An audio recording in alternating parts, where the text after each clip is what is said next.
só um pouquinho. Sim, sim, sim, Sai, sim, sai um pouquinho. Yeah, how you been?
Yeah, but you have your spot.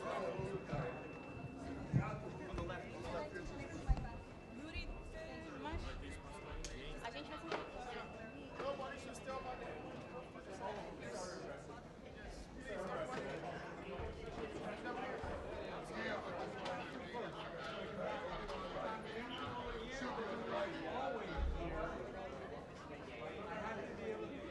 All cameras up on the right, all video.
me, please.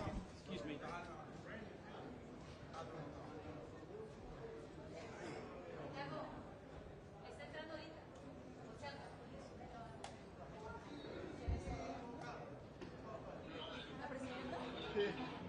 Gracias.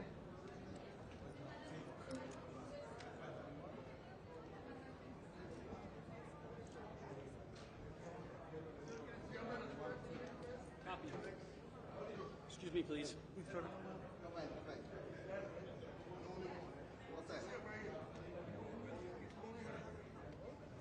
Copy.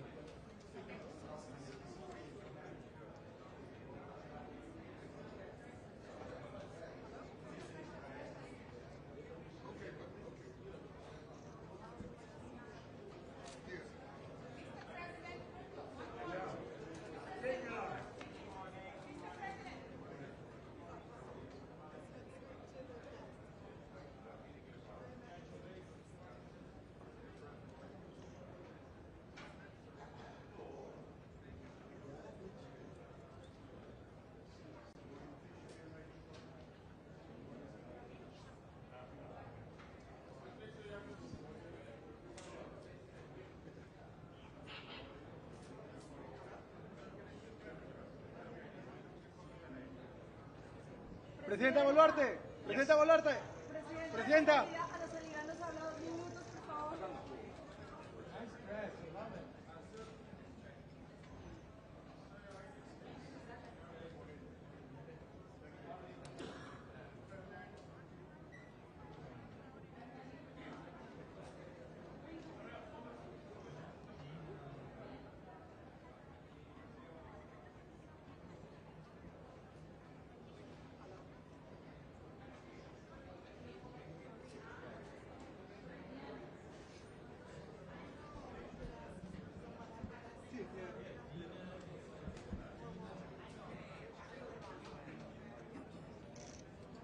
Excuse me, please. I need to pan around.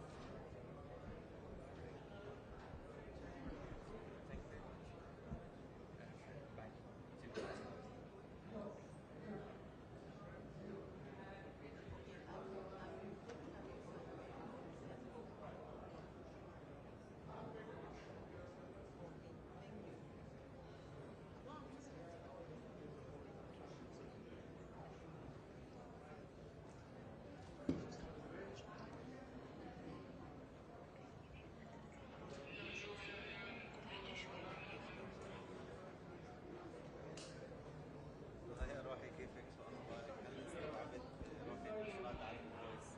لا اموري تمام وكلت امبارح بس اليوم الجمعه اكلت والساعه عندي الان 8 صباحا ساعتين بالنهار لسه الصبح I'm going to be walking here, so please don't put that there. Thank you. Thank you.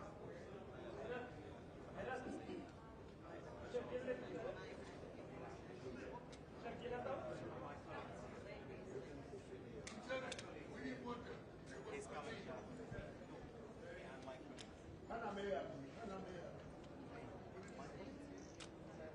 Okay. She's not here. When she's okay.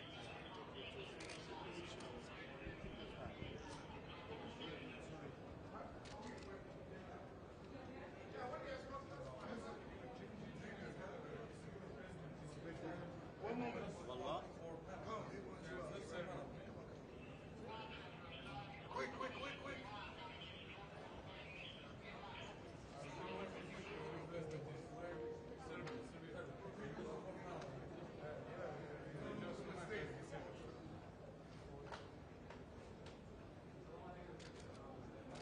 FYI, I'm getting a little elbowed up here on this اعمل الصفحه platform. اللي طلع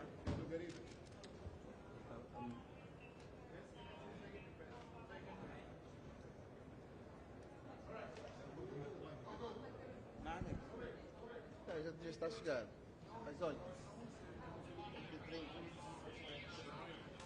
está a ir lá.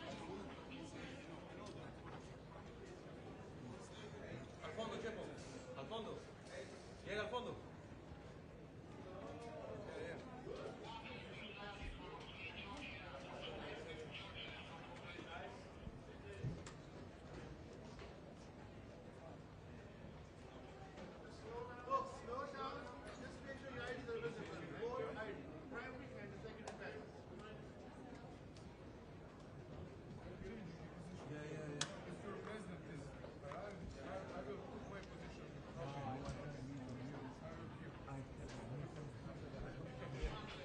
Sorry, Wayne.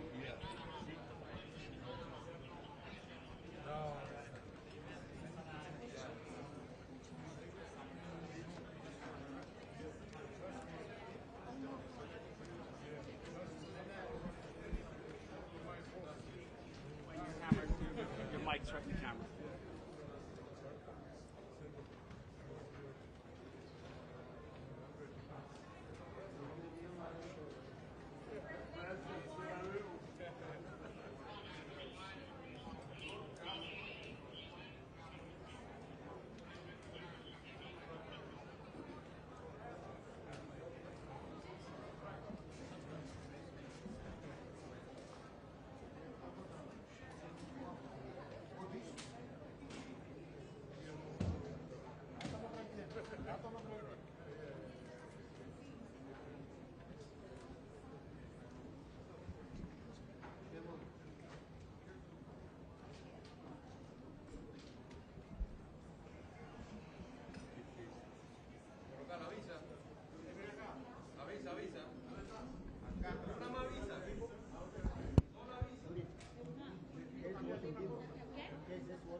Ari.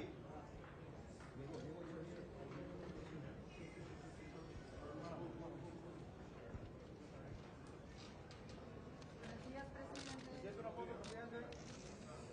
Presidente, aquí, Panamá. Panamá, arriba. Para que estamos chiquitos.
Try and give you guys a chance.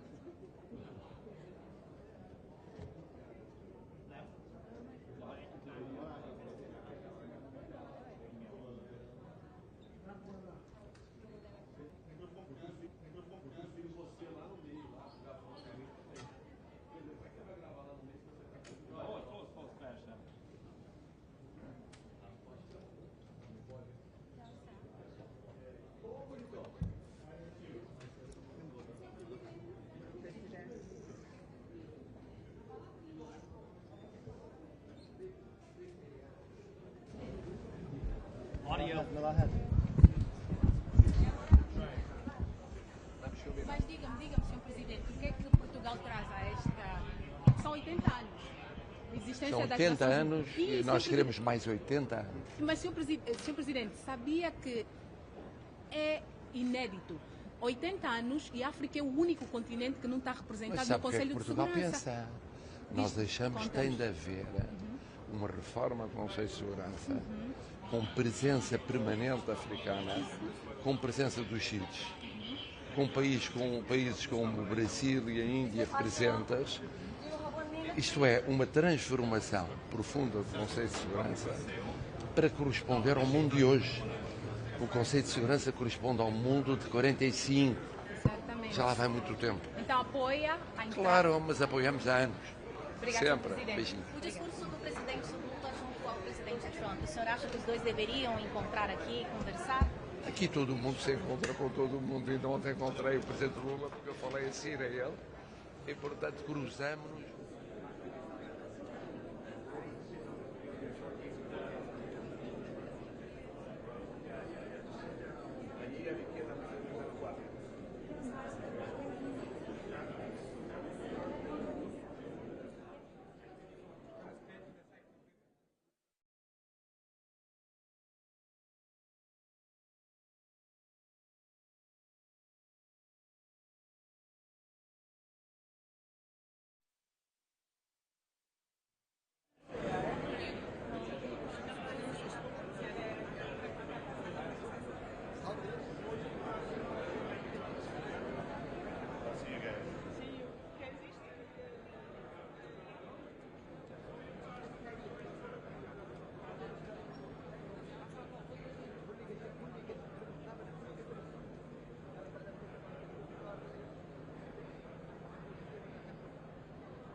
Jordan.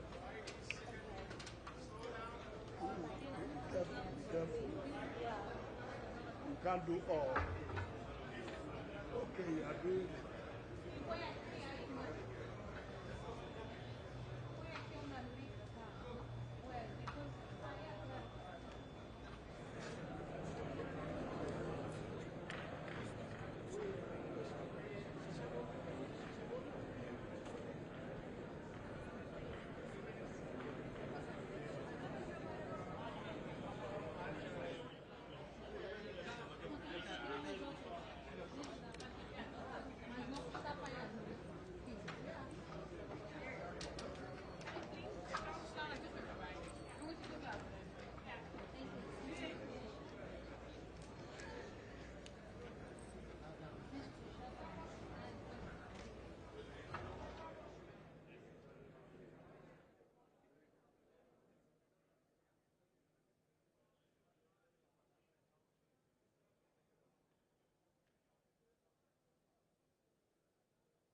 Careful with your hands.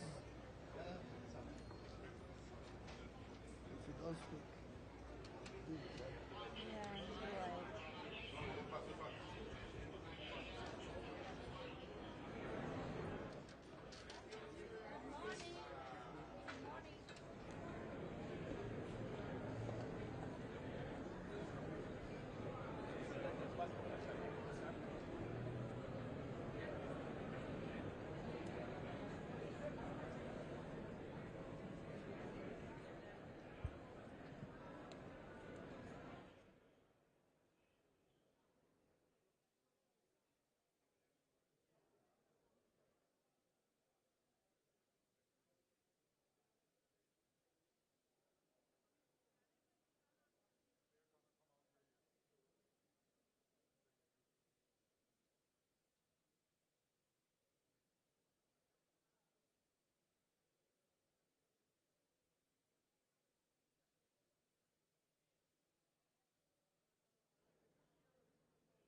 بنص.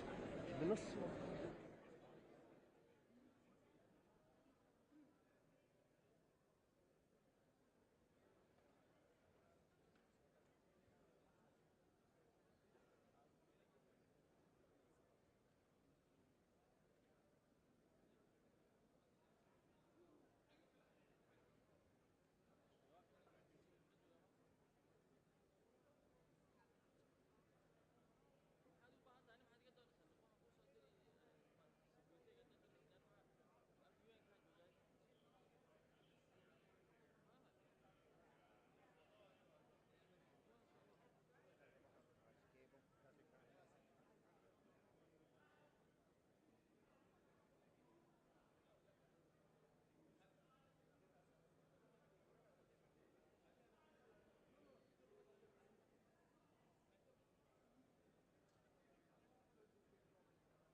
Ethiopia. Yes, sir. Ethiopia. No, Oh, Mr. President, good morning. How are you? Could you speak at the end? I know, but maybe later. Thank you, sir.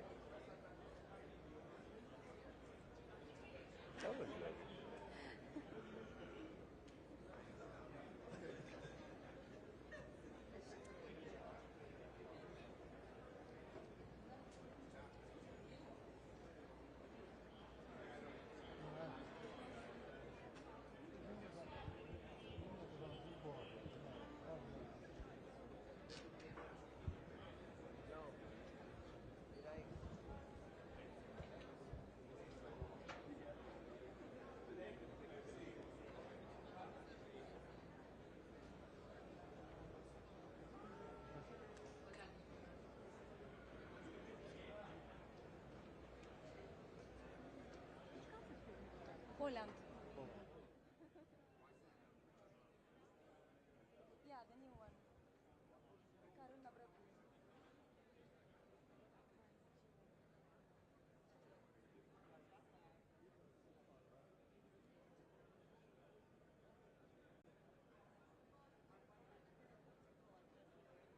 Buenos días, presidente.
geldi.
careful the camera.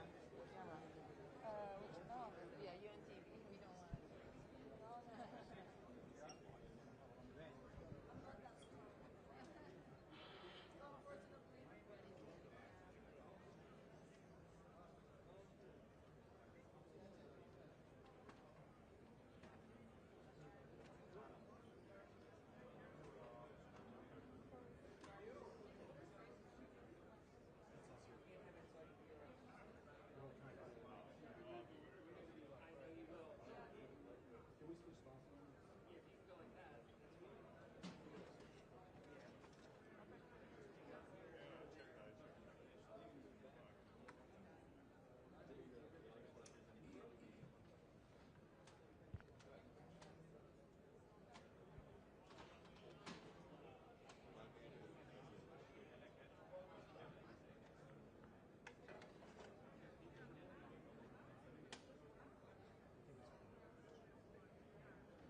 good. Thank you.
coming, keep passing back and forth. This is Pamela. We are always communicating. Yes.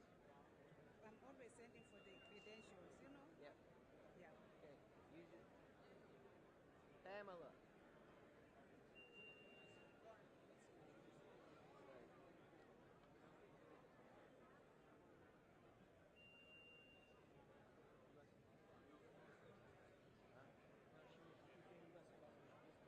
Yeah.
United Nations. We're here. I'm here. The President will be here. The Secretary Rubio will be here.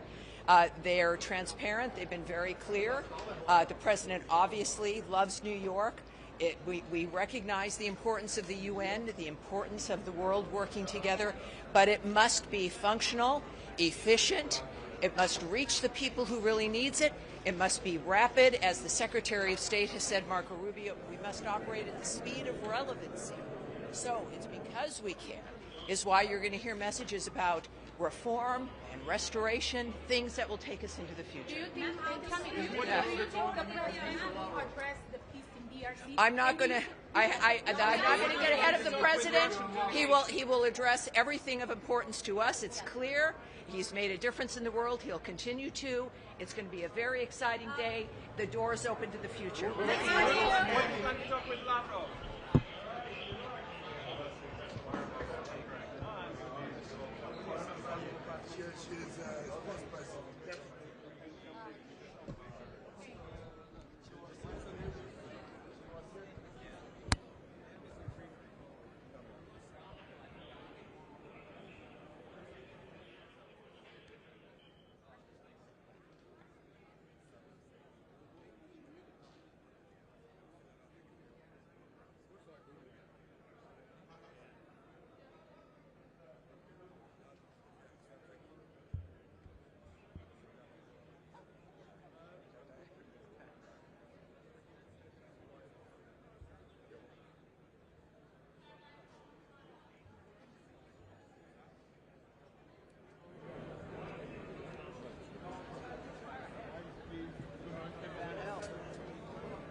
Nice catch.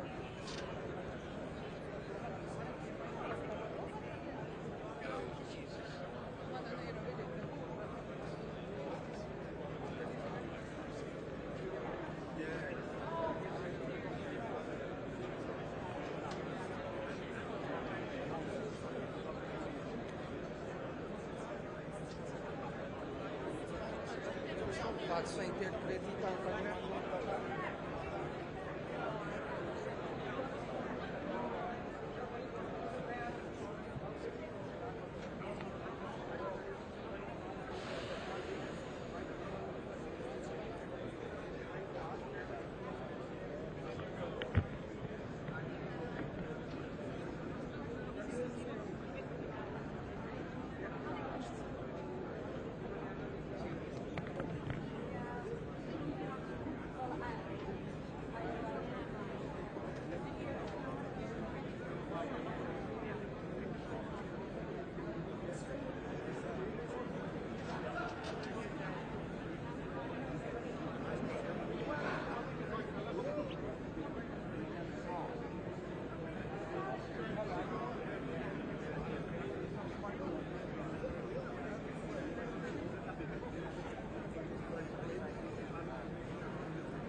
Lay it on the ground. On the ground. On the ground. Thank you.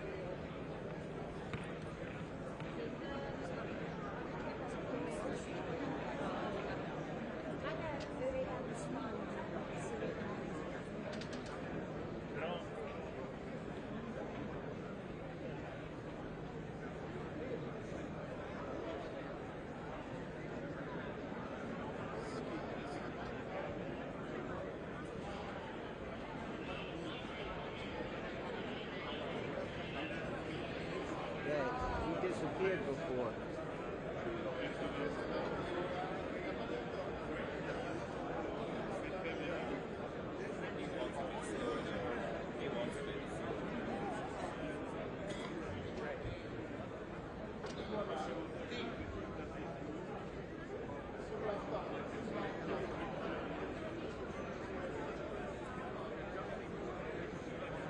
Big motorcade's coming. I don't know who it is. Oh, really?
text talk about the 80 years of existence of the UN.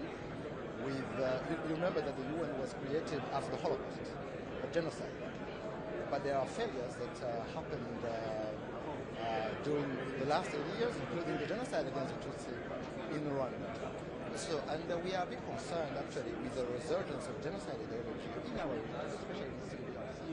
So we will talk about the positive things, climate change, the digital transformation, the multilateralism that is important for all of us, but to also talk about how the UN will not commit the same mistakes that it has committed in the past by raising the alarm of the situation in our region. What about Africa being part of the Security Council? That is important because now you know that when the UN Charter was adopted, only 4 African countries were independent and signed on the Charter.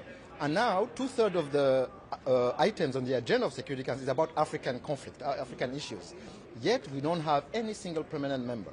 So what we believe is that we need to have at least 2 African states as permanent member with all rights and privileges, including the veto right. So we believe in that. What about the ceasefire in DRC? Can you share something? Is it coming? When are we seeing the ceasefire? We signed an important agreement, the Washington Peace Agreement, was mediated by the U.S. administration, the Trump administration. Now meetings are taking place in Washington of organs that are provided for by the process, the Washington peace process. But on the ground, we are concerned about the violation of the ceasefire, including the targeting of communities, Banyamulenge communities, which are being targeted as we speak with hate speech, with military attacks. So we hope that the U.S. and the Qatar and other mediators will help in putting back the agreement on the right track. Thank you. Thank you very much. Thank you.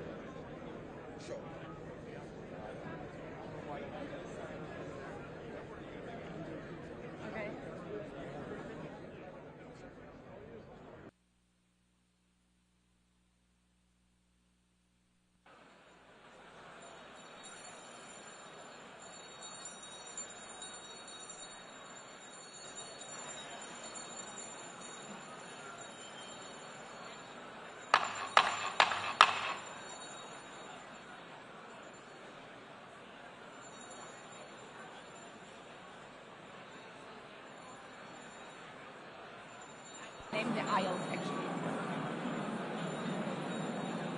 Please take your seats. We are going to start now.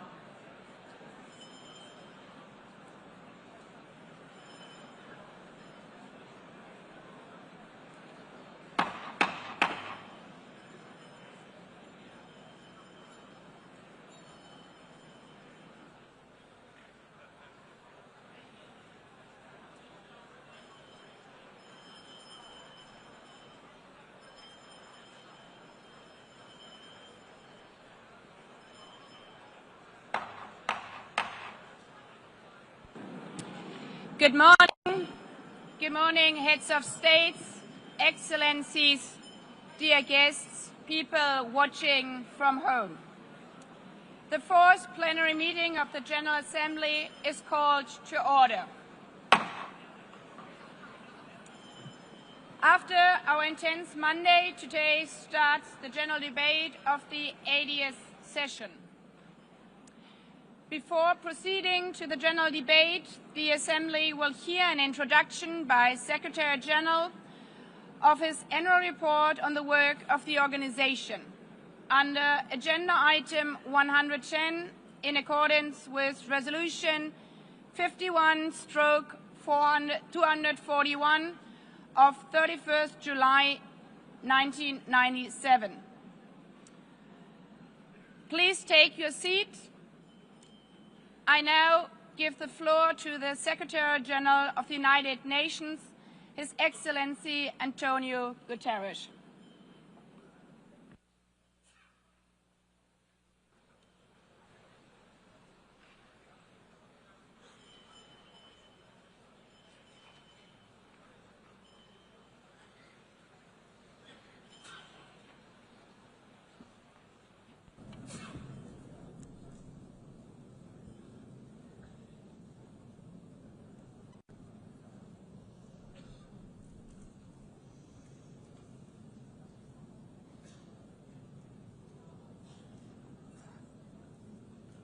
Please, could you take your seats?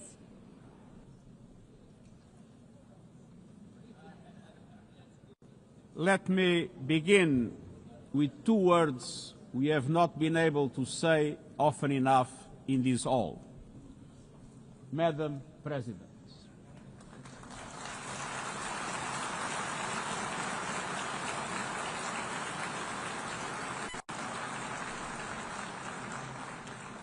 Excellencies, ladies and gentlemen, 8 years ago, in a world scorched by war, leaders made a choice: cooperation over chaos, law over lawlessness, peace over conflict. And that choice gave birth to the United Nations, not as a dream for perfection, but as a practical strategy for the survival of humanity. Many of our founders had seen firsthand the hell of the death camps and the terror of war.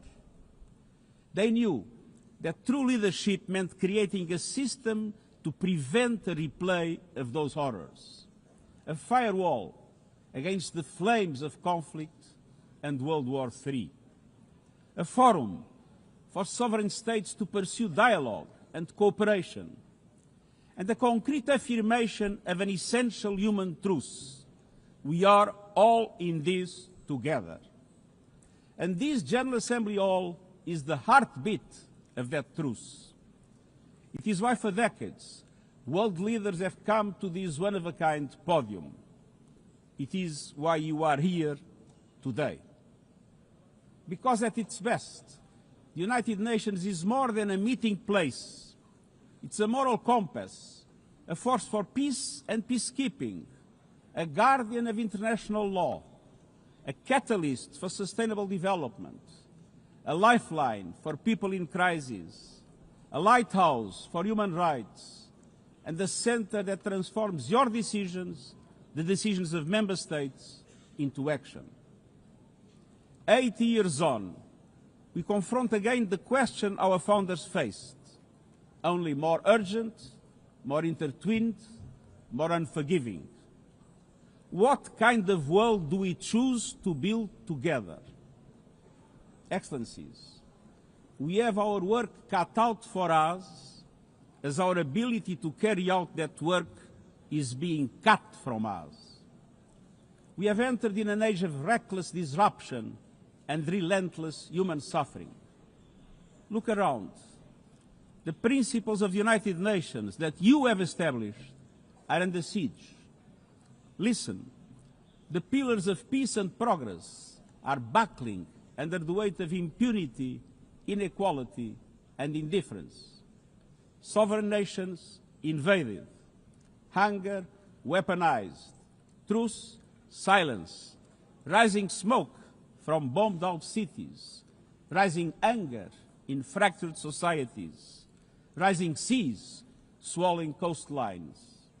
Each one a warning, each one a question: what kind of world will we choose? A world of raw power or a world of laws?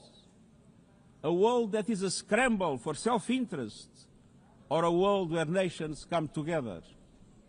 A world where might makes right or a world of rights for all?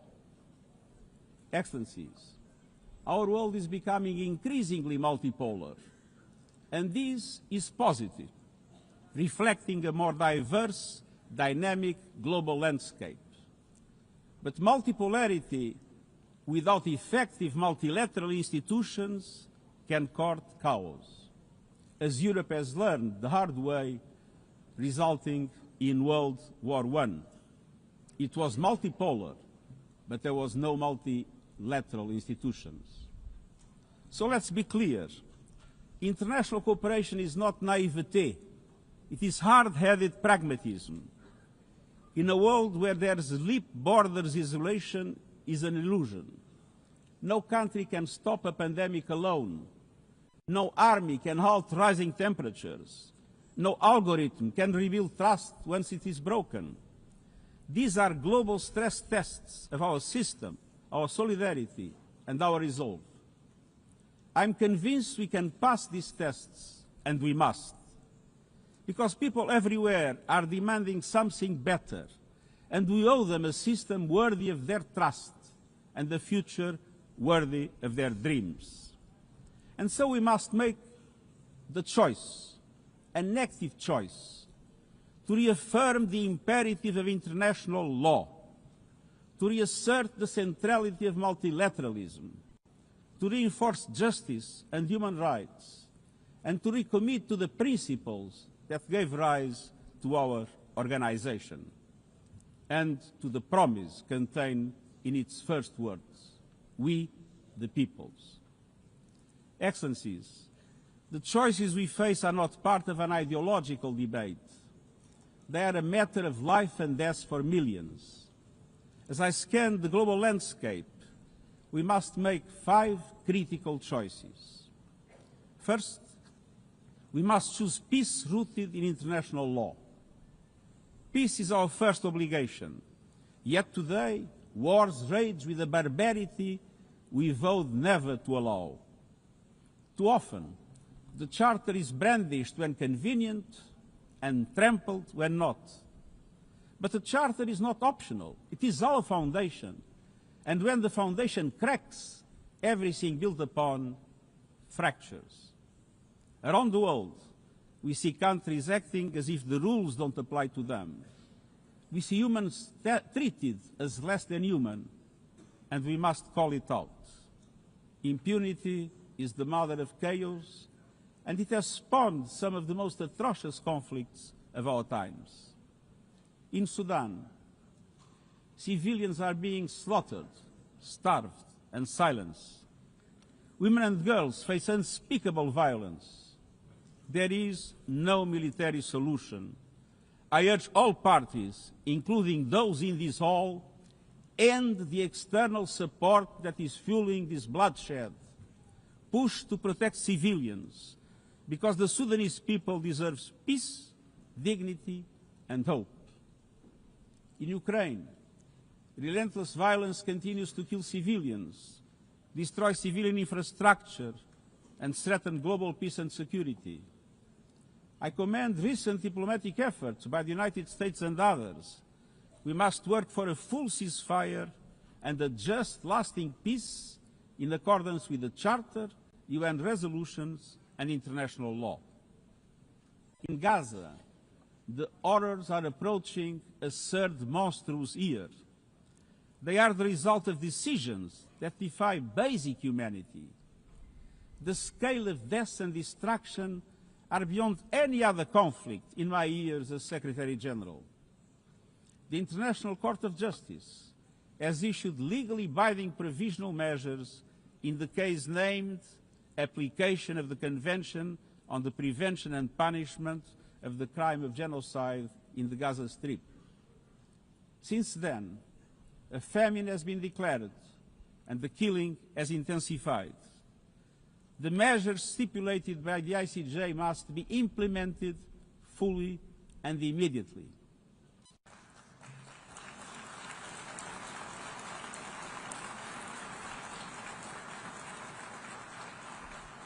Nothing can justify the horrific Hamas terror attacks of October 7 and taking of hostages, both of which I have repeatedly condemned. And nothing can justify the collective punishment of the Palestinian people and the systematic destruction of Gaza. We know what is needed. Permanent ceasefire now. All the hostages released now. Full humanitarian access now.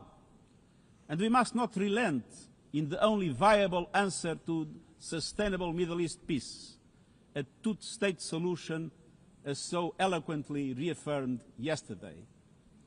We must urgently reverse dangerous trends on the ground. Relentless settler expansion and violence and the looming threat of annexation must stop.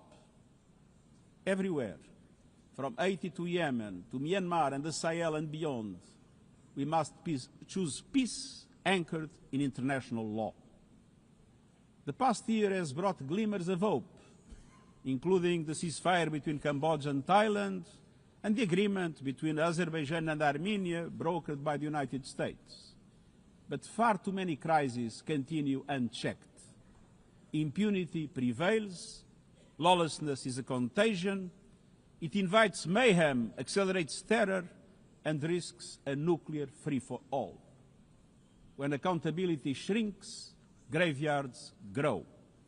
When UN staff and facilities are attacked, violating legal obligations, so too is the core of our ability to serve and deliver.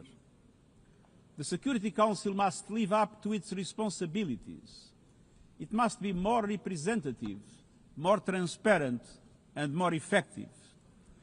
Beyond crisis response, we must tackle the injustices that ignite conflict: exclusion, inequality, impunity, and corruption.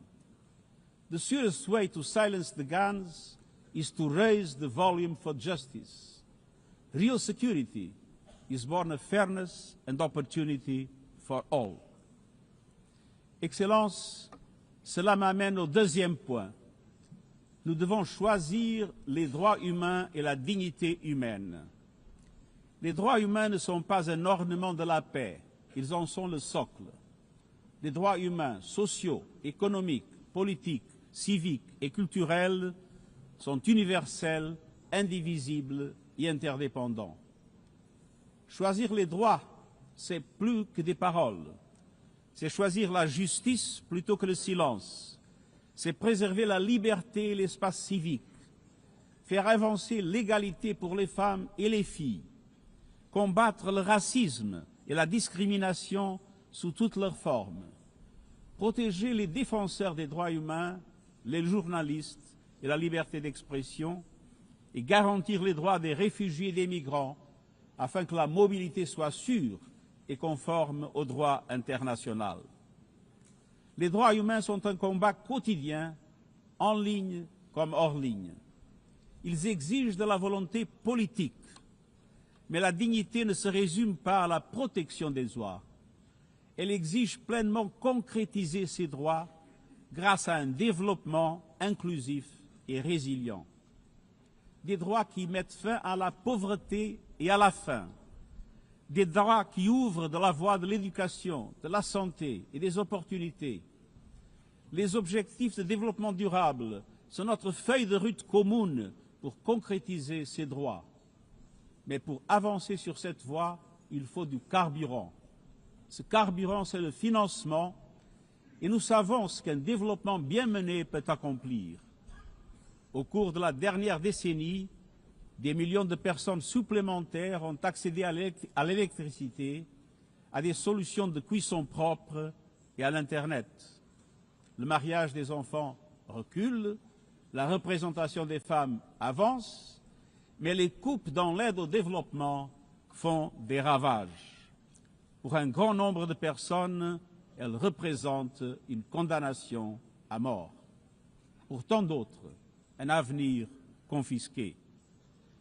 C'est là tout le paradoxe de notre époque.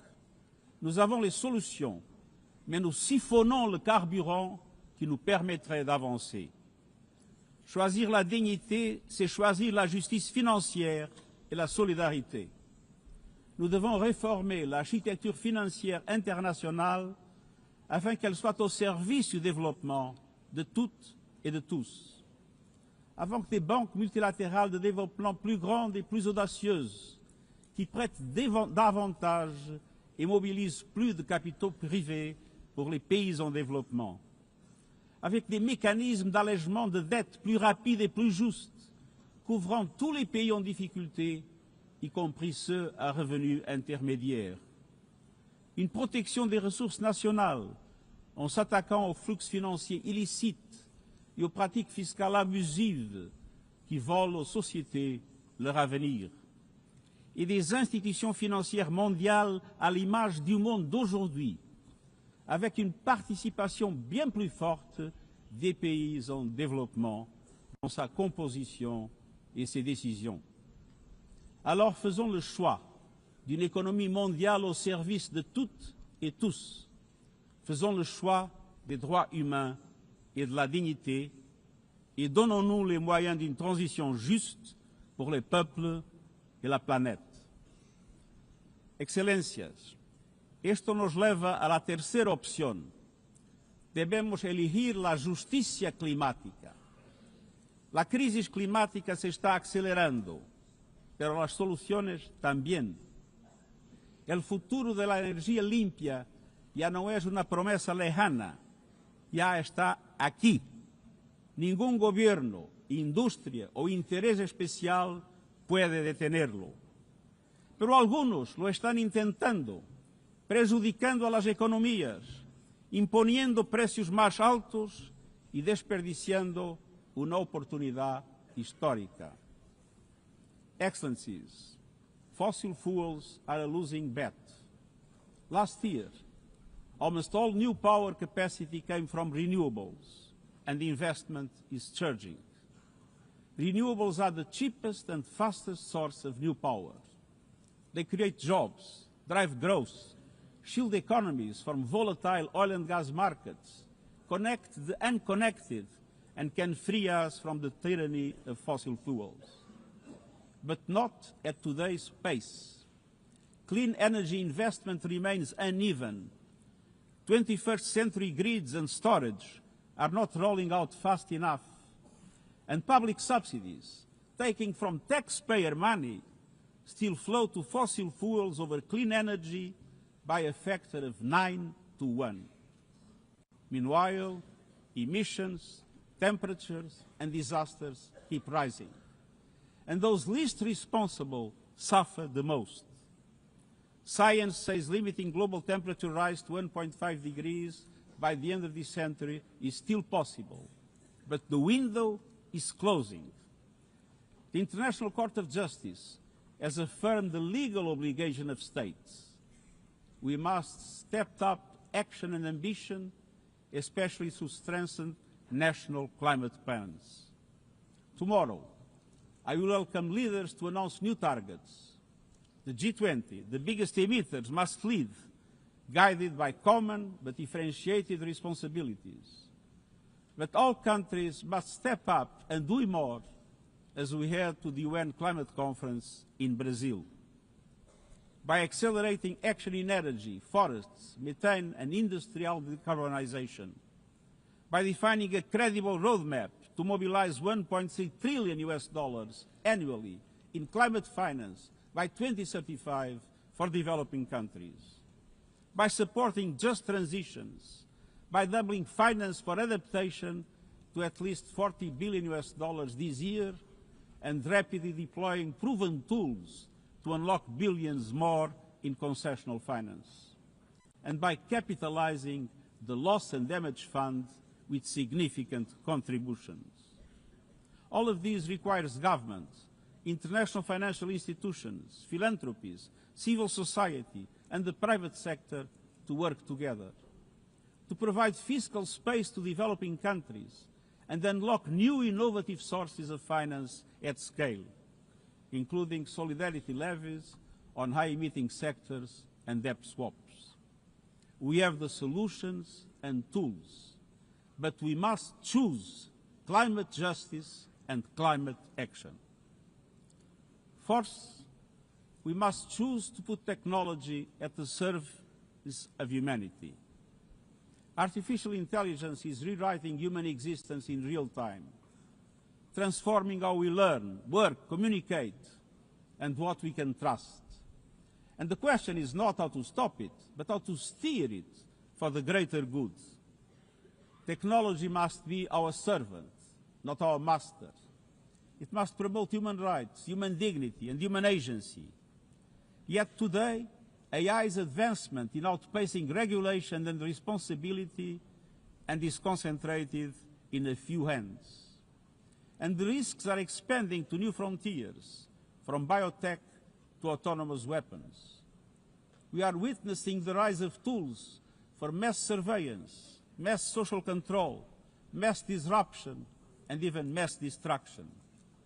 Tools that can drain energy, strain ecosystems, and intensify the race for critical minerals, potentially stoking instability and conflict. Yet, these technologies remain largely ungoverned. We need universal guardrails and common standards across platforms. No company should be above the law. No machines should decide who lives or dies.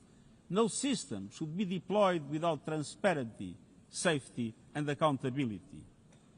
Last month, this Assembly took a historic step, establishing an independent international scientific panel on AI and an annual global dialogue on AI governance. Two new pillars of a shared architecture, connecting science with policy to bring clarity and foresight, enabling innovation to flourish while advancing our values and our rights, and ensuring governments, companies, and civil society can help shape common norms.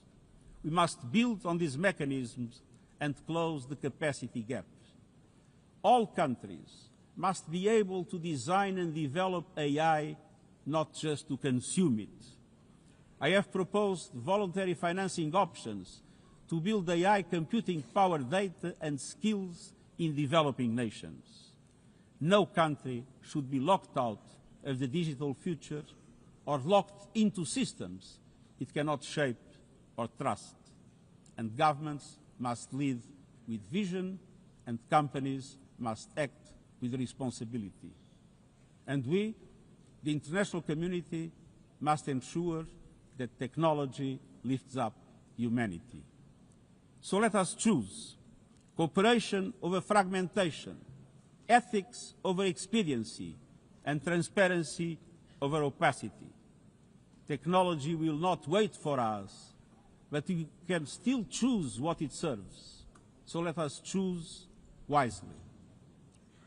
Fifth and finally, to meet all these goals, we must choose to strengthen the United Nations for the 21st century. The forces shaking our world are also testing the foundations of the United Nations system. We are being hit by rising geopolitical tensions and divisions, chronic uncertainty, and mounting financial strain. But those who depend on the United Nations must not be made to bear the cost, especially now, when for every dollar invested to support our core work to build peace, the world spends $750 on weapons of war. This is not only unsustainable, it is indefensible. In this moment of crisis, the United Nations has never been more essential. The world needs our unique legitimacy, our convening power, our vision to unite nations, to bridge divides and confront the challenges before us. The Pact for the Future has shown your determination to build a United Nations that is stronger, more inclusive, and more effective. That is the logic and the urgency of our UN80 initiative. We are moving swiftly and decisively. I put forward concrete proposals, a revised budget for 2026 that strengthens accountability, improves delivery, and cuts costs. Practical reforms to implement mandates more effectively and efficiently with greater impact. And ideas to spark a paradigm shift in the structure of the UN and how its parts work together. Most of these decisions rest with you, the Member States, and we will move forward in full respect of the established procedures. Together, let us choose to invest in a United Nations that adapts, innovates, and is empowered to deliver for people everywhere. Excellencies, my overriding message comes down to this. Now is the time to choose. It's not enough to know what the right choices are. I urge you to make them. I grew up in a world where choices were few. I was raised in the darkness of dictatorship, where fear silenced voices and hope was nearly crushed. Yet, even the bleakest hours, especially then, I discovered a truth that has never left me. Power does not reside in the hands of those who dominate or divide. Real power resides from people, from our shared resolve to uphold dignity, to defend equality, to believe fiercely in our common humanity and the potential of every human being. I learned early to persevere, to speak out, to refuse to surrender, no matter the challenge, no matter the obstacle, no matter the hour. We must and we will overcome. Because in a world of many choices, there is one choice we must never make, the choice to give up. We must never give up. That is my promise to you, for peace, for dignity, for justice, for humanity, for the world we know is possible when we work as one. I will never, ever give up. Thank you.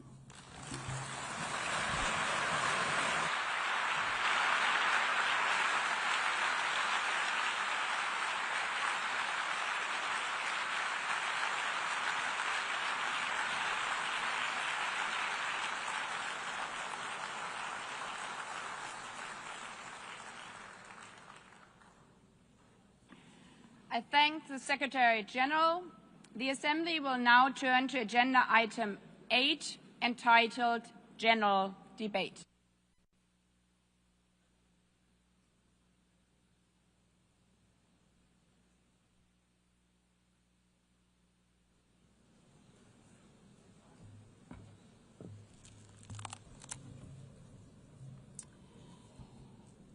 "80 years.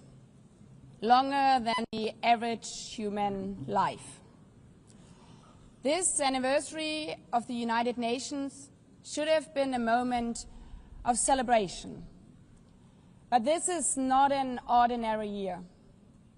Just look at the state of our world, as the Secretary General described.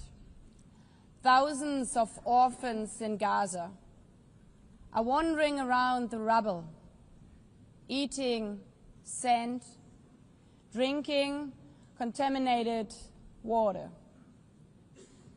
90-year-old women in Ukraine are hiding from drones, trapped in their homes instead of living their final years in peace.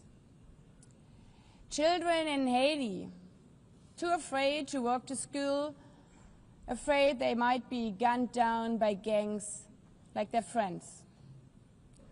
And for every conflict and tragedy that seizes the headlines, there are so many more that are forgotten, lost to the news cycle. Like women in Democratic Republic of the Congo, shielding their daughters from armed groups, fearful they might be raped. And Rohingya children, spending their whole childhood in tattered tents, unable to remember what their home looks like. Faced with these realities, now is not the time to celebrate, but to ask ourselves, where is the United Nations? Distinguished heads of state and government, Mr. Secretary General, Excellencies, ladies and gentlemen, people out there in the world watching us. Clearly, we have to do better. But what we should not let cynics allow to weaponize these failures, to argue that our institution is a waste of money, outdated, irrelevant. When the principles of the Charter are ignored, is it the UN that has failed? when tanks rolled into Ukraine? Was it because Article 2 of the Charter is not clear enough about sovereignty and territorial integrity? When civilians, children, are killed in Gaza, is it humanitarian law at fault for failing to protect them? It's not the Charter which fails. It's not the UN as an institution which fails. The Charter, our Charter, is only as strong as member states' willingness to uphold it, and their willingness to hold to account those who violate it. Excellencies, yes, our world is in pain. Yes, we have failures. But imagine how much worse would it be without the United Nations? Would a single person be better off without it? Without UNICEF, 26 million children would not have received an education. Without the World Food Programme, nearly 125 million people would have lacked life-saving food assistance. Without the World Health Organization, over 1 billion vaccines would not have been supplied. Sometimes we could have done more, but we cannot let this dishearten us. If we stop doing the right thing, evil would prevail. This 80th session is not about big celebrations. It's about finding the resolve not to give up, the resolve to be better together, just as our predecessors did 8 decades ago. This institution was born in a world on fire and desperate for reprieve. 750 million, nearly a third of humanity back then, still under colonial rule. 2 world wars in a generation, 70 million dead. The horrors of the Holocaust revealed to our collective shame. This was a generation that knew almost nothing but suffering and despair. The signing of the Charter in 1945 gave hope to millions, gave us a North Star that guided our path from the ashes of war, helped guide nations from colonial rule into independent states, helped end apartheid. Across the decades, the United Nations has been a compass pointing toward peace, humanity, and justice. We have not always succeeded, but the story of this institution is not a story of easy victories. It's a story of falling and rising, of pulling ourselves and each other back up and trying harder. We gather here for the 80th time, not for empty celebration, not out of ritual, not to hear our own voices. We gather to prove that this institution matters, and that through this institution, every nation represented here, no matter how big or small, can summon again the strength and unity first shown in San Francisco 80 years ago. The courage and resolve of world leaders who, even while some called them back then naive, believed they could build a better world from the wreckage of the old. They showed then what true leadership is. It's not about imposing your will or putting others down. True leadership is about lifting others up, not out of altruism, but for our mutual benefit, and even out of our self-interest. Because as our founders and every architect of peace since then has understood, helping others is what makes ultimately our own countries stronger. Could any state have faced the global pandemic alone? the virus did not have any passport. We were only able to solve it at the end with the support of the World Health Organization. The climate crisis does not stop at borders. CO2 emissions anywhere affect people everywhere. Even the wealthiest cities in the world cannot shield themselves from wildfires. And imagine coming here by plane, how safe would you feel to step into the next airplane if there were no International Civil Aviation Organization anymore, which is responsible for setting safety regulations for 5 billion passengers each year? How comfortable would you be with your children using the internet while AI is uncontrolled and unchecked? As the lines between what is real and fake start to blur. In this globalized, digitalized world, we work together or we suffer alone. Excellencies, the theme of this milestone session and the high-level week is therefore better together. 80 years and more for peace, development, and human rights. Will living up to that be easy? No. But this hall was not built for easy times. It was built to come together to confront the hardest topics. This session is a session where the high-level week is about resolving differences. We showed some of it yesterday already. But even the house of dialogue and diplomacy needs a renovation. That is why the UN80 initiative and the wider reform process are not luxuries, but necessities. We are literally now at a crossroads, a make it or break it moment, politically, financially. Therefore, we have to deliver a United Nations that is agile, cost-effective, and fit for purpose. Member States have to give the Secretary General and this process their full support, because reform cannot stop in New York. It must carry through to every capital. That includes delivering the Pact for the Future and accelerating progress on the Sustainable Development Goals. Again, this is not about charity. It's about addressing the core purposes of this institution, about strengthening our foundations across all 3 pillars: peace and security, human rights, and sustainable development. They are inseparable.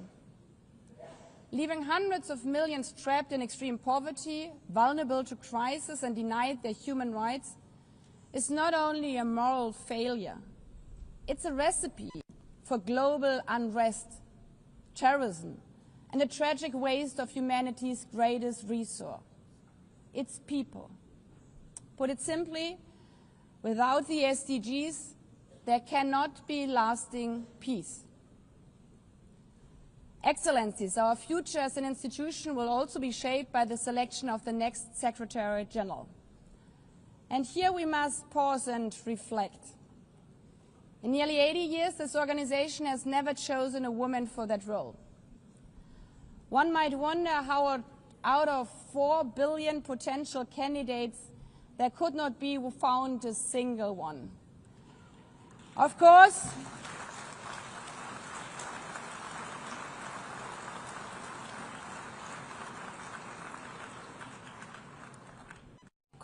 the choice rests with member states. But those of you having been there yesterday celebrating Beijing, one strong female leader after the other from all our continents. Like 80 years ago, we are standing at a crossroads. And it's up to us, to every single member state, to live up to the same leadership as your predecessors did, to act when action is needed, to uphold the principles of our Charter, to be better together, to show the people around the world that this United Nation is there. Today, tomorrow, and for the next 8 decades. Because, after all, it's the life insurance for every country.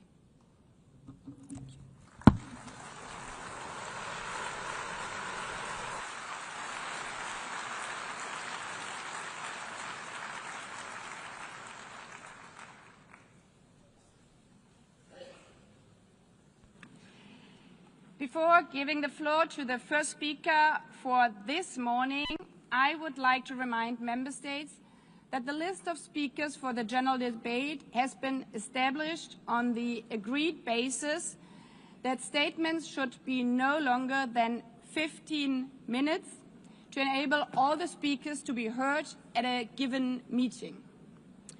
Within this time frame, I would like to appeal to speakers to deliver their statements at a reasonable pace so that interpretation into the other official languages may be provided properly. I would also like to draw your attention to the decision taken by the Assembly at previous sessions, namely that the practice of expressing congratulations inside the Assembly Hall after speech has been delivered is strongly discouraged.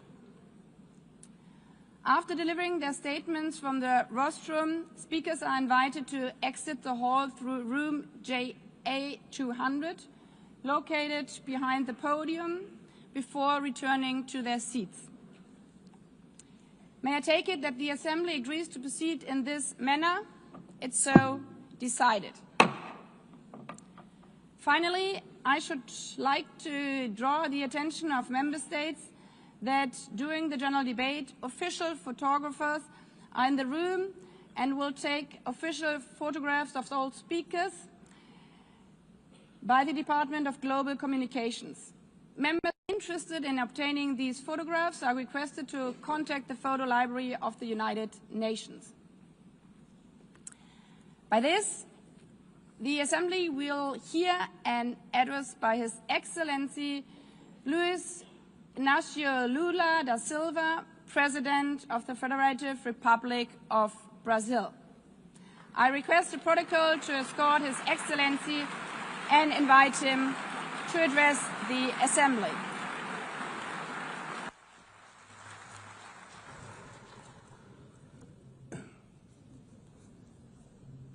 Senhora Presidente da Assembleia Geral, Ana Helena Barbuc, Senhor Secretário-Geral Antônio Guterres, caros chefes de Estado e de governos, representantes dos Estados-membros aqui reunidos. Este deveria ser um momento de celebração das Nações Unidas. Criada no fim da guerra, a ONU simboliza a expressão mais...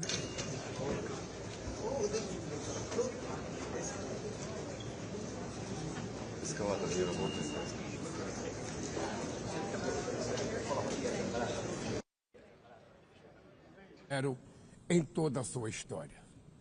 O multilateralismo está diante de nós.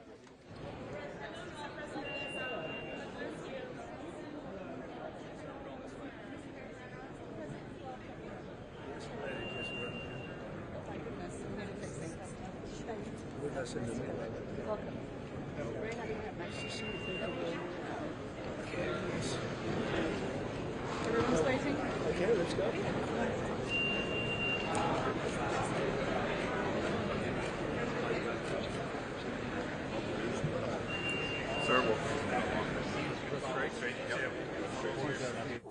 O autoritarismo se fortalece quando nos omitimos frente à arbitrariedade.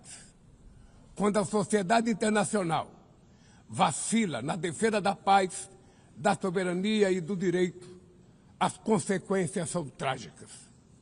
Em todo o mundo, forças antidemocráticas tentam subjugar as instituições e sufocar as liberdades. Cultua a violência, exalta a ignorância, atuam como milícias físicas e digitais e cerceiam a imprensa. Mesmo sob ataques sem precedentes, o Brasil optou por resistir e defender sua democracia, reconquistada há 40 anos pelo seu povo, depois de 2 décadas de governos ditatoriais. Não há justificativa para as medidas unilaterais e arbitrárias contra nossas instituições e nossa economia. A agressão contra a independência do Poder Judiciário é inaceitável. Essa ingerência em assuntos internos conta com o auxílio de uma extrema-direita subserviente e saudosa de antigas hegemonias. Falsos patriotas arquitetam e promovem publicamente ações contra o Brasil. Não há pacificação com impunidade. Há poucos dias, e pela primeira vez em 525 anos de nossa história, um ex-chefe de Estado foi condenado por atentar contra o Estado Democrático de Direito. Foi investigado, indiciado e julgado, e responsabilizado pelos seus atos em um processo minucioso. Teve amplo direito de defesa, prerrogativa que as ditaduras negam às suas vítimas. Diante dos olhos do mundo, o Brasil deu um recado a todos os candidatos autocratas e àqueles que os apoiam. Nossa democracia e nossa soberania são inegociáveis. Seguiremos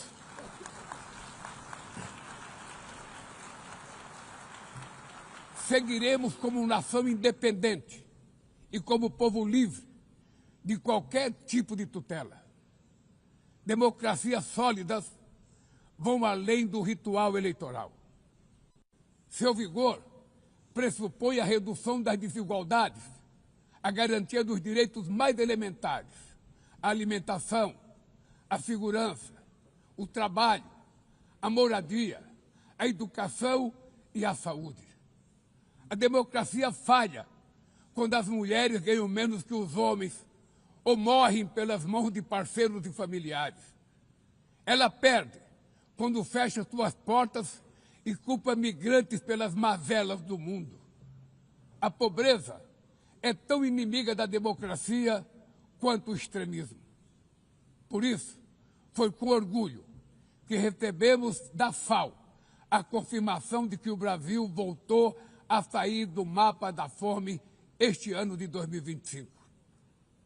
Mas no mundo, ainda há 670 milhões de pessoas famintas e cerca de 2 bilhões e 300 milhões enfrentam insegurança alimentar.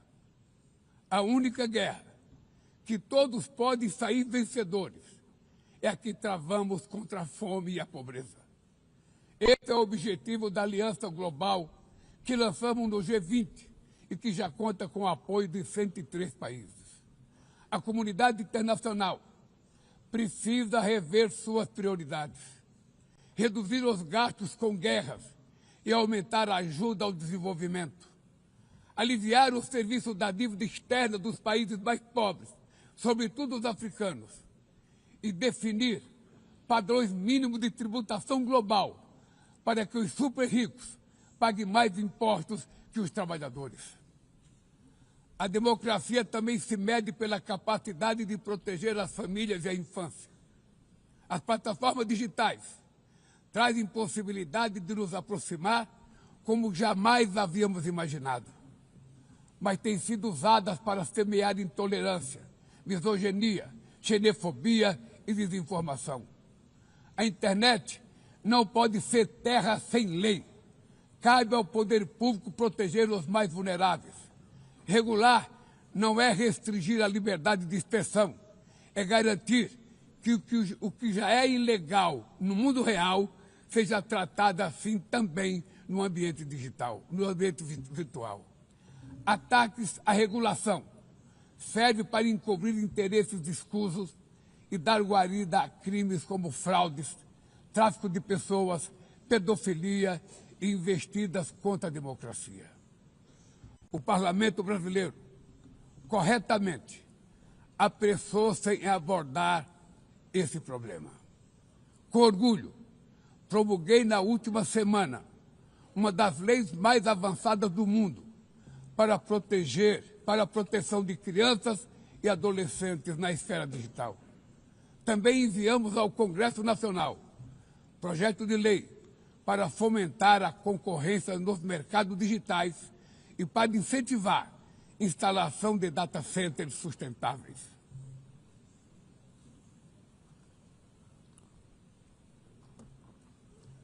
Para mitigar os riscos da inteligência artificial, apostamos na construção de uma governança multilateral em linha com o Pacto Digital Global aprovado neste plenário o ano passado.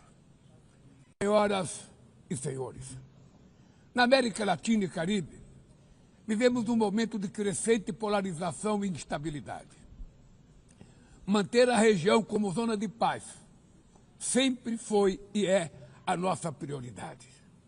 Somos um continente livre de armas de destruição em massa, sem conflitos étnicos ou religiosos.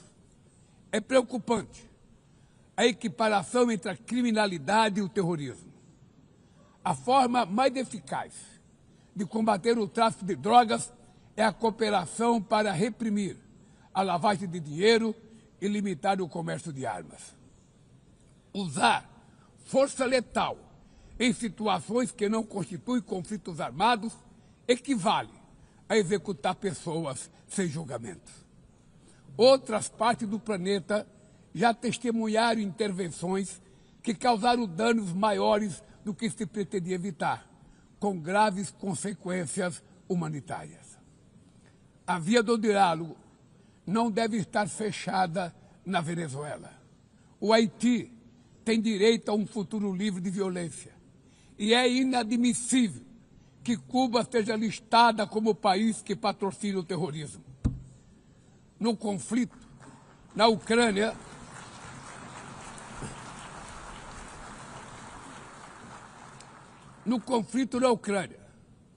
todos já sabemos que não haverá solução militar. O recente encontro no Alasca despertou a esperança de uma saída negociada. É preciso pavimentar caminhos para uma solução realista. Isso implica levar em conta as legítimas preocupações de segurança de todas as partes. A iniciativa africana e o grupo de amigos da paz, criado por China e Brasil, pode contribuir para promover o diálogo. Nenhuma situação é mais emblemática do que o uso desproporcional e ilegal da força do que a da Palestina.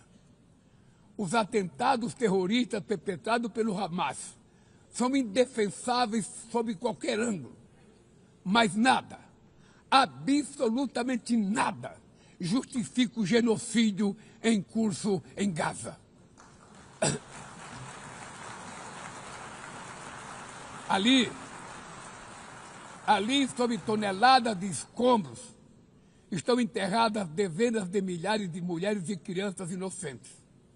Ali também estão sepultados o direito internacional humanitário e o mito da superioridade ética do Ocidente.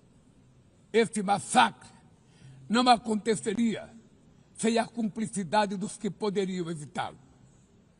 Em Gaza, fome é usado como arma de guerra e o deslocamento forçado de populações é praticado impunemente.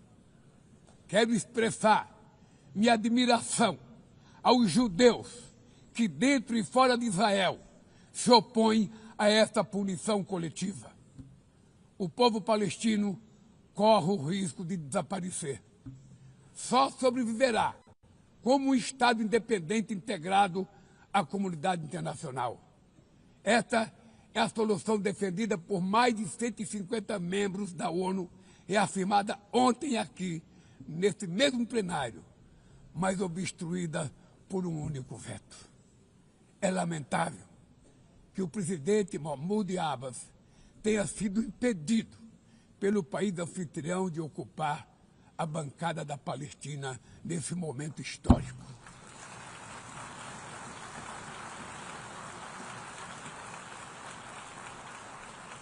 O alastramento desse conflito para o Líbano, para a Síria e o Irã e o Qatar fomenta a escalada armamentista sem precedentes. Senhoras presidentas, bombas e armas nucleares não vão nos proteger da crise climática. O ano de 2024 foi o mais quente já registrado. A COP30 em Belém, no Brasil, será a COP da verdade. Será o momento de os líderes mundiais provarem a seriedade de seu compromisso com o planeta. Sem ter o quadro completo das contribuições nacionalmente determinadas, as chamadas NDCs, caminharemos de olhos vendados para um verdadeiro abismo. O Brasil se comprometeu a reduzir entre 59% e 67% suas emissões, abrangendo todos os gases de efeito estufa em todos os setores da economia. Nações em desenvolvimento enfrentam a mudança do clima ao mesmo tempo que lutam contra outros desafios. Enquanto isso, países ricos usufruem de padrão de vida obtido às custas de 200 anos de emissões de gases. Exigir maior ambição e maior acesso a recursos e tecnologias não é uma questão de caridade, é apenas uma questão de justiça. A corrida por minerais críticos essenciais para a transição energética não pode reproduzir a lógica predatória que marcou os últimos séculos. Em Belém, o mundo vai conhecer a realidade da Amazônia. O Brasil já reduziu pela metade o desmatamento na região nos 2 últimos anos. Erradicá-lo requer garantia, condições dignas de vida para seus milhões de habitantes. Fomentar o desenvolvimento sustentável é o objetivo do Fundo Florestas Tropicais para Sempre, que o Brasil pretende lançar para remunerar os países que mantêm suas florestas em pé. É chegado o momento de passar da fase da negociação para a etapa da implementação. O mundo deve muito ao regime criado pela Convenção do Clima, mas é necessário trazer o combate à mudança do clima para o coração da ONU, para que ela tenha a atenção que merece. Um conselho vinculado à Assembleia Geral, com força e legitimidade para monitorar compromissos, dará coerência à ação climática. Trata-se de um passo fundamental na direção de uma reforma mais abrangente da organização, que contemple também um Conselho de Segurança ampliado nas 2 categorias de seus membros. Poucas áreas retrocederam tanto como o sistema multilateral de comércio.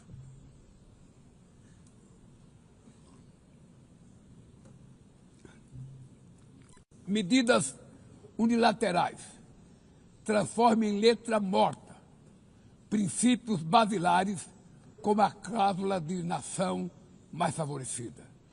Desorganizam cadeias de valor e lançam a economia mundial em uma espiral perniciosa de preços altos e estagnação. É urgente refundar a OMC em bases modernas e flexíveis. Senhoras e senhores, este ano o mundo perdeu 2 personalidades excepcionais. O ex-presidente do Uruguai, Pepe Mujica, e o nosso querido Papa Francisco. Ambos encarnaram como ninguém os melhores valores humanistas.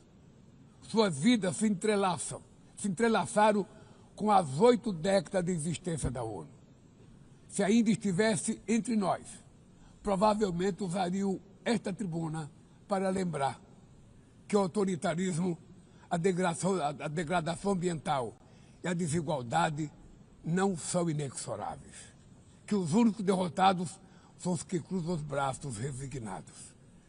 Que podemos vencer os falsos profetas de oligarcas que exploram o medo e monetizam o ódio. E que o amanhã é feito de escolhas diárias e é preciso coragem de agir para transformá-lo.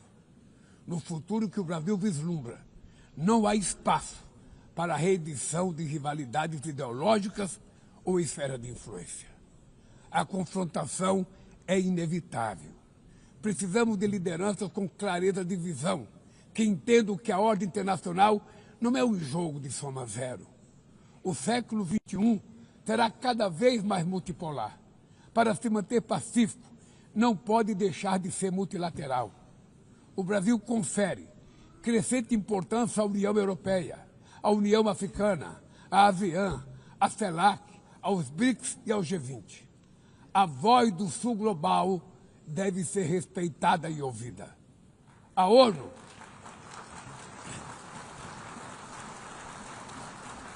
ONU tem hoje quase 4 vezes mais membros do que os 51 que estiveram na sua fundação. Nossa missão histórica é a de torná-la novamente portadora de esperanças e promotora da igualdade e da paz, do desenvolvimento sustentável e da diversidade e da tolerância. Que Deus nos abençoe a todos e muito obrigado.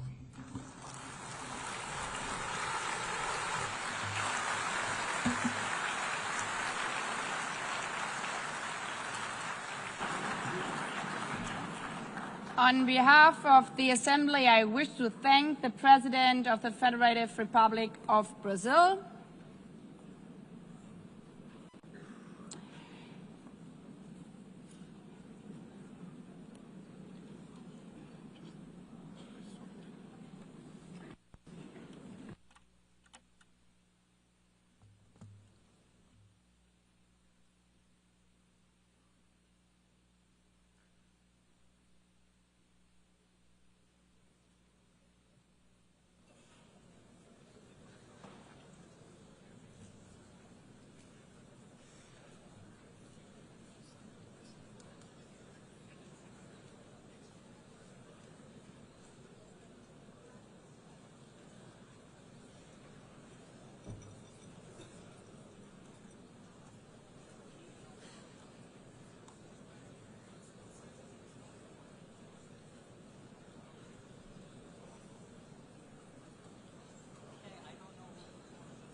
the Assembly will hear an address by His Excellency Donald Trump, President of the United States of America.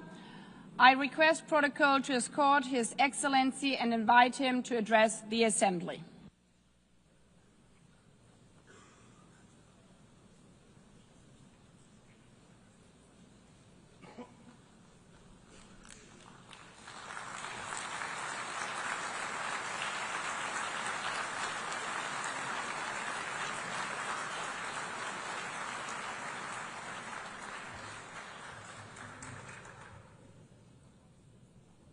Thank you very much.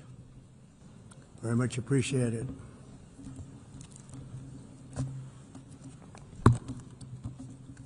And I don't mind making this speech without a teleprompter, because the teleprompter is not working. I feel very happy to be up here with you nevertheless, and that way you speak more from the heart.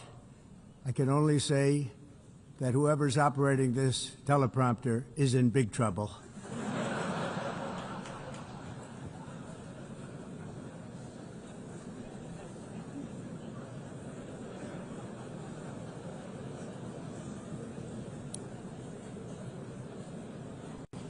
Hello, Madam First Lady. Thank you very much for being here. And Madam President, Mr. Secretary General, First Lady of the United States, distinguished delegates, ambassadors, and world leaders.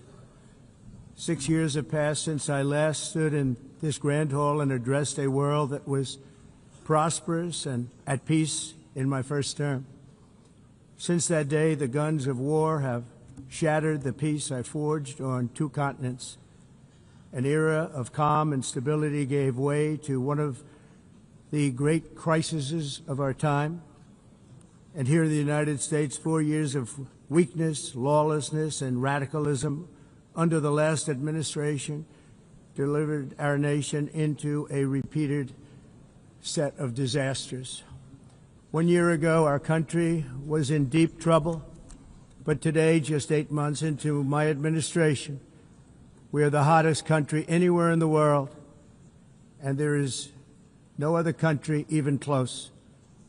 America is blessed with the strongest economy, the strongest borders, the strongest military, the strongest friendships, and the strongest spirit of any nation on the face of the earth. This is indeed the golden age of America.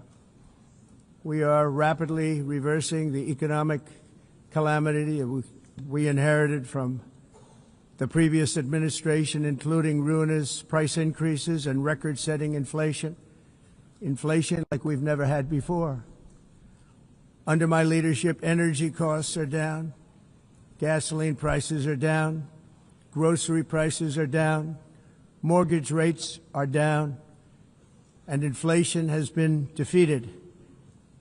The only thing that's up is the stock market, which just hit a record high. In fact, it hit a record high 48 times in the last short period of time. Growth is surging, manufacturing is booming. The stock market, as I said, is doing better than it's ever done. And all of you in this room benefit by that, almost everybody. And importantly, workers' wages are rising at the fastest pace in more than 60 years. And that's what it's all about, isn't it? In 4 years of President Biden, we had less than $1 trillion of new investment into the United States. In just 8 months since I took office, we have secured commitments and money already paid for $17 trillion. Think of it, 4 years, less than $1 trillion, 8 months, much more than $17 trillion is being invested in the United States, and it's now pouring in from all parts of the world. We've implemented the largest tax cuts in American history and the largest regulation cuts in American history, making this once and again the best country on earth to do business. And many of the people in this room are investing in America, and it's turned out to be an awfully good investment during this 8-month period. In my first term, I built the greatest economy in the history of the world. We had the best economy ever, history of the world.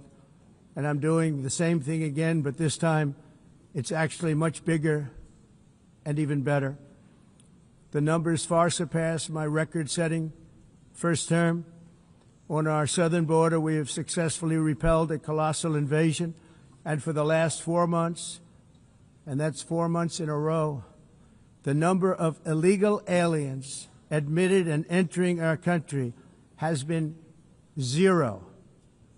Hard to believe, because if you look back just a year ago, it was millions and millions of people pouring in from all over the world, from prisons, from mental institutions, drug dealers.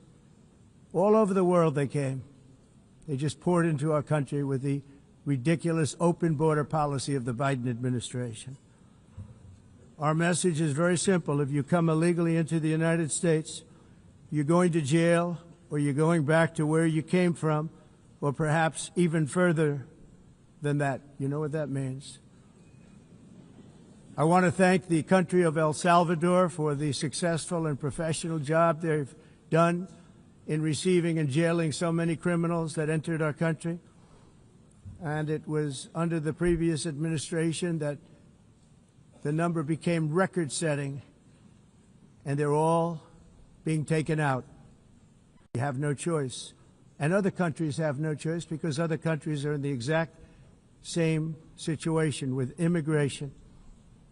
It's destroying your country, and you have to do something about it. On the world stage, America is respected again like it has never been respected before. You think about 2 years ago, 3 years ago, 4 years ago, or 1 year ago, we were a laughingstock all over the world. At the NATO summit in June, virtually all NATO members formally committed to increase defense spending at my request from 2% to 5% of GDP, making our alliance far stronger and more powerful than it was ever before. In May, I traveled to the Middle East to visit my friends and rebuild our partnerships in the Gulf and those valued relationships with Saudi Arabia, Qatar, and the UAE and other countries are now, I believe, closer than ever before.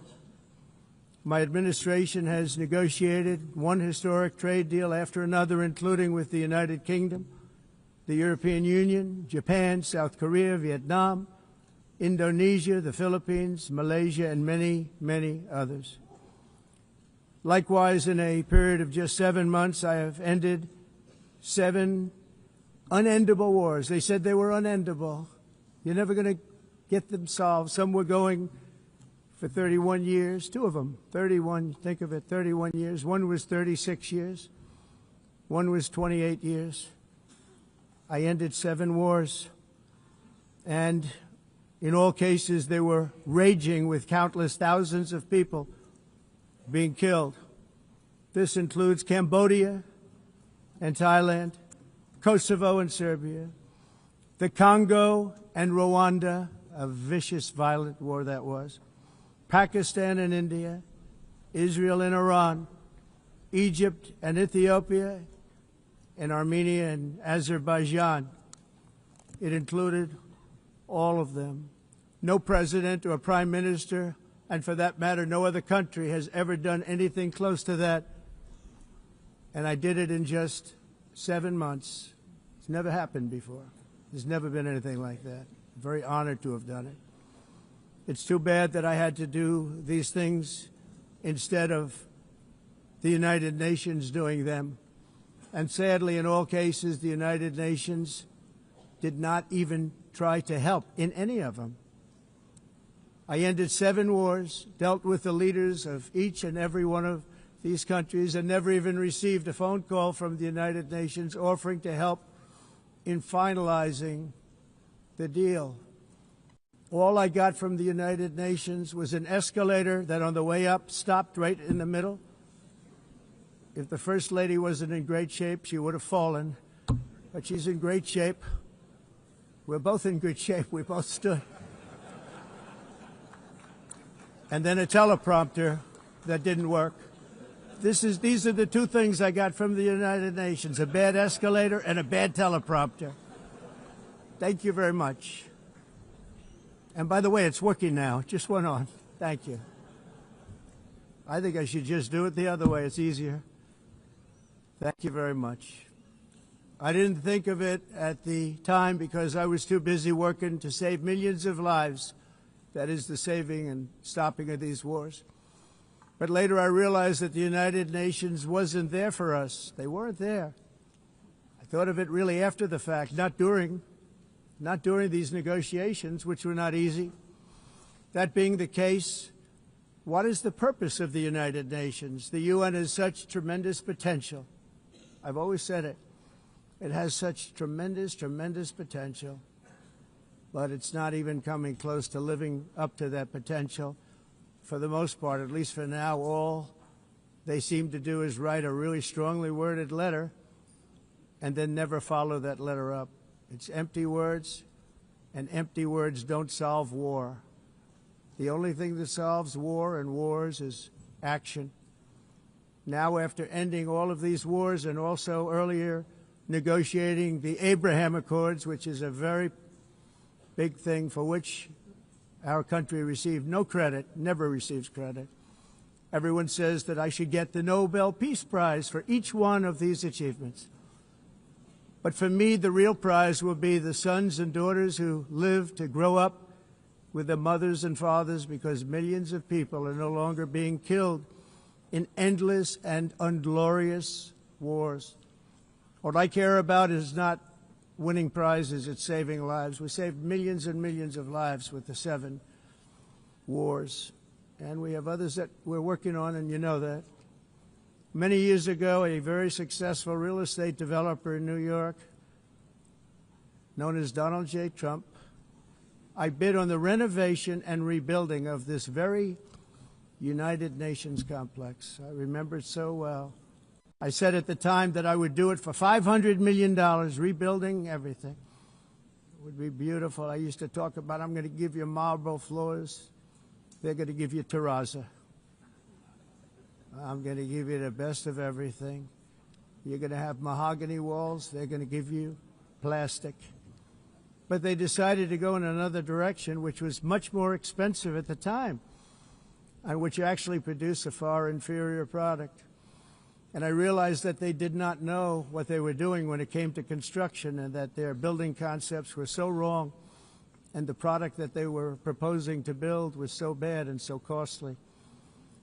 It was going to cost them a fortune. And I said, and wait till you see the overruns. Well, I turned out to be right. They had massive cost overruns and spent between $2 and $4 billion on the building and did not even get the marble floors that I promised them. You walk on terrazzo. Do you notice that? As far as I'm concerned, frankly, looking at the building and getting stuck on the escalator, they still haven't finished the job. They still haven't finished. That was years ago. The project was so corrupt that Congress actually asked me to testify before them on the tremendous waste of money, because it turned out that they had no idea what it was, but they knew it was anywhere between $2 and $4 billion as opposed to $500 million with a guarantee. But they had no idea, and I said it cost much more than $5 billion. Unfortunately, many things in the United Nations are happening just like that, but on an even much bigger scale, much, much bigger. Very sad to see. Whether the UN can manage to play a productive role, I've come here today to offer the hand of American leadership and friendship to any nation in this assembly that is willing to join us in forging a safer, more prosperous world. And it's a world that we'll be much happier with. A dramatically better future is within our reach. But to get there, we must reject the failed approaches of the past and work together to confront some of the greatest threats in history. There is no more serious danger to our planet today than the most powerful and destructive weapons ever devised by man, of which the United States, as you know, has many. Just as I did in my first term, I've made containing these threats a top priority, starting with the nation of Iran. My position is very simple. The world's #1 sponsor of terror can never be allowed to possess the most dangerous weapon. That's why, shortly after taking office, I sent the so-called Supreme Leader a letter making a generous offer. I extended a pledge of full cooperation in exchange for a suspension of Iran's nuclear program. The regime's answer was to continue their constant threats to their neighbors and U.S. interests throughout the region, and some great countries that are right nearby. Today, many of Iran's former military commanders, in fact, I can say almost all of them, are no longer with us. They're dead. And 3 months ago, in Operation Midnight Hammer, 7 American B-2 bombers dropped the 14 30,000-pound each bombs on Iran's key nuclear facilities, totally obliterating everything. No other country on earth could have done what we did. No other country has the equipment to do what we did. We have the greatest weapons on earth. We hate to use them. But we did something that for 22 years people wanted to do. With Iran's nuclear enrichment capacity demolished, I immediately brokered an end to the 12-day war, as it's called, between Israel and Iran, with both sides agreeing to fight no longer. As everyone knows, I have also been deeply engaged in seeking a ceasefire in Gaza. Have to get that done. Have to get it done. Unfortunately, Hamas has repeatedly rejected reasonable offers to make peace. We can't forget October 7th, can we? Now, as if to encourage continued conflict, some of this body is seeking to unilaterally recognize a Palestinian state. The rewards would be too great for Hamas terrorists for their atrocities. This would be a reward for these horrible atrocities, including October 7th, even while they refuse to release the hostages or accept a ceasefire. Instead of giving to Hamas and giving so much because they've taken so much. They have taken so much. This could have been solved so long ago. But instead of giving in to Hamas's ransom demands, those who want peace should be united with one message: release the hostages now. Just release the hostages now. Thank you.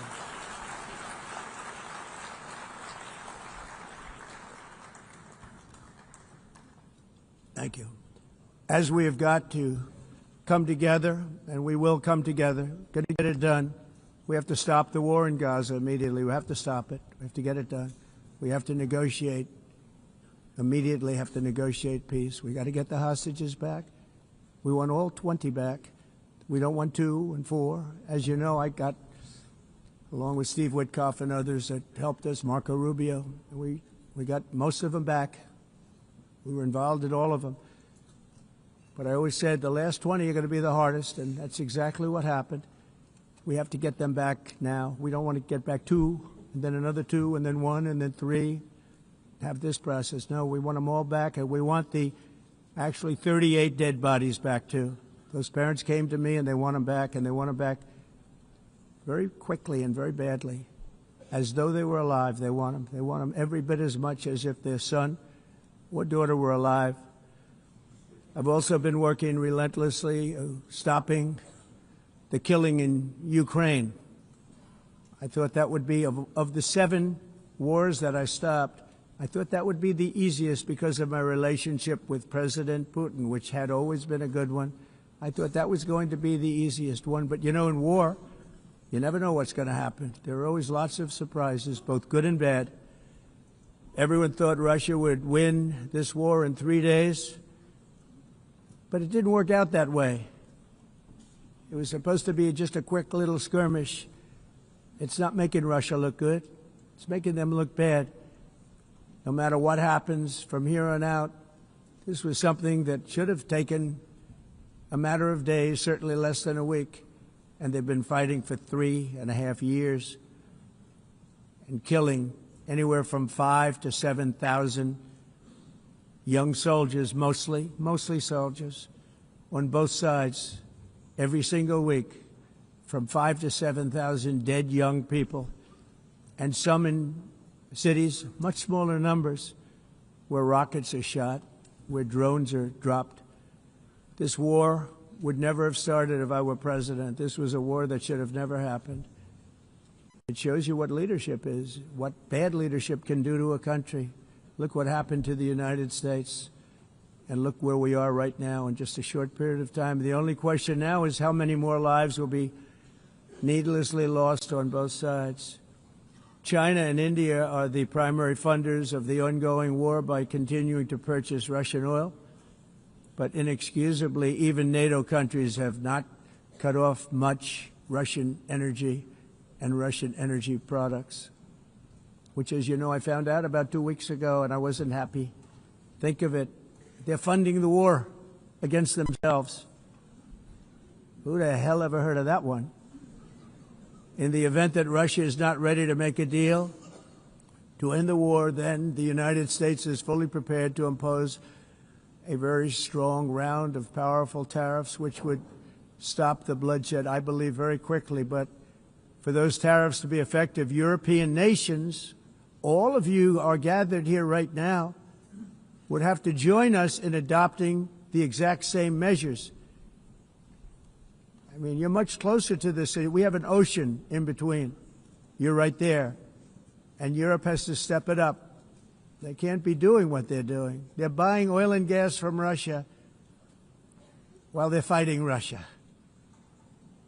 It's embarrassing to them, and it was very embarrassing to them when I found out about it, I can tell you that. They have to immediately cease all energy purchases from Russia. Otherwise, we're all wasting a lot of time.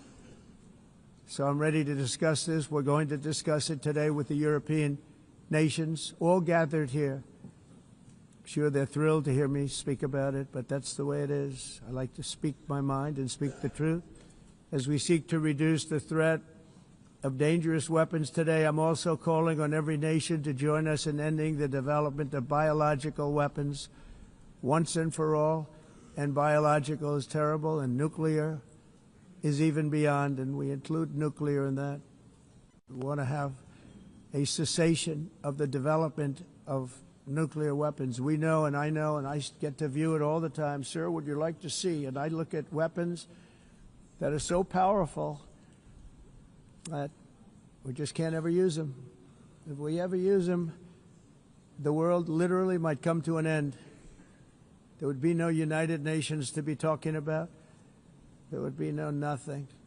Just a few years ago, reckless experiments overseas gave us a devastating global pandemic. Yet despite that worldwide catastrophe, many countries are continuing extremely risky research into bioweapons and man-made pathogens. This is unbelievably dangerous. To prevent potential disasters, I'm announcing today that my administration will lead an international effort to enforce biological weapons convention, which is going to be meeting with the top leaders of the world by pioneering an AI verification system that everyone can trust. Hopefully the UN can play a constructive role, and it will also be one of the early projects under AI. Let's see how good it is, because a lot of people are saying it could be one of the great things ever, but it also can be dangerous, but it could be put to tremendous use and tremendous good, and this would be an example of that. Not only is the UN not solving the problems it should, too often, it's actually creating new problems for us to solve. The best example is the #1 political issue of our time, the crisis of uncontrolled migration. It's uncontrolled. Your countries are being ruined. The United Nations is funding an assault on Western countries and their borders. In 2024, the UN budgeted $372 million in cash assistance to support an estimated 624,000 migrants journeying into the United States. Think of that. The UN is supporting people that are illegally coming into the United States, and then we have to get them out. The UN also provided food, shelter, transportation, and debit cards to illegal aliens. Can you believe that? On the way to infiltrate our southern border. Millions of people came through that southern border. Just a year ago, millions and millions of people were pouring in, 25 million altogether over the 4 years of the incompetent Biden administration. And now we have it stopped, totally stopped. In fact, they're not even coming anymore because they know they can't get through. But what took place is totally unacceptable. The UN is supposed to stop invasions, not create them and not finance them. In the United States, we reject the idea that mass numbers of people from foreign lands can be permitted to travel halfway around the world, trample our borders, violate our sovereignty, cause unmitigated crime, and deplete our social safety net. We have reasserted that America belongs to the American people, and I encourage all countries to take their own stand in defense of their citizens as well. You have to do that because I see it. I'm not mentioning names. I see it, and I can call every single one of them out. You're destroying your countries. They're being destroyed. Europe is in serious trouble. They've been invaded by a force of illegal aliens like nobody's ever seen before. Illegal aliens are pouring into Europe. Nobody is ever, and nobody's doing anything to change it, to get them out. It's not sustainable. And because they choose to be politically correct, they're doing just absolutely nothing about it. And I have to say, I look at London, where you have a terrible mayor, terrible, terrible mayor. And it's been so changed, so changed. Now they want to go to Sharia law. But you're in a different country. You can't do that.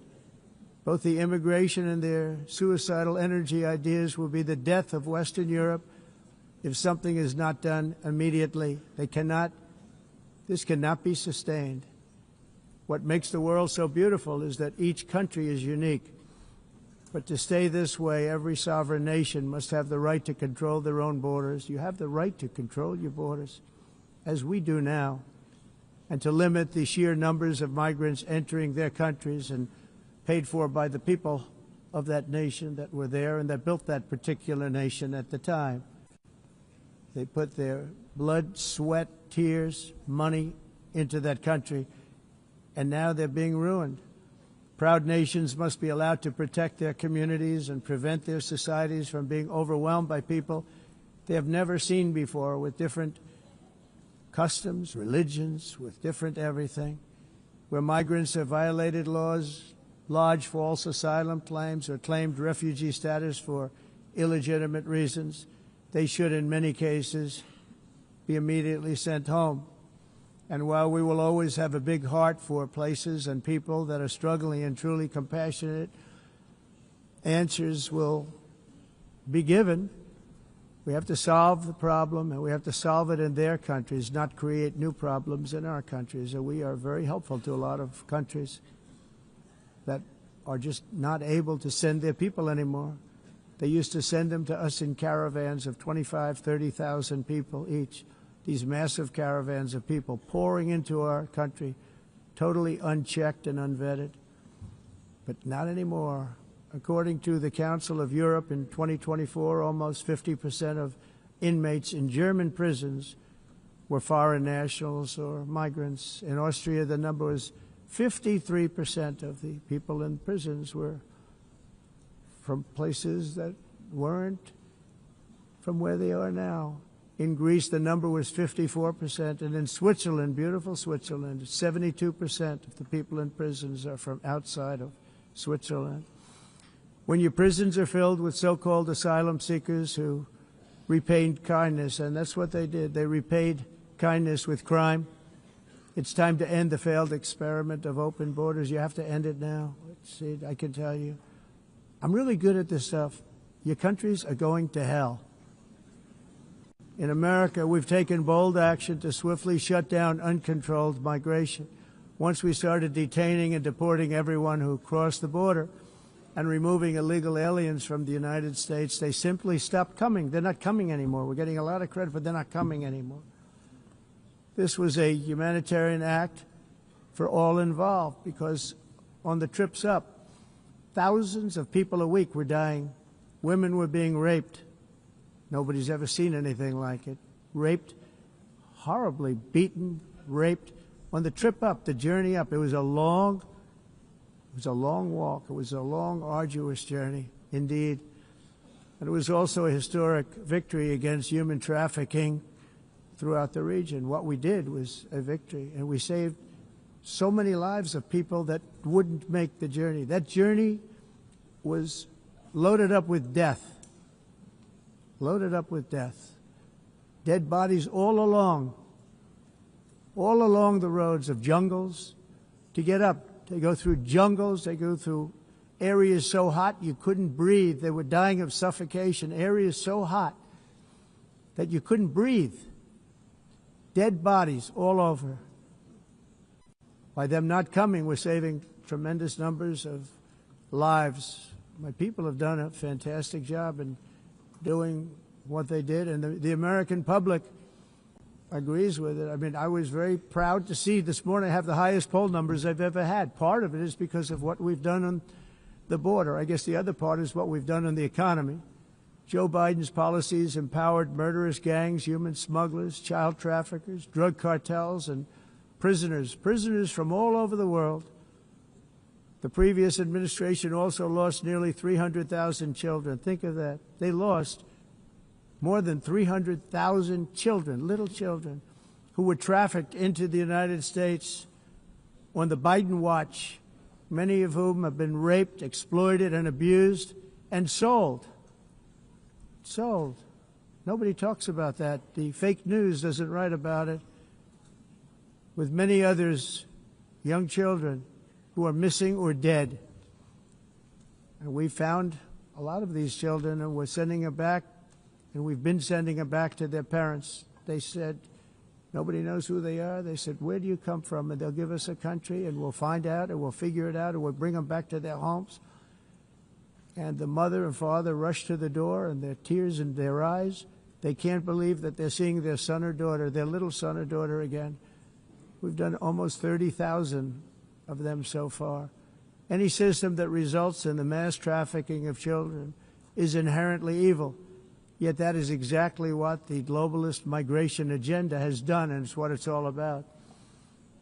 In America, those days, as you know, are over. The Trump administration is working, and we are continuing to work to track down the villains that are causing this problem, and also, as I said, to get back the 30,000 we've already returned. Now I think we're going to have another. We're going to find a lot. You're not going to find all of them. 300, more than 300,000. They're lost or they're dead. They're lost or they're dead because of the animals that did this. To protect our citizens, I've also designated multiple savage drug cartels as far as and you see this, and you see it happening right before your eyes. Let's put it this way. People don't like taking big loads of drugs in boats anymore. There aren't too many boats that are traveling on the seas by Venezuela. They tend not to want to travel very quickly anymore. And we've virtually stopped drugs coming into our country by sea. We call them the water drugs. They kill hundreds of thousands of people. I've also designated multiple savage drug cartels as far as foreign terrorist organizations, along with two bloodthirsty transnational gangs, probably the worst gangs anywhere in the world, MS-13 and Tren de Aragua. Tren de Aragua is from Venezuela, by the way. Such organizations torture, maim, mutilate, and murder with impunity. They're the enemies of all humanity. For this reason, we've recently begun using the supreme power of the United States military to destroy Venezuelan terrorists and trafficking networks led by Nicolas Maduro. To every terrorist thug smuggling poisonous drugs into the United States of America, please be warned that we will blow you out of existence. That's what we're doing. We have no choice. Can't let it happen. They're destroying. I believe we lost 300,000 people last year to drugs, 300,000. Fentanyl and other drugs. Each boat that we sink carries drugs that would kill more than 25,000 Americans. We will not let that happen. Energy is another area where the United States is now thriving like never before. We're getting rid of the falsely named renewables. By the way, they're a joke. They don't work. They're too expensive. They're not strong enough to fire up the plants that you need to make your country great. The wind doesn't blow. Those big windmills are so pathetic and so bad, so expensive to operate. And they have to be rebuilt all the time, and they start to rust and rot. Most expensive energy ever conceived, and it's actually energy. You're supposed to make money with energy, not lose money. You lose money, the governments have to subsidize. You can't put them out without massive subsidies. And most of them are built in China, and I give China a lot of credit. They build them, but they have very few wind farms. So why is it that they build them and they send them all over the world, but they barely use them? You know what they use? Coal. They use gas. They use almost anything, but they don't like wind. But they sure as hell like selling the windmills. Europe, on the other hand, has a long way to go, with many countries being on the brink of destruction because of the green energy agenda, and I give a lot of credit to Germany. Germany was being led down a very sick path, both on immigration, by the way, and on energy. They were going green, and they were going bankrupt. And the new leadership came in, and they went back to where they were, with fossil fuel and with nuclear, which is good. It's now safe, and you can do it properly. But they went back to where they were, and they opened up a lot of different plants, energy-producing plants, and they're doing well. I give Germany a lot of credit for that. They've said this is a disaster, what's happening. They were going all green. All green is all bankrupt. That's what it represents. And it's not politically correct. I'll be very badly criticized for saying it, but I'm here to tell the truth. I don't care. It doesn't matter to me. I'm in New York City. I'm feeling a lot safer. Crime, we're getting crime down. And by the way, speaking of crime, Washington, D.C. was the crime capital of America. Now it's a totally, after 12 days, it's a totally safe city. Everyone's going out to dinner. They're going out to restaurants. Your wife can walk down the middle of the street with or without you. Nothing's going to happen. My people have done a fantastic job. And yes, I called in the National Guard, and the National Guard took care of business, and they weren't politically correct, but they took care of business. We got 1,700 career criminals out, brought them back to where they came from, the countries where they came from, or put them in jails. Washington, D.C. is now a totally safe city again, and I welcome you to come. In fact, we'll have dinner together at a local restaurant, and we'll be able to walk. We don't have to go by an armor-plated vehicle. We'll walk right over there from the White House. They've given up their powerful edge, a lot of the countries that we're talking about, in oil and gas, such as essentially closing the great North Sea oil. Oh, the North Sea, I know it so well. Aberdeen was the oil capital of Europe, and there's tremendous oil that hasn't been found in the North Sea. Tremendous oil. And I was with the Prime Minister I respect and like a lot, and I said, you're sitting with the greatest asset. They essentially closed it by making it so highly taxed that no developer, no oil company can go there. They have tremendous oil left, and more importantly, they have tremendous oil that hasn't even been found yet. And what a tremendous asset for the United Kingdom. And I hope the Prime Minister is listening, because I told it to him 3 days in a row. That's all he heard. North Sea oil, North Sea, because I want to see them do well. I want to stop seeing them ruining that beautiful Scottish and English countryside with windmills and massive solar panels that go 7 miles by 7 miles, taking away farmland. But we're not letting this happen in America. In 1982, the executive director of the United Nations Environmental Program predicted that by the year 2000, climate change would cause a global catastrophe. He said that it will be irreversible, as any nuclear holocaust would be. This is what they said at the United Nations. What happened? Here we are. Another UN official stated in 1989 that within a decade, entire nations could be wiped off the map by global warming. Not happening. You know, it used to be global cooling. If you look back years ago in the 1920s and the 1930s, they said, global cooling will kill the world. We have to do something. Then they said global warming will kill the world, but then it started getting cooler, so now they could just call it climate change, because that way they can't miss. It's climate change, because if it goes higher or lower, whatever the hell happens, there's climate change. It's the greatest con job ever perpetrated on the world, in my opinion. Climate change, no matter what happens, you're involved in that. No more global warming, no more global cooling. All of these predictions made by the United Nations and many others, often for bad reasons, were wrong. They were made by stupid people that have cost their countries fortunes and given those same countries no chance for success. If you don't get away from this green scam, your country is going to fail. And I'm really good at predicting things, you know. They actually said during the campaign they had a hat, the best-selling hat. Trump was right about everything. And I don't say that in a braggadocious way, but it's true. I've been right about everything.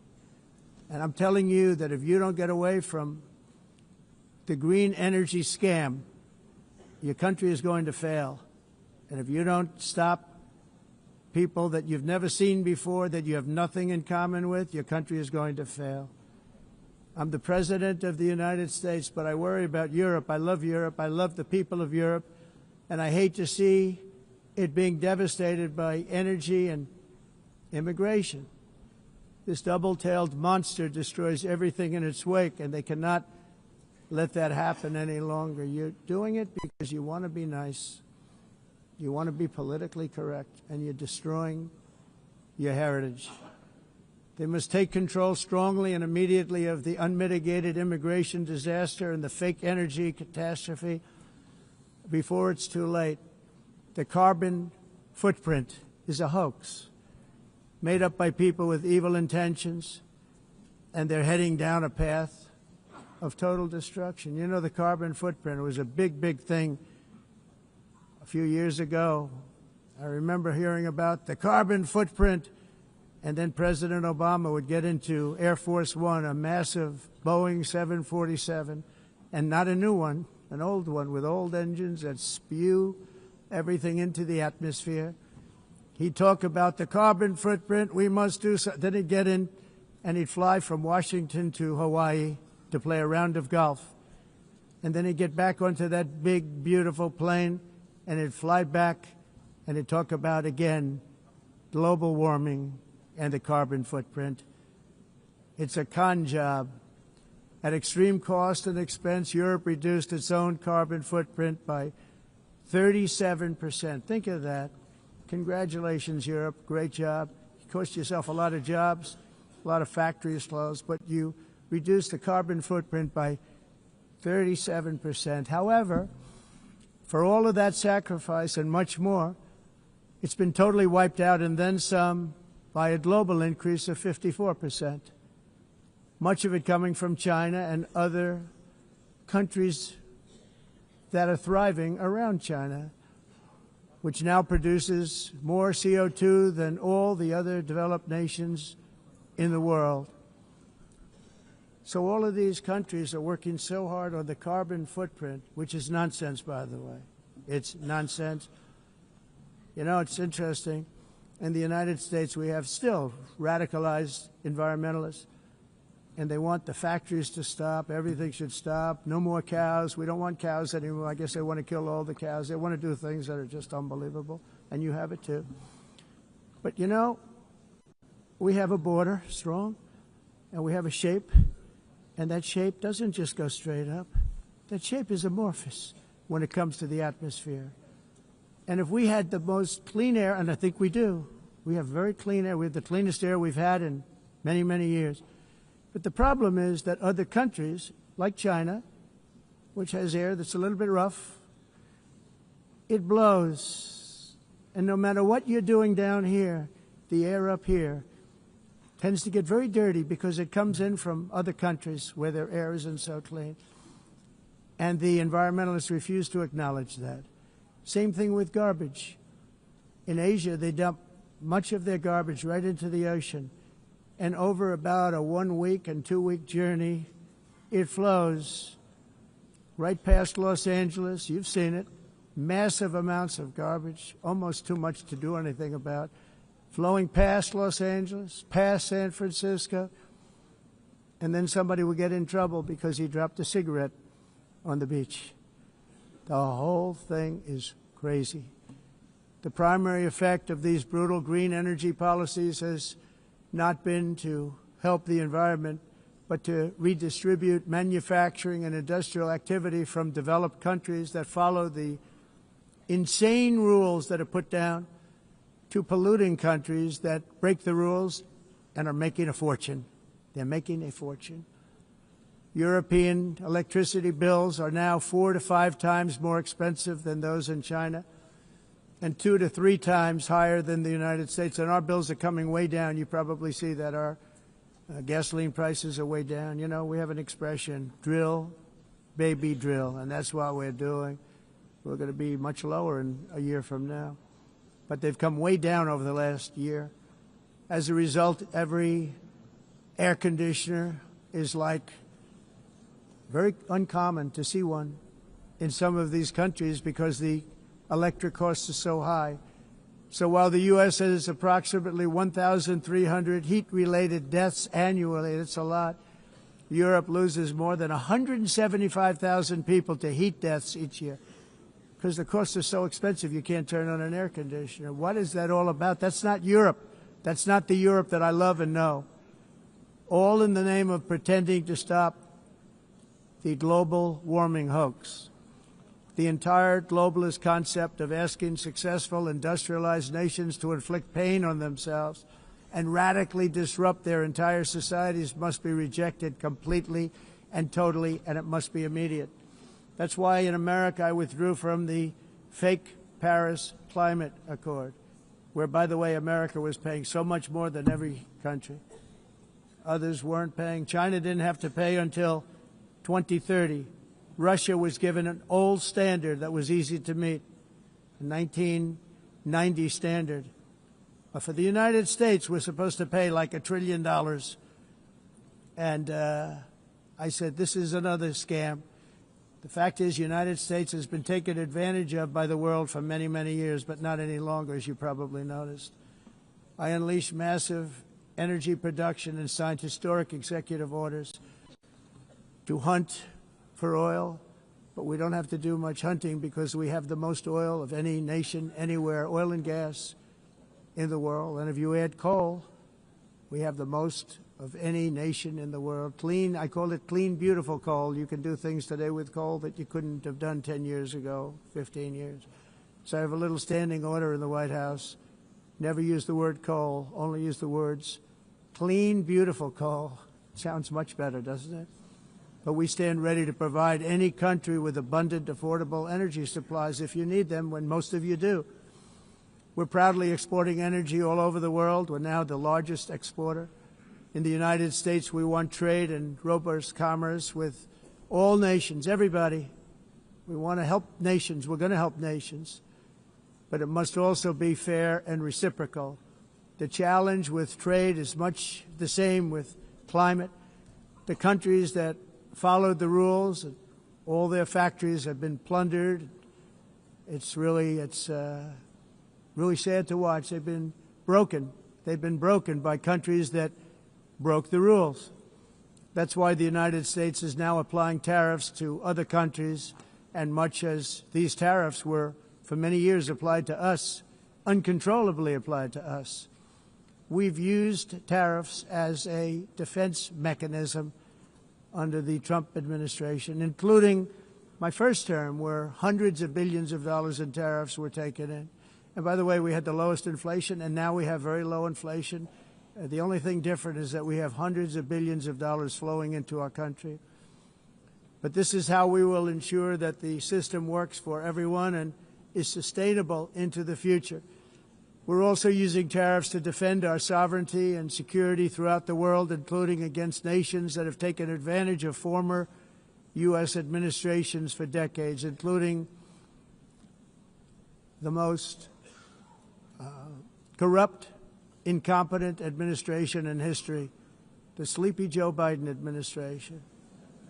Brazil now faces major tariffs in response to its unprecedented efforts to interfere in the rights and freedoms of our American citizens and others, with censorship, repression, weaponization, judicial corruption, and targeting of political critics in the United States. I have a little problem saying this because I must tell you, I was walking in and the leader of Brazil was walking out. We saw him and I saw him, he saw me, and we embraced. And then I'm saying, can you believe I'm going to be saying this in just 2 minutes? We actually agreed that we would meet next week. We didn't have much time to talk, like about 20 seconds. They were in retrospect, I'm glad I waited because this thing didn't work out too well. But we did talk. We had a good talk, and we agreed to meet next week, if that's of interest. But he seemed like a very nice man, actually. He liked me, I liked him. But if you, and I only do business with people I like. When I don't like them, I don't like them. But we had, at least for about 39 seconds, we had excellent chemistry. It's a good sign. But also in the past, Brazil, can you believe this, unfairly tariffed our nation, but now because of our tariffs, we are hitting them back, and we're hitting them back very hard. As president, I will always defend our national sovereignty and the rights of American citizens. So I'm very sorry to say this, that Brazil is doing poorly and will continue to do poorly. They can only do well when they're working with us. Without us, they will fail, just as others have failed. It's true. Next year, the United States will celebrate the 250th anniversary of our glorious independence, a testament to enduring power and American freedom and spirit. We will also be proudly hosting the 2026 FIFA World Cup, and shortly thereafter, the 2028 Olympics, which is going to be very exciting. I hope you all come.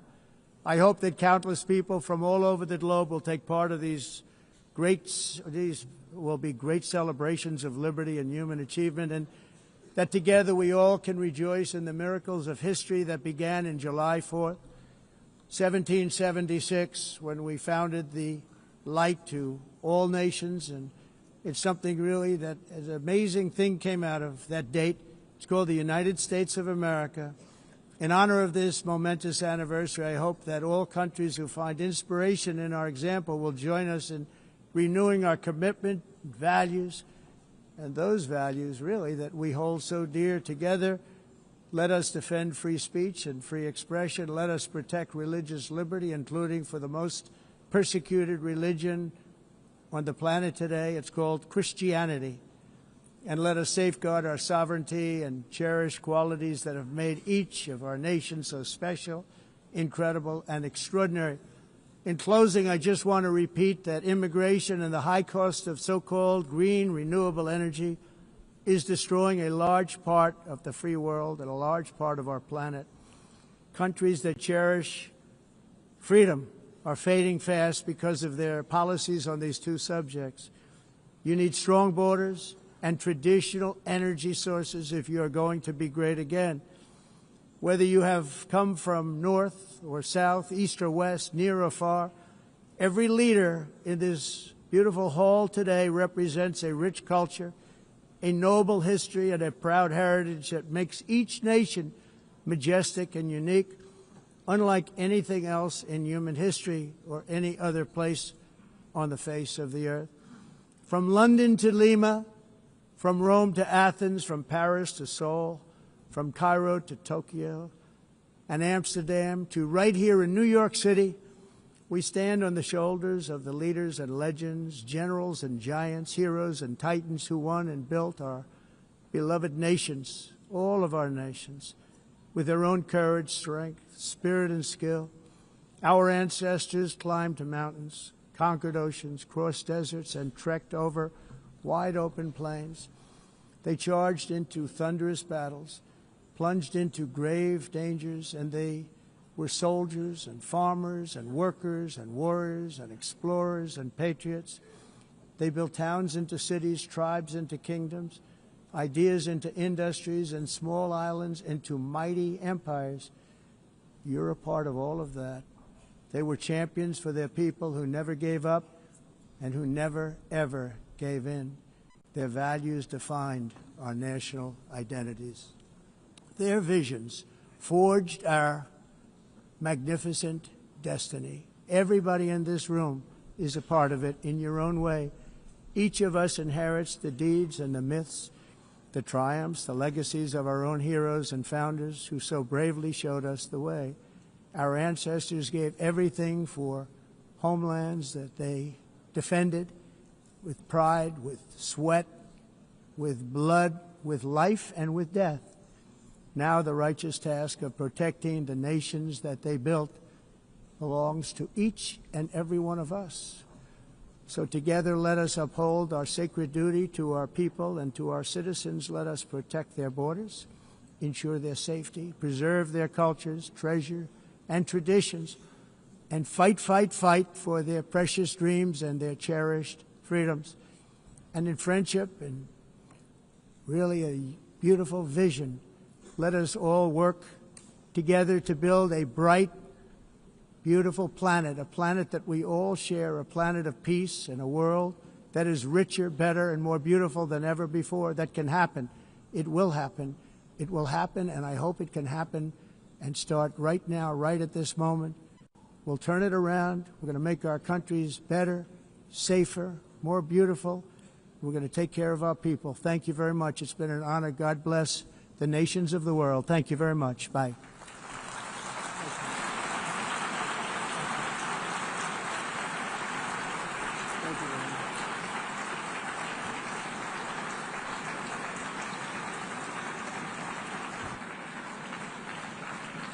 On behalf of the Assembly, I wish to thank the President of the United States,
Please be seated.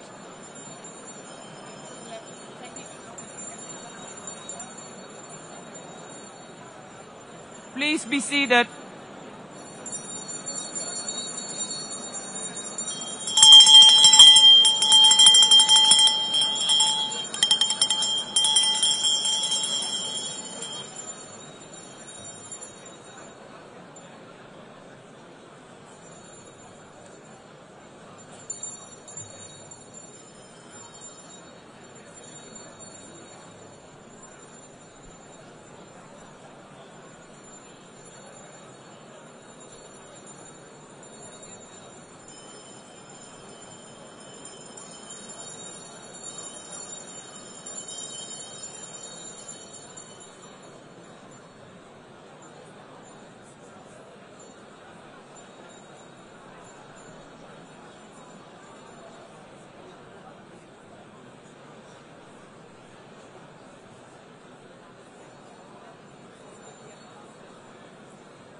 Excellencies, could you please take your seats in due respect to the next speakers? The second row, could you please take your seat right now?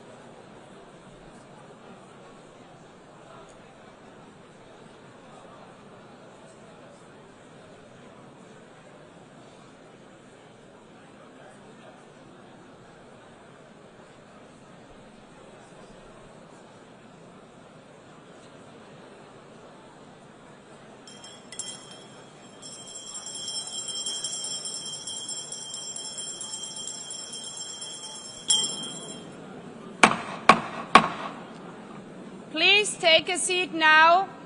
With due respect to the next speakers, I would kindly ask to gentlemen in the left row, please take your seats. We will continue.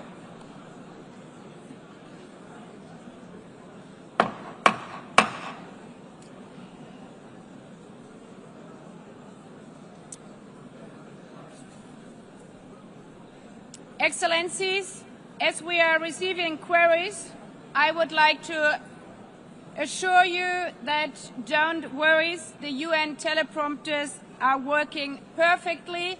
And by this technical note, I would like to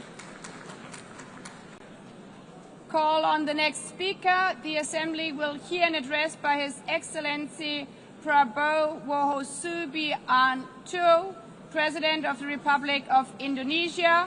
I request Protocol to escort His Excellency and invite him to address the Assembly.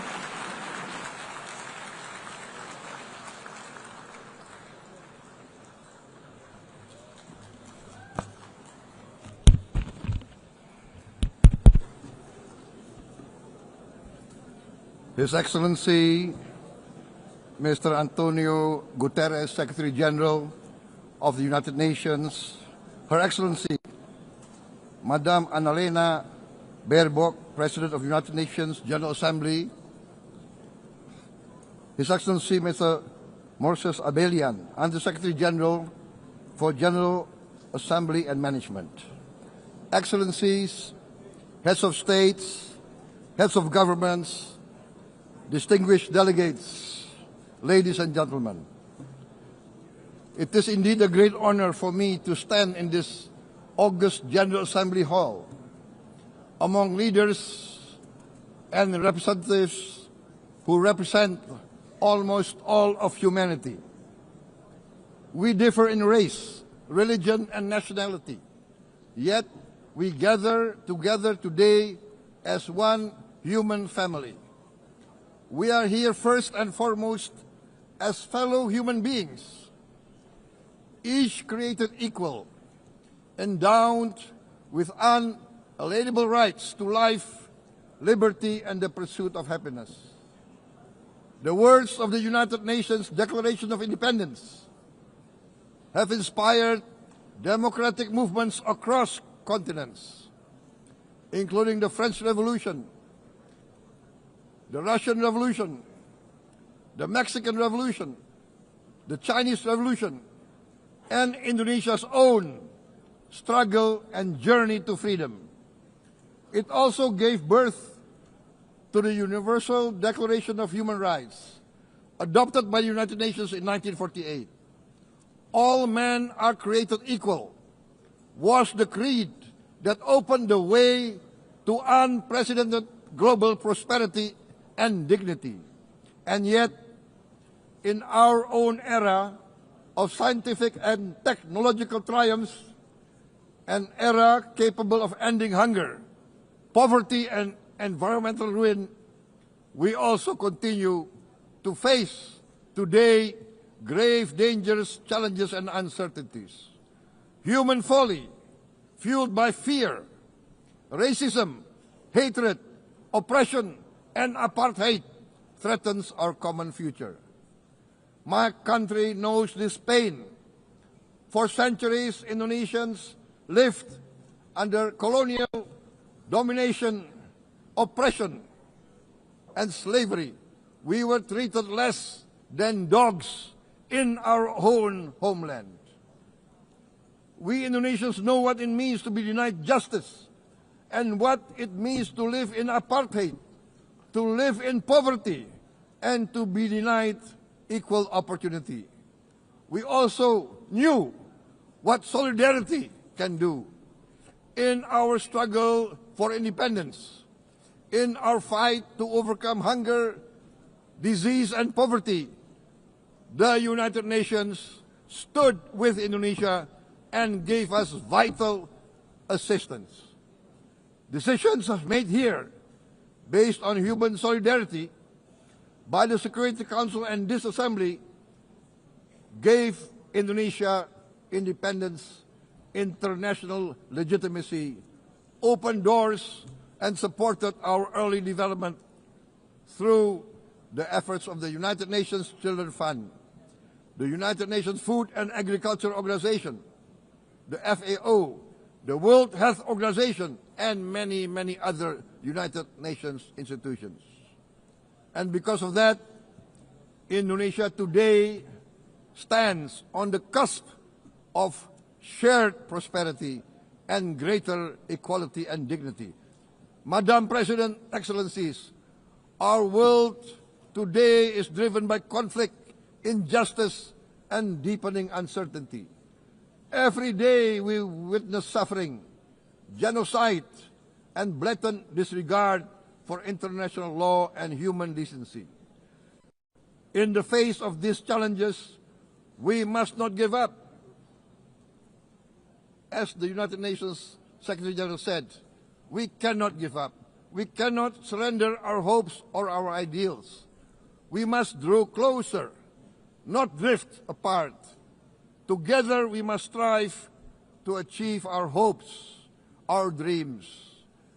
The United Nations was born from the ashes of the Second World War that claimed scores of millions of lives. It was created to secure peace, security, justice, and freedom for all.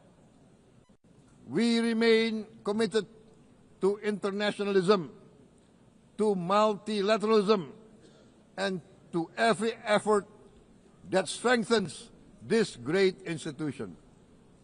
Today, Indonesia is nearer than ever before to meeting the Sustainable Development Goals of ending extreme poverty and hunger. Because years ago, this very chamber chose to listen and uphold social and economic justice. We will never forget. And today, we must never be silent while Palestinians are denied that same justice and legitimacy in this very hall. Excellencies, Thucydides warned, the strong do what they can, the weak suffer what they must. We must reject this doctrine. The United Nations exist to reject this doctrine. We must stand for all, the strong and the weak. Might cannot be right. Right must be right. Indonesia today is one of the largest contributors to United Peacekeeping Forces. We believe in the United Nations. We will continue to serve where peace needs guardians, not with just words, but with boots on the ground. If and when the United Nations Security Council and this great assembly decide Indonesia is prepared to deploy 20,000 or even more of our sons and daughters to help secure peace in Gaza or elsewhere, in Ukraine, in Sudan, in Libya, everywhere when the peace needs to be enforced, peace needs to be guarded, we are ready. We will take our share of the burden, not only with our sons and daughters, we are also willing to contribute financially to support the great mission to achieve peace by the United Nations. Madam President, Excellencies, I propose to this Assembly a message of hope and optimism, grounded in action and execution. Today, we heard the speech of Madam President, the President of the United Nations General Assembly. Yes, it is true what she said. Without the International Civil Aviation Organization, will we be here today? Will we sit in this great hall? Without the United Nations, we cannot be safe. No country can feel secure. We need the United Nations, and Indonesia will continue to support the United Nations. Even though we still struggle, but we know the world needs a strong United Nations. The world's population is growing. Our planet is under strain. Food, energy, and water insecurity haunt many nations. We choose to answer these challenges directly at home and to help abroad wherever we can. This year, Indonesia recorded the highest rice production and grain reserves in our history. We are now self-sufficient in rice, and we are starting now to export rice to other nations in need, including providing rice for Palestine. We are building resilient food supply chains, strengthening farmer productivity, investing in climate-smart agriculture to ensure food security for our children and for the children of the world. We are confident in a few years' time, Indonesia will be the granary of the world. As the world's largest island state, we testify before you that we are already experiencing the direct consequences of climate change, particularly the threat of rising sea levels. The sea level on the north coast of our capital city is increasing by 5 centimeters every year. Can you imagine in 10 years? Can you imagine in 20 years? For this, we are forced to build a giant seawall, 480 kilometers in length. It will take us maybe 20 years, but we have no choice. We have to start now. Therefore, we choose to confront climate change not by slogans, but by immediate steps. We are committed to meeting our 2015 Paris Agreement obligations. We aim to achieve net zero emission by 2060, and we are very confident we can achieve net zero emission much earlier. We aim to reforest more than 12 million hectares of degraded forest, to reduce forest degradation, to empower local communities with quality green jobs for the future. Indonesia is shifting decisively from fossil fuel-based development towards renewable-based development. From next year, most of our additional power generation capacity will come from renewables. Our goal is clear: to lift all of our citizens out of poverty and make Indonesia a hub for solutions to food, energy, and water security. Madam President, Excellencies, we live in a time when hatred and violence can seem to be the loudest voices. But beneath this loud noise lies a quieter truth, that every person longs to be safe, to be respected, to be loved, and to leave a better world to their children. Our children are watching. They are learning leadership, not from textbook, but from our choices. Today, still, a catastrophic situation in Gaza is unfolding before our eyes. At this very moment, the innocent are crying for help, are crying to be saved. Who will save them? Who will save the innocent?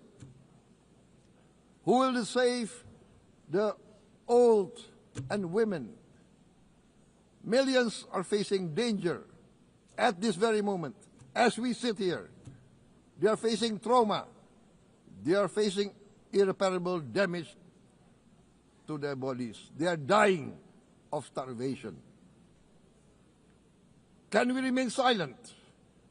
Will there be no answer to their screams?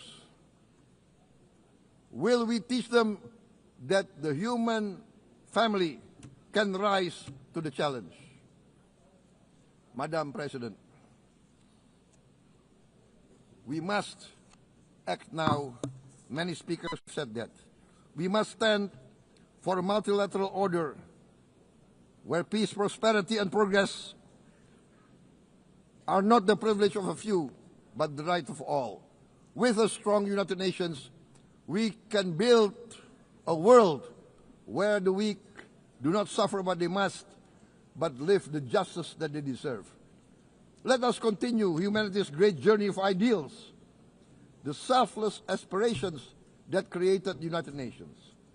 Let us use science to uplift, not use science to destroy. Let rising nations help others to lift themselves. I am convinced that the leaders of the great world civilizations of the West, of the East, of the North, of the South, leaders of America, Europe, of India, China, the Islamic world, the whole world, I am convinced they will rise to their role demanded by history. We are all hopeful that the leaders of the world will show great statesmanship, great wisdom, restraint, humility, overcome hate, overcome suspicion. Madam President, distinguished delegates, we are greatly heartened by the events of the last few days, where significant leading countries of the world have chosen to side with history, to choose the right side of history, the path of the moral high ground, the path of rectitude, the path of justice, the path of humanity, to shun hatred, to overcome suspicion, and to avoid the use of violence. The use of violence will beget violence. No one country can bully the whole community of the human family.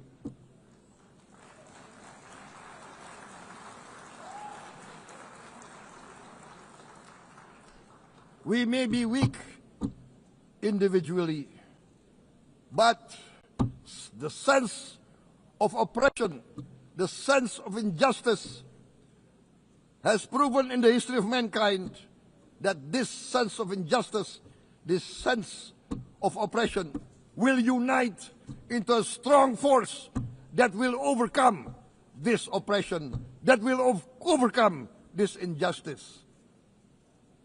To close, I would like to reiterate again Indonesia's complete support for the two-state solution in Palestine. We must have an independent Palestine, but we must also recognize, we must also respect, and we must also guarantee the safety and security of Israel. Only then we can have real peace, and no longer hate and no longer suspicion. The only solution is this two-state solution.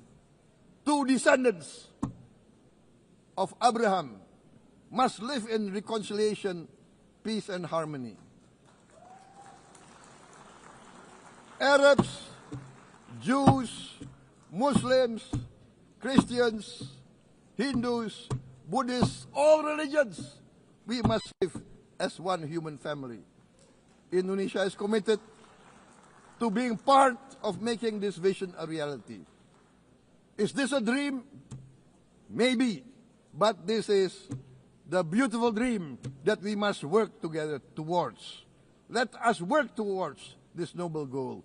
Let us continue humanity's journey of hope, a journey started by our forefathers, a journey that we must complete. Thank you. Wassalamualaikum warahmatullahi wabarakatuh.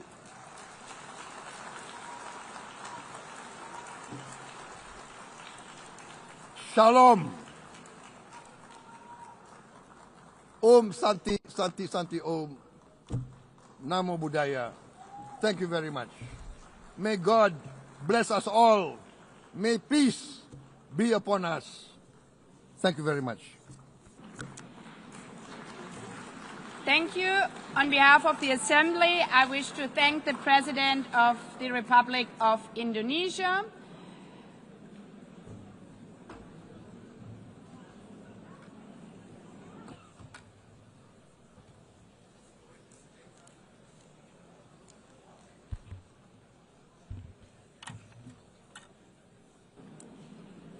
The Assembly will hear an address by His Excellency Recep Tayyip Erdogan, President of the Republic of Turkey. I request protocol to escort His Excellency and invite him to address the Assembly.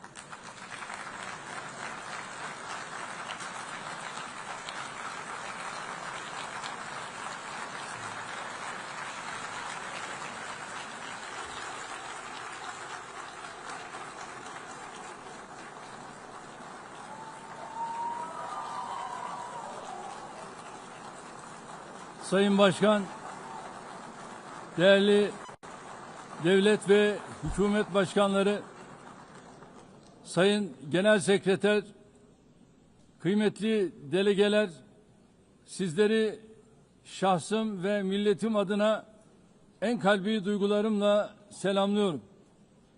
Birleşmiş Milletler 80. Genel Kurulu'nun tüm insanlık için hayırlara vesile olmasını temenni ediyorum. İnsanlığın ortak vicdanını temsil eden bu kürsüden sizlere bir kez daha hitap etmekten büyük bir bahtiyarlık duyuyorum. Genel Kurul Başkanlığını tamamlayan Sayın Yang'ı tebrik ediyor. Bu görevi devralan Sayın Berbok'a başarılar diliyorum. Konuşmamın hemen başında Filistin'in giderek artan sayıda ülke tarafından tanındığı bir dönemde Filistin Devlet Başkanı Sayın Mahmud Abbas'ın bugün bizzat aramızda olamayışından duyduğum üzüntüyü ifade etmek istiyorum. Biz bugün bu kürsüde kendi vatandaşlarımızla birlikte sesi kısılmak istenen Filistin halkına tercüman olmak için de bulunuyoruz. Filistin devletini tanıyacağını açıklayan tüm ülkelere teşekkür ediyor. Henüz bu kararı almayan devletleri ise bir an önce harekete geçmeye çağırıyorum. Sayın Başkan, değerli üyeler, Birleşmiş Milletler şartı bundan 80 yıl önce San Francisco'da imzalandı ve 24 Ekim 1945'te yürürlüğe girdi.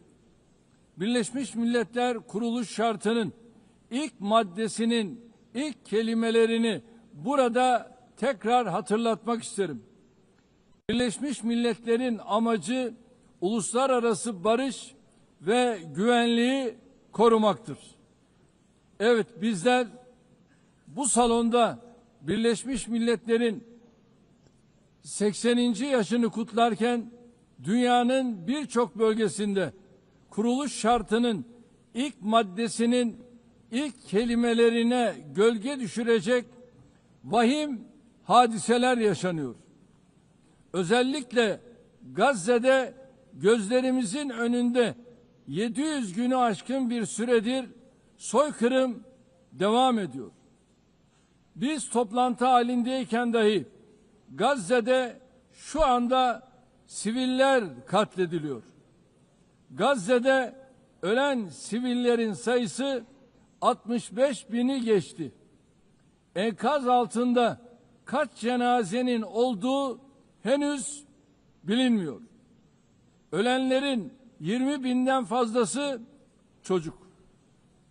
İsrail tarafından Gazze'de son 23 aydır her saat bir çocuk acımasızca hayattan kopartılıyor. Bunlar sayı değil dostlar. Hepsi birer can, birer masum insan. Şu anda sadece silahlarla değil, açlık silahıyla da insanlar öldürülüyor.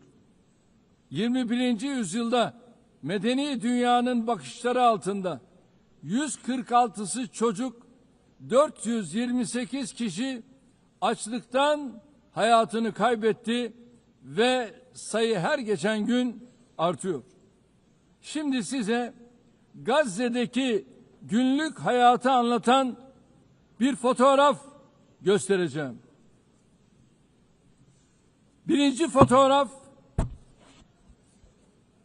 gördüğünüz gibi ellerinde leğenli kadınlar. Lütfen hepimiz elimizi vicdanımıza koyup cevap verelim. 2025 yılında böyle bir gaddarlığın makul bir sebebi olabilir mi? Fakat insanlık adına bu utanç manzarası Gazze'de 23 aydır her gün tekrar ediyor. 365 kilometre kare içinde yaşayan 2,5 milyon Gazze'li her gün yerinden ediliyor, her gün bir başka bölgeye göçe zorlanıyor. Gazze'nin sağlık altyapısı tamamen çökmüş durumda. Doktorlar öldürüldü ya da gözaltına alındı. Ambulanslar vuruldu. Hastaneler bombalandı. Yıkıldı. Tedavi mümkün değil. Operasyon mümkün değil. İlaç bulmak mümkün değil. Dostlar, bakın Tayyip Erdoğan olarak içim yanarak, içim kan ağlayarak söylüyorum. Henüz 2-3 yaşındaki elleri, kolları, bacakları olmayan masum yavrucuklar bugün maalesef Gazze'nin olağan fotoğrafı haline gelmiştir.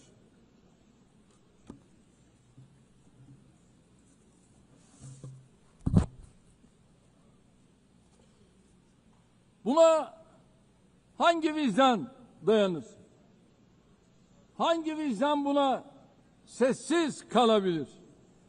Çocukların açlıktan, ilaçsızlıktan öldüğü bir dünyada huzur olur mu? Hepimiz anne babayız. Üzerine titrediğimiz evlatlarımız, torunlarımız var. Burada, Amerika'da, Avrupa'da, dünyanın her yerinde bir çocuğun eline küçük bir diken batsa anne babaların yüreği yanıyor, ama Gazze'de çocukların elleri, kolları, bacakları anestezi yapılmadan ampute ediliyor. Kimse kusura bakmasın ama bu insanlığın dip noktasıdır. İnsanlık tarihi son bir asırda böyle bir vahşet görmemiştir. Her şey gözümüzün önünde cereyan ediyor. Gazze'deki soykırım medya, sosyal medya aracılığıyla her an canlı olarak yayınlanıyor. İsrail şu ana kadar Gazze'de ulusal ve uluslararası basında çalışan 250 gazeteciyi kasıtlı olarak öldürdü. Gazze'ye tüm girişleri yasakladı. Ama yine de soykırımı gizleyemedi. Filistin topraklarında devam eden soykırıma her fırsatta dikkatleri çeken Genel Sekreter Sayın Guterres'i gönülden destekliyorum. Cesareti için kendisini bir kez daha tebrik ediyorum.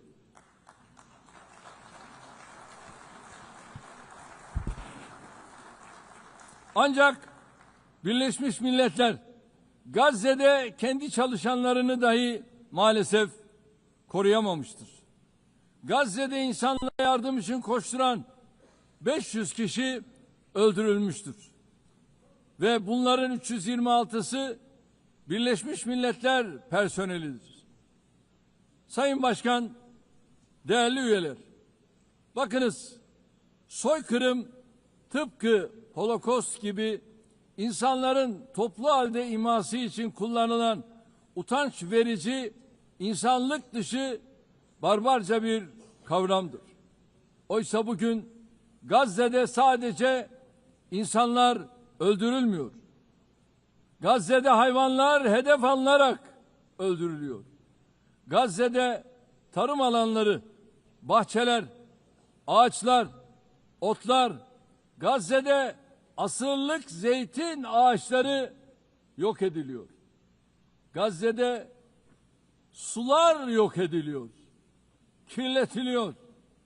Gazze'de binalar, evler, kütüphaneler, hastaneler, okullar, camiler, kiliseler, tarihi yapılar bilinçli bir şekilde yıkılıyor. Gazze'nin toprağı insan içinde, hayvan içinde, bitki içinde artık işe yaramaz hale getiriliyor. İşte sizlere bir başka fotoğraf daha. Şimdi size soruyorum. Elimdeki şu fotoğrafın güvenlik arayışıyla ne ilgisi var? Bunun adı canlıya düşmanlık, hayata düşmanlık değil midir?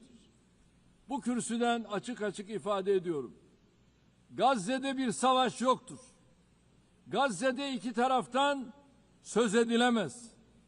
Gazze'de bir yanda elinde en modern, en öldürücü silahlar olan düzenli ordu, diğer tarafta ise masum siviller, masum çocuklar vardır. Bu terörle mücadele değildir. Bu 7 Ekim olayı öne sürülerek yürütülen bir işgal, tehcir, sürgün, soykırım, daha doğrusu bir toplu kıyım politikasıdır.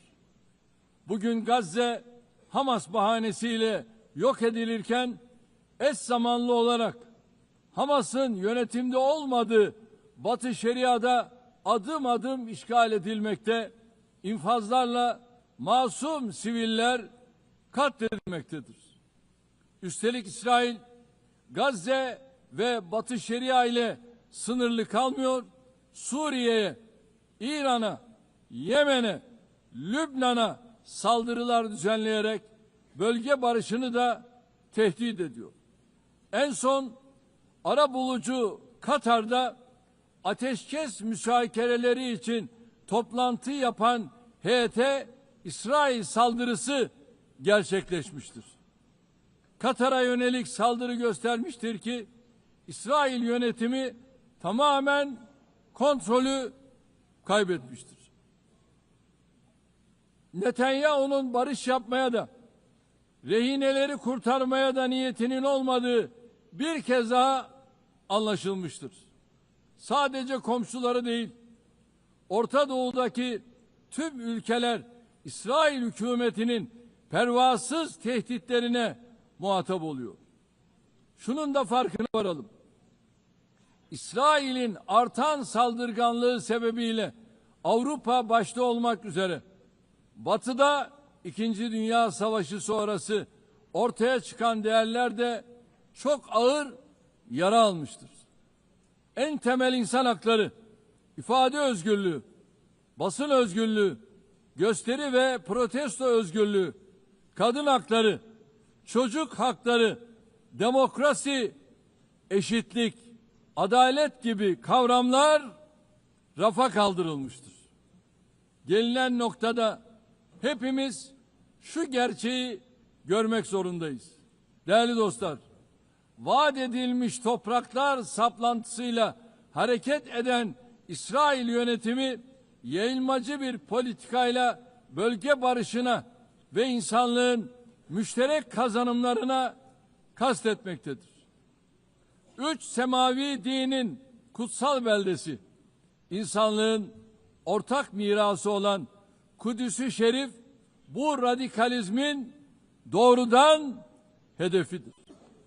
Vicdan sahibi Musevileri de rahatsız eden, onların da tasvip etmediği, dahası tüm dünyada antisemitizmi körükleyen bu cinnet hali artık daha fazla devam edemez.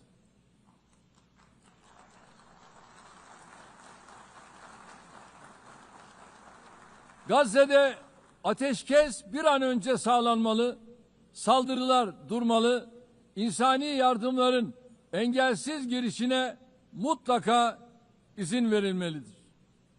Soykırım kadrosunun uluslararası hukuka hesap vermesi temin edilmelidir. İnşallah bu mutlaka gerçekleşecektir. Gazze'de yaşanan barbarlığa karşı sesini yükseltmeyen, tavır almayan herkes bu vahşetin sorumluluğuna ortaktır. Buradan bütün devlet ve hükümet başkanlarına samimiyetle sesleniyorum. Gün bugündür. Gün insanlık adına Filistinli mazlumların yanında dimdik durma günüdür. Halklarınız Gazze'deki barbarlığa tepki gösterirken gelin sizler de adım adım cesaretinizi gösterin. Çocukları büyüttüğü Gazze'ye karşı insanlık görevinizi yerine getirin. Bu vesileyle dünyanın farklı ülkelerinde Gazze'li mazlumlara sahip çıkmak için meydanları dolduran Gazze'li masumlara destek olmak için denizlere yelken açan akademisyeniyle, sanatçısıyla, siyasetçisiyle, aktivistiyle, öğrencisiyle tüm Filistin savunucularına en kalbi selamlarımı yolluyorum.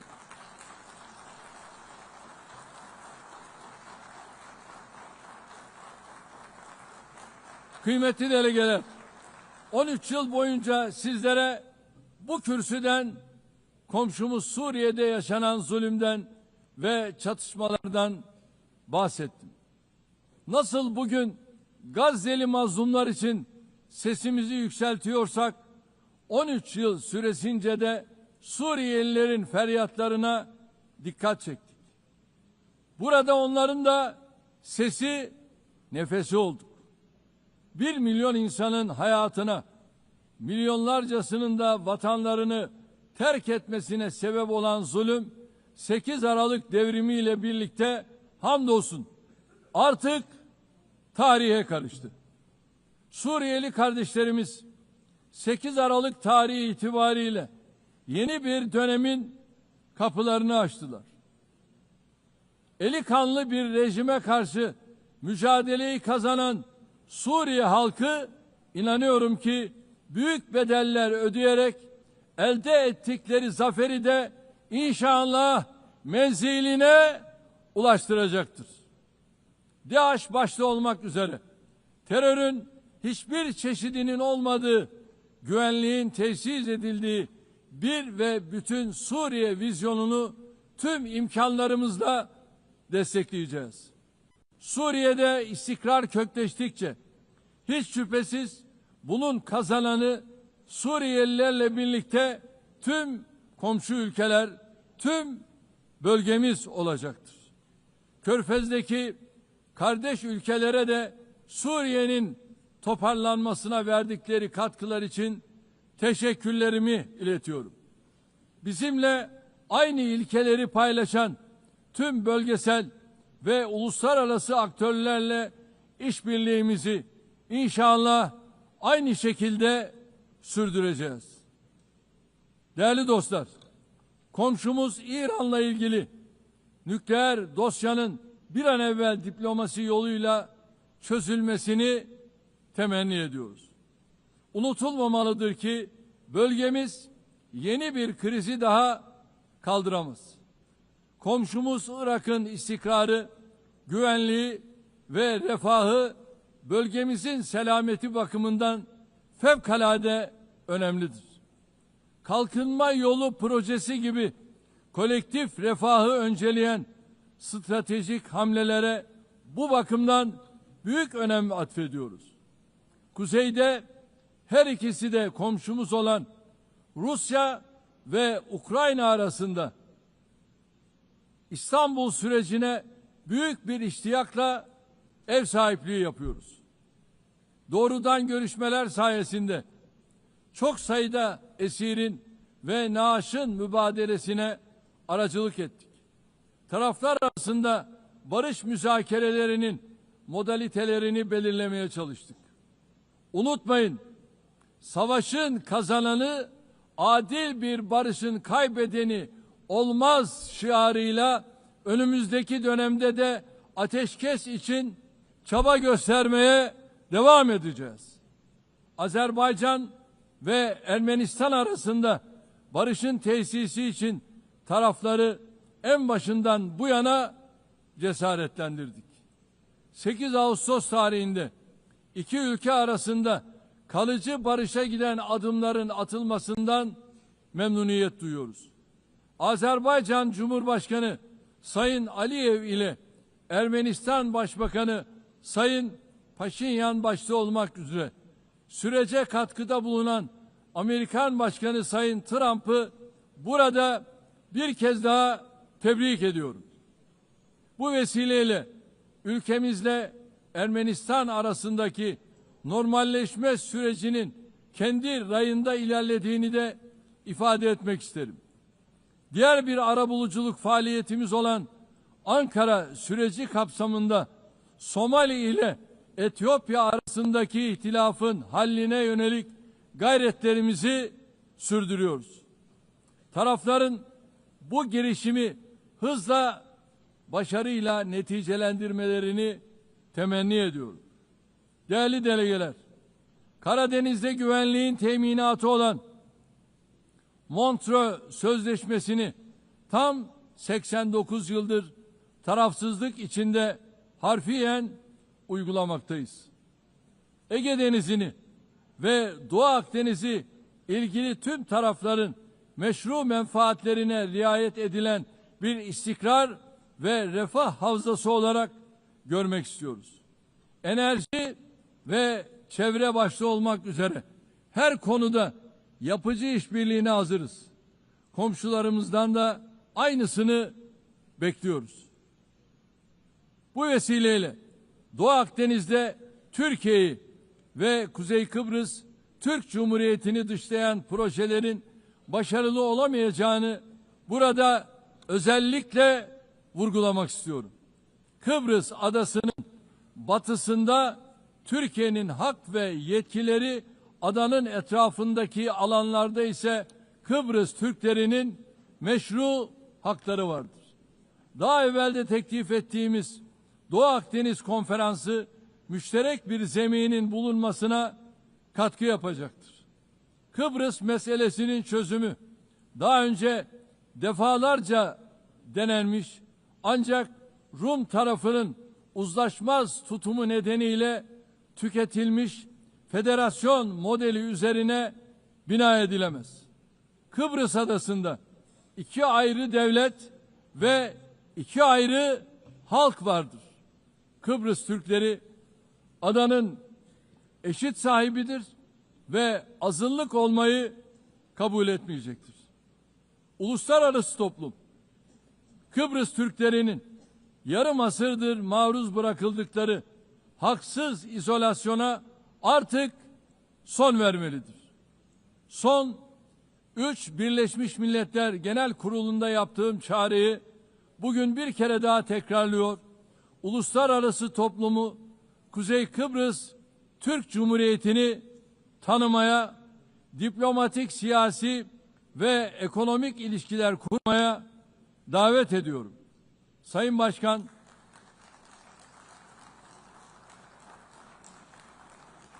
Başkan, değerli üyeler, önümüzdeki dönemde Türkiye-Avrupa Birliği ilişkilerinde yeni bir başlangıç ve vizyon arzuluyoruz. Bu vizyon günü kurtaran değil, ufku yeniden tayin eden, ortak geleceğimizi şekillendiren bir vizyon olmalıdır. Bunun için elbette Avrupa Birliği'nin de bizim kadar istekli ve kararlı olması mühimdir. Net güvenlik sağlayıcısı bir ülke olarak Birleşmiş Milletler, NATO, AGİT ve Avrupa Birliği'nin harekat ve misyonlarına katkılarımızı sürdürüyoruz. 2026 yılındaki NATO zirvesini Ankara'da toplayacağız. NATO müttefikimiz Amerika Birleşik Devletleri ile ilişkilerimizi ticaret, yatırım, enerji ve savunma sanayi başta olmak üzere birçok alanda güçlendiriyoruz. Atayurdumuz Orta Asya'daki kardeş ülkelerimizin barış, istikrar ve refahı bizim için vazgeçilmezdir. Türk Devletleri Teşkilatımız bölgesel bir çatı olmanın ötesine geçerek küresel bir aktör olma yolunda ilerliyor. Köklü beşeri bağlarımızın olduğu Balkanlarda barışın ve istikrarın sürmesi için yoğun gayret içindeyiz. Temmuz ayında ihdas ettiğimiz Balkan Barış Platformu bu yöndeki çabalarımızın en yeni örneğidir. KFOR komutanlığı görevini de bu yıl Ekim ayında bir kez daha üstleneceğiz. Afganistan'daki yönetimin toplumu kuşatıcı, dikkate alan bir anlayış sergilemesi temel arzumuzdur. Yeniden toparlanma sürecinde uluslararası toplumun Afgan halkını yalnız bırakmamasıdır. Türkiye ve Türk milleti olarak Afgan kardeşlerimizin her daim yanında olmaya devam edeceğiz. Değerli dostlar, Güney Asya'da barış ve istikrarın muhafazasını son derece önemli görüyoruz. Nisan ayında Pakistan ve Hindistan arasındaki çatışmaya varan bu gerilimde varılan ateşkesten memnuniyet duyuyoruz. İki ülke arasında terörle mücadelede işbirliğini önemsiyoruz. Keşmir meselesinin Birleşmiş Milletler Güvenlik Konseyi kararları temelinde Keşmirli kardeşlerimizin beklentileri ekseninde diyalogla çözülmesini destekliyoruz. Afrika kıtasıyla eğitimden sağlığa, altyapıdan ticarete kadar geniş bir yelpazede ilişkilerimiz yıldan yıla güçleniyor. Somali'nin terörle mücadelesine gereken her türlü desteği verirken insani yardım faaliyetlerimizi de sürdürüyoruz.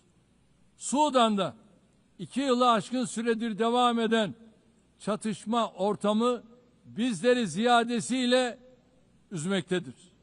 Sudan'da akan kanın durması ve sürdürülebilir barışın tesis edilmesi uluslararası toplumun ortak sorumluluğudur.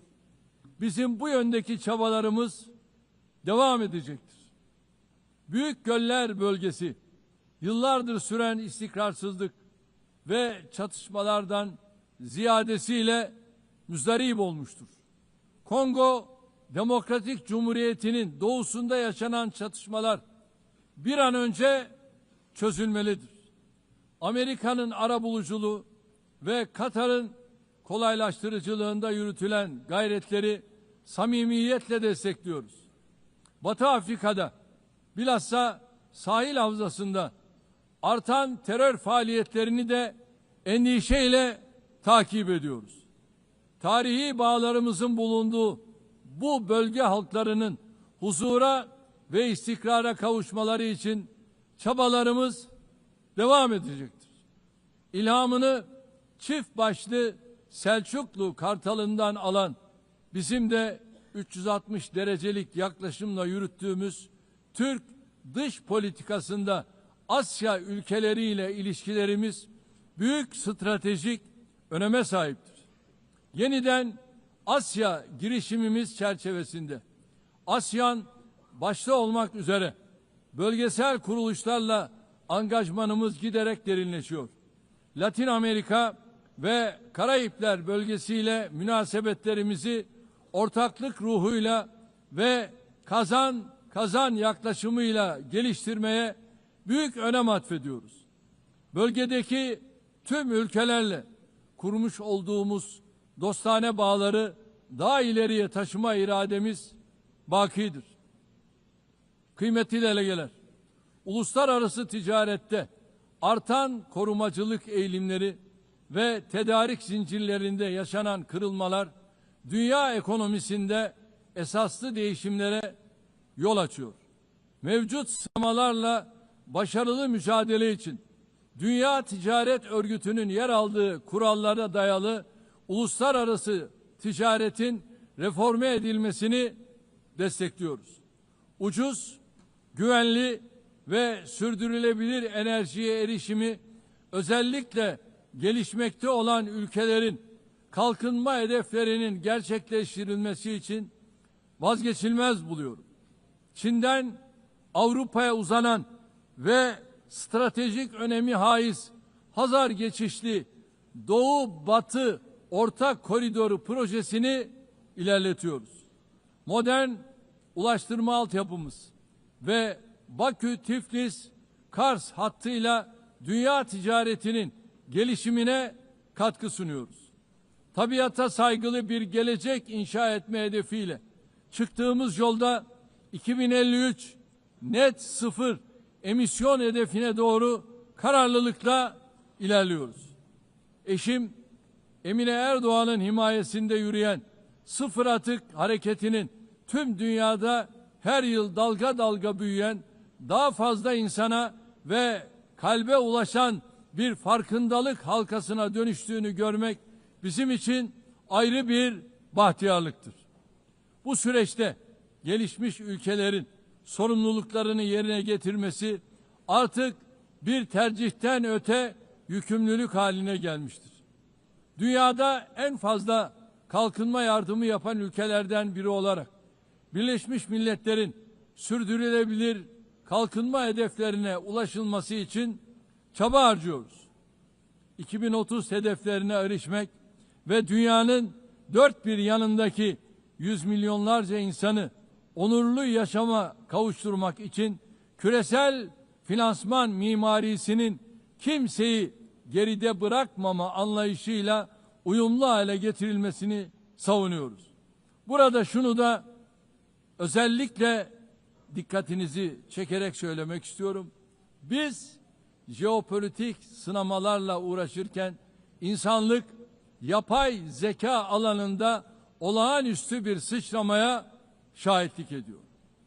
Çığır açan bu teknolojilerin dönüştürücü gücü ve sunduğu nimetlerden hiçbir toplumun mahrum bırakılmaması gerekiyor. Yapay zeka teknolojileri yeni bir tahakküm aracı olarak değil, insanlığın lehine kullanılmalıdır. Ev sahipliğini yaptığımız en az gelişmiş ülkeler için Birleşmiş Milletler Teknoloji Bankası, dijital ve teknolojik açığın kapatılmasında kritik rol oynuyor. Hazırladığımız ve evrensel mutabakatla yakında imzayı açacağımız dijital dünyada çocuk hakları sözleşmesinin bu alanda küresel bir farkındalık oluşturacağına inanıyor. Çabalarımıza güçlü desteğinizi bekliyoruz. Diğer taraftan ırkçılık, yabancı karşıtlığı ve bilhassa İslam düşmanlığının vahim boyutlara ulaştığı günümüzde bir arada yaşama kültürünü tehdit eden bu akımlarla mücadele insanlık için zaruret halini almıştır.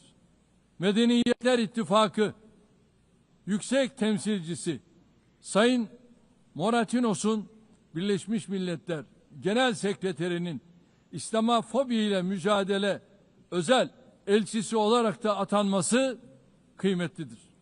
Geçen sene burada ifade ettiğim gibi aile kurumu günümüzde daha önce hiç olmadığı kadar tehdit altındadır. Kadın ve erkekten oluşan aileyi savunmak aynı zamanda insanı, fıtratı, yaşamı ve geleceği savunmak demektir. Türkiye olarak artan saldırılar karşısında aileyi savunmaya devam edeceğiz. Kıymetli delegeler, insanlığın bir daha savaş felaketi yaşamaması için kurulan Birleşmiş Milletler'in kökleri içinde bulunduğumuz karanlık döneme ışık tutacak değerlerle doludur. Genel Sekreter Sayın Guterres'in teşkilatımızı etkin ve verimli hale getirmek amacıyla başlattığı Birleşmiş Milletler 80 girişimine desteğimiz tamdır. Bu girişimin Birleşmiş Milletler'in tüm faaliyetlerini daha da güçlendirecek bir süreç olarak başarıya ulaşmasını temenni ediyorum. Bu sürece İstanbul'u bir Birleşmiş Milletler merkezi haline getirme vizyonumuzdan da hareketle güçlü destek vermeye hazırız. 80. yılda Birleşmiş Milletleri kuruluş ruhuna döndürecek adımları atmak hepimizin ortak sorumluluğudur. Biz güçlünün haklı olduğu değil, haklının güçlü olduğu bir sistem kurulana kadar dünya 5'ten büyüktür demeye devam edeceğiz.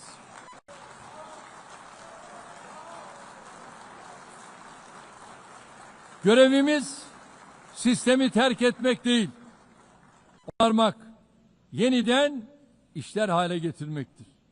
Hiç şüphesiz daha adil bir dünya mümkündür. Türkiye daha adil bir dünyanın inşası için mücadelesini sabırla devam ettirecektir. Rabbim yar ve yardımcımız olsun diyorum. Hepinizi bir kez daha sevgi ve saygıyla selamlıyorum. Kalın sağlıcakla.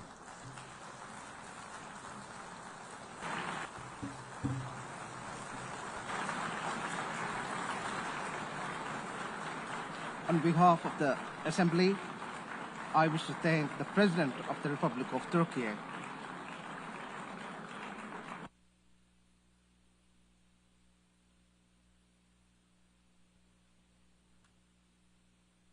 The Assembly will hear an address by Her Excellency Dina Ercilia Boluarte Segara, President of the Republic of Peru.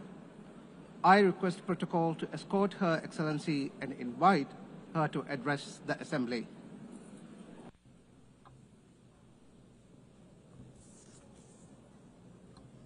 Señora Presidenta de la Asamblea General, Annalena Baerbock, Señor Secretario General de las Naciones Unidas, Antonio Guterres, señoras y señores, jefes de Estado y señoras presentes en esta magna asamblea. El Perú es el centro y cuna de grandes civilizaciones milenarias, siendo la última el imperio de los incas, que dejó un legado de grandeza. Somos herederos asimismo del virreinato del Perú, que abarcó las 2/3 partes de América del Sur. Somos un país mestizo, mezcla fundamental entre hispanos y andinos, orgulloso de ser heredero de los más grandes imperios de Europa y América del siglo XVI. El pueblo peruano es hoy resiliente, emprendedor, solidario, amante de la paz, la libertad y la democracia.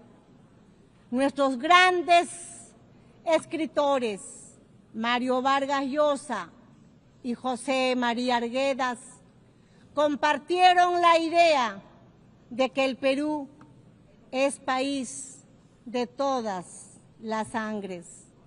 Nuestra identidad expresa creativamente que somos la unidad de los diversos, unidos bajo la misma roja y blanca bandera peruana. En nuestro país viven los pueblos originarios y los pueblos del mundo en paz y unidad, como una gran síntesis del Perú, país en el que vivió y trabajó durante 40 años el Papa León XIV, nacionalizado peruano, por su profundo amor a nuestra gente, tanto por su carácter solidario y pacífico, como por su fe católica y cristiana. Todos los estudios señalan que somos el país más emprendedor del mundo, razón por la cual después de la pandemia del COVID-19, que por una pésima administración gubernamental alcanzó más de 2 millones de fallecidos, nos hemos empezado a recuperar, logrando hoy más de 17 meses de crecimiento consecutivo de nuestra economía. Hemos derrotado la recesión y la inflación originada por la violencia política y por la corrupción. Un golpe de Estado fallido y la fuga de más de 20.000 millones de dólares entre los años 2021 y 2023. Hemos recuperado la confianza de la inversión nacional, pero también del extranjero, y abrazado a la libertad. Somos un país solvente y estable por el golpe de Estado de diciembre del 2022 que pretendía instaurar una dictadura sometiendo a todos los poderes del Estado. Tuve que asumir constitucionalmente la presidencia de la República. Desde ese entonces se estableció una narrativa por la cual el golpista se convirtió en víctima y la presidenta, que asumió constitucional y legalmente la presidencia, fue acusada por algunas voces de golpista y usurpadora. La mentira trastocada en verdad y la verdad en mentira.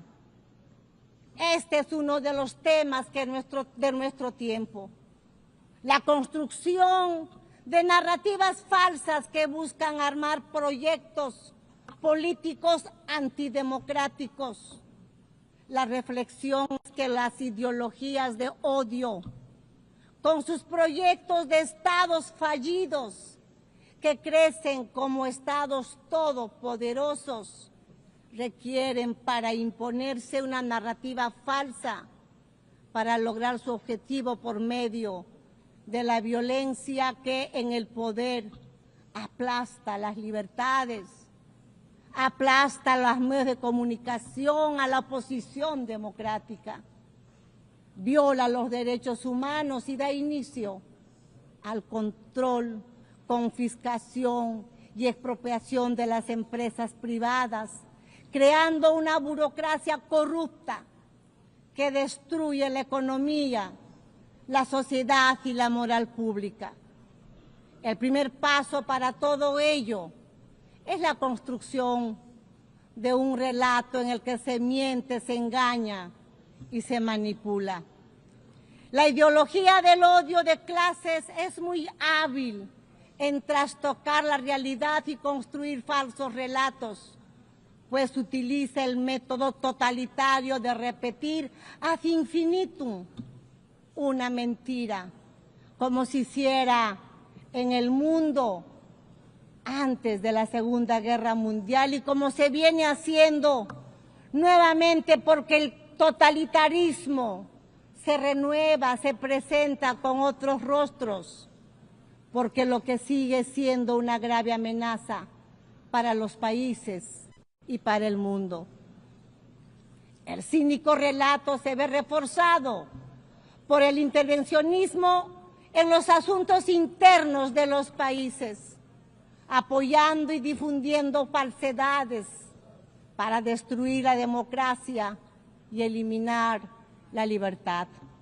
En el Perú hemos superado una fuerte, organizada y persistente violencia política que pretendía la vuelta al gobierno del golpista, y desde el año 2024 se ha logrado avanzar en el restablecimiento de la estabilidad y la confianza, razón por la cual la economía peruana logró crecer ese año 3,3% y en el presente año 2025 está superando un crecimiento del 3,5%, previéndose que el año 2026 se mantenga la tendencia de la expansión económica. El gobierno garantiza 3 años de crecimiento económico encabezando las cifras en Sudamérica. La inflación que tenemos es inferior al 2% anual.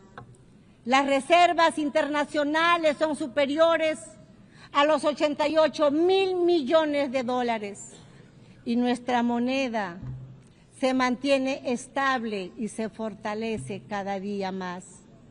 Nuestra deuda externa es menor al 32,2% del PBI, una de las más bajas de América y del mundo. Nuestro déficit fiscal este año será de 2,2% anual. Señora Presidenta de esta magna Asamblea, el 24 de octubre se creó las Naciones Unidas, después de la Segunda Guerra Mundial, cuando se logró derrotar a uno de los mayores proyectos políticos totalitarios, construido bajo una ideología de odio que produjo el más grave genocidio en la historia de la humanidad, el Holocausto, que jamás debemos olvidar.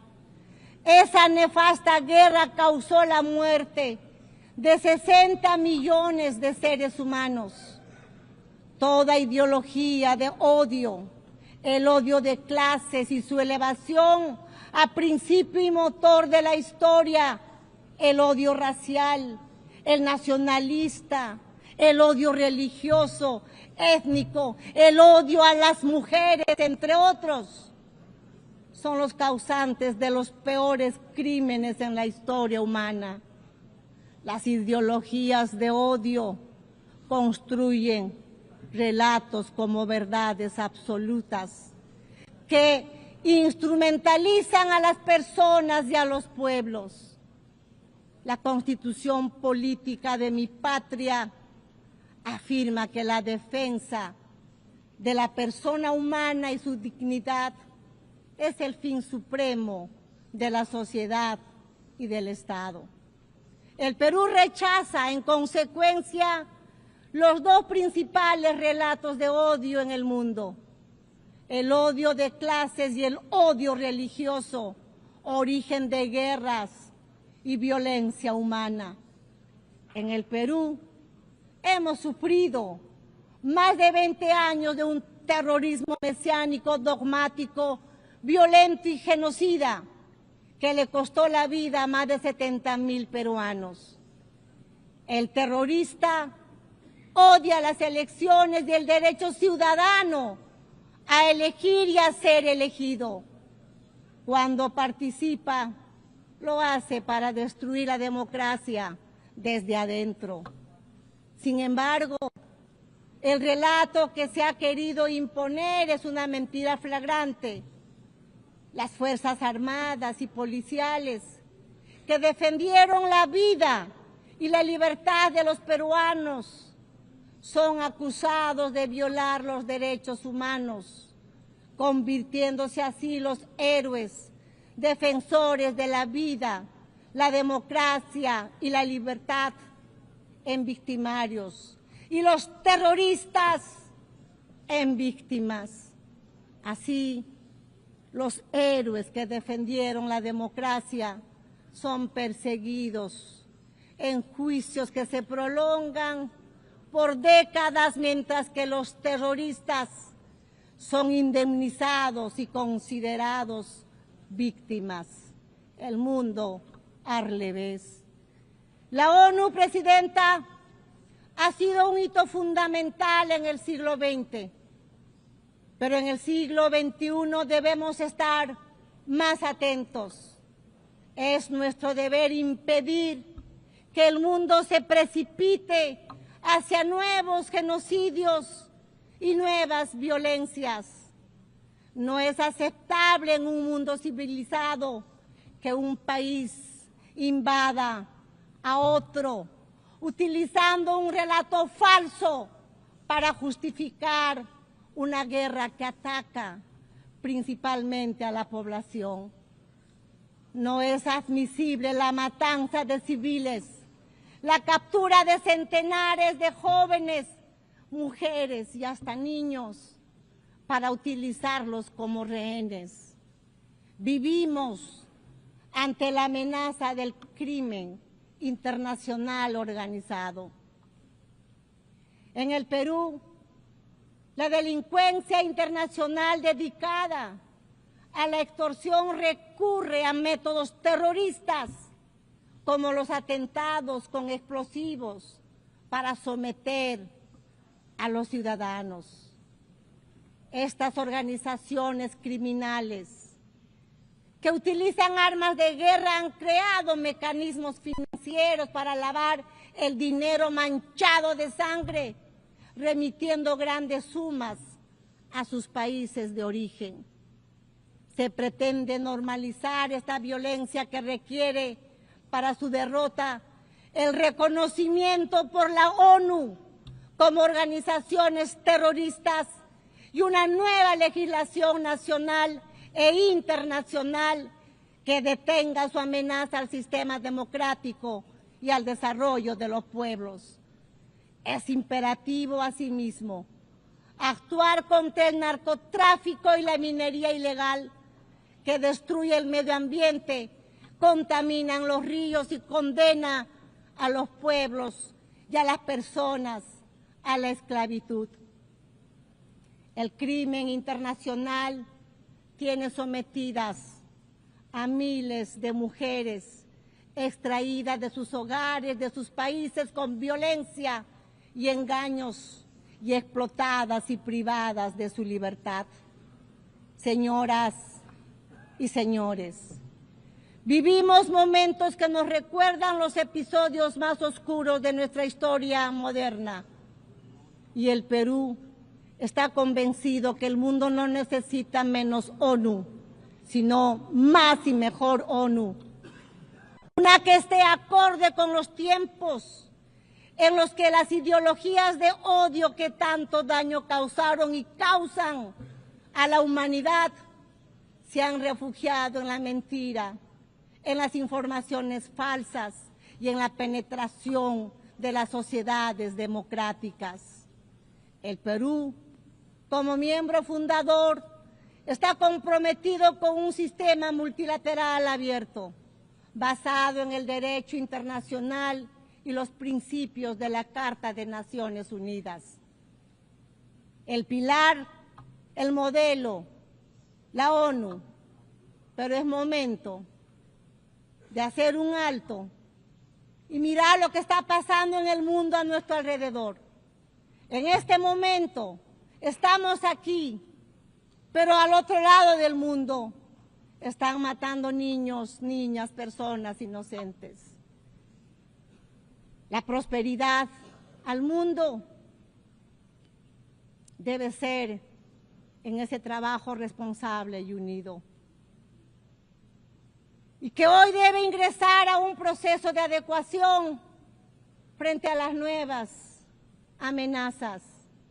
Cada uno de nuestros países tiene el deber de contribuir al desarrollo de soluciones a los problemas comunes que enfrentamos, y en eso se esfuerza mi país.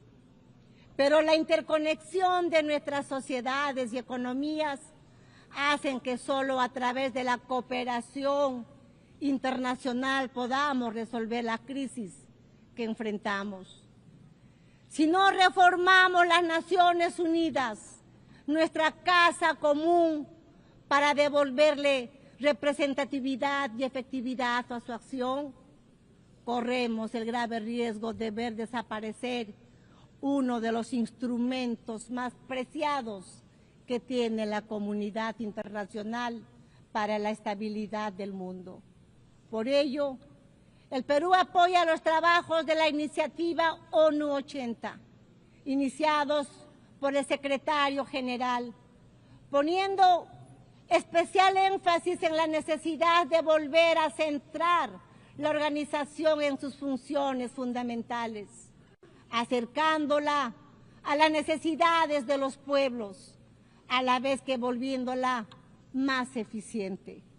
La ONU 80 debe ser una oportunidad para fortalecer el multilateralismo y asegurar que la organización esté mejor preparada para cumplir sus objetivos esenciales. Esta reforma solo podrá rendir plenamente sus frutos si es complementada por una transformación de la gobernanza de la ONU, que evite los bloqueos institucionales en la toma de decisiones a la vez que asegure su idoneidad. Señoras y señores, en el Perú, nuestro gobierno trabaja en el cumplimiento de sus compromisos, tanto como su población como con la comunidad internacional, enfrentando la amenaza del crimen organizado, resultado de la descomposición de gobiernos tiránicos y haber provocado la migración a países como el nuestro. Desde el primer día de mi gobierno hemos luchado por restablecer la gobernabilidad en el país y derrotar la polarización y la violencia. En el Perú rige la plena separación de poderes y el Estado de Derecho, el respeto a la libertad y a los derechos humanos. Mi gobierno es el más estable en un periodo de 5 años en el que se han sucedido 5 presidentes.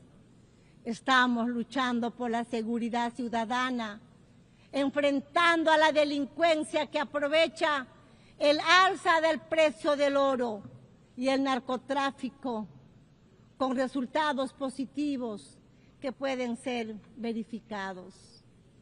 Trabajamos por fortalecer el capital humano. Estamos dando la batalla contra la desnutrición infantil y la anemia.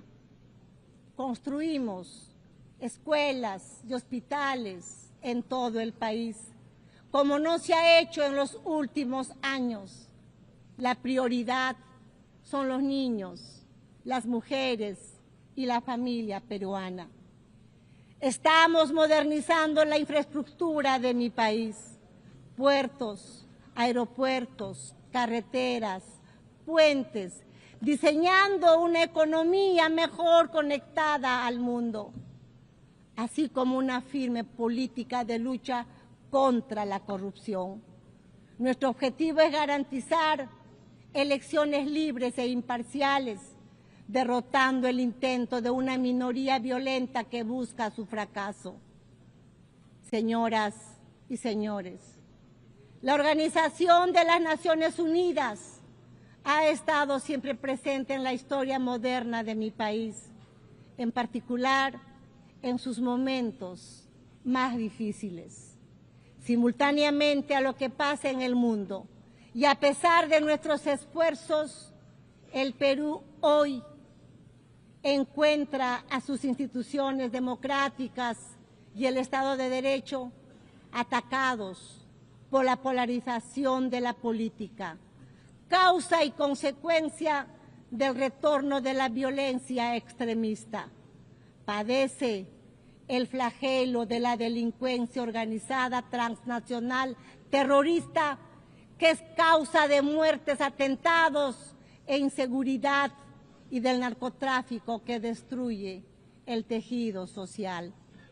Afronta la amenaza del cambio climático, que deteriora su Amazonía, provoca el derretimiento de sus glaciares y pone en riesgo su biodiversidad.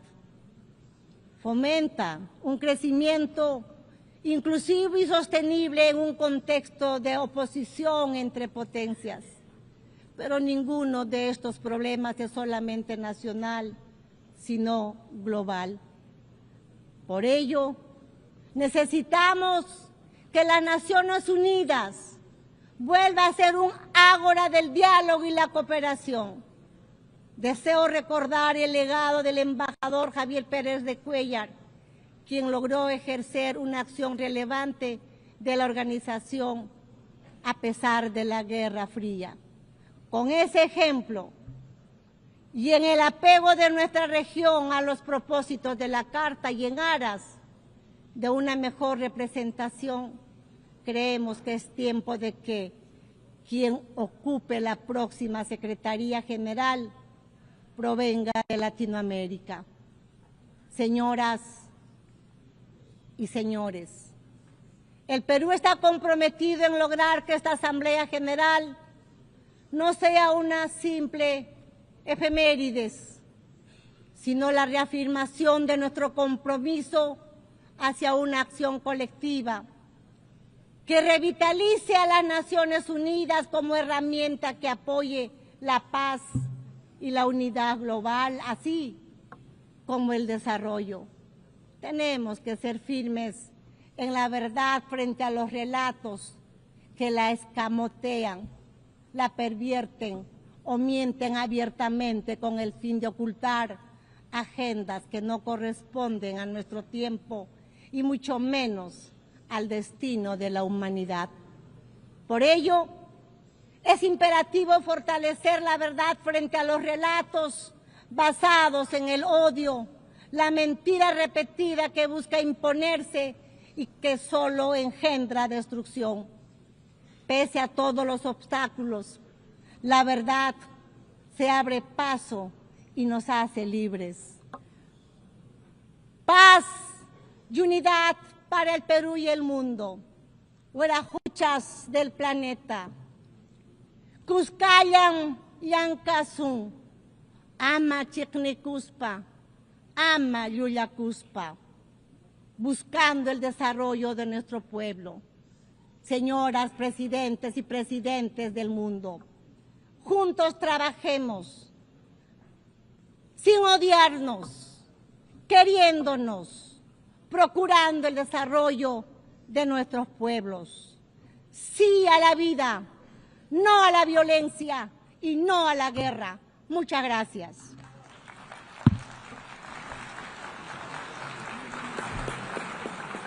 On behalf of the General Assembly, I wish to thank the President of the Republic of Peru.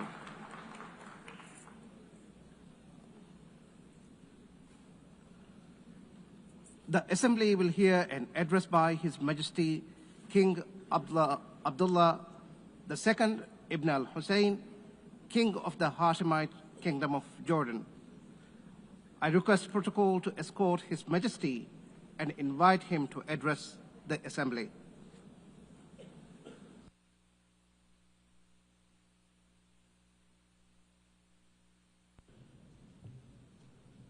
Bismillah ar-Rahman ar-Rahim.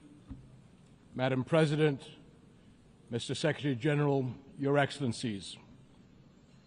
Another year, another UN General Assembly, and another occasion when I stand before you to address the same issue, the conflict in the Middle East.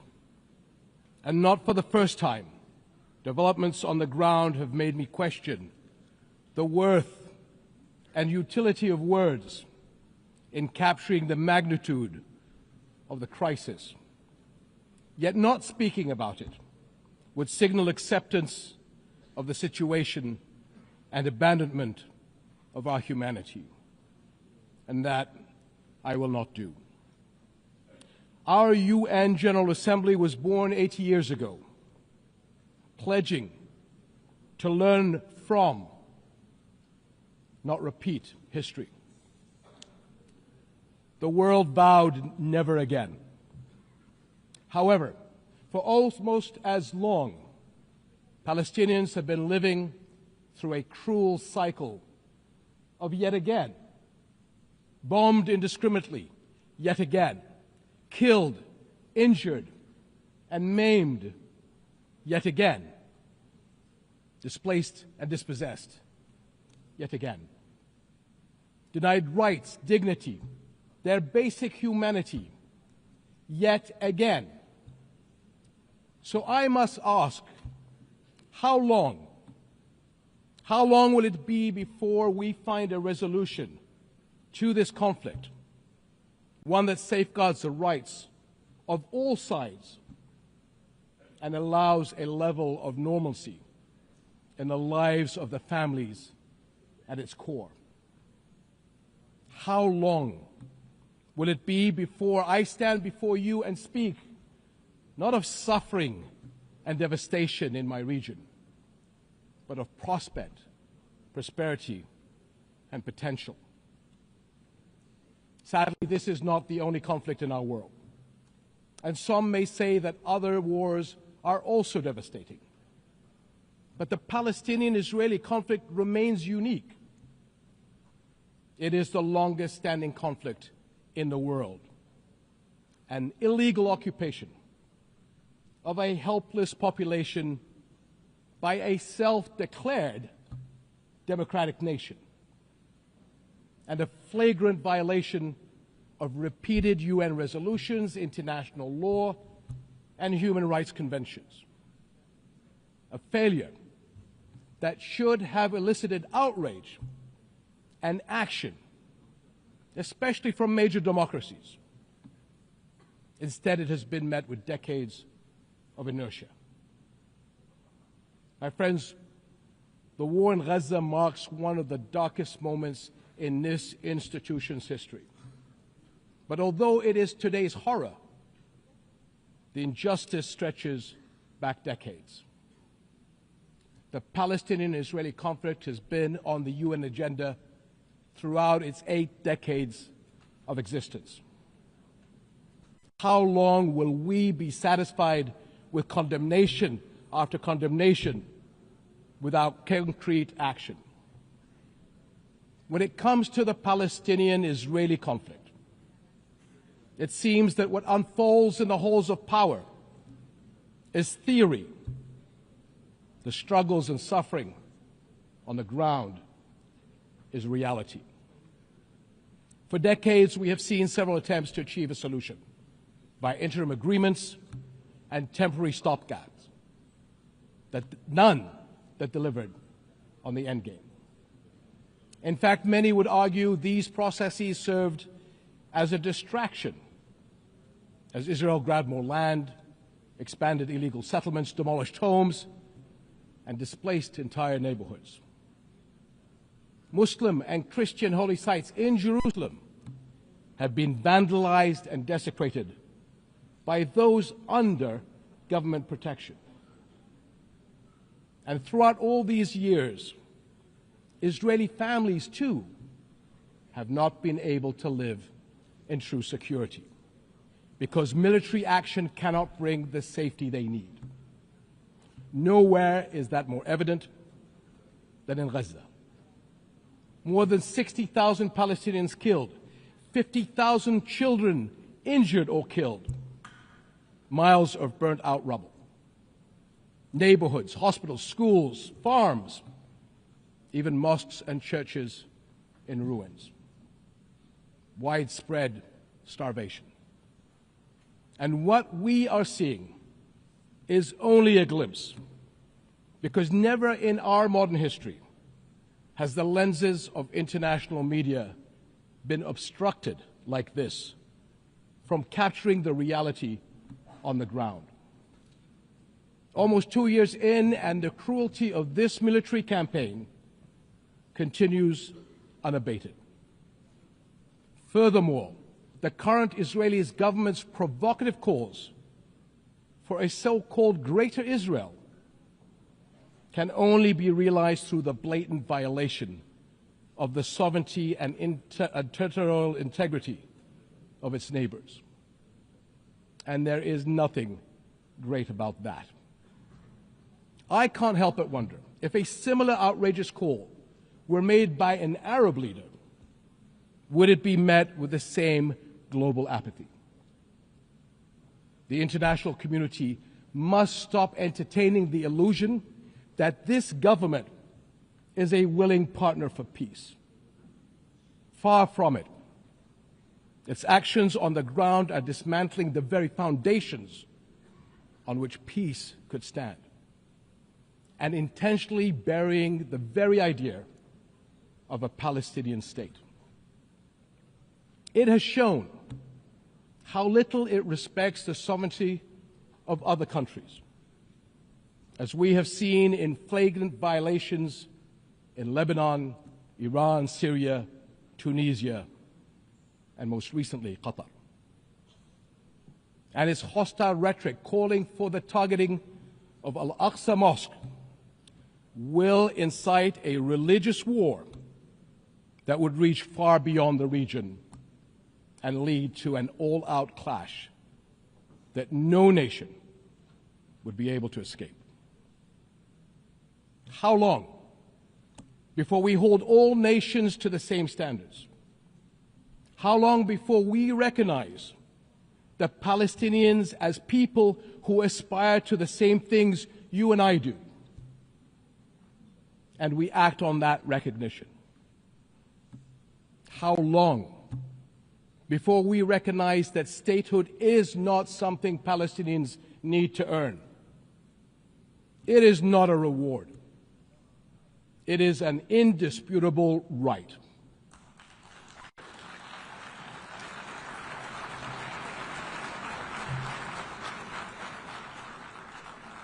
In Jordan, we are determined to work for a world in which people are secure in their homes, are safe to practice their faiths, and are able to live and thrive in dignity.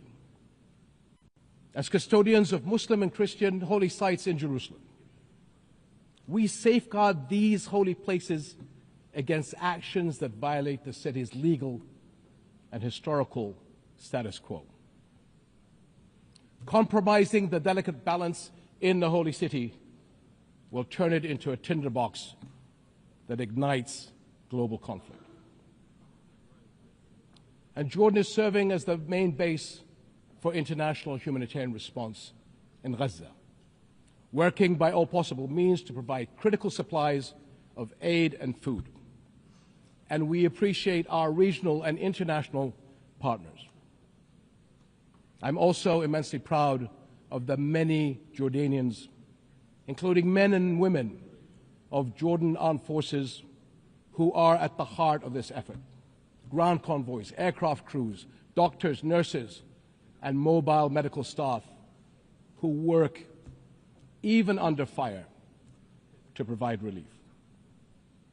These and countless others carry forward Jordan's deep heritage of compassion and generosity to people in grave need.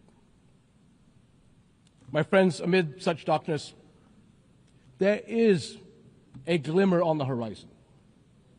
We are seeing more nations stepping up on behalf of a permanent ceasefire in Gaza, one that ensures the release of all hostages, unhindered humanitarian aid, and support for the Palestinian people as they rebuild.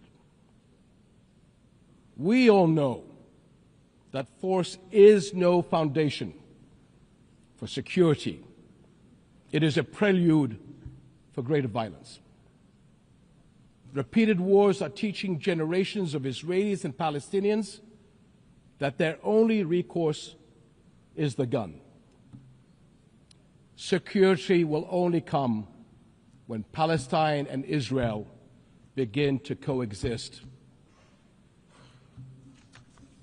Seems I have the same problem as President Trump. Begin to coexist side by side. This is the two-state solution, in line with international law and UN resolutions. An independent and viable Palestinian state with East Jerusalem as its capital, alongside a secure Israel living in peace with its neighbors. For almost a quarter of a century, this has been the promise of the Arab Peace Initiative, in which Arab and Muslim partners around the globe extended their hand. My friends, for the past 2 years, we have finally seen the world's conscience stirring in the courage of ordinary people from every walk of life and every corner of the globe, raising their voices as one and declaring, "It has been too long."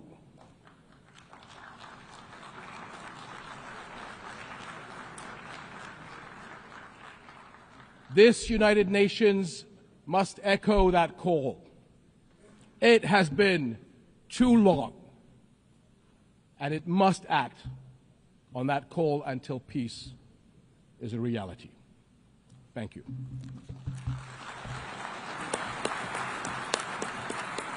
On behalf of the Assembly, I wish to thank the King of the Hashemite Kingdom of Jordan. The Assembly will hear an address by His Excellency Lee Jae-myung, President of the Republic of Korea. I request protocol to escort His Excellency and invite him to address the Assembly.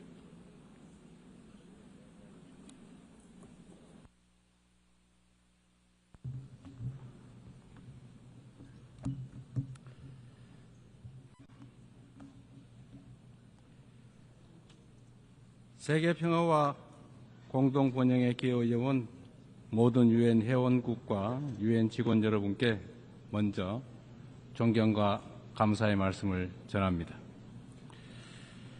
아날레나 베어복 제80차 총회 의장의 취임을 진심으로 축하드리고 안토니우 구테레시 사무총장의 변함없는 헌신과 노고에도 경의를 표합니다.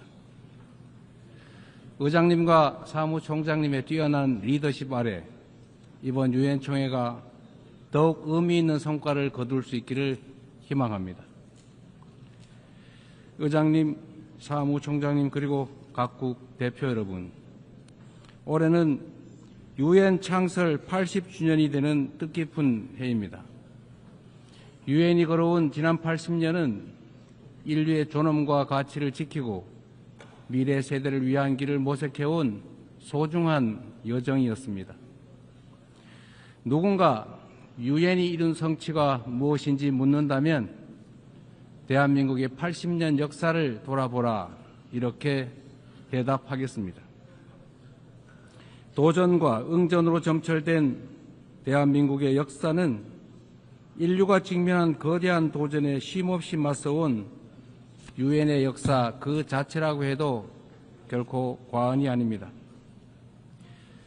대한민국은 유엔이 설립된 해에 식민 지배에서 해방됐고 유엔의 도움으로 분단의 상흔과 전쟁의 폐허 속에서도 국가 재성을 유지하며 산업화를 일궈내고 민주주의를 꽃피웠습니다. 그렇기에 대한민국은 그 자체로 유엔의 존재 가치를 증명해온 나라입니다.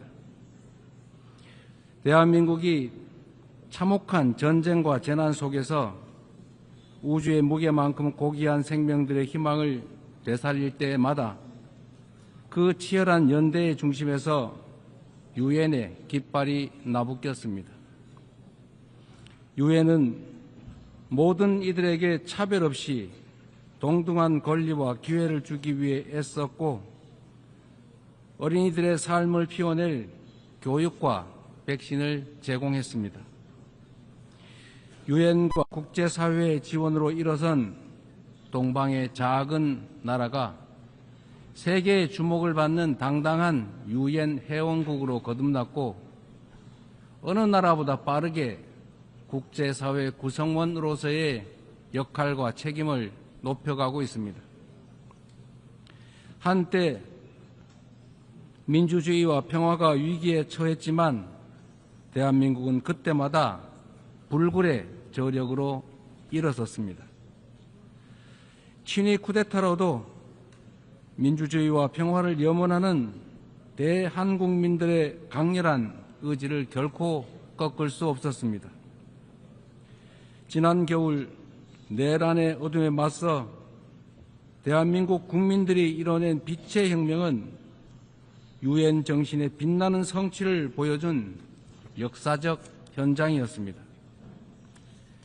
대한민국이 보여준 놀라운 회복력과 민주주의의 저력은 대한민국의 것인 동시에 전 세계인의 것이 될 것입니다.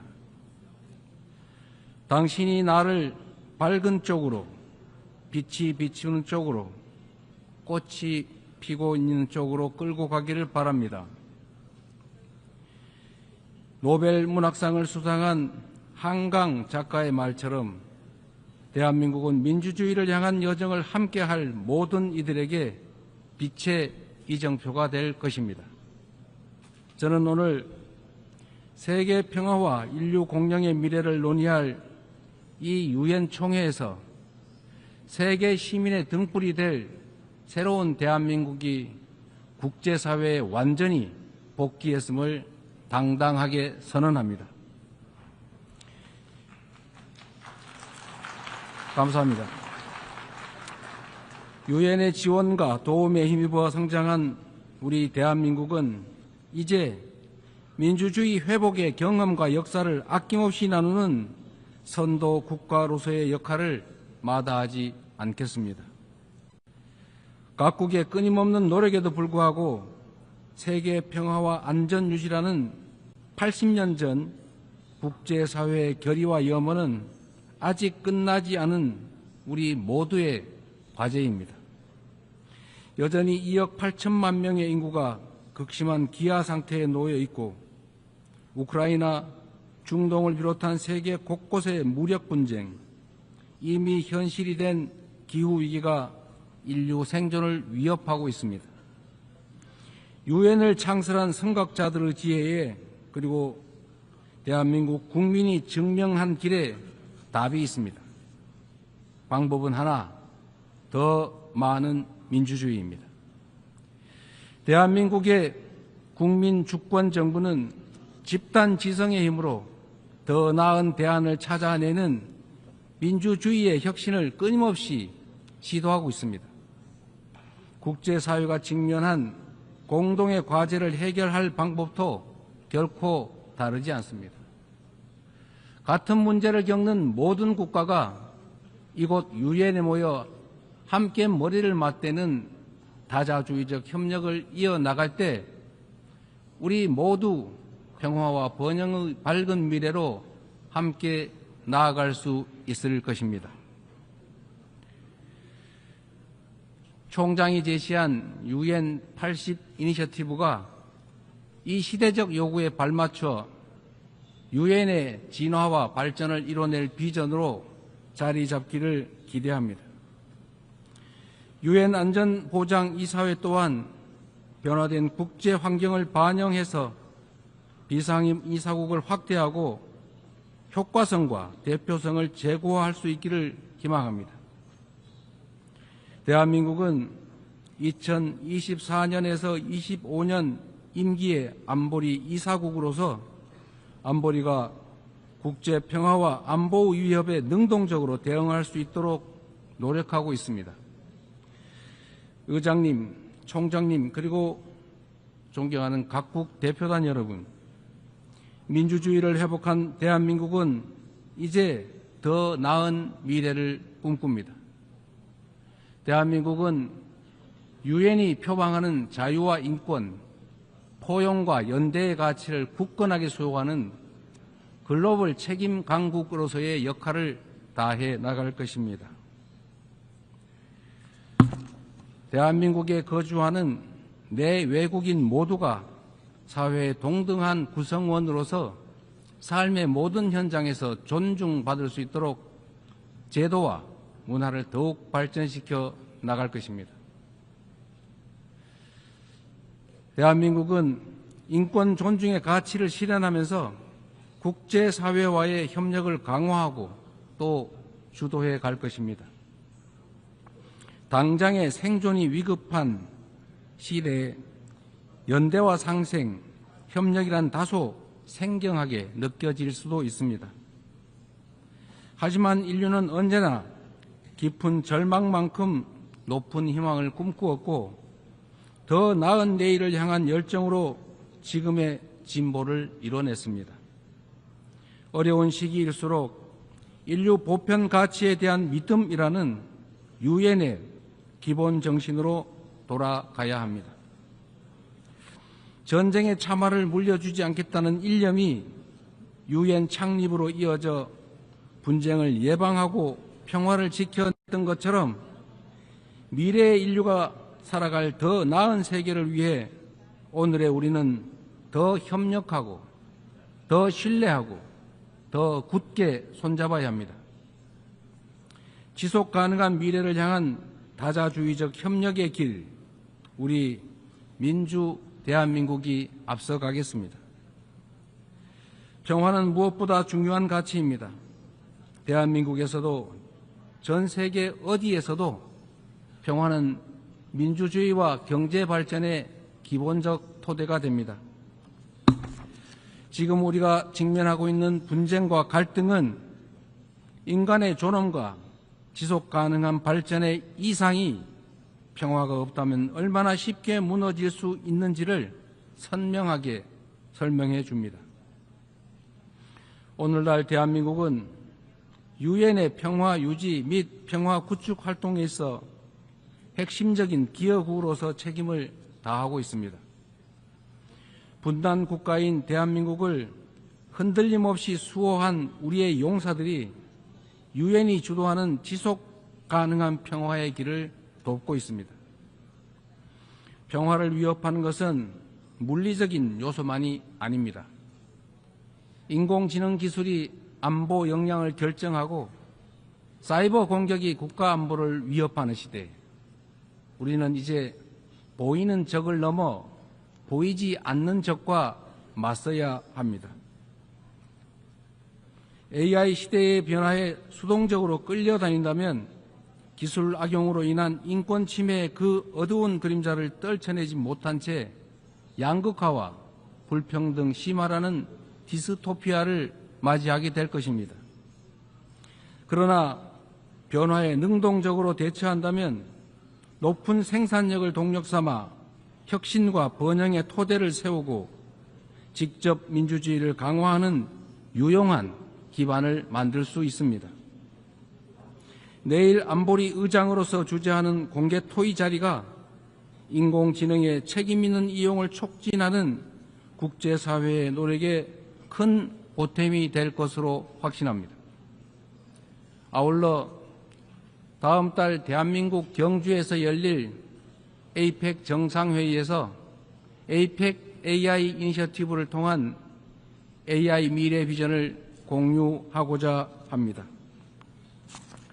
첨단 기술 발전이 인류의 보편적 가치에 기여하는 모두를 위한 AI의 비전이 국제사회의 뉴 노멀로 자리 잡을 수 있도록 노력하겠습니다.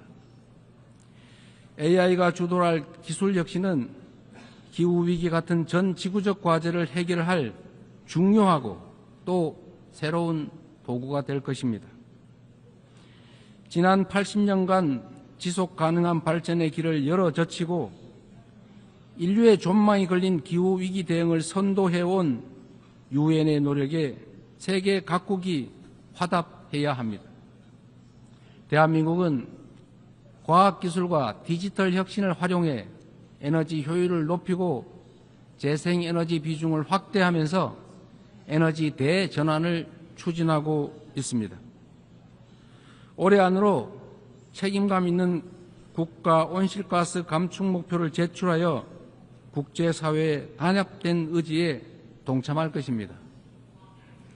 2028년 칠레와 공동 개최하는 제4차 유엔 해양총회에서도 지속가능한 해양 발전을 위한 실질적 연대를 구축할 수 있도록 할 것입니다. 이처럼 전 지구적 과제에 적극 대처하는 우리 대한민국의 노력은 지속가능한 발전이라는 인류 공동의 약속을 실현하겠다는 확고한 의지를 바탕으로 한 것입니다. 10년 전 유엔이 지속가능한 발전 목표를 수립한 이래 국제사회는 빈곤 퇴치와 불평등 해소를 위한 여러 진전을 이뤄냈습니다. 그러나 개발 재원에 대한 수요는 지속적으로 늘어나고 가장 취약한 이들은 여전히 고통 속에 놓여 있습니다. 엄중한 현실을 직시하고 새로운 변화를 만들어냅시다.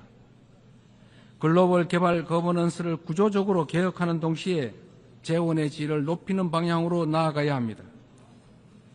원조받던 나라에서 원조하는 나라로 성장하고 도약한 대한민국의 사례가 더 많이 나올 수 있도록 함께 힘을 모아 주실 것으로 믿습니다. 올해는 유엔 창설 80주년이자 한반도 분단 80주년입니다.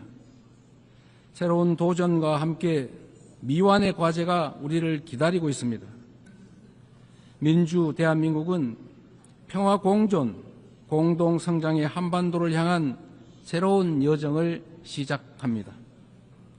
그 첫걸음은 남북 간 무너진 신뢰를 회복하고 상호 존중의 자세로 전환하는 것입니다. 대한민국 정부는 상대의 체제를 존중하고 어떠한 형태의 흡수 통일도 추구하지 않을 것이며 일체의 적대 행위를 할 뜻이 없음을 다시 한번 분명하게 밝힙니다.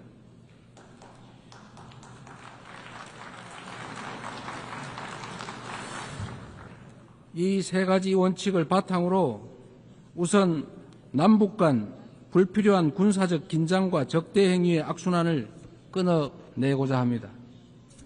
취임 직후 대북 전단 살포와 대북 방송 중단 등의 조치를 선제적으로 취한 것도 같은 이유입니다. 앞으로 우리 정부는 남북 간 군사적 긴장 완화와 신뢰 회복의 길을 일관되게 모색할 것입니다. 가장 확실한 평화는 싸울 필요가 없는 상태입니다. 교류, 관계 정상화, 비핵화, 즉 END를 중심으로 한 포괄적인 대화로 한반도에서의 적대와 대결의 시대를 종식하고 평화 공존과 공동 성장의 새 시대를 열어가야 합니다. 교류와 협력이야말로 평화의 지름길이라는 사실은 굴곡진 남북 관계의 역사가 증명해왔던 불변의 교훈이기도 합니다. 남북 간 교류 협력을 단계적으로 확대함으로써 한반도에서 지속 가능한 평화의 길을 열어 나가겠습니다.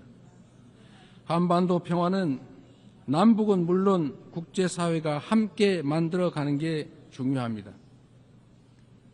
남북 관계 발전을 추구하면서 북미 사이를 비롯한 국제사회와의 관계 정상화 노력도 적극적으로 지지하고 협력하겠습니다. 비핵화는 엄중한 과제임에 틀림없습니다. 그러나 단기간에 해결되기 어렵다는 냉철한 인식의 기초 위에 현실적이고 합리적인 방안을 모색해야 할 시점이 됐습니다. 핵과 미사일 능력 고도화 중단부터 시작하여 축소의 과정을 거쳐 폐기에 도달하는 실용적, 단계적 해법에 우리 국제사회가 지혜를 모아주시기 바랍니다. 한반도에서의 항구적 평화 실현은 분쟁으로 고통받는 인류에게 새로운 희망과 가능성을 제공할 것입니다. 대한민국은 END 이니셔티브로 한반도의 냉전을 끝내고 세계 평화와 번영에 기여하기 위한 책임과 역할을 다하겠습니다. 서로 다른 나라의 국민이 상호 협력하며 전 지구적인 도전을 함께 헤쳐나가는 미래가 꿈같은 장밋빛 전망처럼 들릴 수도 있습니다. 그러나 이는 결코 불가능한 꿈이 아닙니다. 평화란 단순히 무력 충돌이 없는 상태가 아니라 다름을 존중하며 함께 살아가는 공동체를 실현하는 것입니다. 다양성에 대한 존중과 열망이 우리 안에 살아있는 한 언제든 연대하고 서로를 포용할 수 있습니다. 국경과 언어, 문화적 차이를 넘어 K컬처가 전 세계인을 하나로 연결하고 있습니다.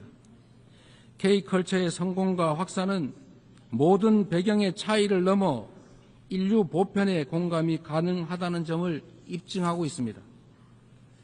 연대와 상생, 배려의 에너지를 모아 새로운 민주공화국을 열어낸 대한민국은 지속 가능한 미래, 인류의 새 역사를 향해 나아갈 준비를 마쳤습니다.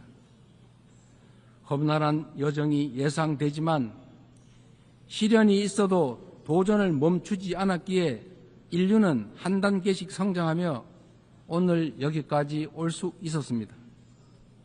민주주의의 위기 앞에서 대한민국 국민이 들었던 오색빛 응원봉처럼 국제사회와 유엔이 인류의 미래를 밝힐 희망의 등불을 함께 들어주십시오. 평화, 공존과 공동성장이라는 한반도의 새 시대를 향해 그리고 함께하는 더 나은 미래의 세계를 향해 우리 대한민국이 맨 앞에서 담대하게 나아가겠습니다. 긴 시간 경청해 주셔서 감사합니다. On behalf of the Assembly, I wish to thank the President of the Republic of Korea.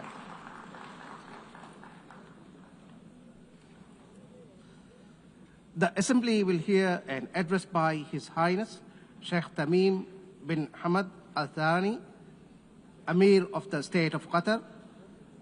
I request protocol to escort His Highness and invite him to address the Assembly.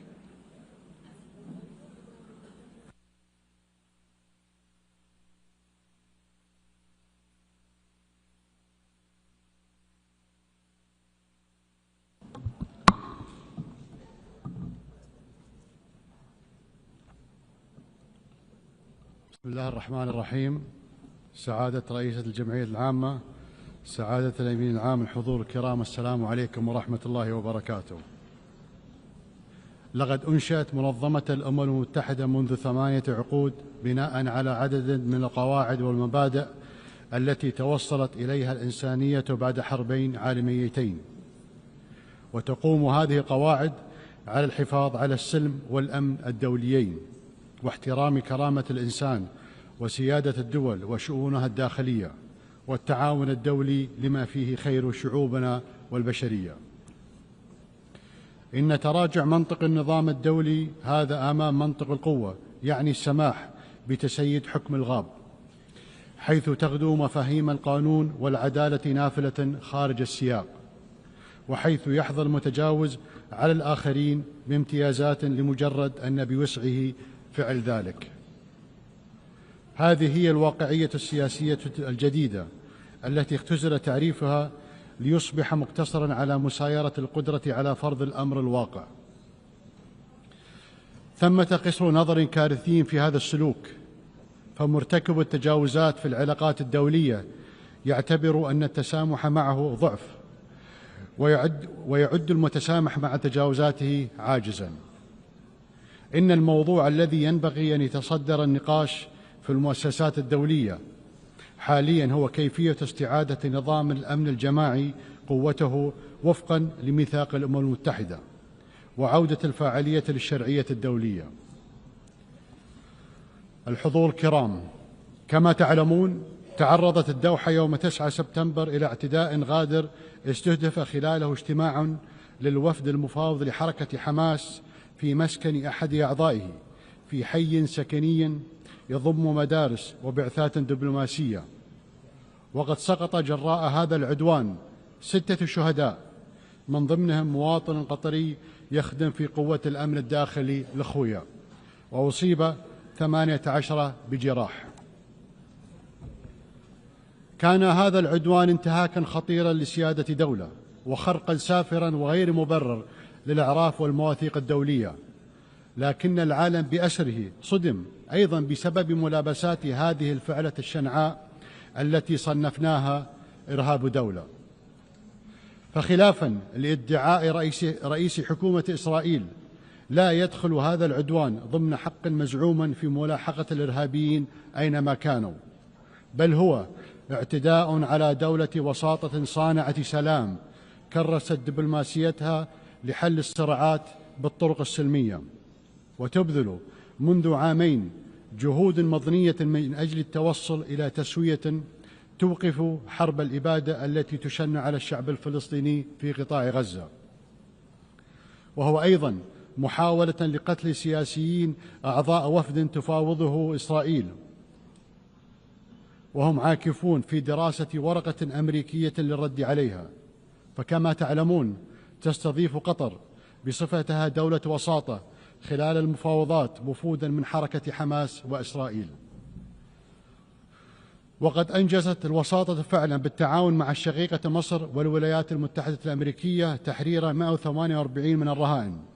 وقد واصلنا الوساطة مع أن إسرائيل ألغت الهدنة الأخيرة من طرف واحد دون تقديم أي مبرر، يحدون في ذلك الأمل بالتوصل إلى وقف دائم لإطلاق النار والإفراج عن جميع الرهائن وانسحاب قوات الاحتلال من القطاع ودخول المساعدات الإنسانية وتحرير أسرى فلسطينيين. يزورون بلادنا ويخططون لقصفها، يفاوضون وفودا ويخططون لاغتيال أعضائها. من الصعب التعامل مع هذه الذهنية التي لا تحترم أبسط المبادئ في التعامل بين البشر، فتوقع تصرفات أصحابها يكاد يكون مستحيلا. أليس هذا هو تعريف الحكومة المارغة؟ لا يسعى طرف لاغتيال الوفد الذي يفاوضه إلا إذا كان هدفه إفشال المفاوضات، وما المفاوضات عنده إلا مواصلة للحرب بطرق أخرى ووسيلة لتضليل الرأي العام الإسرائيلي. إذا كان ثمن تحرير الرهائن الإسرائيليين هو وقف الحرب، فإن حكومة إسرائيل تتخلى عن تحريرهم، فهدفها الحقيقي هو تدمير غزة، بحيث يستحيل فيها السكن والعمل والتعليم والعلاج، أي تنعدم مقومات الحياة الإنسانية، وذلك تمهيدا لتهجير سكانها. لهذا السبب يريد رئيسها مواصلة الحرب. إنه يؤمن بما يسمى أرض إسرائيل الكاملة، وهو يعتبر أن الحرب فرصة لتوسيع المستوطنات وتغيير الوضع القائم في الحرم القدسي الشريف، كما يخطط لعمليات ضم في الضفة الغربية. لم يعد هناك شك في أن التطهير العرقي وتغيير واقع المناطق المحتلة بل وفرض وقائع جديدة على الإقليم هو هدف هذه الحرب. وقد بين هذا الاعتداء الغادر على سيادة دولة خليجية على بعد الآلاف الأميال أن رئيس الحكومة الإسرائيلية الذي يتباهى بأنه غير وجه الشرق الأوسط في العامين الأخيرين يقصد فعلا أن تتدخل إسرائيل حيثما شاءت ومتى شاءت. إنه يحلم أن تصبح المنطقة العربية منطقة نفوذ إسرائيلي، وقد حذرت الدول العربية والإسلامية التي تنادت وعقدت مؤتمر قمة في الدوحة من عواقب هذا الوهم الخطير. ليست إسرائيل دولة ديمقراطية في محيط معاد كما يدعي قادتها، بل هي في الحقيقة معادية لمحيطها وضالعة في بناء نظام فصل عنصري وفي حرب إبادة. ويفتخر رئيس حكومتها أمام شعبه أنه منع قيام دولة الفلسطينية، ويعده أن الدولة الفلسطينية لن تقوم مستقبلا، وإنه يتباهى بمنع تحقيق السلام مع الفلسطينيين وبأنه سوف يمنع تحقيقه في المستقبل. إسرائيل محاطة بدول إما وقعت اتفاق السلام أو ملتزمة بمبادرة السلام العربية، ولكنها لا تكتفي بالتسويات والهدن حتى تلك القائمة على موازين قوى مختلة، بل تريد أن تفرض إرادتها على محيطها العربي، وكل من يعترض على ذلك هو في دعايتها إما إرهابي أو معاد للسامية. وهذا ما أصبح الرأي العام حتى في الدول الحليفة لإسرائيل يدركه ويرفضه. وها نحن نشهد نشوء حركة تضامن عالمية تشبه الحركة العالمية ضد نظام الفصل العنصري في القرن الماضي. ولا يفوتني في هذه المناسبة أن أعرب عن تقديري للتضامن العالمي مع قطر، بما في ذلك بيان مجلس الأمن الذي أدان العدوان بإجماع أعضائه. الحضور الكرام، لقد اختارت دولة قطر أن تظل كعهدها وفية لنهجها بالوقوف في صف القيم والمبادئ التي يفترض أن المجتمع الدولي يقوم عليها، والإيمان بإمكانية التوفيق بينها وبين المصالح حين تكون السياسة عقلانية وواقعية، وعدم الخشية في رفع صوت الحق حين يخيم الصمت والتمسك بالدبلوماسية حيث يستسهل الخصوم استخدام السلاح. لقد انخرطنا في وساطة شاقة لوقف الحرب وضمان تدفق المساعدات الإنسانية وإطلاق سراح الأسرى والمحتجزين، وواجهنا حملات تضليل ضد الجهود التي نبذلها، لكن تلك الحملات لن تثنينا عن مواصلة جهودنا بالشراكة مع جمهورية مصر العربية الشقيقة والولايات المتحدة الأمريكية.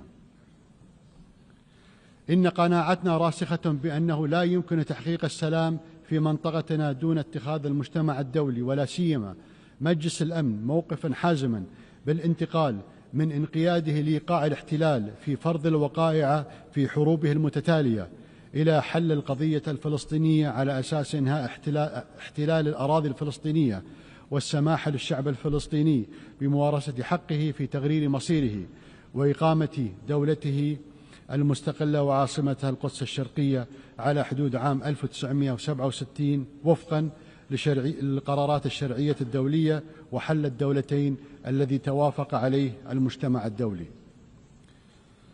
إننا نثمن دور الدول التي اعترفت بدولة فلسطين، ولا شك أن هذه الاعترافات تكتسب أهمية معنوية إذ تبعث برسالة مفادها أن العنف والمزيد من العنف لا ينجح في تصفية قضية عادلة مثل قضية فلسطين، ونحث باقي الدول على الاعتراف بدولة فلسطين. وإيمانا منا بأن عدم الاستقرار لا يعرف حدودا وأن الإنسانية مصيرها مترابط، فقد واصلت دولة قطر جهودها الدبلوماسية للإسهام في حل أزمات أخرى كالحرب في أوكرانيا والحروب في أفريقيا، وقد أثمرت المثابرة في هذه الجهود مع شركائنا في القارة الإفريقية عن خطوات نوعية نحو إحلال السلام، كان أبرزها التوقيع على إعلان المبادئ في الدوحة بين حكومة جمهورية الكونغو الديمقراطية وتحالف نهر الكونغو وحركة 23 مارس دعما لمسار تقوده الولايات المتحدة لاتفاق سلام شامل في الشرق البلاد. وستظل دولة قطر شريكا فاعلا في المجتمع الدولي لحل المنازعات بالطرق السلمية واقتناص الفرص لإحلال السلام العالمي.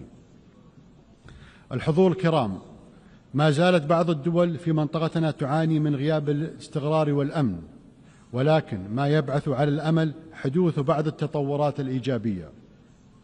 فسوريا الشقيقة تشهد منذ أواخر العام الماضي مرحلة جديدة نأمل أن تكون بداية مسار نحو تحقيق تطلعات الشعب السوري في الاستقرار والتنمية وسيادة القانون، وذلك بعد أن طويت صفحة قاتمة من تاريخ وطنه.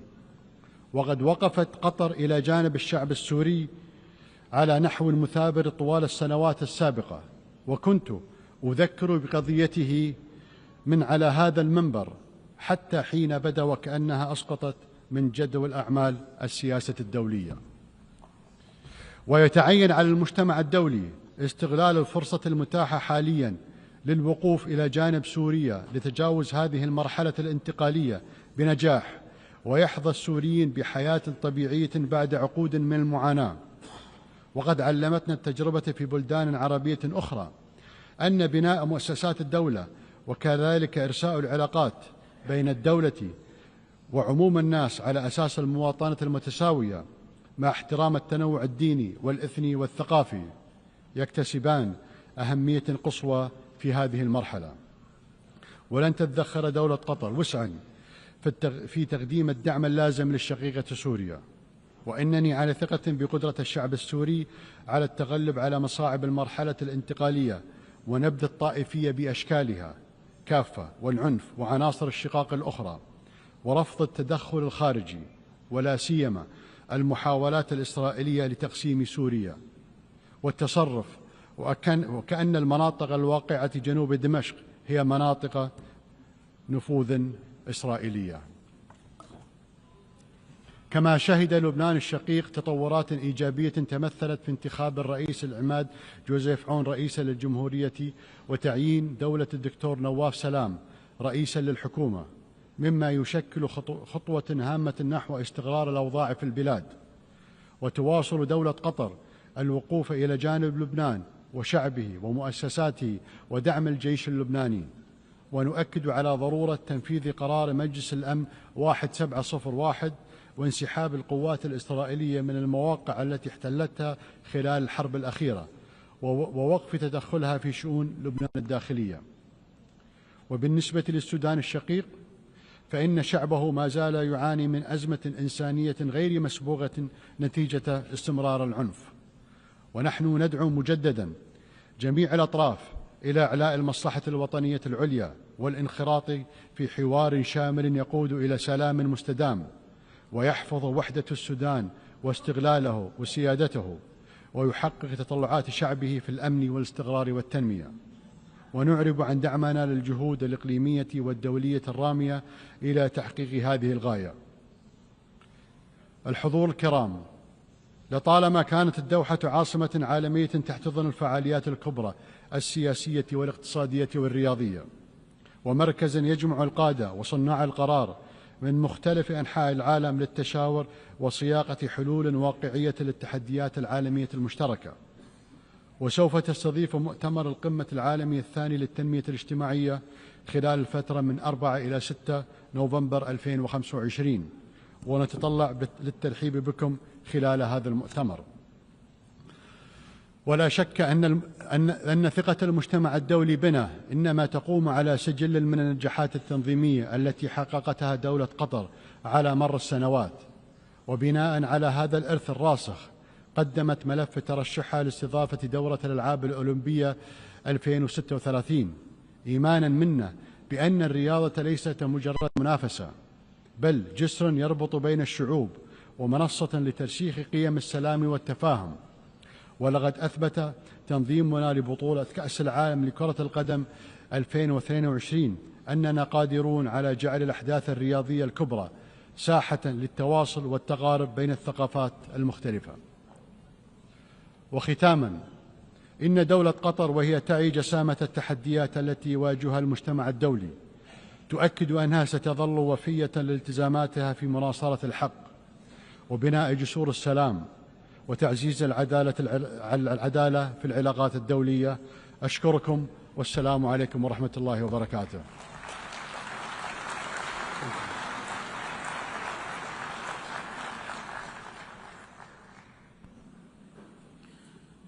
On behalf of the Assembly, I wish to thank the Emir of the State of Qatar.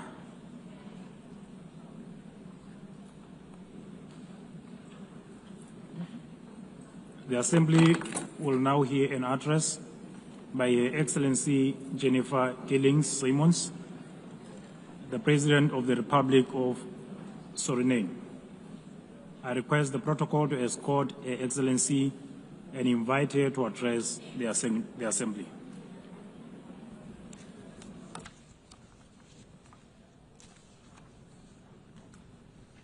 Good morning. Madam President, we are here to commemorate in this special moment in history as we celebrate the United Nations 80th anniversary. And this 80th anniversary of the General Assembly coincides with the 50th anniversary of the independence of the Republic of Suriname and our membership of this organization. On behalf of the government and the people of the Republic of Suriname, I express sincere congratulations to the international community on this occasion. It is clear that a journey that spans over 80 years cannot be and has not been without challenges. The United Nations played, in some instances, an important role in ending colonial rule, worked on advancing human rights, and often provided hope and a future to the most vulnerable in our global community. This is also the organization that provided a voice to the global community and worked to establish a balanced world order aimed at adopting a framework for sustainable development agenda and contribute significantly to advancing human rights, more specifically the rights of women and children. The organization promoted education for all and universal access to health care. In some instances, the peaceful resolution of conflicts was achieved, preventing misery and saving human lives. Madam President, on the other hand, we must admit that the UN at other times regrettably has been unsuccessful in avoiding conflicts, wars, and violations of human rights. As we look at the world today, we see that in Europe, war has returned. Elsewhere, wars are displacing millions, killing many, and threatening global security and peace. In other countries and regions, for instance in the Middle East, we have witnessed unspeakable terror at the hands of terrorist organizations. The UN was not able to prevent that. At this moment, there are increased occurrences of grave violations of human rights and more specifically, the rights of children. For example, in Gaza, it is unbearable to even think about their suffering. Also, within our own region, which is the Caribbean, we have not been spared of rising tensions. It is with heightened concern that we noted the Secretary General's recent briefing on the Security Council meeting on the situation in Haiti, mentioning that the Haitians are enduring a perfect storm of suffering. Haiti is still paying a hefty price for being the first to throw away the shackles of slavery in the region of the Caribbean. Our hearts go out to the people of Haiti. Suriname strongly reiterates its position that conflicts should primarily be resolved through dialogue. And we remind the international community that Latin America and the Caribbean are proclaimed a zone of peace. We do not want military aggression in our region.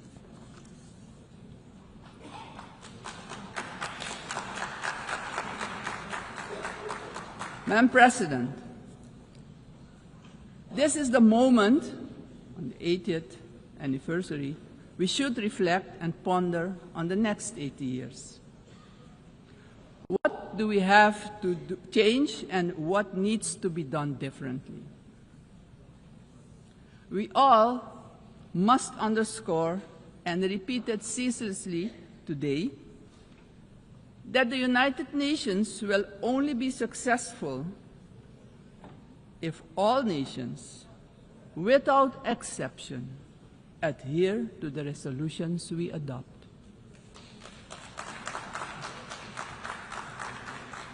We can only keep the peace if we stop allowing that the votes of all the countries in the world can be nullified by one veto. Today, particularly, partially because of the work done by our organization, some poor countries have developed substantially, economically and otherwise. They have become powers who can't be ignored any longer.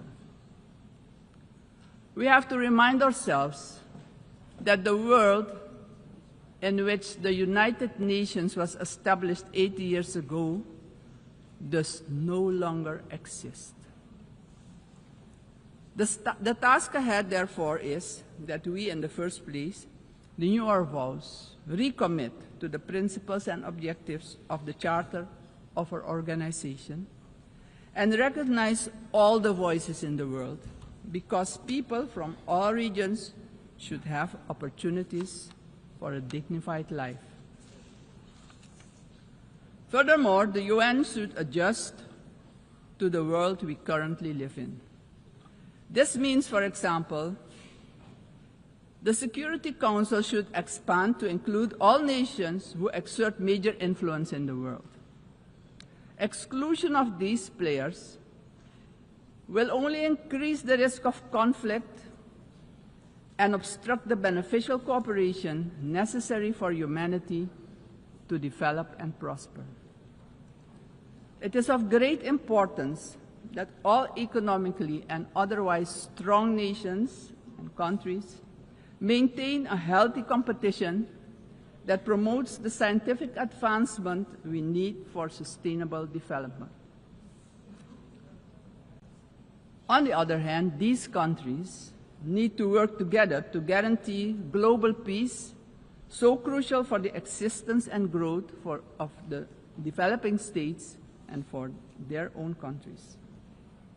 In this context, Suriname endorses the inclusion of, amongst others, Brazil, India, and the representation of the African continent for equal membership of the Council. Equally, we support the CARICOM position for a non-permanent rotating seat for the small island developing states and low-lying coastal countries. I would also like to remind the member states that my country, Suriname, has presented its candidacy as a non-permanent member of the Council for the period 2043 to 2044. Madam President, the United Nations must be a genuine unity of nations.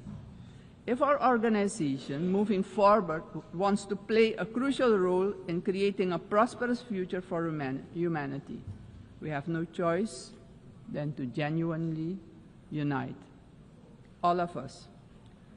Suriname stands firmly for global peace, for the rule of law, and for the equal value of every human life. Considering this, Suriname once again calls for the lifting of the long-standing, unjust embargo against Cuba, bringing misery to its people. Madam President, Suriname is a country with people of indigenous, Maroon, Javanese, Hindustani, Creole, African, Chinese, and European descent. We all live together in a mosaic of cultures and faiths. The persons from Surinamese origin living abroad are part of this mosaic of our population and can contribute to the socio-economic development of the nation. We consider this diversity a great asset. Actually, Suriname does not have diversity. Suriname is diversity, and we keep working together to protect and grow our national unity for our own well-being and as an example of harmony in this often divided world. My country also carries immense natural wealth, and it is our vision to create an economy that is resilient, sustainable, and inclusive. Together we strive to build this more diverse economy by developing, among others, our tourism and agricultural sectors, strengthen our educational system, and work towards universal access to basic health care. Suriname has a vast tourism potential with its green and lustrous hinterland, many waterfalls, rapids, and great rivers for relaxation, as well as for unforgettable adventures, if you're inclined to that. Rich biodiversity, cultural treasures, and the UNESCO-acknowledged historical city of Paramaribo. Through cooperation in the agriculture sector with our neighbors, we aim at improving food security within Suriname and the Caribbean community.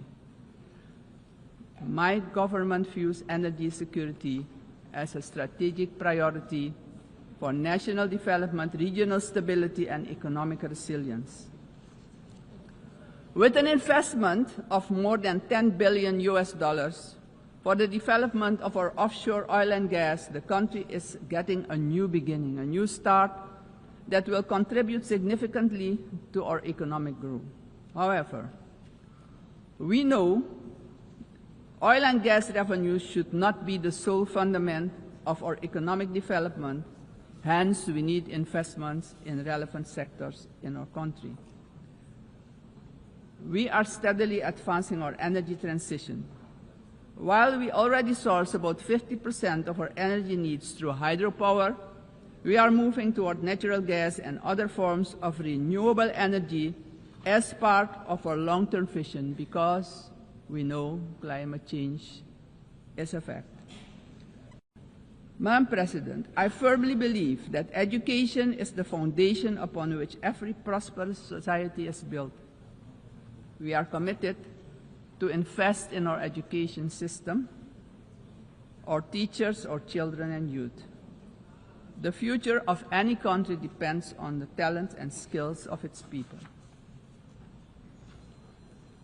My country reaffirms strongly its commitment to upholding the rights of indigenous and tribal communities, ensuring that their livelihoods, tradition, knowledge systems are respected and preserved, and the acknowledgement of their collective land rights. Strengthening our institutions is high on our agenda. Suriname has worked tirelessly on the prevention of diseases, and despite challenges, we have achieved results that we as a country can be proud of. As of June 30, 2025, Suriname has officially been declared malaria-free by the World Health Organization after 30 years of continuous fight against this disease, the first in the Amazon region to receive such a recognition. We are aware of the responsibility to remain vigilant as government as well as a community to ensure that these gains are sustained. Suriname's example showcases that we too can surely make a valuable contribution in combating infectious diseases. Madam President, the Caribbean community is expanding its outreach. And in this light, Suriname also welcomes the recently concluded Second Africa CARICOM Summit held in the Republic of Ethiopia. This, Madam President, honors the historic, cultural, and human bonds between the regions of the Caribbean and Africa. Suriname also acknowledges the CARICOM 10-point plan for reparatory justice, which has our full and strong endorsement. Slavery was a crime, is a crime against humanity, and we're talking about reparations, yes. We will furthermore continue to contribute with CARICOM, aiming at enhancing the organization's geopolitical influence. Despite our commitment as a country to the Paris Agreement 10 years ago, we see that the climate crisis is worsening. It's worse than we feared. Our countries have least contributed to climate change and carbon emissions, but are hit the hardest by its effects, directly impacting the livelihood and economic growth of our peoples. Suriname calls for the urgent attention of the international community to address the detrimental impact of climate change facing the small island developing states and countries with low-lying coastal areas. Our forests stand strong.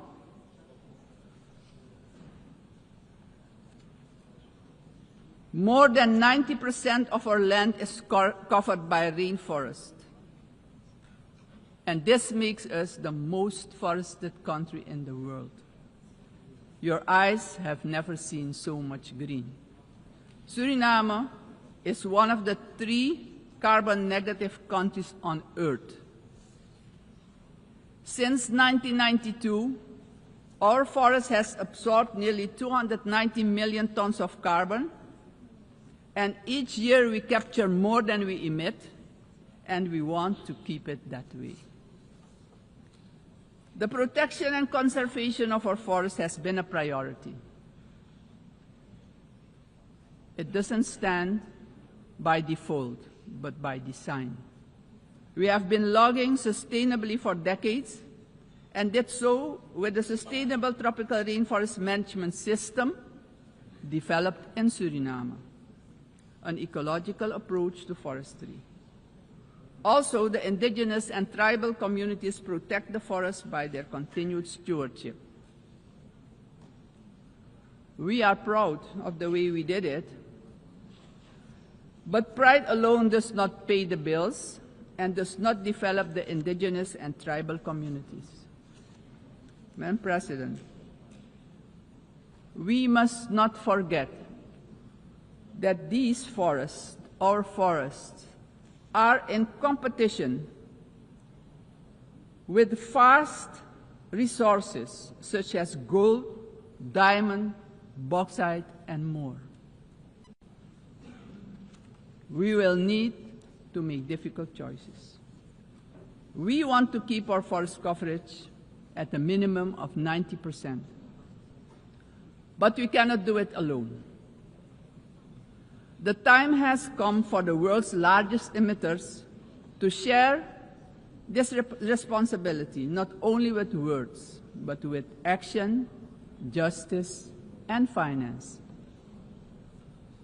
Suriname strongly calls for global action, predictable climate finance for high forested, low deforestation countries, fair recognition of real carbon removals, and direct support for the communities who live in and protect these forests.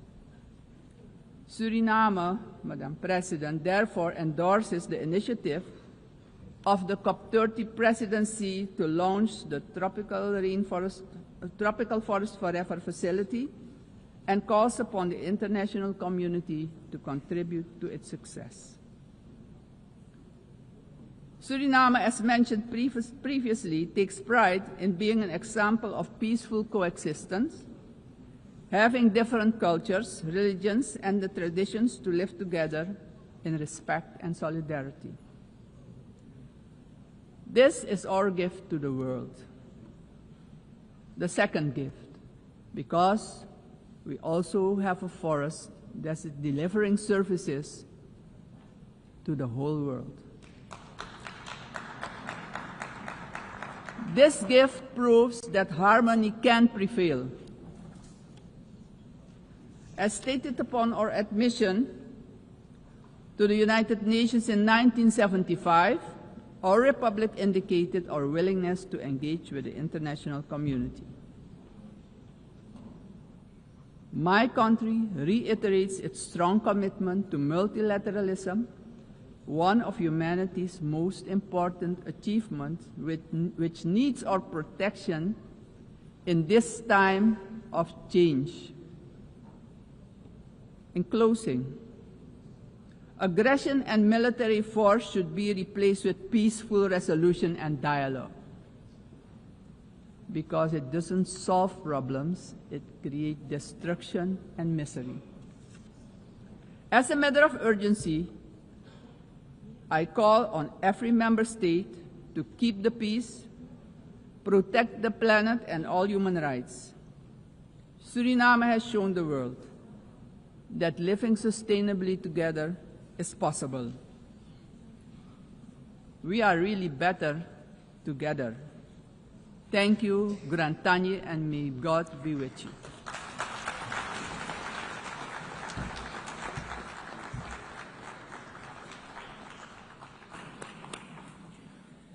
On behalf of the Assembly, I wish to thank the President of the Republic of Suriname. The Assembly will hear an address by His Excellency Katinas Nauseda, President of the Republic of Lithuania. I request protocol to escort His Excellency and invite him to address the Assembly.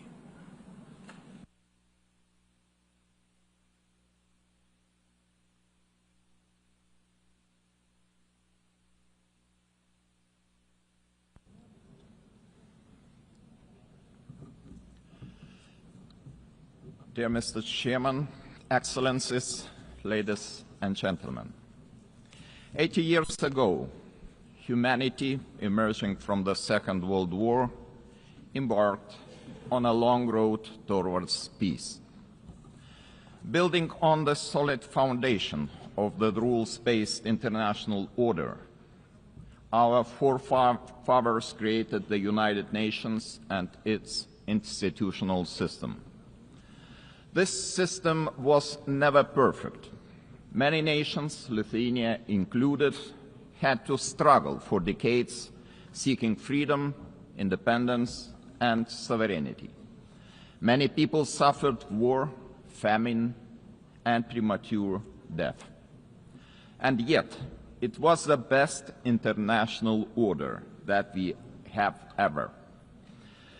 The United Nations system embodied the great hope that nourishes the human soul and guides our actions for the universal good. Together we succeeded in condemning war and conquest, at least in theory, if not always in practice. To this day, even the worst aggressors feel ashamed to openly conquer, destroy, and enslave. Instead, they talk about special military operations and the need to protect those who frankly do not want to be protected. This shame is a significant achievement of our time. To the extent that current international norms limit the behavior of offenders, they help countless people to survive, escape torture, or even prosper. Thus, it is an ever-growing concern to witness these same norms being subjected to increasingly open and brutal attacks. Our international order is being slowly eroded by the irresponsible actions of those who should know better. The world is turning into a much more dangerous place. We have seen this before. We cannot ignore the striking parallels between the present day and the events of 1938, a time when the world chose appeasement over international law and diplomacy over deterrence, culminating in the infamous Munich Pact. That was a short-sighted attempt to satisfy a dangerous revisionist aggressor by giving away the territory of a sovereign nation. It proved to be a complete failure. The Munich Pact not only emboldened the Nazi regime, but also opened the door for Soviet expansion.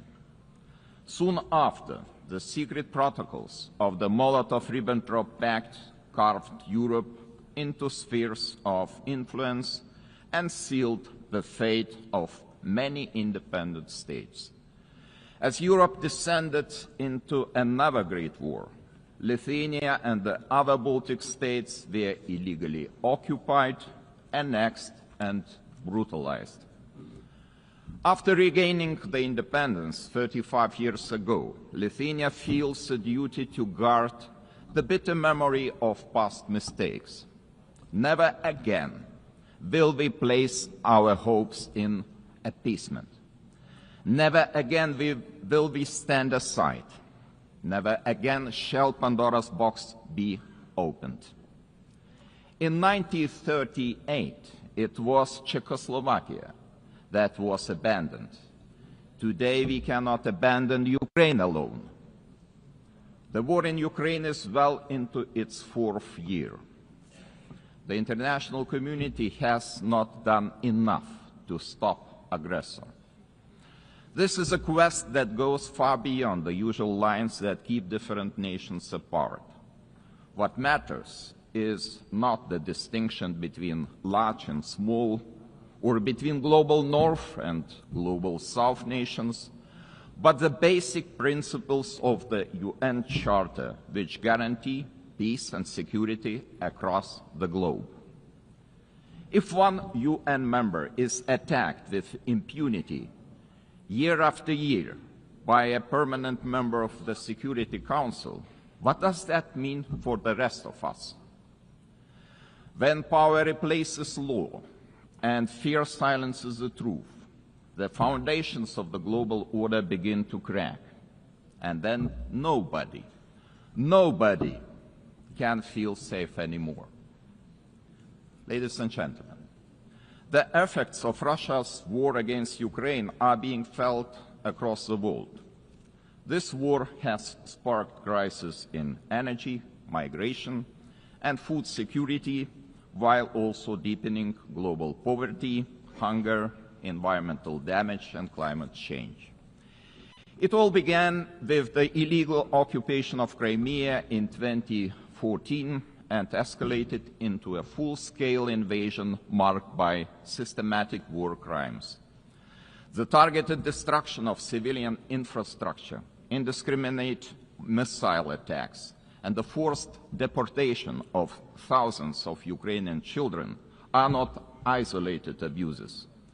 These are calculated efforts to erase Ukraine's identity and undermine its sovereignty and territorial integrity, all in open defiance of the United Nations Charter. Let me be clear, Lithuania will never recognize Russia's illegal occupation and annexation of Ukrainian lands. Ukraine's borders are not up for negotiation. Attempts to redraw them by force are unacceptable. The United Nations Charter is not a menu to pick from. It is a binding foundation of international order. Ukraine is also not the only target. Russia continues to occupy two Georgian regions, destabilizes Moldova, and uses proxies and mercenaries to spread instability across the Sahel, the Middle East, and beyond. These are not isolated episodes. They are part of a calculated policy to undermine international norms and export chaos for strategic gain. Russia is not acting alone. The countries enabling Russia's war against Ukraine also violate international law. They prolong the war and deepen unnecessary suffering. Their actions damage us all, every sovereign nation. Lithuania therefore calls on the international community to maintain strong political, military, humanitarian, and economic support for Ukraine. Having already provided more than 1 billion euros in assistance, half of which for reconstruction and long-term recovery, we are setting an example to follow. It is equally vital that the international community stop buying Russia's energy resources.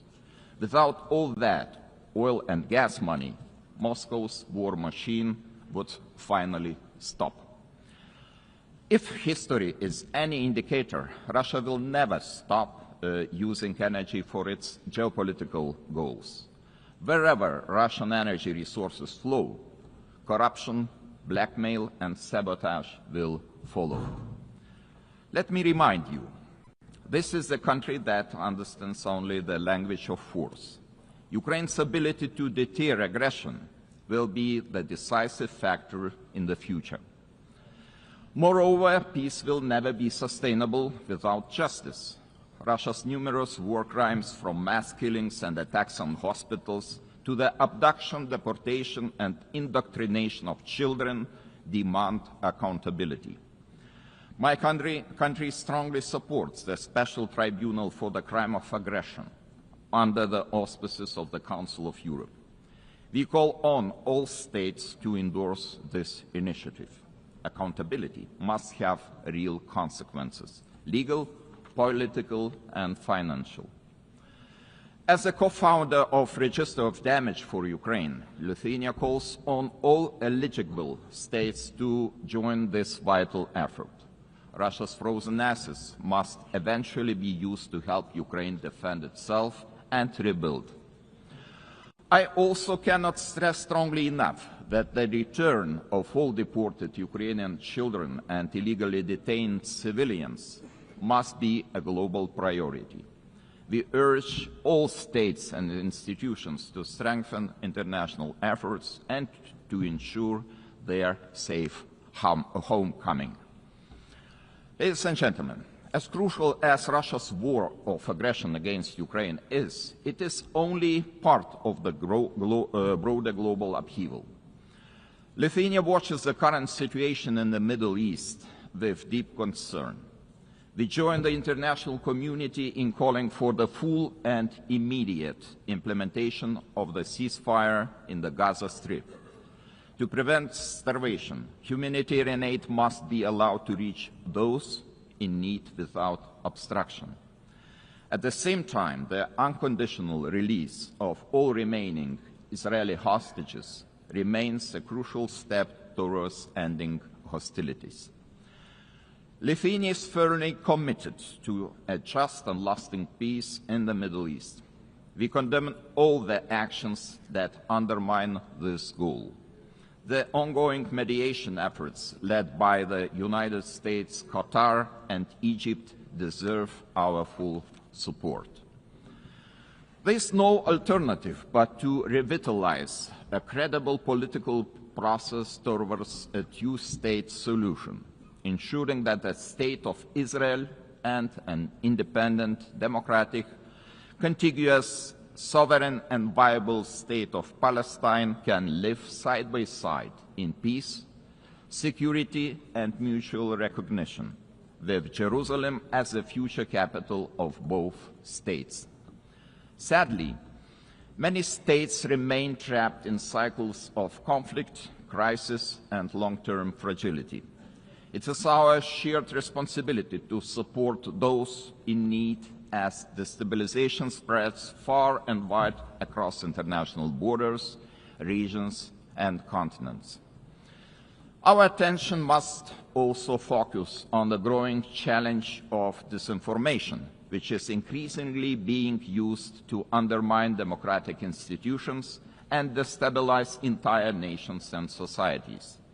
Lithuania calls on all members of the international community to defend truth as the supreme value and to fight attempts to rewrite history. Historical memory must be preserved. Ladies and gentlemen, as we face high global uncertainty, one choice remains entirely clear. Either we will repeat the mistakes of history, or we will find the resolve to defend the core principles of the United Nations. Today, Lithuania chooses to act. We call on the international community to respond to today's challenges with unity and determination. We call on the United Nations to return to its founding purpose, to prevent the scourge of war, to protect human dignity, and to uphold the rights of nations large and small. Together, we must ensure that no permanent seat on the Security Council grants any state permanent impunity. We must support those who defend the very principles of the UN Charter. In this spirit, I welcome the Secretary General's UNAT reform agenda, a timely blueprint for adapting this institution to the realities of today's world. His call for a more inclusive, effective, and accountable United Nations deserves our broad support. Lithuania stands firmly behind these efforts to reimagine multilateralism. We call on all states to strengthen our collective ability to act across all three pillars: peace and security, human rights, and development.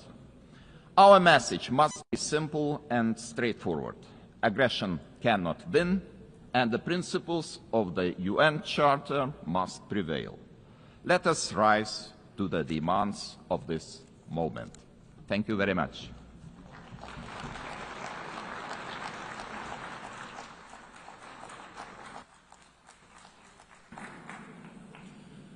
On behalf of the Assembly, I wish to thank His Excellency, the President of the Republic of Lithuania.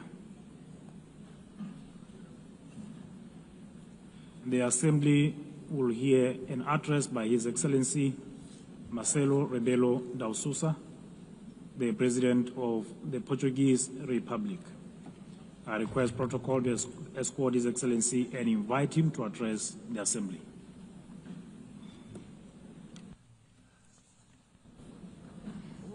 Mr. Chairman,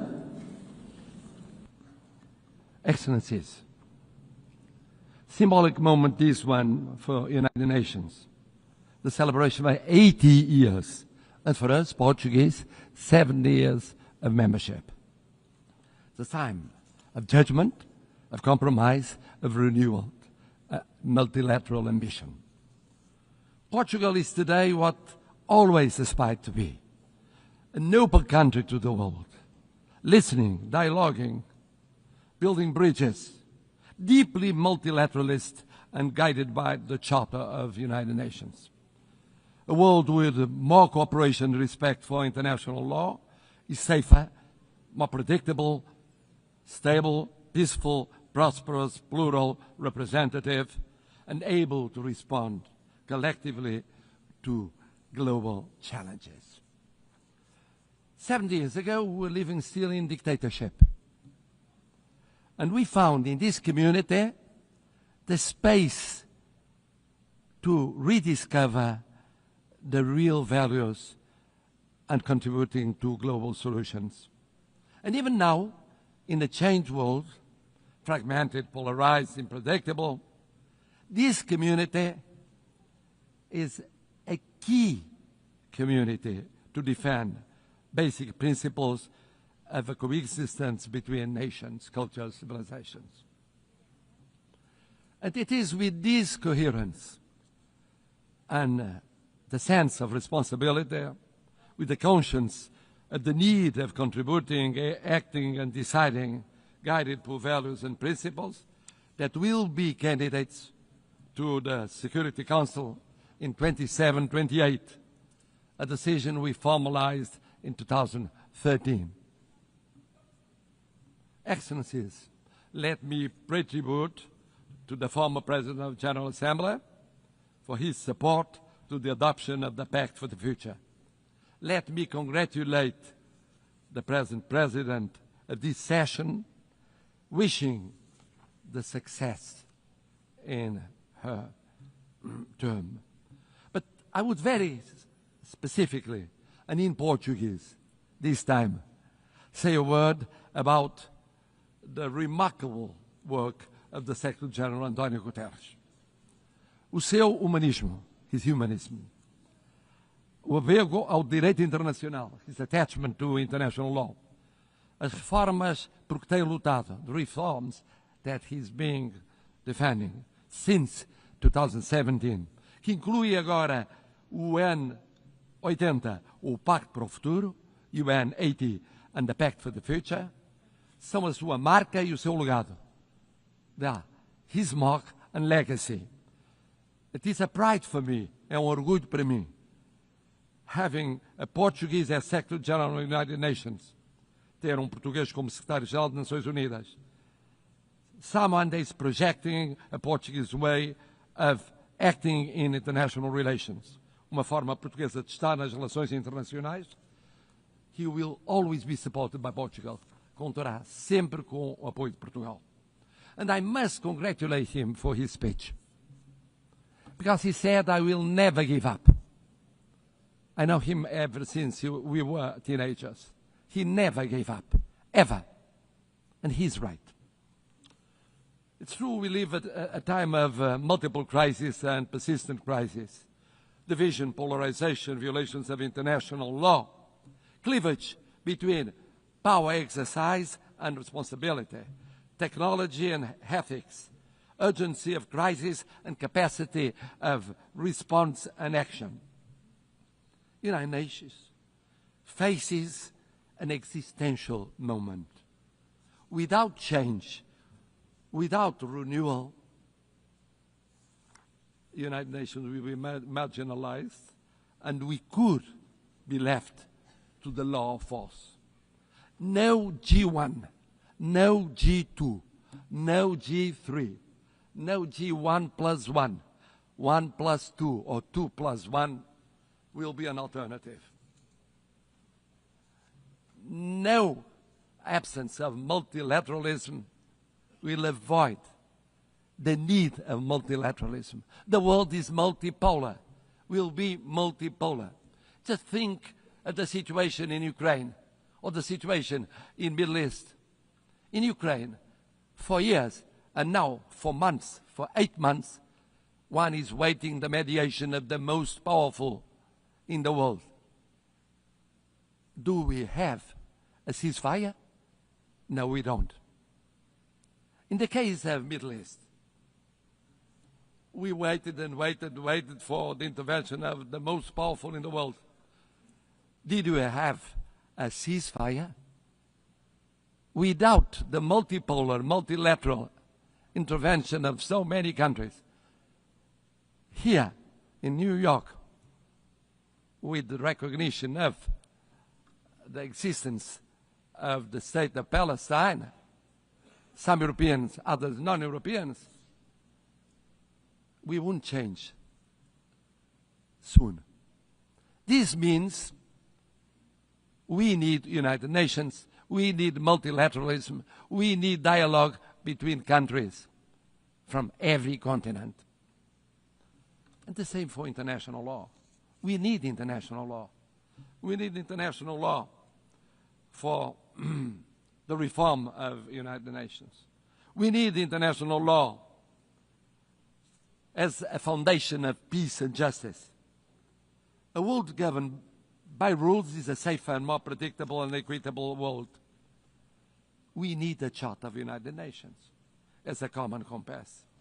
Of course, we must adjust United Nations, but we must never forget the lesson of the League of Nations.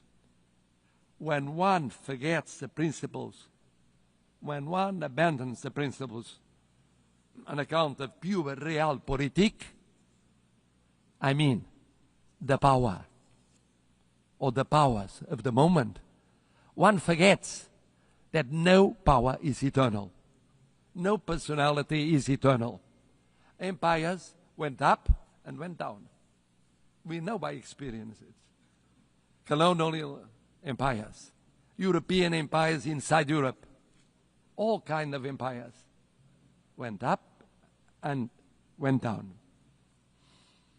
We believe that in the reform of United Nations, we have 3 pillars: prevention, partnership, and protection. Preemptive action before the conflict, not just afterwards. Mediation, preventive diplomacy, intervention of the Secretary General and of the PBC. Avoiding destruction and institution collapse. Building peace, fighting against the deep causes of violence, promoting resilient and peaceful societies. But development, peace building without development, preventive action without development, doesn't work. We co-presided, together with an African partner, Burundi, the preparation of the 4th conference on financing of development. Ideas, dialogue, determination, results. Without sustainable development, no lasting peace is possible. Never forget to implement the 2030 agenda and the reform of the international financial architecture. It's a priority involving the digital, the space, the artificial intelligence technologies as force for peace, not tools for domination. Bridging the digital and technological divides as central to build resilient societies. C'est aussi très fier que nous partageons la priorité des océans, la priorité du changement du climat. On peut parler contre le changement du climat, mais on admet tout de suite qu'il y a ce changement. Et c'est pourquoi on a préparé l'UNOC 2 à Lisbonne. On a été à l'UNOC 3 à Nice. On a renouvelé notre compromis avec la protection des océans. Des premiers États européens à ratifier le traité BBNG.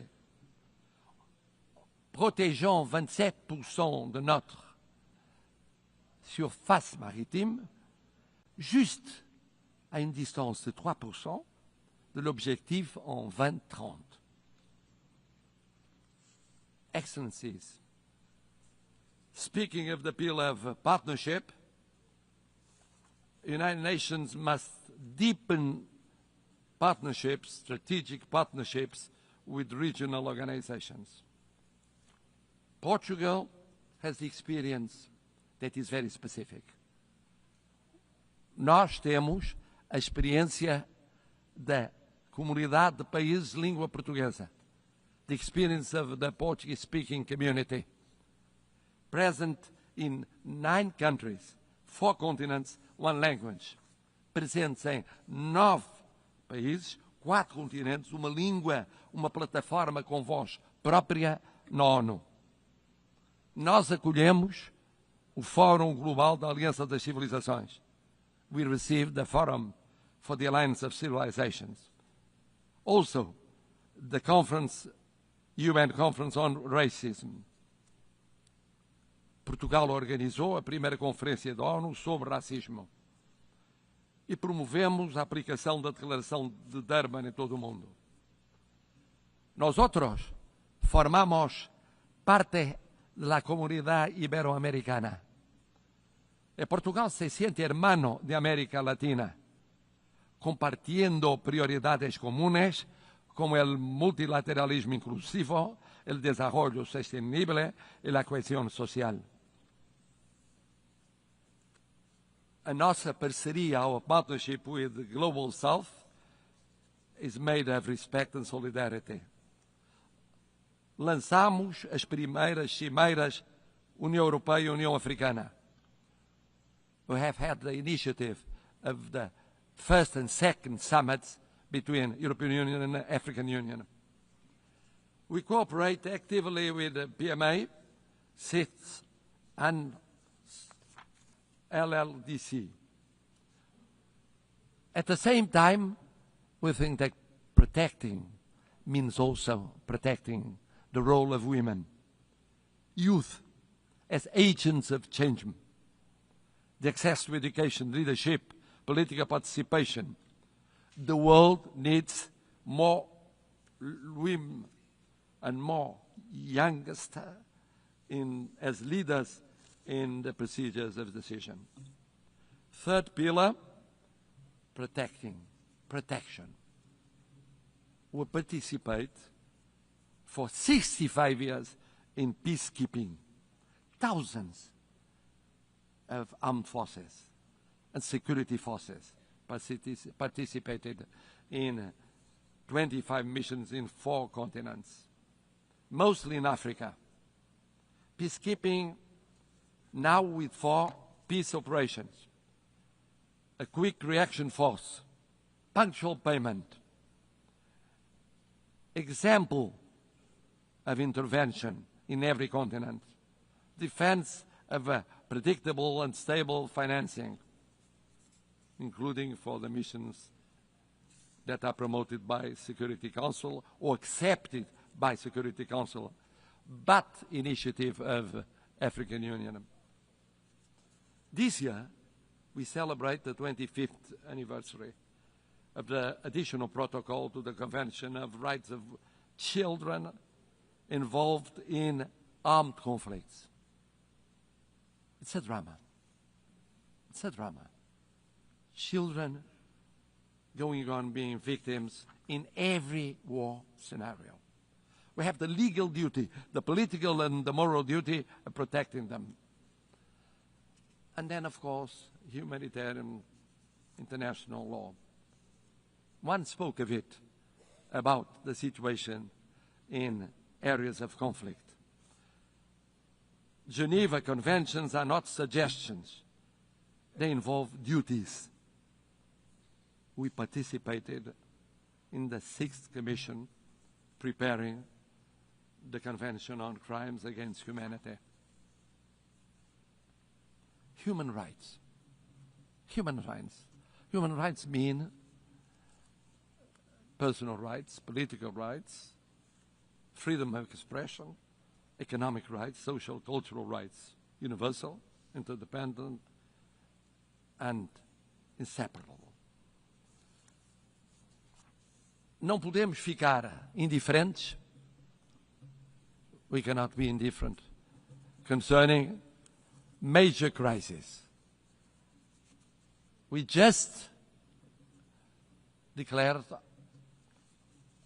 our decision of recognizing the state of Palestine. In the Middle East, now we think that the following step is creating conditions for a ceasefire, immediately releasing the hostages, humanitarian assistance, but also creating political, economic, and social conditions to strengthen the solution of two sovereign states, rebuilding economies and societies, giving an opportunity to peace, to the daily life of Israelis and Palestinians, so that they can live, not die. Live, not die. In Ukraine, sovereignty, independence, and integrity with global total ceasefire, immediate and unconditional, first step for a fair peace, respecting international law and respecting the Charter of the United Nations. In Sudan, intervening to react much more quickly to perhaps the greatest humanitarian catastrophe in Africa. En Haïti, où les souffrances de la population ne sont plus tenables, face aux atrocités barbares des grands criminels et le recrutement d'enfants soldats, une assistance décisive de l'ONU à la mission multinationale de soutien à la sécurité avant qu'il ne soit trop tard. Excelências, no momento em que assistimos ao maior número de conflitos armados desde a criação das Nações Unidas, estamos disponíveis para assumir responsabilidades acrescidas como uma voz global no Conselho de Segurança. Com a experiência de uma história de serviço, com as lições aprendidas nas últimas décadas, com a proximidade com todos os Estados aqui representados, sem discriminações. E por isso, no Conselho de Segurança, agiremos prevenindo, criando parcerias e protegendo, defendendo a reforma do Conselho de Segurança, tornando mais representativo e eficaz, refletindo a geopolítica do século XXI e não a de 1945, com presença africana permanente, CIDs representados e reconhecimento de grandes potências emergentes como o Brasil e a Índia, com mais transparência, Conselho mais plural e coerente com a letra e espírito da Carta.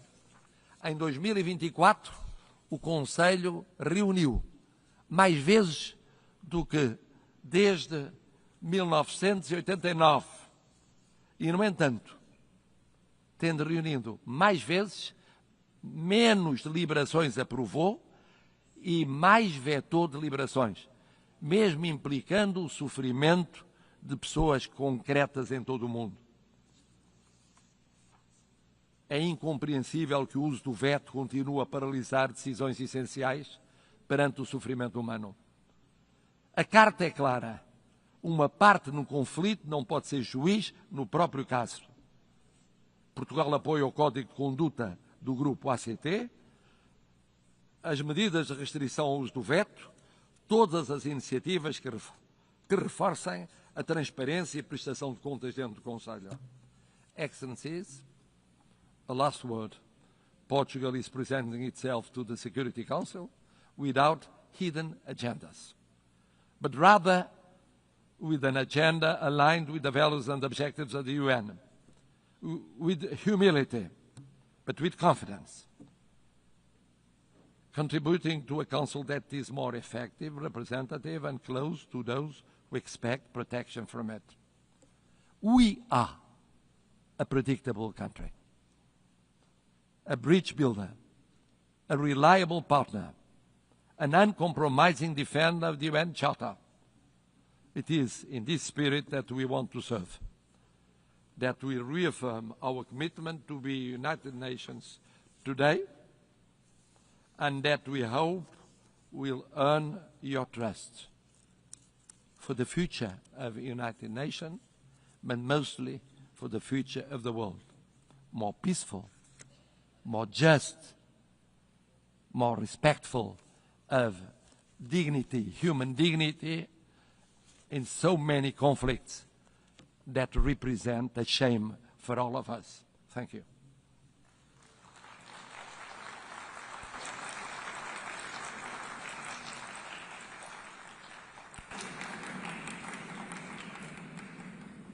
On behalf of the Assembly, I wish to thank His Excellency, the President of the Portuguese Republic.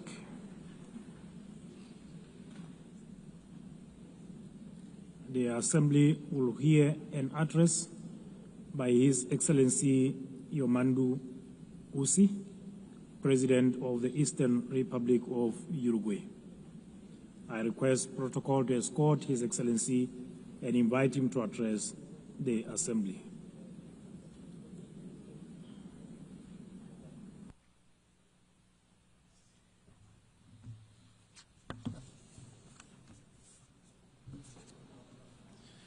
Señora Presidenta de la Asamblea General, señor Secretario General, señores y señoras jefas y jefes de Estado y de Gobierno, señores representantes de organismos internacionales, delegaciones oficiales, señores y señoras.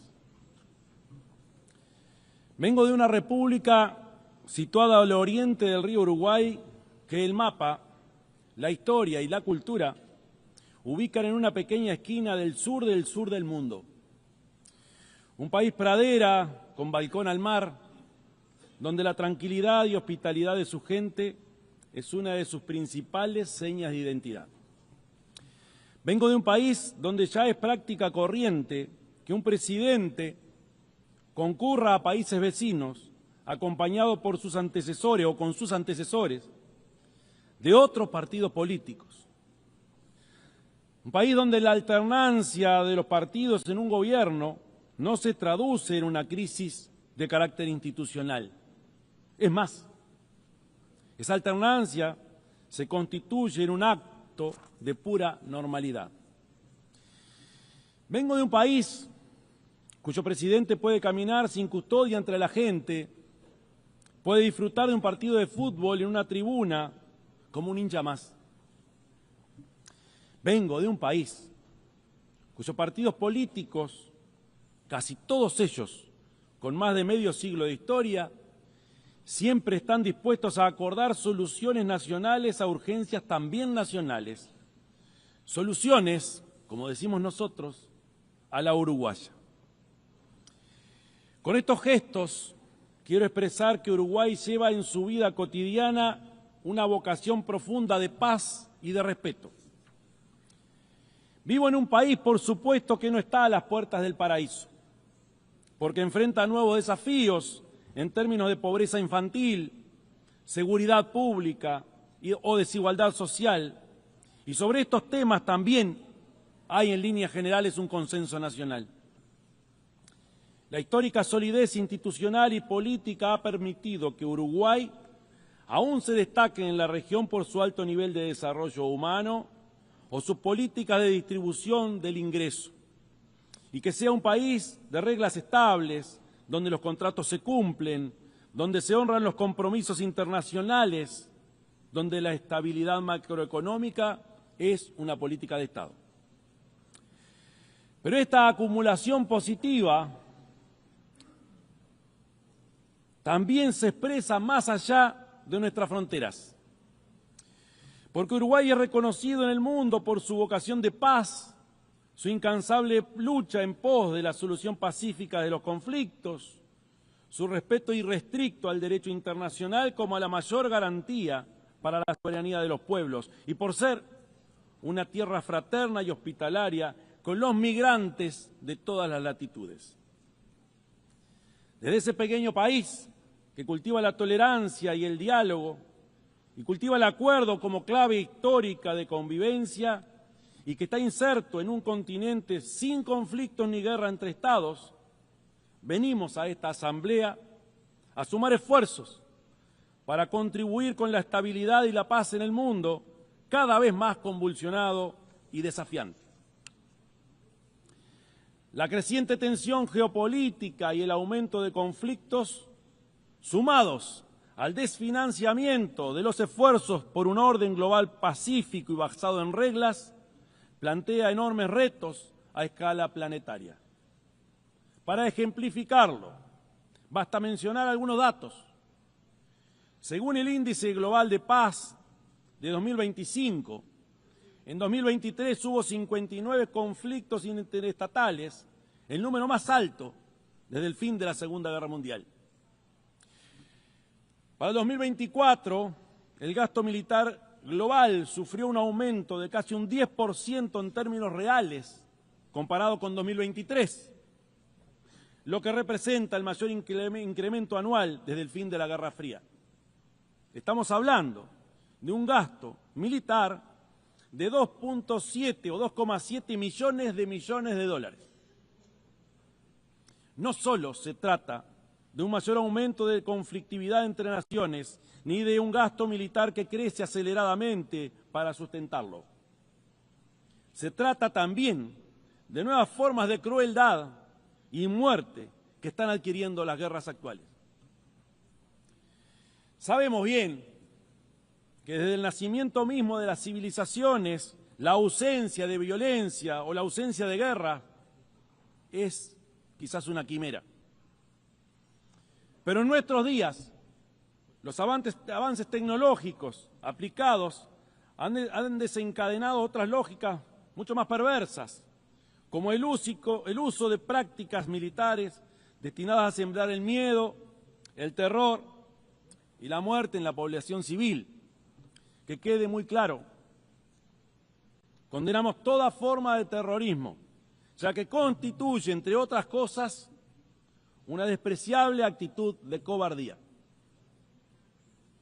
Existe otra lógica actual, y es la que nos lleva a que el objeto central o el objetivo central en las guerras actuales pareciera ser la práctica sistemática del exterminio.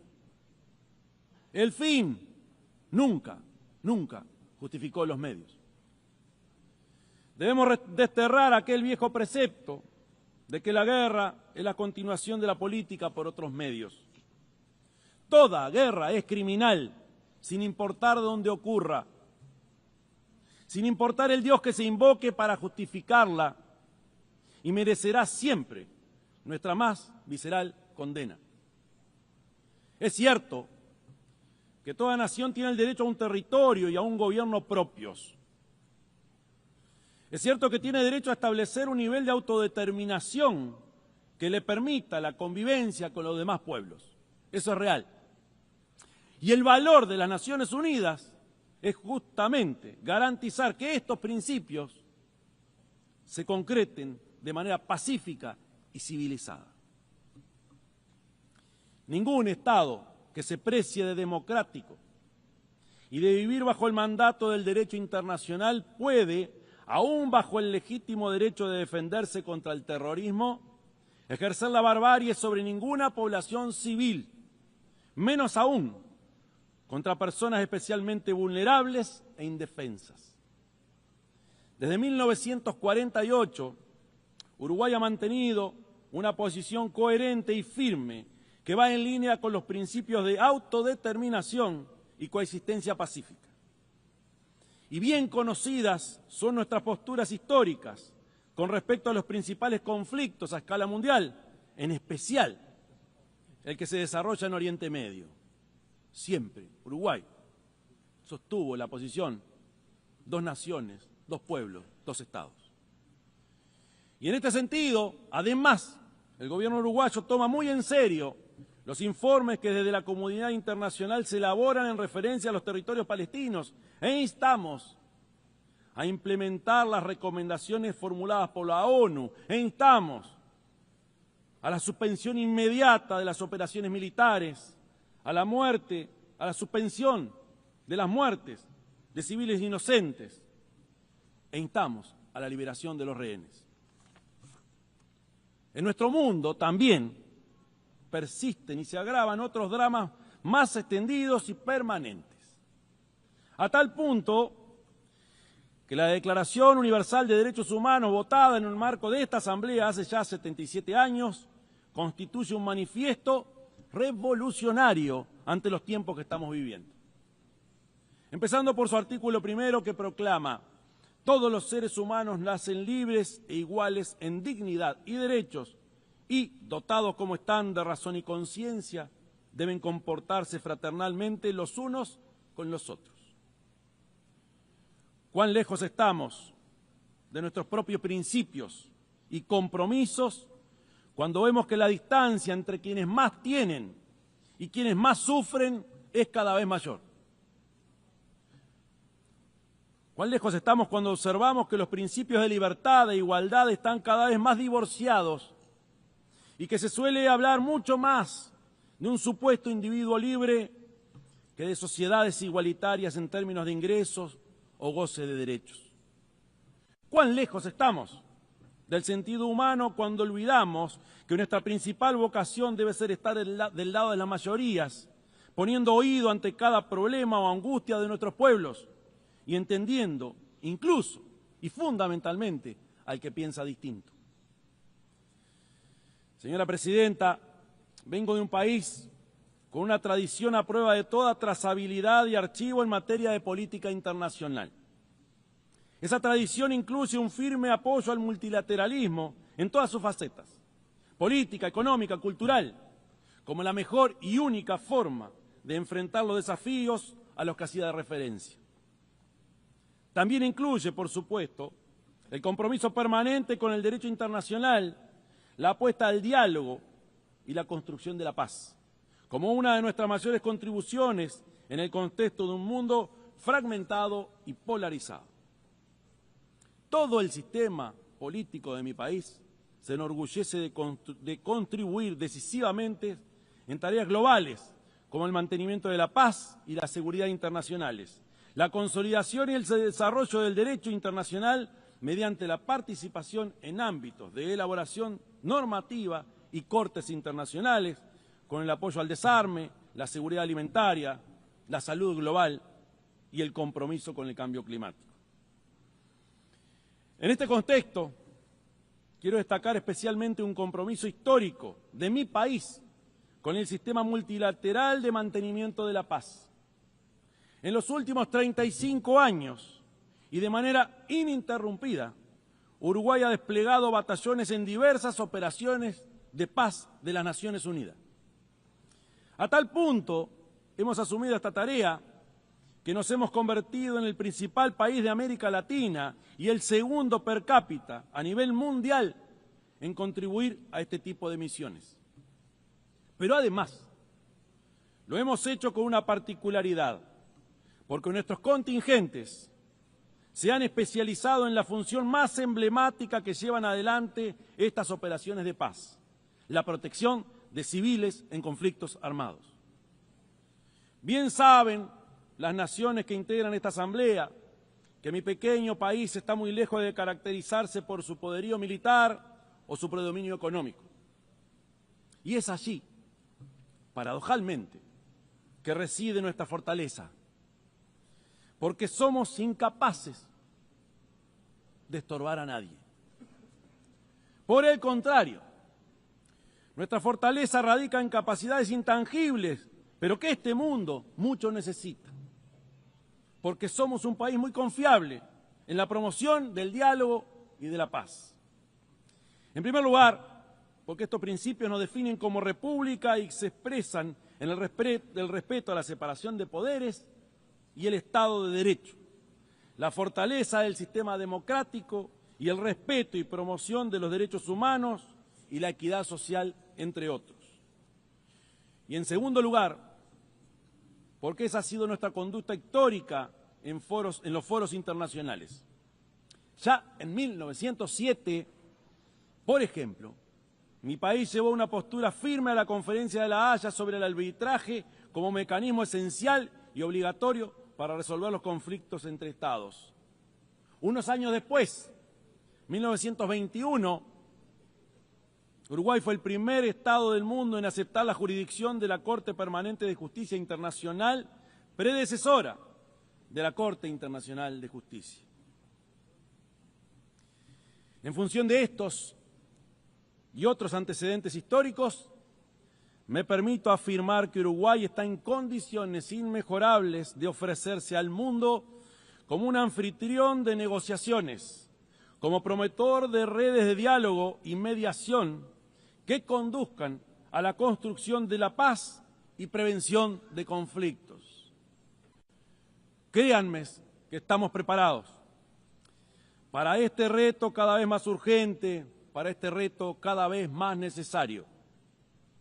Entre otras razones, porque aprendimos, como dijo el presidente de mi país, José Mujica, que la tolerancia es el fundamento para poder vivir en paz. Muchas gracias.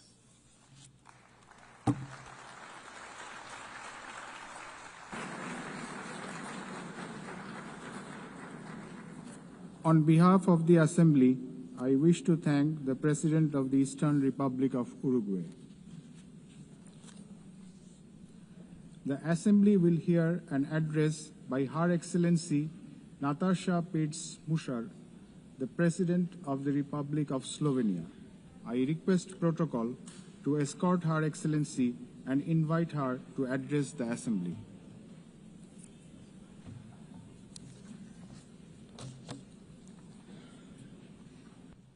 Madam President, please accept my warmest congratulations on your election at this historic 80th anniversary of the United Nations. Your election underscores the vital importance of including women in the decision-making process. Ladies and gentlemen, Excellencies, in 1945, the end of the Second World War was greeted with celebrations, and hopes were placed in a new era of peace and cooperation, embodied by the creation of the United Nations. However, those hopes were soon overshadowed by the onset of the Cold War. When it ended in 1991, we once again dared to believe that this would pave the way to the vision of lasting peace, security and cooperation as enshrined in the UN Charter. Sadly, that vision has not materialized. In fact, the situation has worsened, and here is why. Firstly, the Security Council, envisioned as the very pillar of collective security, is failing to meet the expectations of the world, if it ever has. The Permanent Five were supposed to be role models for the rest of the world working for peace. Some work in their own interests instead. Secondly, the promise of the Sustainable Development Goals is faltering. Progress is lagging, and with cuts in development assistance, millions of the world's poorest are pushed further away from the access to even the most basic services. Thirdly, international law appears to stand at the precipice of irrelevance. The independence of elected international judges, the integrity of human rights institutions, personal security of human rights defenders, and the authority of this organization are under siege. Fourthly, the Genocide Convention risks becoming a relic of the past. Some states have put the International Criminal Court to its greatest challenge ever. Its prosecutors, whose only duty is the pursuit of justice, and its judges, whose responsibility is to uphold the law, our international law, now face sanctions and intimidation. as if the states that sanction them would prefer to shield the alleged perpetrators of atrocities rather than confront the truth and help deliver justice. Fifthly, the landmark opinion of the International Court of Justice affirming that international law obliges states to prevent harming the climate already feels obsolete. And finally, states are withdrawing from the Paris Climate Agreement, from the Ottawa Treaty, and from the UN agencies, or simply cutting their finances. Each such act chips away at the support for multilateralism, a system designed not for the powerful few, but for the benefit of all of us. Madam President, how are we to explain these trends to our electorates, to our people, and above all, to our children? Shall we tell them that this is the new normal, that might makes right, that the strong may seize what they want, because they can, that they can kill with impunity, because they can, that they may pollute, wage wars, and trample on international law, just because they can? Are we prepared to look our children in the eyes and say, this is the world you will inherit and there is nothing we can do about it? With the adoption of the Pact for the Future last year, we have charted a path toward a stronger, more forward-looking United Nations. But we must now create the conditions to fulfill our commitments. One way forward is to establish a permanent advocacy network to give the Pact unconditional, sustained political support.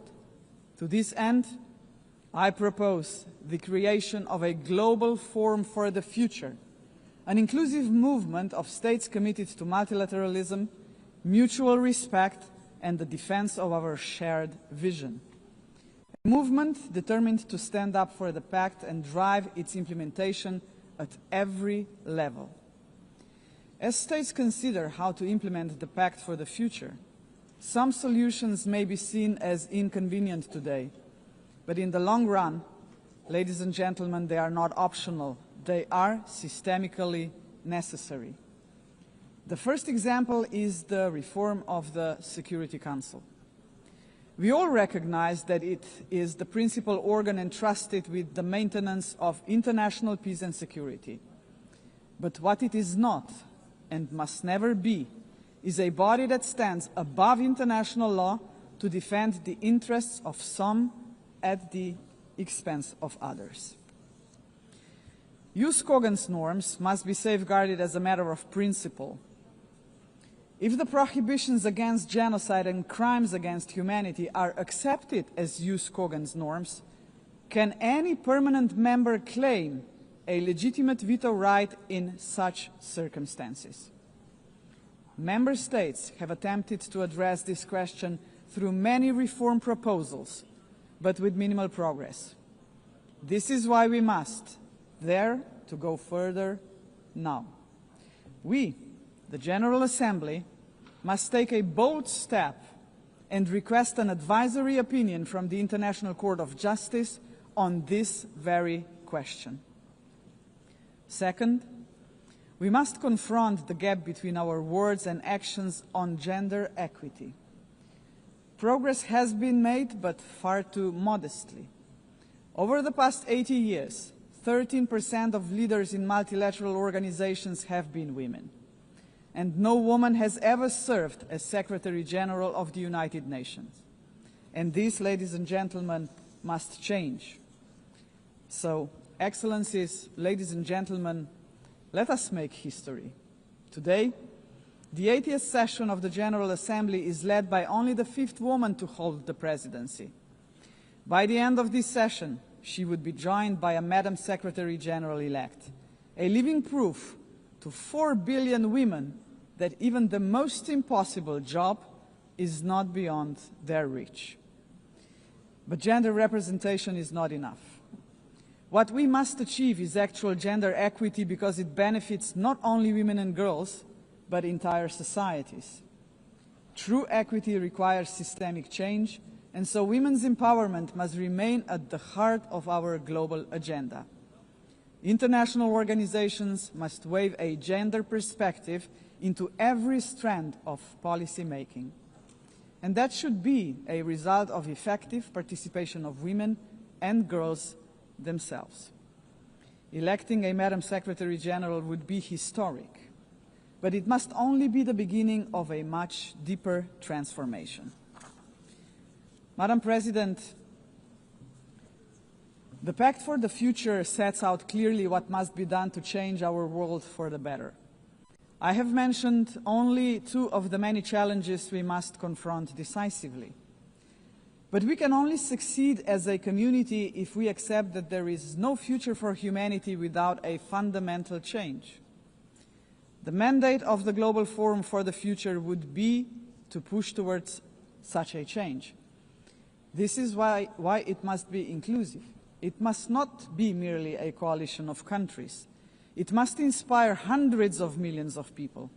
For when it comes to human dignity, the constituency of like-minded individuals is vast, diverse, and knows no borders. Human dignity is indivisible. We must fight for it no matter how great the obstacles are. And there are many, we know that. Think of hunger. Time and again, humanity rose across continents to confront the scourge of hunger, to no avail. Worse still, hunger is now being weaponized, turned into a tool of war. We receive reports on a daily basis of how women and children are starved because they are marked as legitimate targets, as enemies. How cruel, how inhumane is that, ladies and gentlemen? We cannot allow this to happen any longer. 40 years ago, musicians stood against hunger. Instead of guns, they, the Band 8, used music. The world heard them, but they were not loud enough, as hunger has not been eradicated. Today, we have science. We can address on a scale beyond imagination not only hunger, but every act of violence against human beings and all human fears. Granted, science, technology, and global connectivity are too often twisted by cynical leaders and warmongering regimes. But they can also be harnessed for the common good. Artists, influencers, and visionaries with audiences of millions can join forces with the governments of like-minded nations. Together, their voice in defense of humanity could become irresistible. Together, we can demand real action by all governments, all world and community leaders on the Pact for the Future, and hold to account those who betray human dignity to its very core, through wars of aggression, genocidal policies, and crimes against humanity. If we join forces and make ourselves heard, nobody can ignore us, not even the most arrogant governments and individual politicians. Of course, such initiatives cannot emerge out of thin air. They require leadership, strong, inclusive, and fearless leadership. We, the leaders of today, are only transient custodians of power. Some of us may not be here after the next election, but that is precisely why we must act now. Our responsibility and destiny will be judged by how we treat our planet and its people today. We simply cannot afford silence, ignorance, or passivity, not while we hold power and possess the power of the word. Hesitation is not an option, Madam President. For most of us, members of the UN, is not might that makes right. It is the opposite. We must not allow the powerful few to ignore us. We must not surrender to a world where power alone prevails. We, the majority of United Nations members, must be role models. We must work for a different world. The Global Forum for the Future can be a platform for the much-needed transformation in which partnerships with non-state actors and companies are indispensable. Profits must finally serve development for all. Innovation and sustainability must drive tolerance, mutual respect, and inclusive dialogue. Is that too much to ask? If we, the leaders of this planet, can offer nothing but terror, conflict, pollution, fear, inequalities and war to 8 billion people, then we must confront the truth. We are complicit in crimes against our civilization and our planet. And not just us, heads of states, but leaders of international institutions, CEOs and every individual with the power to make a difference share this responsibility. None of us can claim ignorance of what is at stake. If we believe in human dignity for all, we must deliver more. A world that fulfills lives, not threatens them. We must say yes to inclusive multilateralism and a resounding no to multipolarism. Let us show that this General Assembly can and will make a difference, as it has often done before. Let us demonstrate that we reject arrogance, hatred, and willful blindness to a lack of equality and justice, to wars of aggression, crimes against humanity, and genocide, because they tear us apart for generations. And let us proclaim in all seriousness and sincerity that we embrace personal and collective responsibility to uphold humanity, sustainable development, and international law, because this will keep us together as a civilization for generations. And Madam President, let me end on a personal note. For the sake of future generations, to fulfill our responsibility as human beings, to ensure that we are on the right side of the history, we should do the right thing. We did not stop the Holocaust. We did not stop the genocide in Rwanda. We did not stop the genocide in Srebrenica. We must stop the genocide in Gaza. There are no excuses anymore. None. Ladies and gentlemen, thank you very much. On behalf of the Assembly, I wish to thank the President of the Republic of Slovenia. The Assembly will hear an address by His Excellency Kasim Jomart Tokayev, the President of the Republic of Kazakhstan. I request protocol to escort His Excellency and invite him to address the Assembly.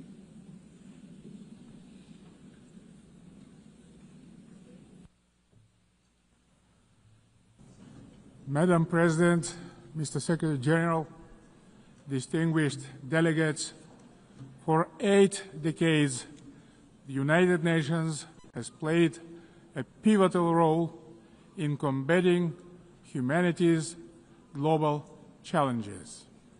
Over that time, it has led our common efforts on collective security, nuclear non-proliferation, peacekeeping, development, poverty reduction, sustainability, and human rights. But we must also face the truth.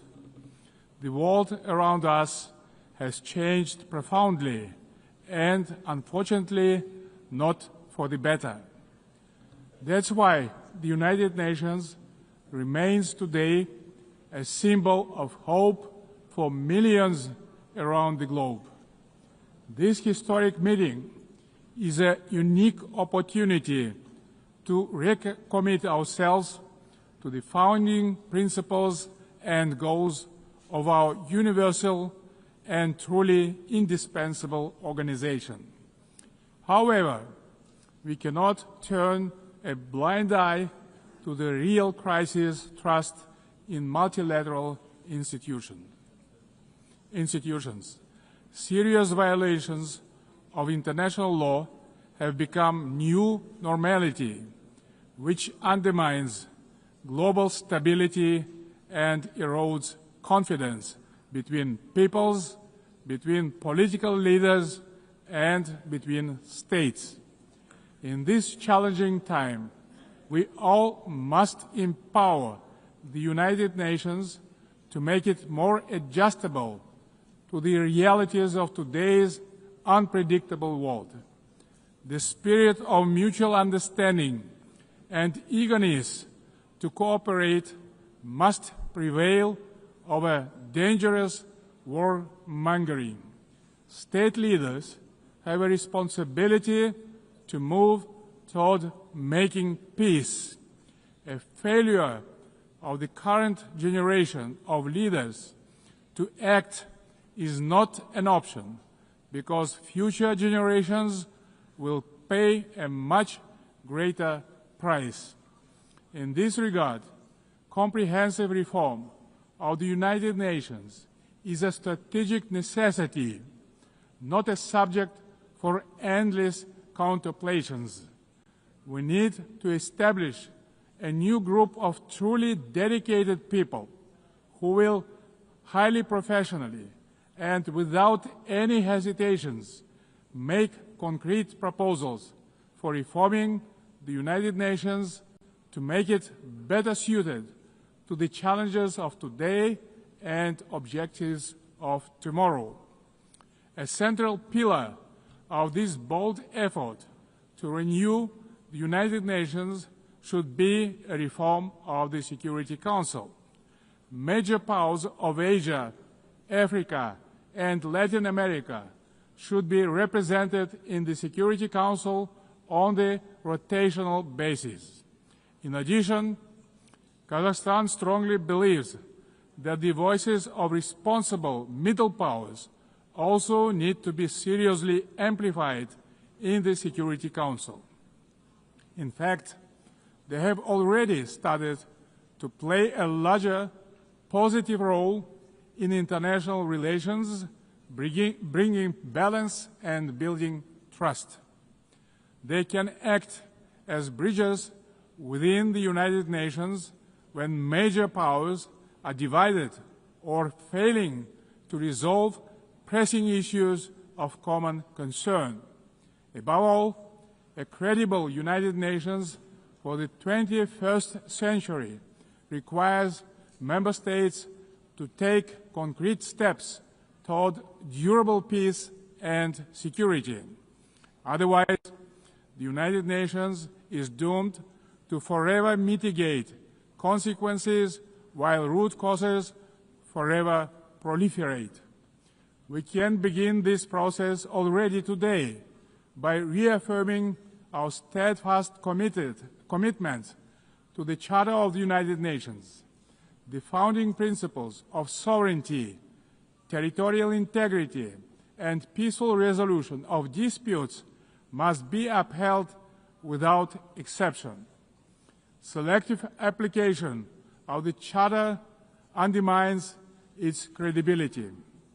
The world needs a new consensus based on trust, inclusiveness, and shared responsibility. For example, the enemy state clauses of the Charter, historical remnants of the Second World War, have already been recognized by the overwhelming majority of the international community is obsolete. For all these reasons, it's time to have a serious conversation about Charter review. Today we face an alarming reality. Arms control treaties are collapsing, and with them, so are the foundations of strategic stability. Global military spending in 2024 hit a record $2.7 trillion. The global cost of violence reached nearly $20 trillion. Therefore, rebuilding a robust global security architecture should remain a top priority for the international community. We advocate relaunching high-level dialogue among nuclear powers and stronger multilateral action to drastically reduce the looming threat of nuclear weapons. More widely, we must begin the hard work of getting rid of the militant mindset. We can do so by tracking closely how much our countries invest in peace, Kazakhstan is ready to host a new dialogue on nuclear disarmament and non-proliferation. We can focus on informal, inclusive exchanges that reinforce the NPT and support progress toward the CTBT. We also call to advance our proposal to establish International Agency for Biological Safety and Security. Kazakhstan remains concerned by the Ukrainian crisis, which continues to seriously harm civilians, damage global trust, and undermine international security. Nonetheless, bilateral and international diplomatic efforts on this conflict should continue along with political flexibility to meet the long-term interests of both states. Territorial disputes are never easy to resolve and require mutual restraint and responsibility for the sake of future generations. The psychology of animosity drags all involved in conflicts to the abyss, leaving no chance to reach peace. The humanitarian crisis in Gaza has reached a disastrous scale that cannot be ignored. This conflict stems from a complex historical background. We cannot ignore the root cause of this belligerence. Kazakhstan calls for full protection of all civilians and unhindered humanitarian access in strict compliance with international humanitarian law. We reaffirm our support of the two-state solution, with the United Nations playing a central role. Kazakhstan acknowledges diplomatic initiatives aimed at regional reconciliation in the Middle East, including the Arab Peace Initiative, the New York Declaration, and the Abraham Accords, and others. They demonstrate that leadership and political will can turn division into cooperation and shared benefit. We also welcome the normalization of relations between Azerbaijan and Armenia under the mediation of the United States President. It shows that even entrenched conflicts can be settled through diplomacy and common sense. Guided by this principle, Kazakhstan consistently favors diplomacy over escalation and dialogue over force. Current geopolitical tensions sometimes tempt some leaders to claim that a clash of civilizations is inevitable. Yet, these divisions are not fact or fate. They are political choices. Global public goods such as science, medicine, sports, religion, and culture should not become subjects of geopolitical divisions and sanctions. These spheres of human activity bind us together under a humanitarian umbrella. When political leaders make irresponsible statements or take reckless decisions, manipulating religion and identity for political gain, they in fact seriously damage the trust and goodwill in striving for peace. Political leadership must be rooted in mutual understanding and respect, not mutual suspicion and arrogance. Tolerance and wisdom are the foundation of lasting peace and must be upheld through the rule of law. Dear friends and colleagues, we observe a growing fragmentation and political bias of investment flows. As a result, global FDI fell to $1.5 trillion last year. Kazakhstan strongly advocates for greater international investment cooperation. More than $400 billion have been attracted to our economy within 30 years of independence. Our commitment to open market principles is absolutely firm and will remain a cornerstone of our state policy.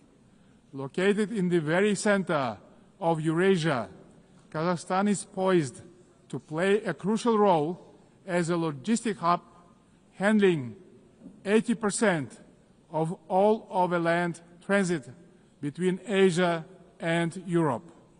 We are investing tens of billions of dollars in our transport and transit infrastructure, including the Belt and Road Initiative, the North, South, and Trans-Caspian transit corridors. Kazakhstan will continue to develop regional supply chains that are the heart of the emerging global transport network. By 2029, we plan to build 5,000 kilometers of new railway lines. Kazakhstan has made the Sustainable Development Goals a core pillar of its national agenda, integrating their targets into state planning and budgeting. With the support of the United Nations Secretary General and partner states, Kazakhstan now hosts the new United Nations Regional Center for SDGs for Central Asia and Afghanistan in Almaty. Today, Central Asia is demonstrating a renewed sense of unity and mutual trust. It is emerging as a proactive contributor to international peace and progress. The Central Asian Five are strengthening cooperation, proving that regional solidarity can be a powerful force for development and security. This has enabled our region to engage key global partners in the unique Central Asia Plus dialogue format. Kazakhstan believes that inclusive development in Afghanistan is a basis for long-term regional peace and stability. We continue to support the Afghan people through humanitarian assistance and cooperation in trade, food security, infrastructure, and transport connectivity. Distinguished delegates, last year was the hottest year in human history, and Central Asia is warming at twice the global rate. The melting of glaciers in the Alatau Mountains is accelerating, multiplying threats to water and food security for millions. Kazakhstan has drawn profound lessons from the tragedy of the Aral Sea. Thanks to our consistent efforts, including at the international level, we succeeded in preserving the northern part of the sea. As the current chair of the International Fund for Saving the Aral Sea, Kazakhstan will continue to play a proactive role in this common priority. Meanwhile, the Caspian Sea is rapidly shrinking. It is no longer just a regional concern. It is a global warning signal. Therefore, we call for urgent steps to preserve the Caspian water resources with our partners across the region and the wider international community. Last year, Kazakhstan co-organized the One Water Summit with France, Saudi Arabia, and the World Bank. Looking forward, stronger coordination, investments, and sustainable solutions are urgently needed to prevent future water crises.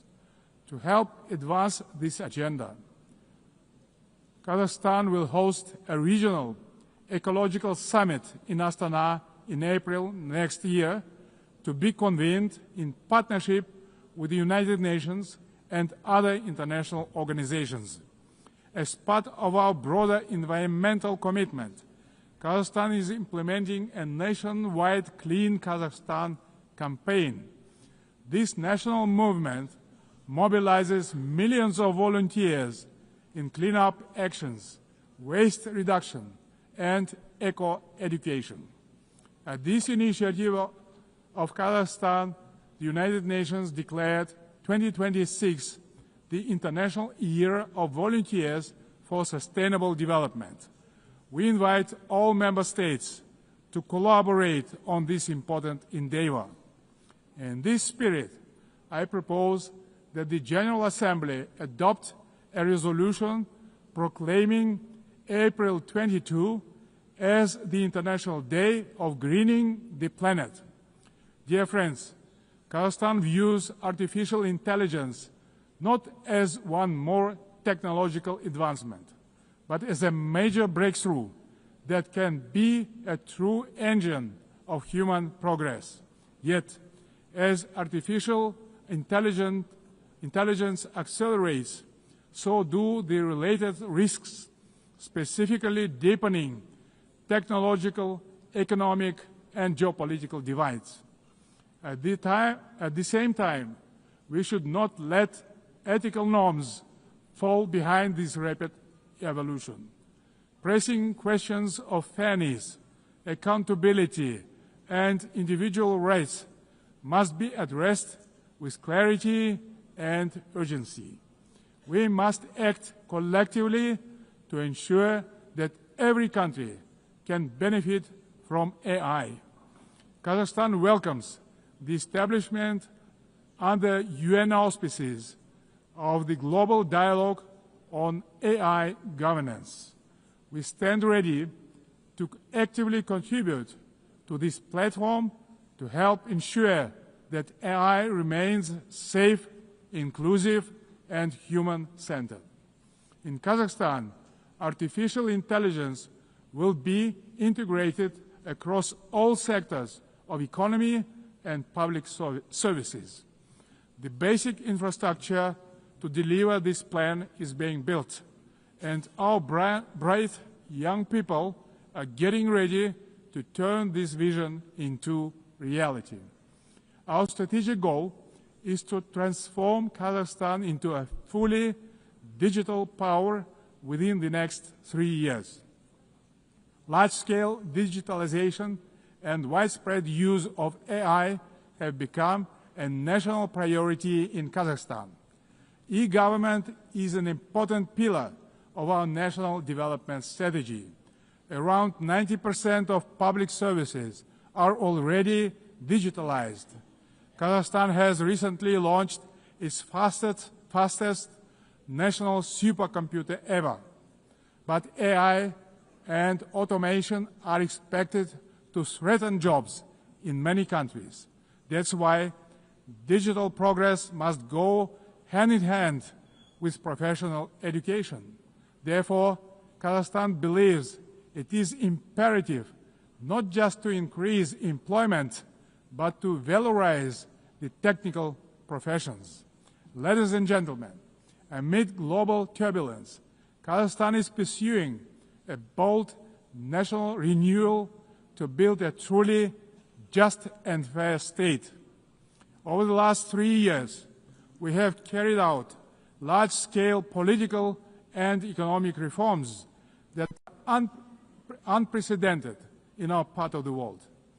Through a national referendum, we introduced a single 7-year presidential term, thereby strengthening democratic accountability. We remain committed to the formula of strong president, influential parliament, and accountable government.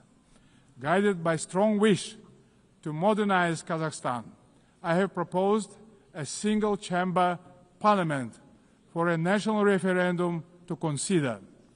Our objective is to continuously embrace the political system to make it more transparent, effective, and reflective of people's aspirations. At the heart of these reforms lies a clear principle: law and order must prevail.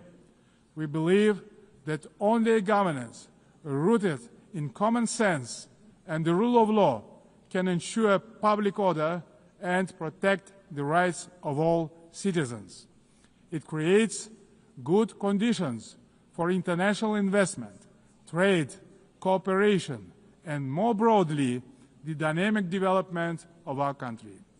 The interests of law-abiding people and decent citizens must always come first, maintained through justice, accountability, and mutual respect. Kazakhstan's economy is showing clear signs of sustainability and resilience.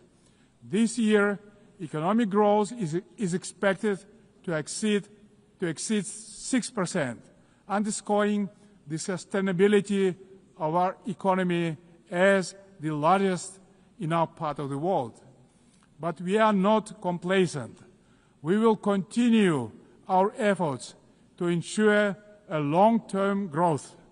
Kazakhstan's energy strategy is based on 4 pillars: oil and gas, coal, uranium, and critical minerals. These precious assets are the basis of reliable energy partnerships. Climate change and the green agenda cannot be accepted by all countries that have huge deposits like coal, which nowadays can be cleaned up by advanced technologies. That's why we have committed to decarbonize our country in 35 years. Renewable energy is not the single solution to all energy problems. Agriculture is another driver of our development with huge potential for global markets. Kazakhstan's grain export capacity has amounted to 12 million tons, reaching a great number of international markets, creating new opportunities for trade expansion using enhanced transport connectivity. We will continue our cooperation with all major international partners and regional stakeholders to further diversify our external trade and economy, making it more inclusive and resilient. Excellencies, we will remain firmly on this path, deepening governance reforms at home while supporting global governance abroad. Kazakhstan will continue to serve as a bridge builder and peacemaker. It will also continue to choose balance over domination, cooperation over confrontation, and peace over war. We stand ready in cooperation with other players, stakeholders in the international community to renew the promise of the United Nations as a beacon of peace, justice, and cooperation. Thank you very much. On behalf of the Assembly, I wish to thank the President of the Republic of Kazakhstan. The Assembly will hear an address by His Excellency Matamela Cyril Ramaphosa, President of the Republic of South Africa. I request protocol to escort His Excellency and invite him to address the Assembly.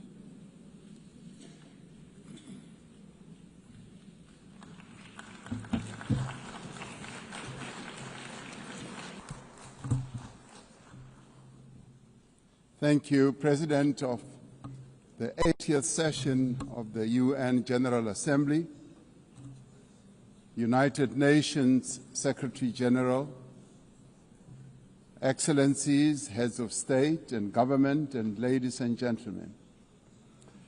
80 years ago, the United Nations was established to save succeeding generations of humanity from the scourge of war and to build a peaceful, prosperous, and just world arising from the devastation brought about by global conflict.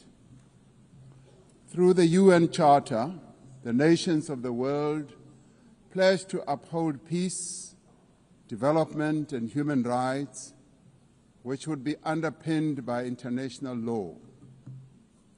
Now more than ever, we are called upon to uphold the values and advance the purpose of the United Nations.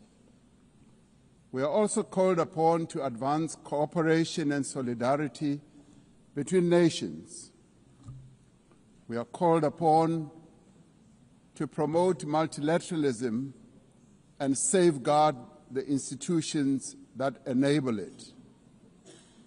South Africa's engagement in the international sphere echoes our domestic imperatives of eradicating poverty, reducing unemployment, and addressing the root causes of inequality. Our foreign policy is guided not only by the needs of our people, but also those of the continent of Africa and the global South. Inspired by our own history, South Africa strives to maintain world peace and also the settlement of all international disputes through negotiation and dialogue and not through war. We therefore welcome the strong partnership between the African Union and the United Nations in promoting peace, security, and stability on the African continent. This year, South Africa is honored to preside over the G20. This is the first time that G20 Leaders Summit will be held on the African continent, the cradle of humanity. South Africa's G20 presidency is guided by the theme equality, solidarity, and sustainability. To give full meaning to our theme of equality, solidarity, and sustainability, we have invited the G20 countries to join us in prioritizing the following areas. Firstly, in discussion to strengthen disaster resilience and response by addressing the increasing frequency and impact of climate-induced natural disasters.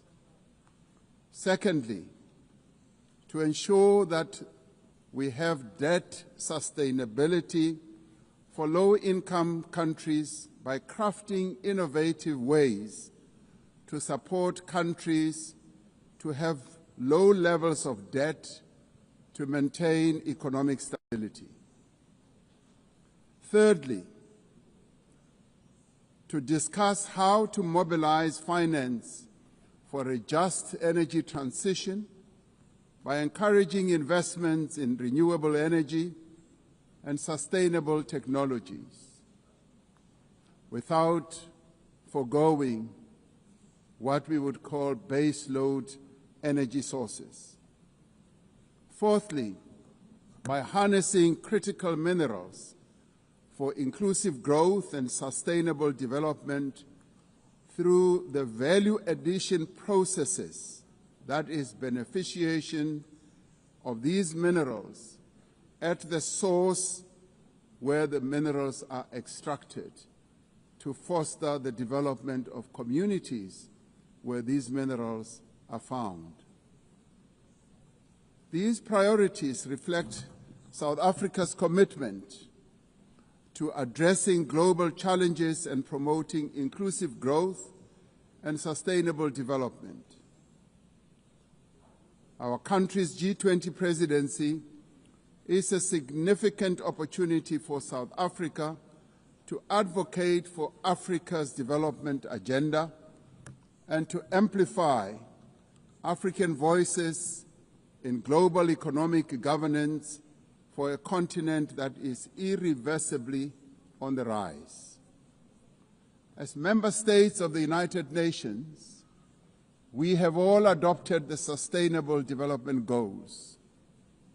However, many of these goals remain elusive.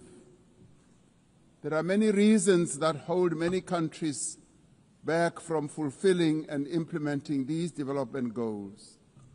Some of these reasons are lack of sufficient financial resources that can finance the advance that these countries need to make to fulfill those goals. Many countries with developing economies, especially in Africa and the global south, do not have adequate capital to finance their development goals.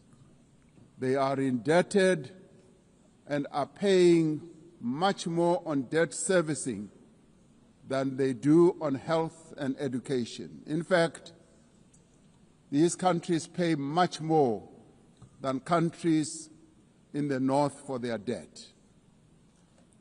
Yet through global solidarity, by having fairer lending rules, especially for several of the global south countries, we can achieve our shared commitment.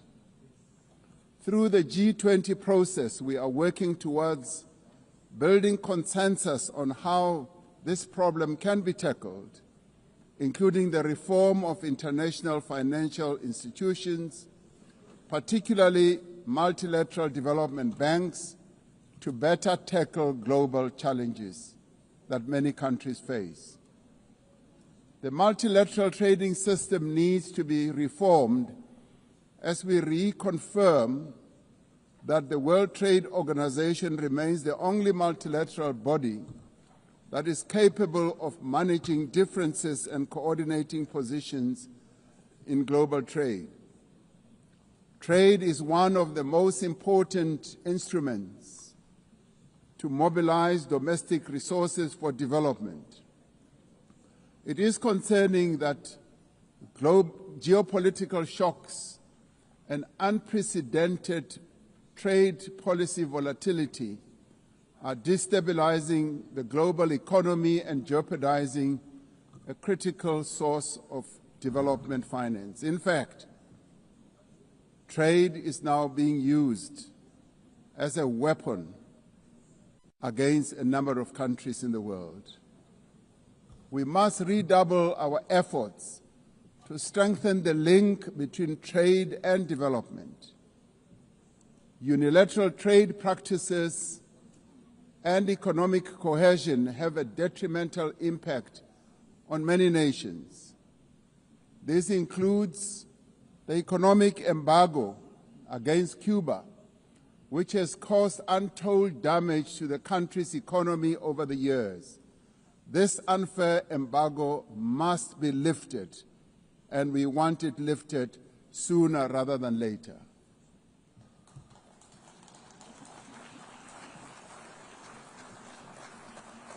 In the midst of global trade uncertainty, the African continent is providing a pragmatic example of constructive collaboration and cooperation by using the African Continental Free Trade Area as an engine for sustainable growth and development.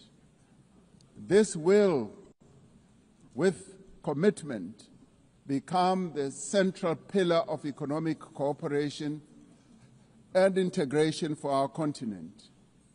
As part of the effort to build more inclusive economies, South Africa's G20 presidency has launched an extraordinary committee of independent experts on global wealth inequality.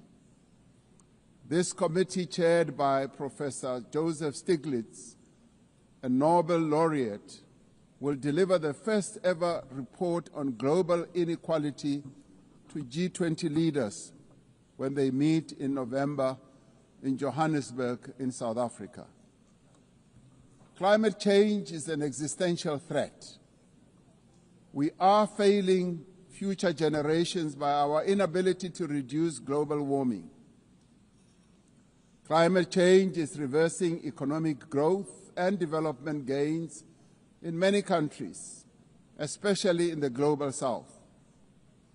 Although Africa carries the least responsibility for climate change, many countries on the continent of Africa experience much of its harshest effects.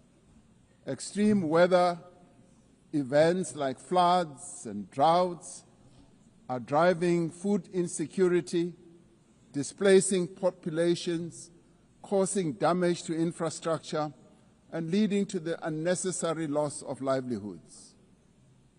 Member states must honor their undertakings and commitments in line with the guiding principle of common but differentiated responsibilities and respective capabilities.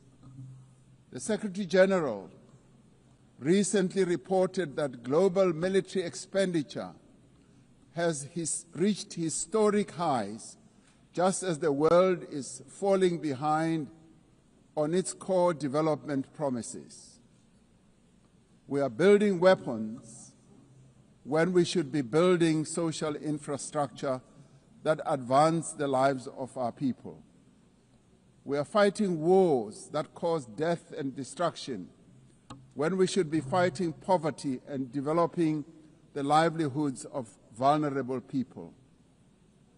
We must act decisively to silence all the guns everywhere to realize the goal of sustainable development and global peace.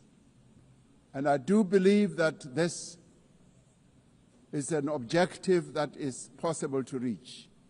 As we commemorate the 80th anniversary of the UN, the relevance of this institution and various multilateral processes for the maintenance of international peace and security is being willfully undermined. There is an increasing reliance on unilateral military action in contravention of international law. The United Nations Security Council has proven to be ineffective in its current form and composition in carrying out its charter mandate to maintain international peace and security. South Africa remains deeply concerned by the erosion of the credibility of the Security Council and its failures to ensure accountability and uphold international law. As the security and humanitarian situations in the Democratic Republic of the Congo, Sudan, Gaza, and elsewhere deteriorate, it is a matter of great concern that there are countries that continue to violate international law and also defy the United Nations resolutions and rulings, also from bodies like the International Court of Justice. The establishment of the Hague Group and the Madrid Group aim to reaffirm the primacy of international law, promoting accountability and ensuring support for a just peace.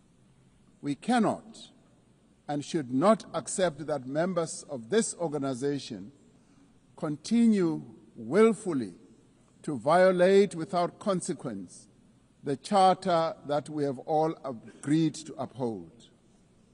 Therefore, as nations that have pledged to uphold the UN Charter, we have the ultimate responsibility to ensure and protect the rights of the Palestinian people to self-determination, consistent with the case that South Africa brought before the International Court of Justice. There is growing global consensus. There is growing global consensus that Israel is committing genocide in Gaza. Just last week, the United Nations Independent International Commission of Inquiry found that Israel is responsible for the commission of genocide in Gaza. As Palestinians continue to face genocide and famine, we have a duty to act.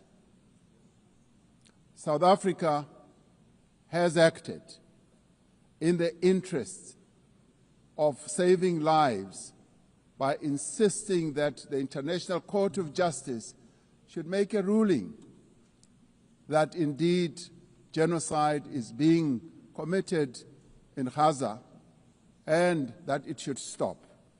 And we stand here to say it must stop.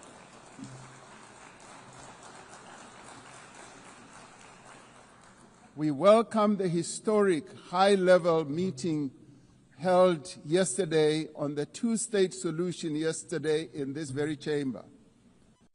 This reflects the determination of the global majority, a global majority that now stands at 142 and more countries, that Palestinians deserve a peaceful state alongside a peaceful Israel. Many nations in the world are calling for that, and that is the voice that we believe that Israel should heed, and those powerful nations that can make a two-state solution viable and possible and implementable should act in that regard. The long overdue announcement by increasing number of countries to recognize the state of Palestine is testament to this determination. We have a responsibility as the member states of the United Nations to reaffirm the right also of self-determination of the people of Western Sahara.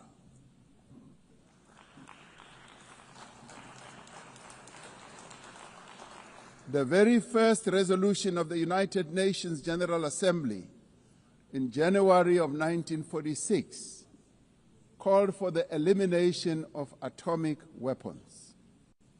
The resolution was passed shortly after the catastrophic use of atomic bombs on Hiroshima and Nagasaki that killed thousands of people.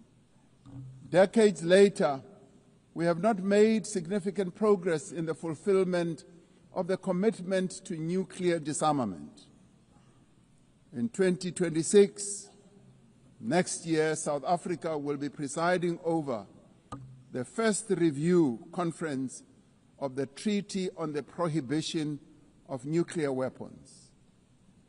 This treaty reaffirms that there is no greater assurance of non-proliferation than the complete prohibition of nuclear weapons. I was glad to hear that a number of leaders stood here to speak against nuclear weapons and the use thereof.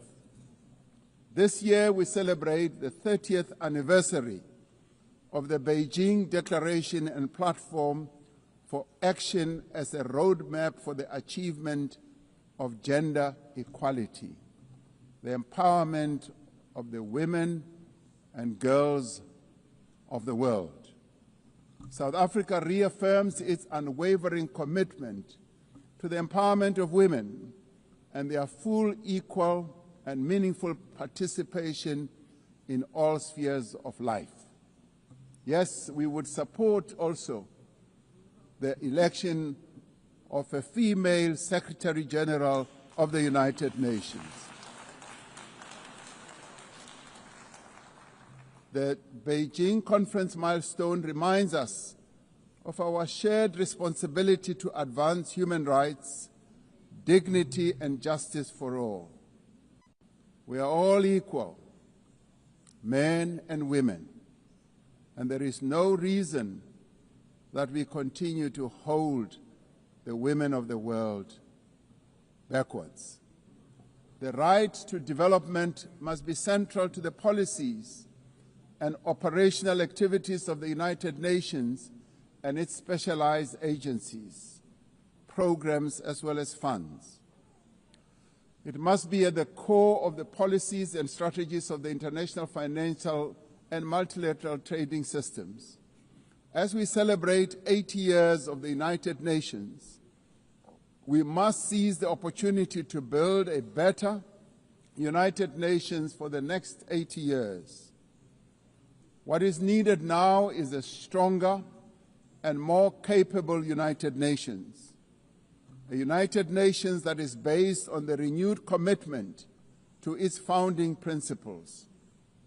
We must invigorate the negotiations on the Security Council reform at the intergovernmental negotiations in the General Assembly, including by initiating text-based negotiations. The Security Council must be accountable. It must also be representative. It must be democratic and effective in executing its mandate. We can no longer accept that a large portion of the world's population is not represented in the United Nations Security Council. My own continent, Africa, home to 1.4 billion people, as well as South America, are not represented in the United Nations Security Council. This is unjust, this is unacceptable, and it must end. We want representation in the Security Council. We look forward to working with the Secretary General on the UN 80 initiative to ensure that our organization works more effectively and efficiently. Mandates given by member states must be implemented, and the necessary structural changes and program realignment must be implemented across the UN system. In the face of the decrease in funding to the United Nations to fulfill its mandate, the UN 80 initiative is important to maintain the integrity of the multilateral system and to uphold international law. Lastly, I am reminded that our collective membership of the United Nations is our shared humanity in action. The United Nations at 80 compels us to reflect on our collective achievements and to chart a way forward, building an organization that is able to address our common challenges. We must rise to the occasion and do our utmost together to ensure the political, economic, and social freedom of all humanity. We must reaffirm that freedom is indivisible and that the denial of the rights of one person diminishes the freedom of all of us. We must reaffirm the equal dignity and worth of every person and must therefore leave no one behind and no country behind. I thank you. On behalf of the Assembly, I wish to thank the President of the Republic of South Africa. The Assembly will hear an address by His Excellency Shavkat Mirziyoyev, President of the Republic of Uzbekistan. I request Protocol to escort His Excellency and invite him to address the Assembly.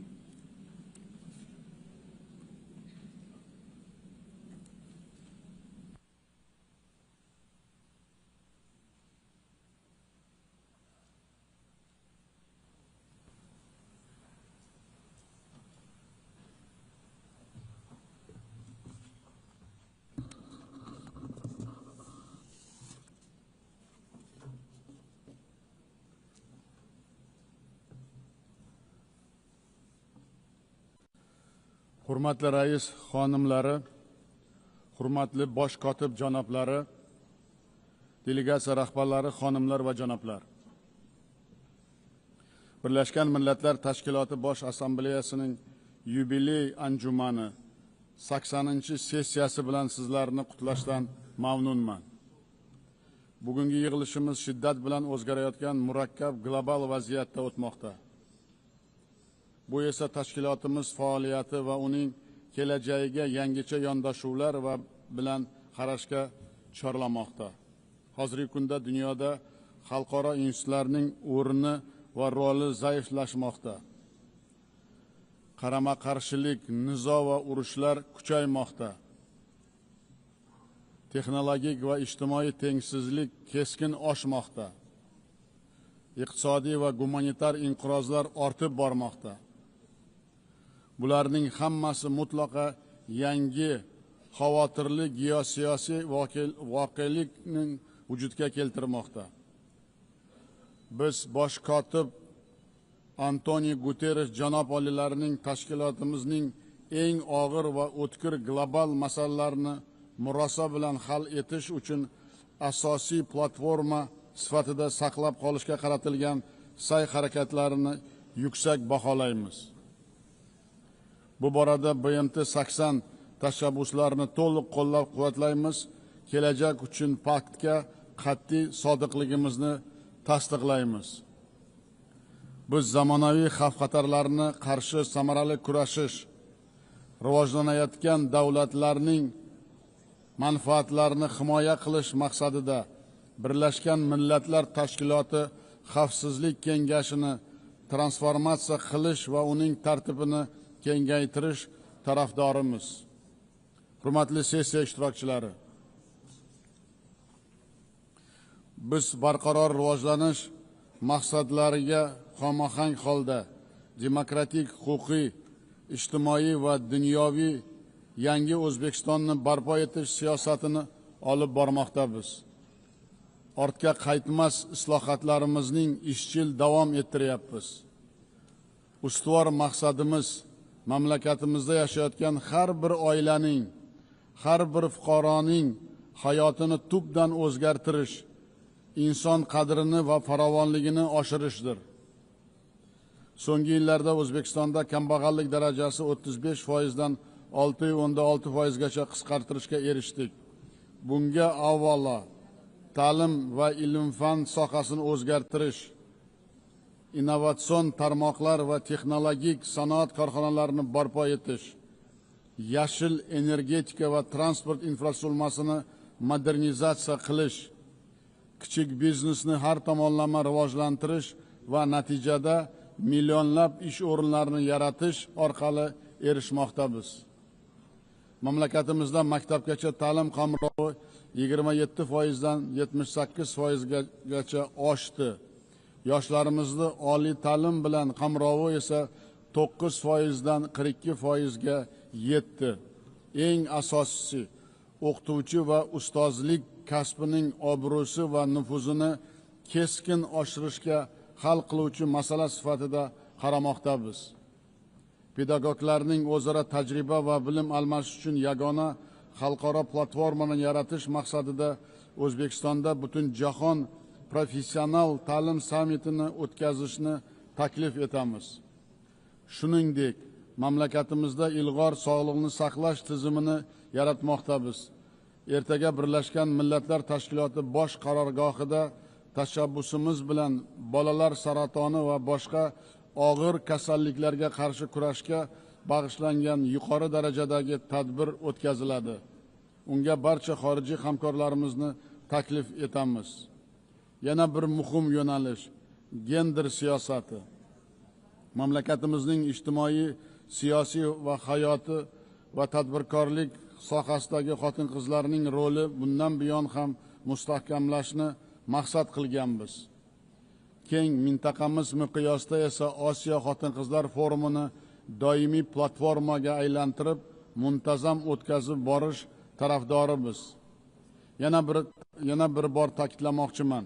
Biz barqaror rivojlanish maqsadlariga erishish yo'lida olgan majburiyatlarimizga sodiqmiz. 2030-yilga borib daromadi o'rtadan yuqori bo'lgan mamlakatlar qatoriga kirishni niyat qilganmiz. Shu maqsadga ochiq va pragmatik siyosatimizni izchil davom ettiramiz.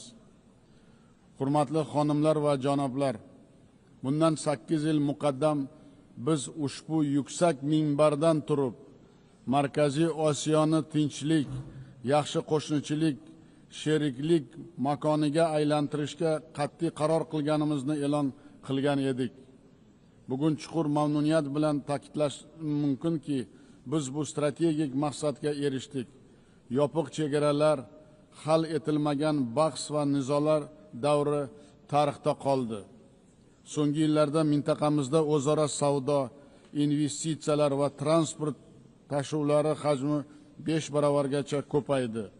Biz qo'shma investitsiya jamg'armalari, chegara hududlarda savdo va sanoat zonalari, yirik infratuzilma loyihalarini amalga oshirmoqdamiz.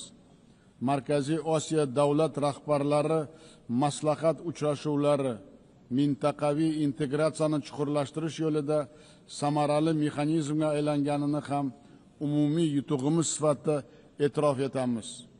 Shuni qat'iy ishonch bilan aytishim mumkinki, bugungi kunda yangi Markaziy Osiyoni shakllantirish jarayoni boshlandi. Mintaqamiz o'zining hamjihatligi, barqarorligini o'ziga xosligi bilan xalqaro munosabatlar tizimida alohida subyekt sifatida tobora mustahkam o'rin egallanmoqda. Maqsadlarimizga erishish uchun barcha xorijiy sheriklarimiz bilan o'zaro manfaatli aloqalarni kengaytirishga asosiy e'tibor qaratganmiz. Bu borada Birlashgan Millatlar Tashkiloti tuzilmalari bilan mintaqamizda qator yangi loyiha va dasturlarni amalga oshirishni taklif etamiz. Jumladan, ECOSOS va UNCTAD shafeligida Markaziy Osiyo davlatlarining iqtisodiy taraqqiyotini masalalariga bag'ishlangan xalqaro forum o'tkazish, UNIDO bilan sanoatda yashil texnologiyalar mintaqaviy hubini tashkil etish, mintaqamizda suv resurslaridan oqilona foydalanish, yashil makon barpo etish hamda demografik barqarorlikka erishish bo'yicha dasturlarni qabul qilish tashabbuslari bilan chiqamiz. Shu bilan birga Bosh assambleyaning Markaziy Osiyo mamlakatlarining mintaqaviy sheriklik va iqtisodiy integratsiyani chuqurlashtirish harakatlarini qo'llab-quvvatlashga doir rezolyutsiyasini qabul qilish taklif etamiz. Hurmatli delegatsiya rahbarlari, global va mintaqaviy xavfsizlik va barqaror rivojlanish haqida gapirganda albatta Afg'oniston to'g'risida to'xtalmaslik mumkin emas. Afg'on xalqining tinch va osuda hayotga bo'lgan intilishini qo'llab-quvvatlash uchun xalqaro hamjamiyat sa'y-harakatlarini birlashtirishi zarur. Shuni alohida ta'kidlashni istardimki, bu davlatning yakkalanib qolishiga yo'l qo'ymaslik o'ta muhimdir. Biz Afg'onistonda katta iqtisodiy va infratuzilma loyihalarini amalga oshirmoqchimiz. Ushbu mamlakat orqali xalqaro transport va energetika koridorlarini rivojlantirish bo'yicha tashkilotimizning alohida rezolyutsiyasini qabul qilishni taklif etamiz. G'azo sektoridagi tobora keskin yomonlashib borayotgan gumanitar inqirozni ham e'tibordan chetda qoldirib bo'lmaydi. Harbiy harakatlarni to'xtatish va siyosiy muzokaralarni davom ettirishga chaqiramiz. Biz BMTning rezolyutsiyasiga muvofiq ikki xalq uchun ikki davlat tamoyilini amalga oshirishning qat'iy tarafdorimiz. Ukraina atrofidagi vaziyat ham barchamizning jiddiy tashvishga solmoqda. Bu muammoning diplomatik yo'llar bilan hal etish bo'yicha yuqori darajadagi muloqotlar boshlanganini olqishlaymiz. Hurmatli anjuman ishtirokchilari, Markaziy Osiyoda global aksilterror strategiyasini bajarish bo'yicha samarali ishlar olib borilmoqda. BMTning terrorizmga qarshi kurash boshqarmasi bilan hamkorlikda reabilitatsiya va qayta integratsiya masalalari bo'yicha mintaqaviy kengash tuzilgan. Biz uni xalqaro kompetensiyalar markaziga aylantirishni taklif etamiz. Bu tuzilma muammoli hududlardan qaytarilgan shaxslarni tinch hayotga moslashtirish bo'yicha tajriba almashish uchun muhim platforma bo'lib xizmat qiladi. Bundan tashqari, terrorizmga qarshi kurash boshqarmasining mintaqaviy ofisini O'zbekistonda ochish uchun zarur sharoit yaratishga tayyormiz. Hurmatli xonimlar va janoblar, bugungi tahdidlarga to'la dunyoda global transport tizimi naqadar zaif ekanligiga amin bo'layapmiz. Bu muammolar birinchi navbatda dengizga chiqish imkoniyati bo'lmagan rivojlanayotgan davlatlarning barqarorligiga salbiy ta'sir ko'rsatmoqda. Xalqaro tranzit koridorlarining xavfsizligini ta'minlash va samarali logistika zanjirlarini yaratish o'ta muhimdir. Shu borada barqaror rivojlanish maqsadlari uchun o'zaro transport bog'liqligining mustahkamlash global mexanizmini joriy etish vaqti keldi deb hisoblaymiz. Shuningdek, tobora o'tkir tus olayotgan iqlim o'zgarishi muammolariga ham alohida to'xtalmoqchiman. Jumladan Orol dengizini qurishini salbiy oqibatlarining jahon hamjamiyatining doimiy diqqat markazida bo'lishi lozim. Biz Orol bo'yi ekotizimining qayta tiklash bo'yicha ishlarni izchil davom ettiryapmiz. So'nggi yillarda dengizning qurigan tubida 2 million gektar maydonda sho'rga chidamli cho'l o'simliklari ekildi. 2030-yilgacha ushbu hududning 80% qismida yashil qoplamalar hosil qilinadi. Yana bir muhim muammo bu suv resurslarining taqchilligidir. Hozirda dunyo aholisining 2 milliarddan ortig'i toza ichimlik suvidan foydalanish imkoniyatiga ega emas. Biz mamlakatimizda suvni tejash bo'yicha butun jahon forumini o'tkazishni rejalashtirganmiz. Mazkur anjuman yakunlari bo'yicha suv inqirozini barqaror taraqqiyot uchun jiddiy tahdid sifatida belgilash mo'ljallanmoqda. Bu borada global darajada innovatsiya texnologiyalarini joriy etish uchun alohida yo'l xaritasini qabul qilish niyatdamiz. Ekologik o'zgarishlarning yana bir salbiy ko'rinishi iqlim migratsiyasining kuchayib borayotganidir. Afsuski, ushbu yo'nalishda aniq xalqaro mexanizmlar va huquqiy baza hanuzgacha yaratilmagan. Biz bu jiddiy masalaga keng xalqaro sheriklik va muvofiqlashtirilgan siyosat yuritish bo'yicha global pakt qabul qilish tarafdorimiz. Hurmatli yig'ilish ishtirokchilari, mamlakatlar o'rtasida raqamli rivojlanish va sun'iy intellektdan foydalanishda tengsizlikning oldini olish juda muhim ahamiyatga ega. Sog'liqni saqlash, ta'lim va madaniyat sohalarida sun'iy intellektning amaliy yechimlari va modellarini beg'araz almashishga qaratilgan xalqaro hamkorlik mexanizm yaratishni taklif etamiz. Yana bir ustuvor masalaga alohida to'xtalmoqchiman. Ertangi kunimiz dunyoning taqdiri va farovonligi o'sib kelayotgan yosh avlod qo'lida. Yoshlarimizni qalbini va ongining tinchlik, gumanizm va do'stlik, o'zaro ishonch va hurmat bilan oliyjanob g'oyalari sindirish dolzarb vazifamizdir. Bu borada jahon yoshlarining tinchlik sari harakatining ta'sis etish va uning qarorgohini O'zbekistonda joylashtirish taklifini ilgari suramiz. Biz jamiyatimizdagi bag'ri kenglik siyosatini izchil amalga oshirmoqdamiz. Shu bilan birga islom ma'rifati g'oyalarini chuqur o'rganish va dunyoga targ'ib etish bo'yicha sa'y-harakatlarimizni faol davom ettiramiz. Yaqin oylarda keng mintaqamiz uchun noyob bo'lgan islom sivilizatsiya markazini ochamiz. Buyuk ajdodlarimiz, mutafakkir allomalar Imom Buxoriy, Imom Termiziy, Imom Matrudiy boy ma'naviy va ilmiy merosining alohida taqdimotini Birlashgan Millatlar Tashkilotida o'tkazish niyatdamiz. Hurmatli xonimlar va janoblar, yangi O'zbekiston barcha davlatlar bilan o'zaro hamjihatlik, ochiq muloqot va yaqin sheriklik tarafdoridir. Biz xalqlar, madaniyatlar va sivilizatsiyalar o'rtasidagi muloqotni mustahkamlash, umumbashariy maqsadlarni ro'yobga chiqarish yo'lida o'z hissamizni qo'shishga doim tayyormiz. E'tiborlaringiz uchun rahmat.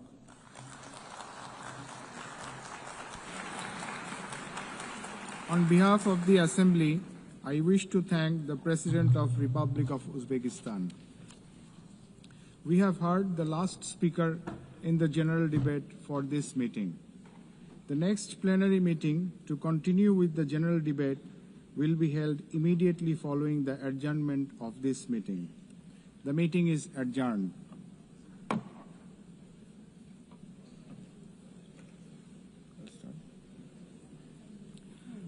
The fifth plenary meeting of the General Assembly is called to order. The Assembly will hear an address by His Excellency Hurel Suk Ukna, President of Mongolia. I request protocol to escort His Excellency and invite him to address the Assembly.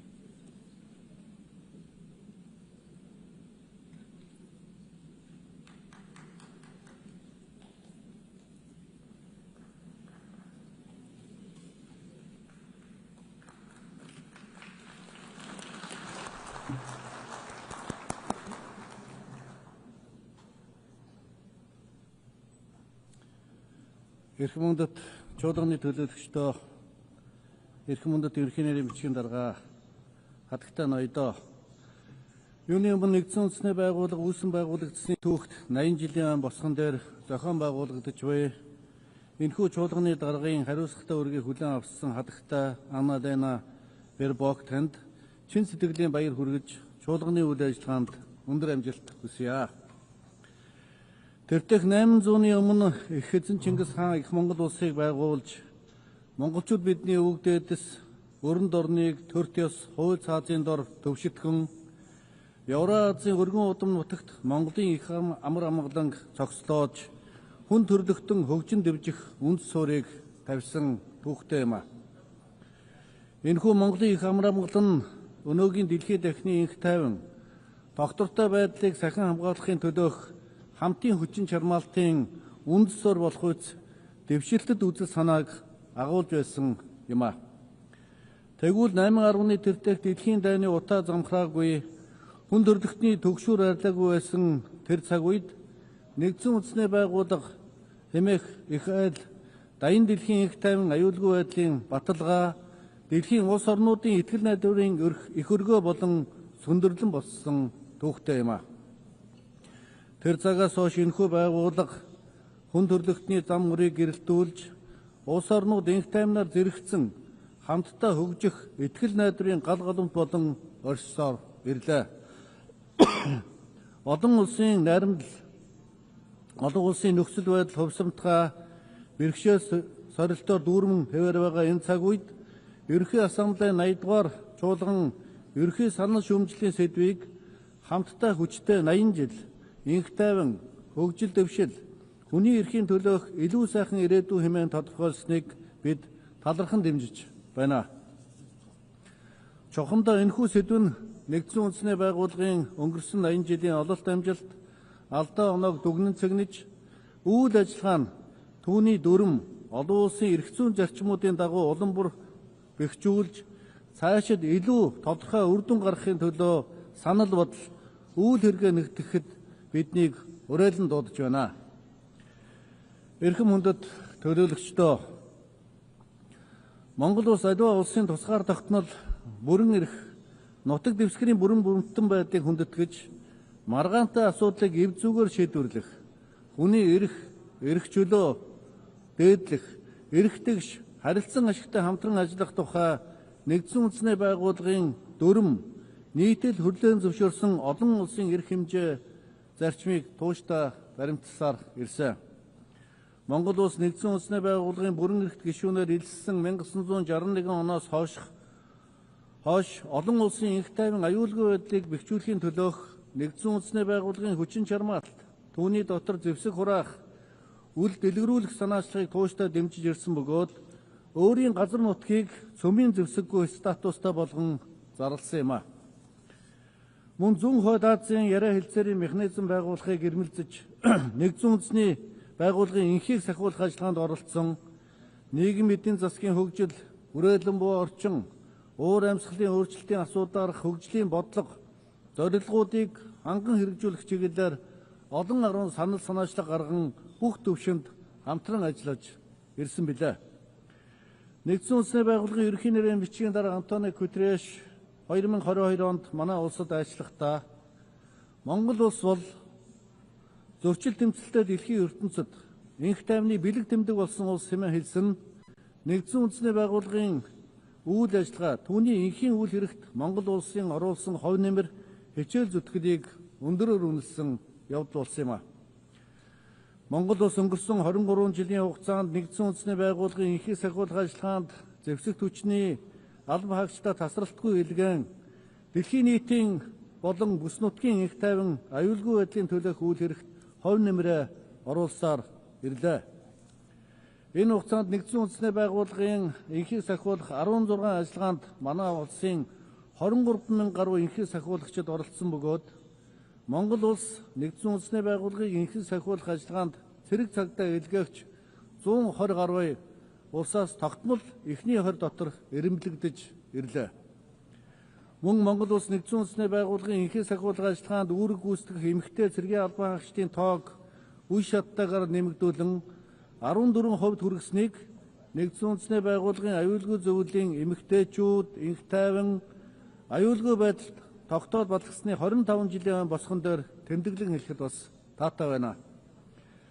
Монгол улс цаашид даян дэлхийн энх тайван, аюулгүй байдлыг сахин хамгаалахад чиглэсэн нэгдсэн үндэсний байгууллагын хүчин чармаалтыг тууштай дэмжин энхийг сахиулах үйлсэд идэвхтэй оролцох болно.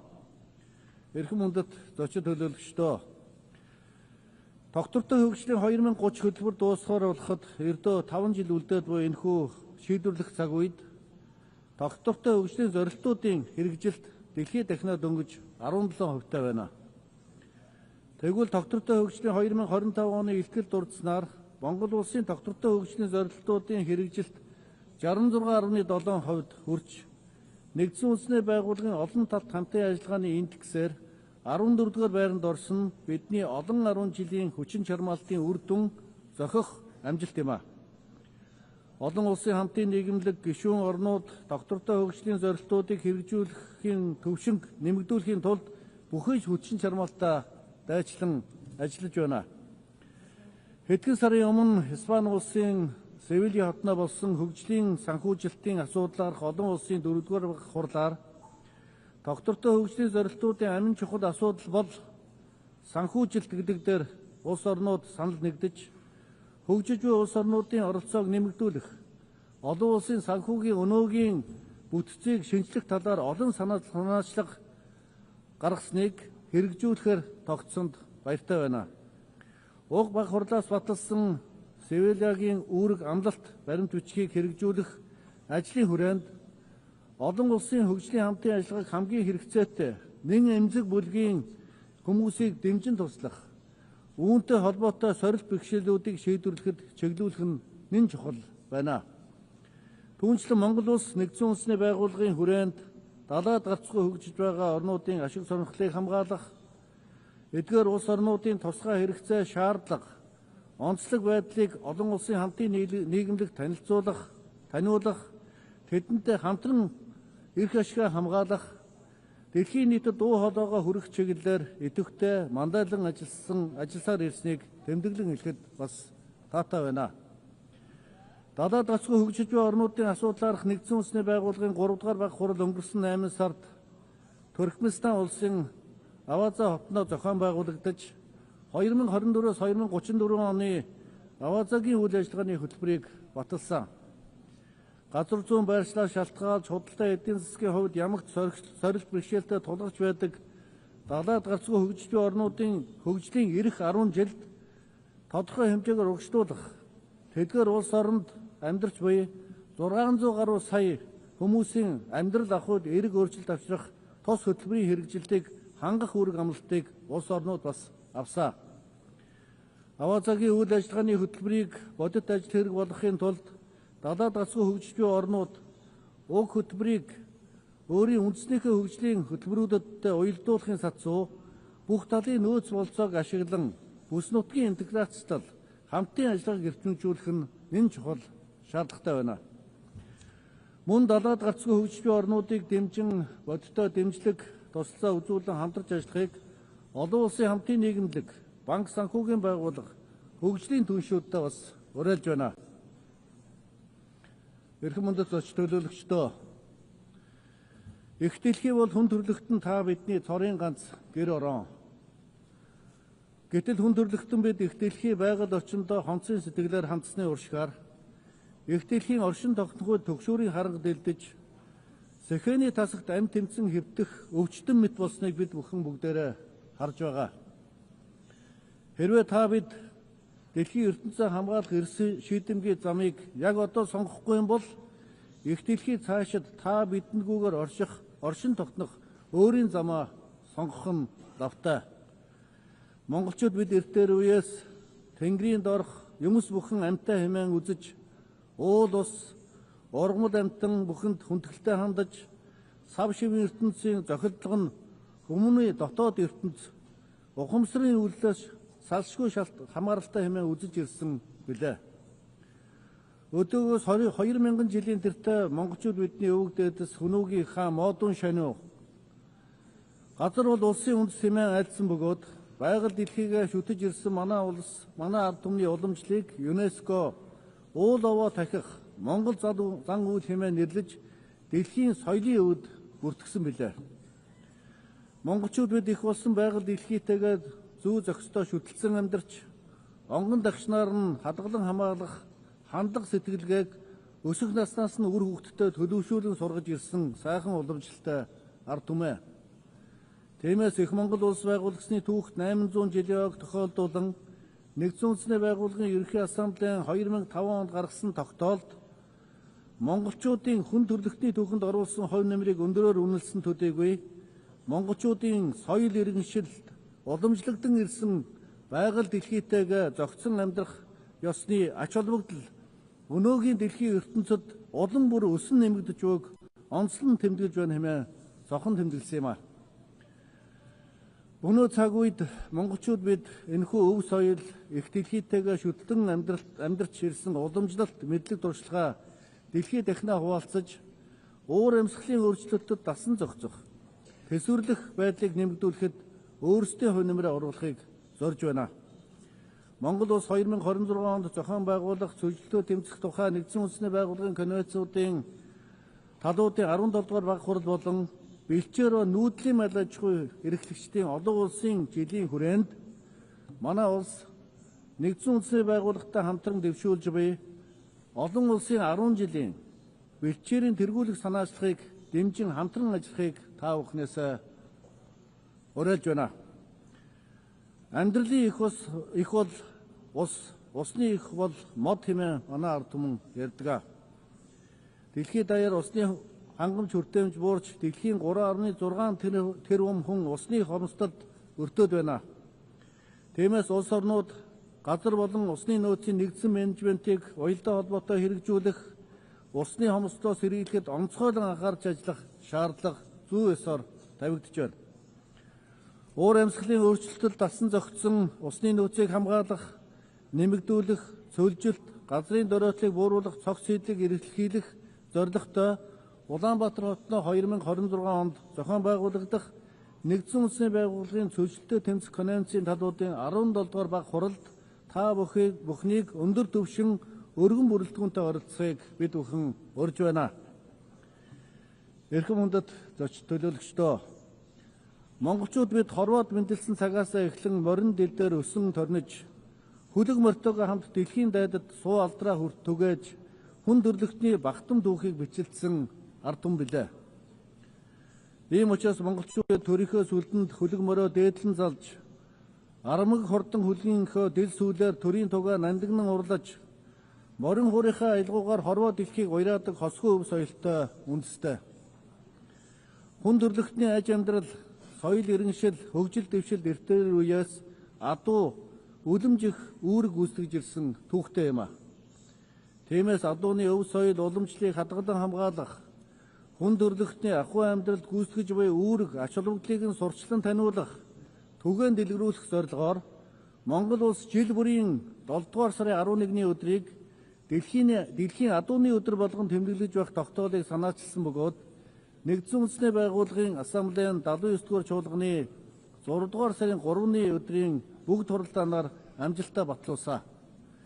Энэ давширанд Монгол улсын санаачилсан дэлхийн адууны өдрийг тэмдэглэх ЮНЕСКОгийн хүн төрлөختний соёлын өвийн жагсаалтад бүртгэлтэй Монгол үндэстний их баяр наадмын өдөр тэмдэглэж байх тогтоолыг дэмжин баталсан Нэгдсэн үндэсний байгууллагын бүх гишүүн улс орнуудад мориндоо хайртай Монголын ард түмний нэрийн өмнөөс гүн талархал илэрхийлж байна. Эрхэм хүндэт зочин төлөөлөгчдөө дэлхийн улс орнууд энэ онд нийгмийн хөгжлийн асуудал Копенгагены тунхаглал болон Бээжингийн тунхаглал үйл ажиллагааны хөтөлбөрийг баталснаас хойш 30 жилийн хугацаанд хэрэгжүүлсэн ажил үйлсээ дүгнэх болно.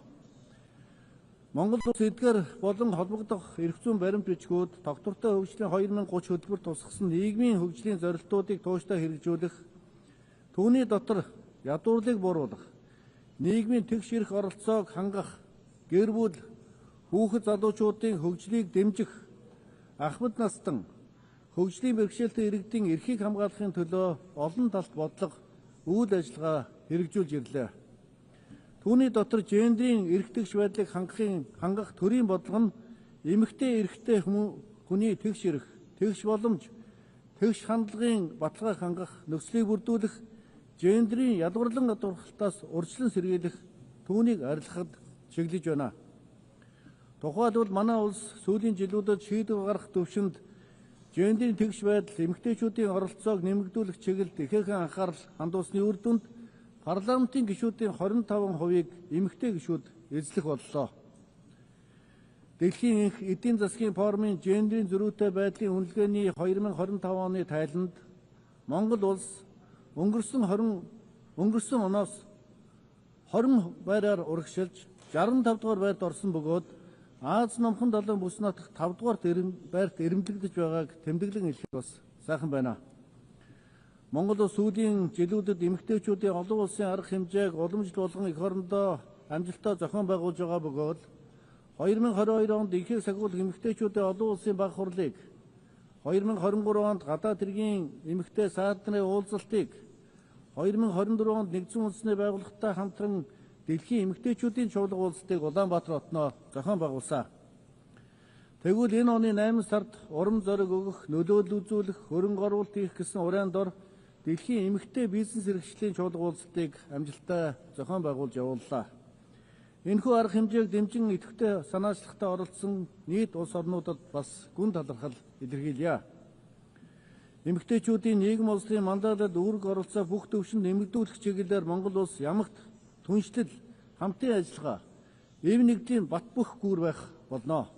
Эрхэм хүндэт зочин төлөөлөгчдөө ертөнцид мөнхийн үргэлжилдэг цор ганц юм бол өөрчлөлт гэж эртний грекийн гүх хаантан Геракл хэлсэн байдаг. Нэгдсэн үндэсний байгууллагын үе үеийн удирдлага, гишүүн улс орнуудын дэмжлэгтэйгээр энэхүү их айлын бүтэц үйл ажиллагааг бүх талаар ямагт өөрчлөн сайжруулахыг эрмэлзэж ирсэн түүхтэй билээ. Энэ хүрээнд нэгдсэн үндэсний байгууллагын ерхий нарийн бичгийн дарга Антонио Гутерришийн дэвшүүлсэн нэгдсэн үндэсний байгууллага 80 санаачлагыг Монгол улс талархан дэмжиж байна. Мөн нэгдсэн үндэсний байгууллагын удирдах албан тушаалд гендрийн тэгш байдлыг хангах нь нэгдсэн үндэсний байгууллагын шийдвэр гаргах үйл ажиллагааг илүү нээлттэй, тэнцвэртэй, хүртээмжтэй болгоход эерэг нөлөө үзүүлэх нь дамжиггүй. Тиймээс бид нэгдсэн үндэсний байгууллагын ерхий нарийн бичгийн даргад эмэгтэй хүн нэр дэвшүүлэх болон нэгдсэн үндэсний байгууллагын ерхий ассамблеийн чуулганы даргаар жил сөөлжүүлэн эмэгтэй хүн томдох тухай санаачлагыг бас дэмжиж байгаа юм а. Түүнчлэн Монгол улс нэгдсэн үндэсний байгууллагын дүрм олон улсын эрх зүйн хэм хэмжээний зарчмуудыг дээдлэн хэрэгжүүлж нэгдсэн үндэсний байгууллага төвтэй олон талт тогтолцоог хөгжүүлэх үйлсэд хувь нэмрээ оруулж нэгдсэн үндэсний байгууллагын шинжилэл тэр дундаа нэгдсэн үндэсний байгууллагын аюулгүйн зөвлөлийг өнөөгийн бодит байдалд нийцүүлж тэгш шудраг төлөөлөлтөй, хүртээмжтэй, ил тод, үр дүнтэй, ардчлан хариуцлагатай тогтолцоо болгон шинжилгээний төлөө байр сууриа дахин нотлон илэрхийлж байна.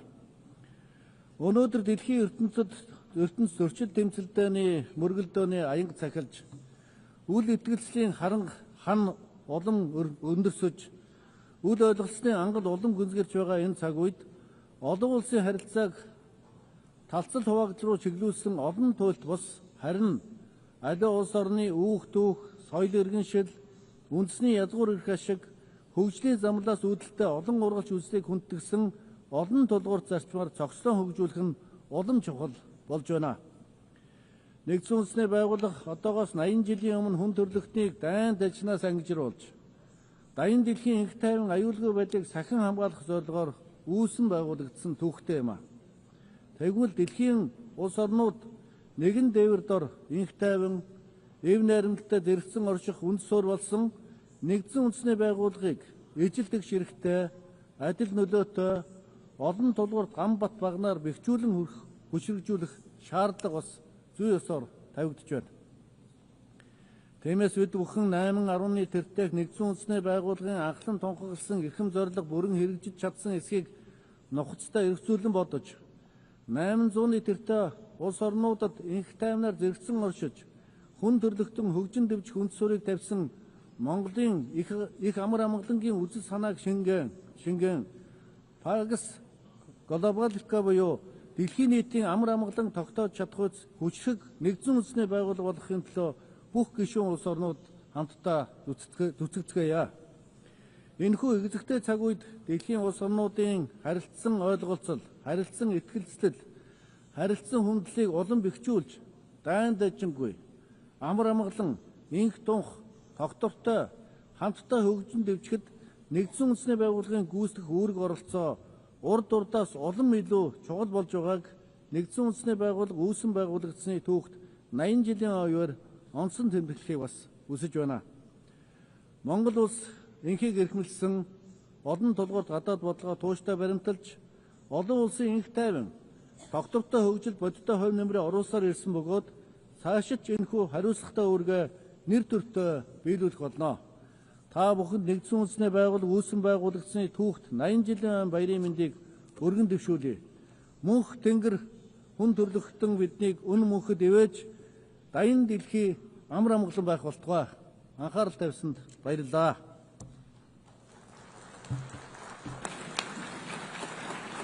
On behalf of the Assembly, I wish to thank the President of Mongolia.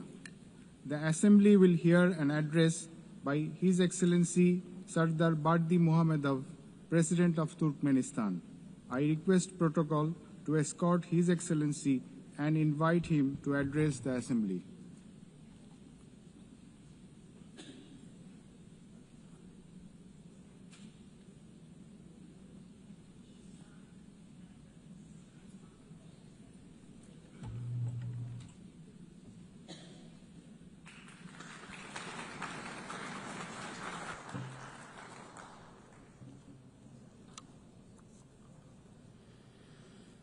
Уважаемый председатель, уважаемые главы, члены делегации, дамы и господа, прежде всего позвольте поздравить вас с началом 80-й сессии Генеральной Ассамблеи Организации Объединенных Наций и пожелать плодотворной работы. Поздравляю госпожу Анна-Лену Бербак с избранием на пост председателя Генеральной Ассамблеи и желаю ей всяческих успехов. Я также хотел бы адресовать слова признательности послу Филимону Янгу за умелое и эффективное руководство деятельностью Генеральной Ассамблеи в ходе предыдущей сессии. Уважаемые участники, нынешнее состояние общемировых реалий, характер и тенденции политических, экономических, социальных процессов сегодня объективно требует решительного поворота к скоординированному взаимодействию государств и международных организаций во имя достижения общей главной цели – поддержания мира и безопасности, создания условий для дальнейшего поступательного развития, сохранения правовых основ, заложенных в фундамент современного миропорядка. Именно под таким углом зрения Туркменистан рассматривает главной задачей 80-й сессии Генеральной Ассамблеи, возлагая на нее большие надежды в формировании прочной, сбалансированной и безопасной мировой архитектуры. Ключевым направлением сотрудничества Туркменистана с ООН является обеспечение международного мира и безопасности. Осознавая свою ответственность как постоянно нейтрального государства, Туркменистан готов приступить к реализации дальнейших практических шагов, направленных на создание атмосфере сотрудничества, взаимопонимания, уважительного диалога как главного и определяющего условия, способного обеспечить стабильность и устойчивое развитие в глобальном и региональном измерениях. Убеждены, что сегодня одним из самых эффективных механизмов продвижения и достижения этих задач является практическое использование принципов нейтралитета. В этой связи Туркменистан инициировал включение в повестку дня 80-й сессии Генеральной Ассамблеи ООН отдельного пункта, озаглавленного как «Нейтралитет во имя мира и безопасности». Считаем это важным с точки зрения растущего понимания мировым сообществом важности нейтралитета, осознания его потенциала и инструментариев в контексте миротворческой стратегии ООН. В развитии этой линии Туркменистан в ходе нынешней сессии предложит рассмотрение проекта резолюции «Роль и значимость политики нейтралитета в деле поддержания и укрепления международного мира, безопасности и процесса устойчивого развития». Как известно, нынешний год объявлен Генеральной Ассамблеей по инициативе Туркменистана Международным годом мира и доверия. Это знаковое событие совпадает с юбилеем образования ООН. В декабре нынешнего года в Туркменистане пройдет крупный международный форум высокого уровня, посвященный году мира и доверия. Рассматриваем его как реальный вклад в достижение стратегических целей ООН.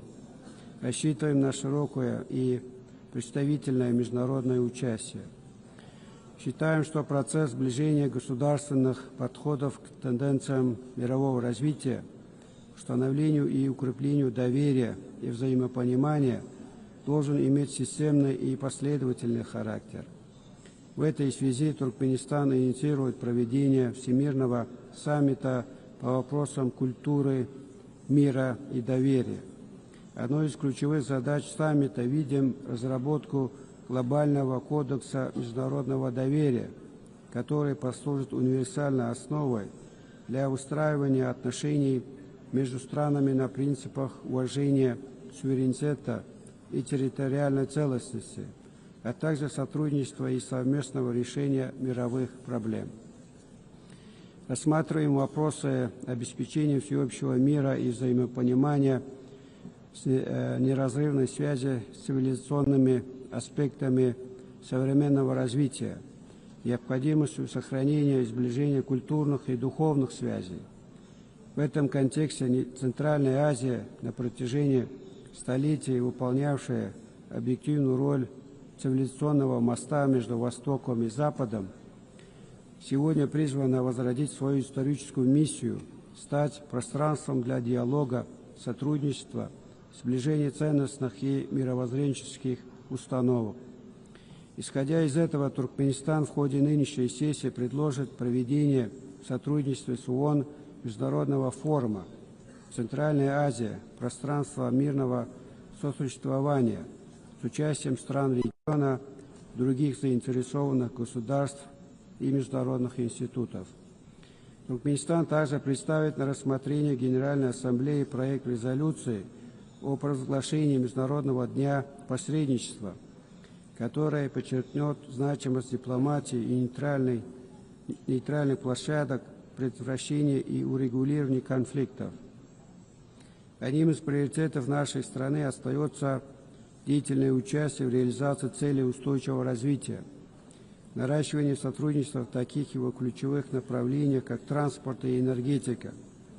Будучи одним из центров многостороннего общения по данной проблематике, Туркменистан продолжит содействовать формированию справедливой, сбалансированной и инклюзивной международной системы развития.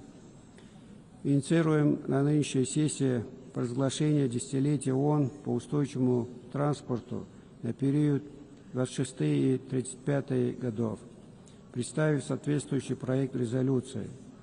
Убеждены, что этот шаг позволит консолидировать усилия международного сообщества для развития транспортных коридоров, повышения их устойчивости и обеспечения доступности для всех стран.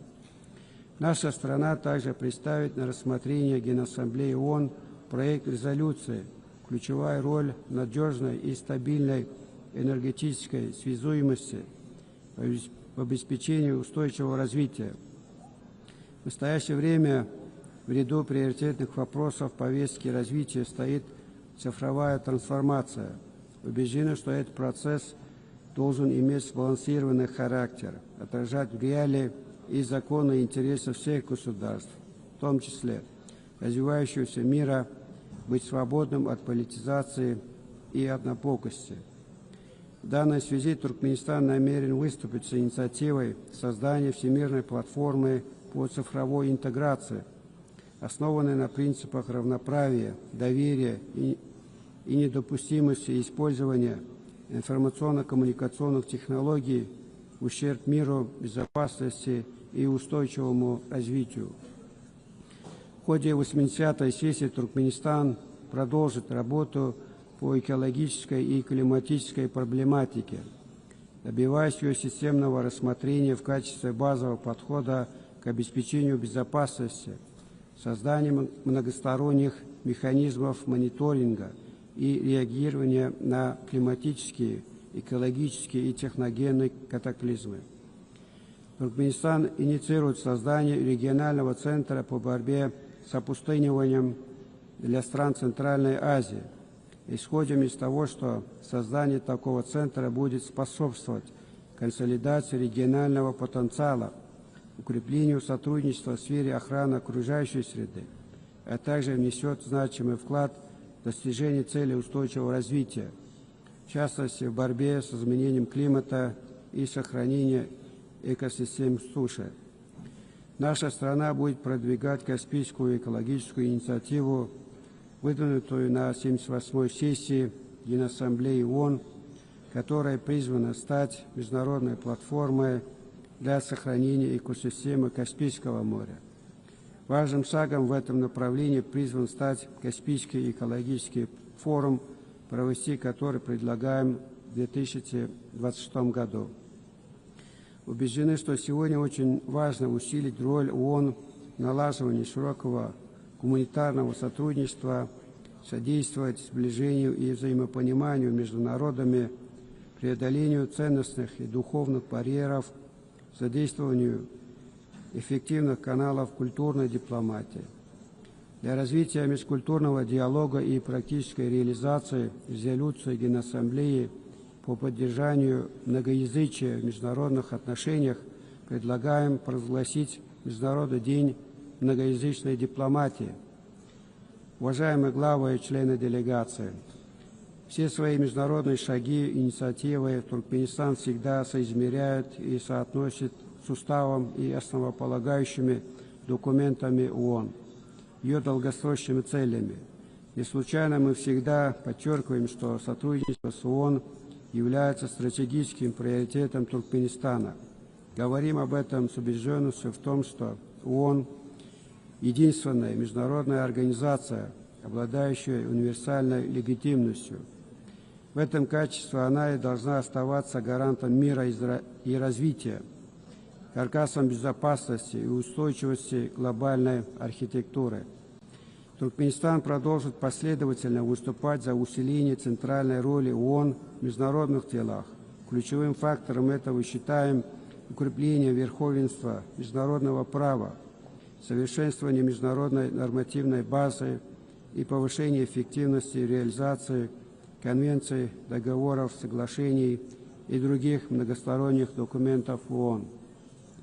В этой связи Туркменистан инициирует объявление 1928 года годом международного права, что означает, что станет важным шагом в укреплении международно-правовых основ мира и сотрудничества. Дамы и господа, нынешнее заседание имеет для Туркменистана особую значимость. 30 лет назад в этих стенах Генеральная ассамблея Организации Объединенных Наций единогласно приняла резолюцию «Постоянный нейтралитет Туркменистана». Для нашей страны это было судьбоносное историческое событие. По сути, оно предопределило всю последующую внешнеполитическую и международную деятельность Туркменистана. Международное признание нашего нейтралитета также способствовало активизации внутреннего развития страны, обеспечивая для этого благоприятные внешние условия. Я бы хотел, пользуясь возможностью от имени народа Туркменистана, выразить государствам-членам ООН, всему мировому сообществу благодарность за принятое в декабре 1995 года решение о признании постоянного нейтралитета Туркменистана, подтвержденное 2 последующими резолюциями Генеральной Ассамблеи. Туркменистан всегда будет помнить об оказанном ему доверии, твердо следовать взятым на себя международным обязательствам. Я еще раз поздравляю все делегации с началом работы 80-й юбилейной сессии Генеральной Ассамблеи Организации Объединенных Наций и желаю успехов в укреплении нашего сотрудничества и взаимопонимания. Благодарю за внимание.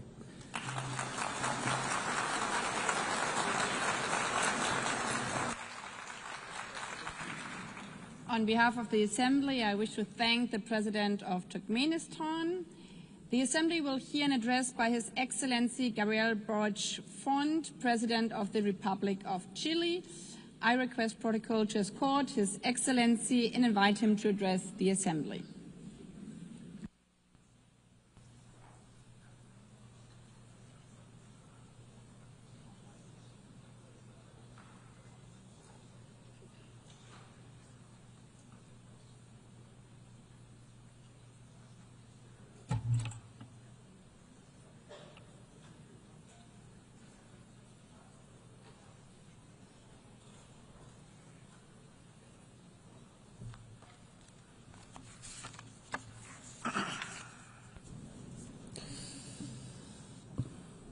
Estimada Presidenta, integrantes de la Asamblea General de Naciones Unidas, a los habitantes y pueblos del mundo. Son 80 años los que han transcurrido desde la creación de las Naciones Unidas. 80 años han pasado también desde que Gabriela Mistral, una mujer chilena, criada entre los cerros del Valle del Elqui, recibió el Premio Nobel de Literatura. Su voz de poeta, de profesora, de diplomática, sigue resonando en nuestra patria y en el mundo. Y fue justamente aquí, en Nueva York, en 1955, que el embajador chileno José Massa leyó el mensaje sobre los derechos humanos escrito por Gabriela Mistral, que decía: yo sería feliz si vuestro noble esfuerzo por obtener los derechos humanos fuese adoptado con toda lealtad por todas las naciones del mundo. Este triunfo será el mayor entre los alcanzados en nuestra época. ¿Hemos acaso alcanzado este triunfo? La respuesta es categórica: no. Y es que a estas alturas yo ya no sé qué decir de Gaza, porque muchos lo han dicho todo, desde esta tribuna y desde otras. Pero por sobre nuestras palabras, de quien quiera que vengan, resuenan las miradas muertas de quienes, siendo inocentes, han perdido la vida. Hoy, siendo 2025, son miles los seres humanos inocentes que pierden la vida solo por ser palestinos, tal como hace 80 años millones la perdían solo por ser judíos. Entonces, más que hablar de cifras, de condenas o de exigencias que resuenan entre estas paredes, quisiera hoy día hablar de humanidad. Gaza es una crisis global porque es una crisis de la humanidad. Y en esta sala, y quienes nos escuchan en sus casas, en sus delegaciones, en sus diversos países, somos justamente todos seres humanos. Por eso, cuando debajo de los escombros yacen niños y niñas, hay un dolor genuino en nuestra patria, en Chile. Y sé que es compartido en la gran mayoría de los países del mundo. Y uno de los problemas que enfrentamos como humanidad es que muchas veces el dolor engendra odio. Pero debemos enfrentarlo y combatir con todas nuestras fuerzas al odio. Transformar las ansias de odiar en deseo de justicia. No hacer ninguna concesión a la violencia. Yo no quiero ver a Netanyahu destrozado por un misil junto a su familia. Quiero ver a Netanyahu y a los responsables del genocidio contra el pueblo palestino enfrentados a un tribunal de justicia internacional. En otro contexto, la guerra en Ucrania también nos violenta. Pero algunos se preguntarán, ¿qué tiene que ver con Chile lo que pasa en un país que queda tan lejos y cuyo idioma no entendemos? Algunos nos critican con estos argumentos en nuestra patria. Le respondemos que lo mismo tenemos que ver con la madre palestina acribillada cuando buscaba comida, o con el niño o la niña ucraniana raptada hoy día en Rusia. De nuevo, tiene que ver porque somos todos seres humanos. Y uno de los motivos por los que nos reunimos aquí, quizás el principal, es que seguimos teniendo fe en la humanidad. Nuestros corazones no podemos permitir que dejen de conmoverse frente al dolor, frente a la necesidad de otro como nosotros. Para ello es que justamente nos hemos dado reglas que son avances civilizatorios, productos de aprendizajes de las más grandes tragedias que hemos enfrentado como humanidad. Y esas reglas, y hay que decirlo desde esta tribuna y actuar desde esta instancia, hoy no se están respetando. Porque digámoslo con fuerza, no está bien invitar a negociar a un país neutral y asesinar a tu contraparte violando la soberanía de ese país como se hizo en Doha, Qatar. No está bien bombardear las instalaciones nucleares de un país, tal como ayer tampoco estaba bien invadir Irak argumentando armas de destrucción masiva que no existían. No está bien invadir un país soberano como Ucrania y después imponer una negociación sobre hechos consumados y que todos nos resignemos sin más a ello. Como nos recordaba el escritor francés Albert Camus a propósito de la experiencia de la Segunda Guerra Mundial, si no creemos en nada, si nada tiene sentido y no podemos invocar ningún valor, entonces todo está permitido. No hay ni bien ni mal y nada tiene importancia. Entonces, si aceptáramos aquello, tendríamos que admitir que la razón solo está del lado del que tiene éxito y la regla con la que evaluamos la humanidad sería solo la de la eficacia, o sea, la ley del más fuerte. Quiero decirles que en última instancia, este razonamiento es la justificación del asesinato. En un mundo así, la vida de un hombre o de una mujer o de sus hijos dependerá siempre del azar o de una benevolencia o maleficencia arbitraria. En un mundo así, todos quienes vivan sin condenarlo con todas sus fuerzas son de una manera tan homicidas como el que hace caer la bomba o el que aprieta el gatillo.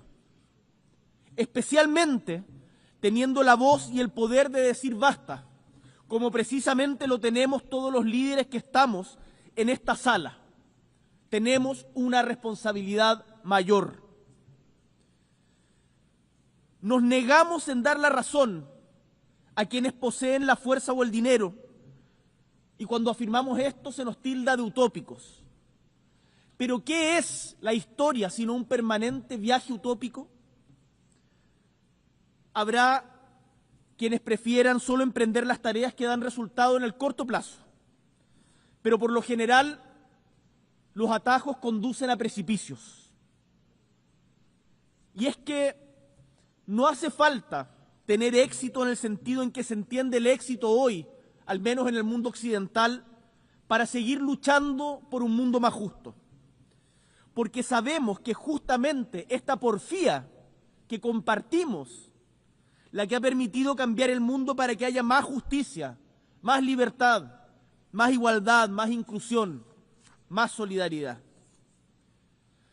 Por eso, estimados y estimadas, cuando se nos invita a la sumisión, cuando se afirma que la inteligencia está de más, cuando quieran demostrarnos, como han hecho algunos desde este podio, que se puede mentir para sacar ventaja, digámosle que no. No cedamos a la astucia, ni a la violencia, ni a la pasividad. Yo puedo y debo respetar a quien le guste más el color azul que el rojo, a quien profese una fe distinta a la mía, a quien crea que es mejor aumentar o disminuir impuestos según las circunstancias. En el fondo, puedo y debo respetar la diversidad de opiniones. Pero a la vez que respeto la diversidad de la opinión de quien piensa distinto, enfrento la insolencia de quien miente, más aún cuando aquella persona es consciente de ello. Por ejemplo, se ha afirmado en este mismo podio hoy día que no hay tal cosa como el calentamiento global. Esa no es una opinión, es una mentira. Y las mentiras debemos combatirlas. Podemos, por cierto, discutir cuáles son las mejores formas de enfrentar el calentamiento global o quiénes son más responsables que otros, pero no podemos negarlo. Podemos discutir cómo los nazis llegaron a gobernar parte importante de Europa, pero no podemos negar el Holocausto. Podemos estudiar los efectos secundarios de una vacuna, pero no podemos afirmar sin pruebas que las vacunas provocan autismo. El mundo necesita un verdadero diálogo, diálogo entre distintos, entre quienes tienen visiones diferentes de mundo. Para eso justamente fueron creadas estas Naciones Unidas, para dialogar y decidir que la barbarie no es aceptable, que los derechos humanos se deben respetar sin importar ideologías ni de víctimas ni de victimarios, que el derecho internacional es la garantía de que primará siempre la razón por sobre la fuerza. El opuesto a ese diálogo es la mentira y el silencio, y ambos nos llevan a la soledad más profunda. Entonces, ¿cuál es nuestra tarea hoy? Trazar y caminar hacia el futuro que queremos como humanidad y trabajar por unas Naciones Unidas que nos lleven esa senda. Desde Chile nos moviliza justamente esa visión compartida en torno a la democracia, a los derechos humanos, a la justicia social, la equidad, el respeto irrestricto a la libertad de expresión, la acción climática, todos estos que se levantan como pilares de esperanza y acción para recorrer los tiempos difíciles que enfrentamos. Hoy, el mundo necesita voces fuertes y claras que defiendan el compromiso de democracia siempre, sin matices, sin excusas. Por ello, esta semana hemos convocado junto a Brasil, España y Uruguay y Colombia al segundo encuentro por la defensa de la democracia, un esfuerzo colectivo que partió justamente aquí, en la ONU, hace un año. Queremos construir puentes para poder identificar cuáles son las falencias de la democracia, buscar formas de corregirlas y de mejorar la calidad de vida de nuestros pueblos. No nos contentamos con apuntar lo que no nos gusta del mundo. No nos contentamos con decir esto no nos representa. Queremos proponer y defender en positivo lo que sí creemos. Dicho lo anterior, me gustaría detenerme brevemente en un tema particular. Vengo de Chile que es un país tricontinental, que tiene un íntimo vínculo con el océano. Tenemos más de 7.600 kilómetros de costa. Y como país que mira al océano, estamos orgullosos de haber sido el primero de América y el segundo del mundo en ratificar el acuerdo BBNJ para ampliar la gobernanza oceánica más allá de las áreas jurisdiccionales, que además en las pasadas semanas cumplió con las 60 ratificaciones para que entre en vigor y por lo tanto su primera conferencia de las partes deberá celebrarse el próximo año, ojalá, esperamos, en los primeros meses. Quiero aquí reiterar nuestro ofrecimiento para que su Secretaría se establezca en nuestra perla del Pacífico, nuestra ciudad de Valparaíso, porque creemos que este acuerdo es una oportunidad para acercar la gobernanza oceánica al sur global. Chile también es un país con vocación antártica, ese continente de ciencia y de paz. Y tenemos un liderazgo materializado en inversión científica, en apoyo logístico, en campañas en el continente blanco. Gran parte de ustedes, cuando han ido a la Antártica, lo han hecho a través de Chile. Dentro de 2 semanas se reunirá nuevamente la Comisión para la Conservación de los Recursos Vivos Marinos Antárticos. Por eso, hoy hago un llamado a sus estados parte. Es tiempo de aprobar la propuesta de área marina protegida del dominio 1 en la península antártica presentada en conjunto por Chile y Argentina. No podemos dedicarnos a explotar recursos si no adoptamos medidas de conservación adecuadas, pues ello redunda en la destrucción de la vida marina de la que también dependemos nosotros. No nos olvidemos que somos parte de un mismo ecosistema. Sostener la vida en la tierra es una tarea que debemos asumir con urgencia y con responsabilidad por quienes nos antecedieron, por quienes hoy comparten la vida con nosotros en el mundo y por las generaciones que están por venir. Estimados y estimadas, en este escenario de tensiones, de conflictos prolongados, de crisis climática y crisis humanitaria, el proceso de selección y nominación de quien sea secretario general de las Naciones Unidas adquiere una relevancia especial. Llego a esta asamblea convencido de que siempre, incluso en las condiciones y circunstancias más adversas, hay espacio para actuar de forma lúcida, colectiva, transformadora, humanitaria, que nunca la tragedia humana es inevitable. No vamos a renunciar a la esperanza de que los cambios en el mundo y que las Naciones Unidas requieren puedan suceder, porque justamente depende de nosotros. Quiero decirles que el equilibrio regional debe ser respetado en este proceso. Este es el tiempo de América Latina y el Caribe. Somos una región sin guerras, con una rica tradición diplomática, forjadora de consensos y un compromiso inquebrantable con la Carta de Naciones Unidas desde su fundación. Enfrentar el desequilibrio histórico de género en las Naciones Unidas, en donde nunca un secretario general ha sido mujer, es también un tema pendiente. 80 años de historia sin que una mujer haya sido la secretaria general de las Naciones Unidas. La ONU debe reflejar los avances del mundo y reconocer que una mujer al mando no es solo símbolo de equidad, sino que representa y hace realidad que la mujer, siendo la mitad de la población, más de la mitad de la población, puede ocupar todos los espacios del mundo y que ningún espacio le está vetado. Chile quiere contribuir activamente a este esfuerzo colectivo y por ello es para mí un tremendo honor anunciar desde aquí que Chile nominará a nuestra expresidenta Michelle Bachelet Jeria como candidata a la Secretaría General de Naciones Unidas, que además nos está acompañando en esta sesión. Michelle Bachelet no solo es una figura ampliamente conocida y respetada en el ámbito global, es una mujer con una biografía profundamente coherente con los valores que inspiran esta organización. Ha sido jefa de Estado de Chile en 2 ocasiones, por cierto, la primera mujer. Fue también ministra de Salud y de Defensa. Fue directora ejecutiva de ONU Mujeres y también alta comisionada de las Naciones Unidas para los Derechos Humanos. Michelle Bachelet ha gobernado, ha negociado, ha sanado y ha escuchado.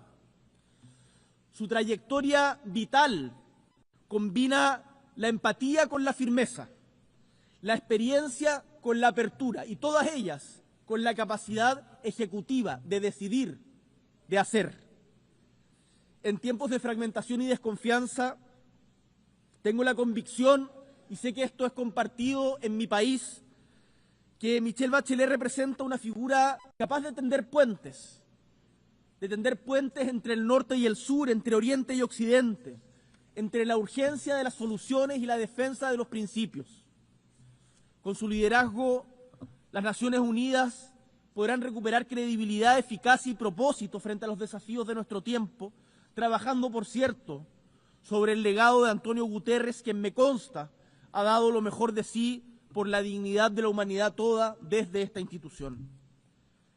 Con humildad y convicción, desde Chile, presentamos esta candidatura con la certeza de que Michelle Bachelet puede contribuir de manera decisiva a hacer de Naciones Unidas una vez más un espacio de encuentro, de soluciones y de esperanza activa para el mundo entero. Estimados y estimadas, son 80 años. Miramos estas décadas y apreciamos los enormes avances que ha tenido la gobernanza internacional. Pese a los desastres que enfrentamos, podemos decir también que hemos avanzado. Pero también nos atenaza la sensación de que estos avances están en peligro. ¿Quiénes serán los que tracen los mapas del futuro? Queremos creer que no serán los que agreden, los que descreen y debilitan a las instituciones multilaterales, los que humillan al más débil. Queremos creer que serán en conjunto todos los pueblos de la tierra, que juntos, representados en esta asamblea, lograremos delinear los caminos definitivos para que tengamos un futuro no solo posible y viable, sino digno y respetuoso para con todas las personas. Y para lograrlo, esta organización que emergió, recordémoslo, de las cenizas de la Segunda Guerra Mundial, después del fracaso de la Sociedad de las Naciones, esta organización es fundamental y su renovación, sus cambios son fundamentales y urgentes. Por eso, renovada y reformulada, pero con el mismo propósito, que en su pluralidad la comunidad internacional trabaje unida. En palabras de Víctor Jara, ese tremendo cantante chileno, artista chileno, por ese amor a la tierra que nos ha ayudado a vivir, amor a la paz para gozar la vida, amor a la libertad de todos y todas, para que existan mis hijas y mi hogar, y el barrio, y la ciudad, y los pueblos, sin yugos propios ni yugos extranjeros. Transitemos, estimados y estimadas, juntos, libres e iguales, diversos y semejantes, en el camino compartido de buscar la verdad, la belleza, la felicidad y la justicia. Muchas gracias.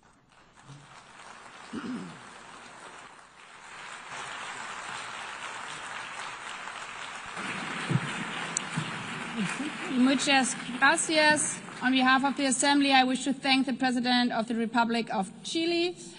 The Assembly will hear an address by His Excellency Emomali Rahmon, President of the Republic of Tajikistan.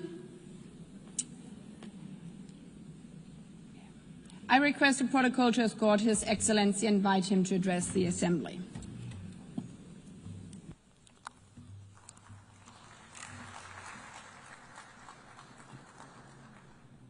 محترم رئیس، محترم دبیر کل، خانم‌ها و جنابان، امروز که ما از 80مین سالگرد قبول آیین‌نامه سازمان ملل متحد تسجیل می‌نماییم، همه کشورهای عضو را به این مناسبت صمیمانه تبریک و تهنیت میگویم.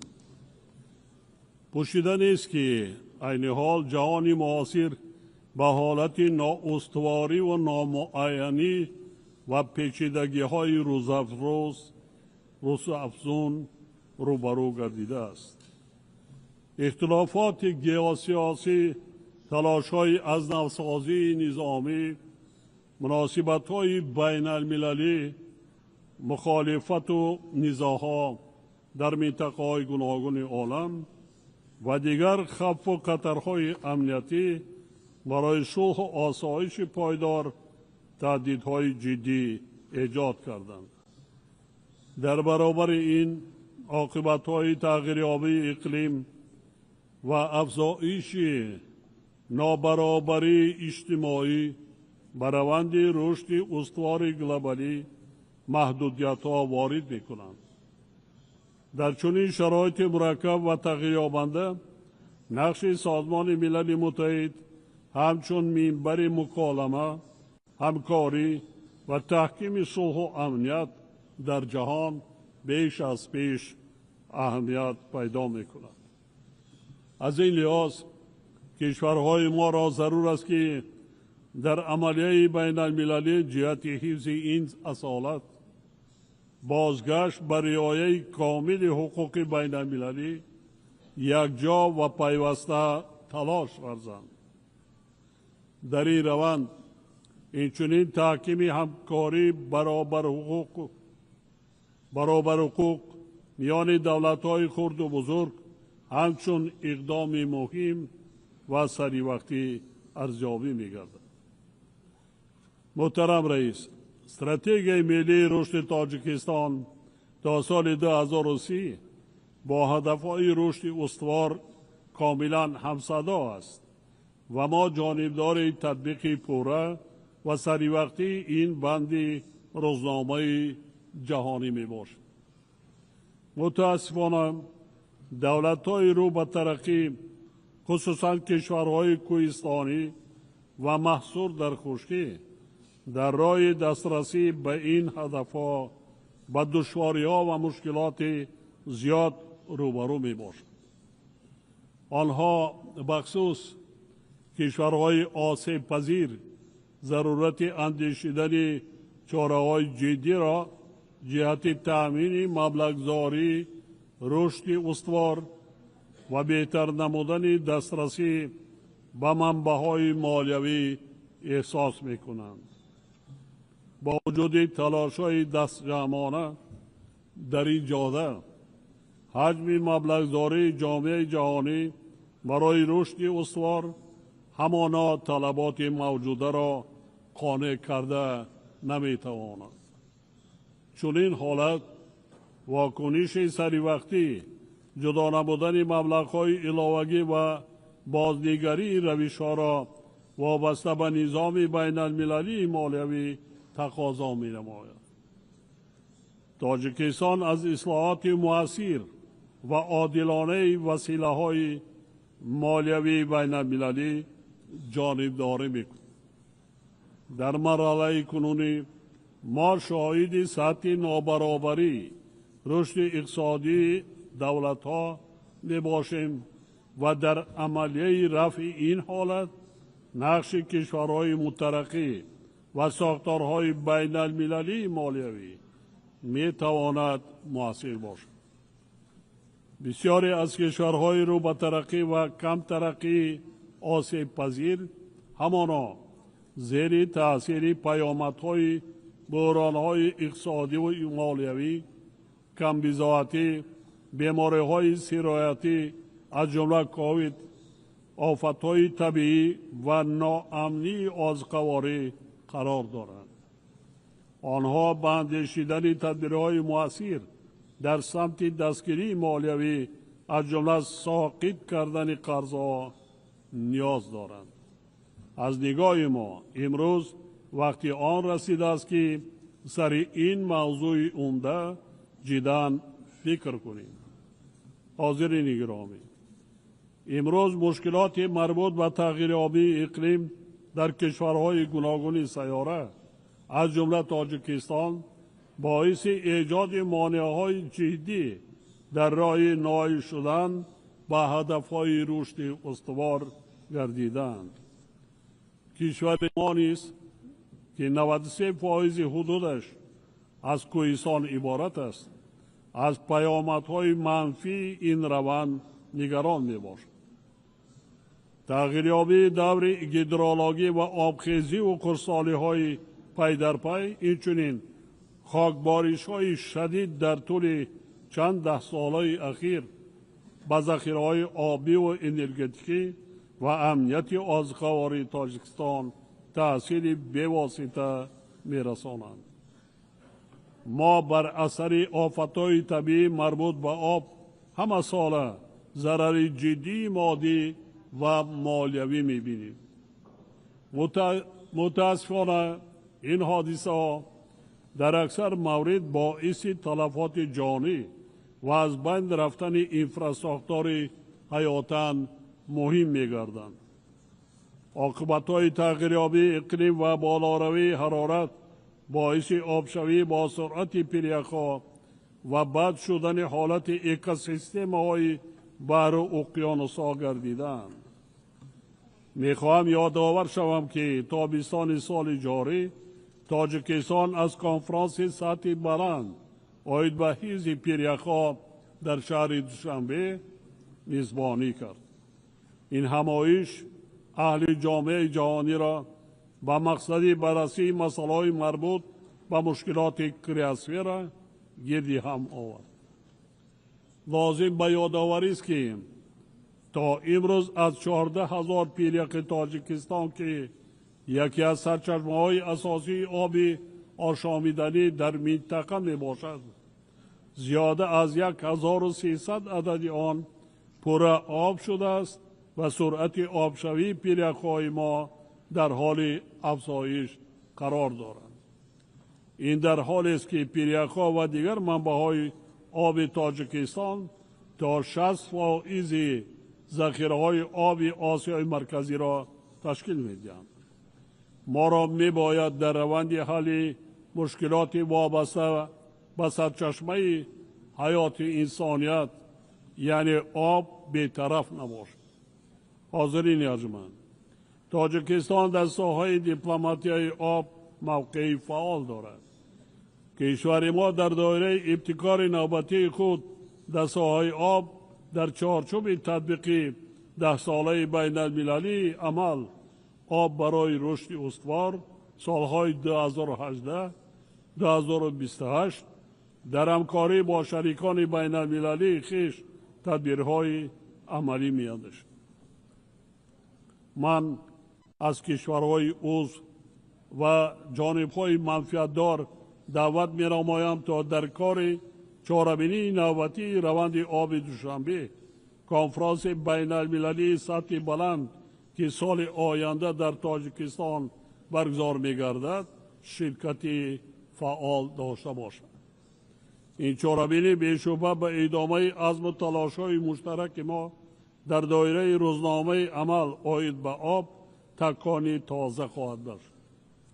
ما باور داریم که آن همچنین برای آمادگی به کنفرانس آبی سال 2028 سازمان ملل در شهر دوشنبه زمینه استوار خواهد شد. محترم رئیس، اینستیتوت‌های قوی و معرفت حقوقی پایه جامعه عادلانه و استوار می باشد.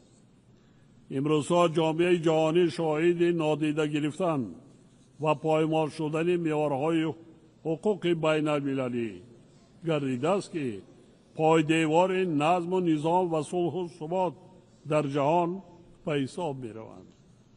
ما به ضرورت رعایت قطعی قانون‌های بین المللی و در چارچوب قانون حل و فصل نمودن همه گونه نزاع و اختلاف تاکید می‌نماییم.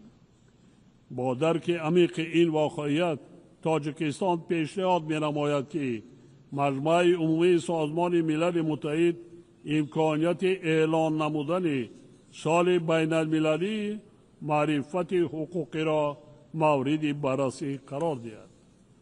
ما از همه دولت‌های عضو دعوت می‌نماییم که به این تشبث همراه شوند و فرهنگ جهانی شفافیت و عدالت را تقویت بخشند. خانم ها و جنابان، تطبیق با سرعت تکنولوژی‌های رقمی و استفاده درست ذهن صنعی می تواند بر روند عملی سازی هدفهای رشد استوار مساعدت نماید.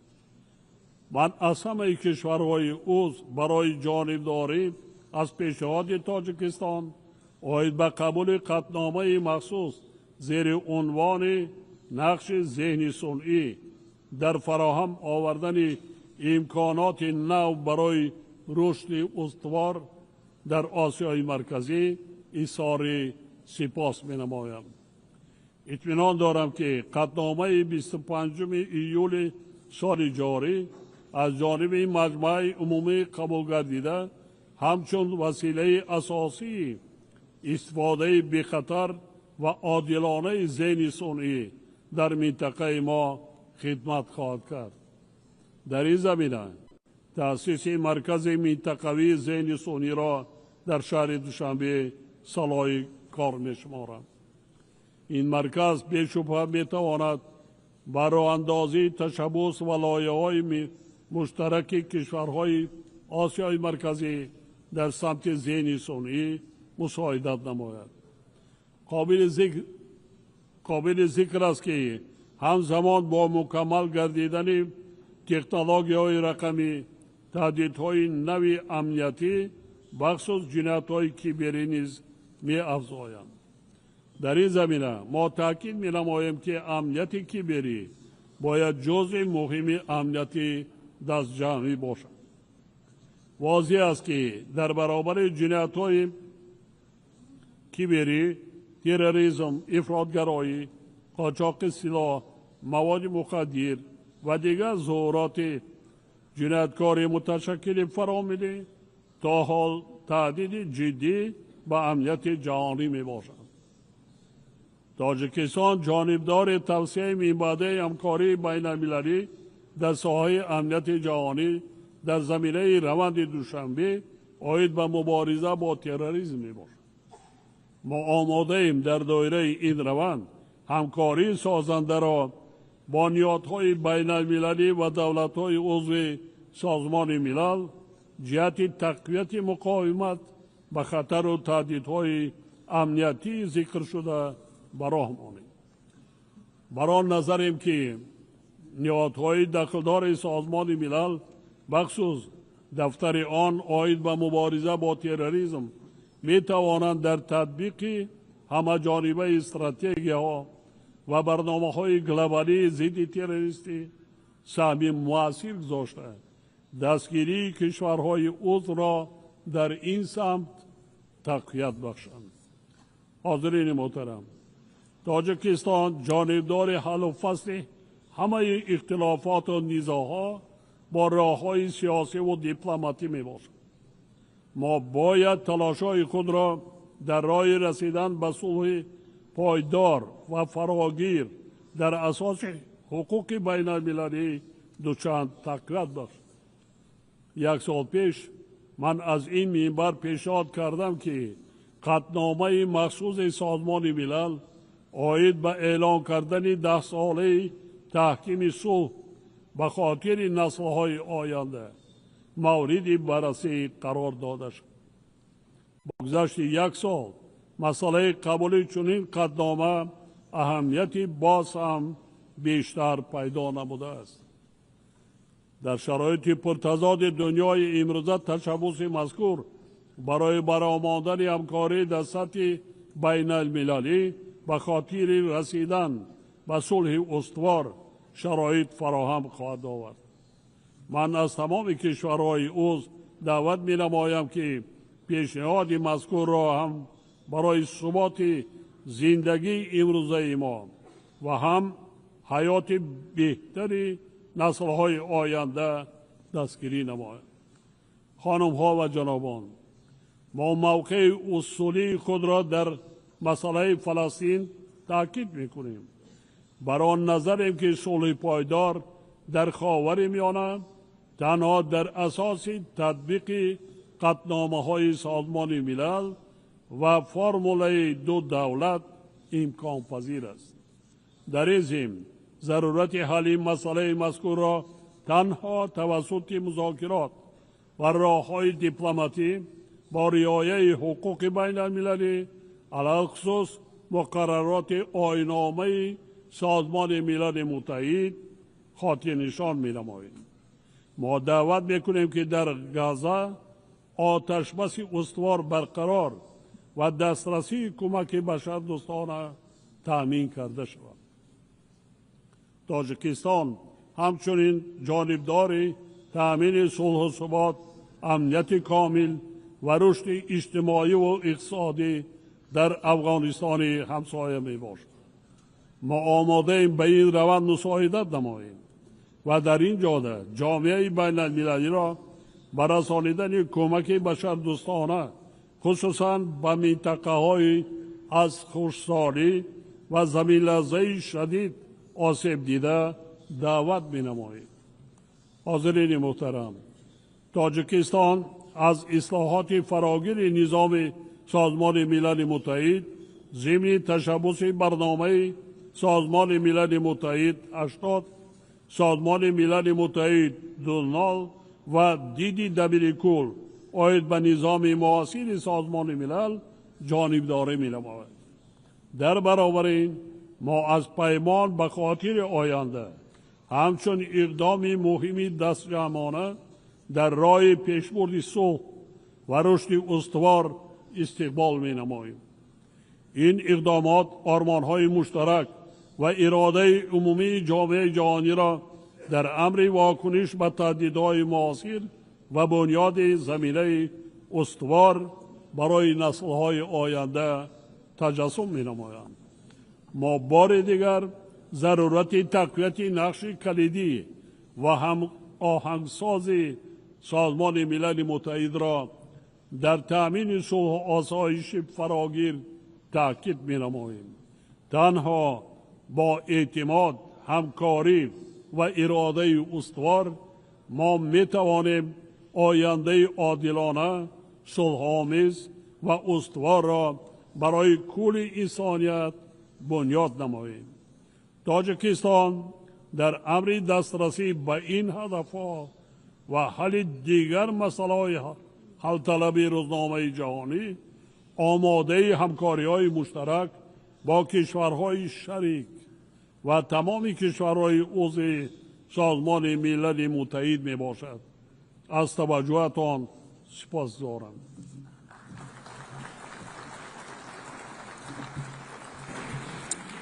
On behalf of the Assembly, I wish to thank the President of the Republic of Tajikistan. The Assembly will hear an address by His Excellency Joseph Aoun, President of the Lebanese Republic. I request protocol to escort His Excellency and invite him to address the Assembly.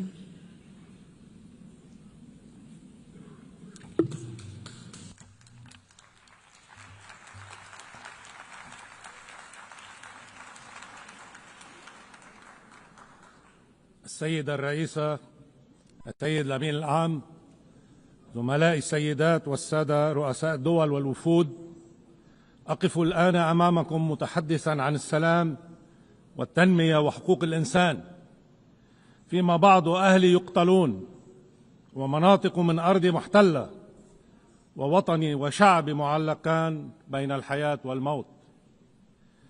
تعيدني هذه الدوامة 77 عاما في الزمن إلى لجنة صياغة الإعلان العالمي لحقوق الإنسان عام 1948. في ذات نقاش تدخلت الراحلة الكبيرة إليانور روزفلت مؤيدة لرأي أحد الأعضاء كي لا يظل وحيدا كما قالت للحاضرين. أجابها صاحب الرأي المخالف باحترام: سيدتي الجليلة، صدقيني إن ما يهمني ليس أن يكون رأيي متوافقا مع أكثرية أو أقلية، بل أن يكون متطابقا مع الحقيقة.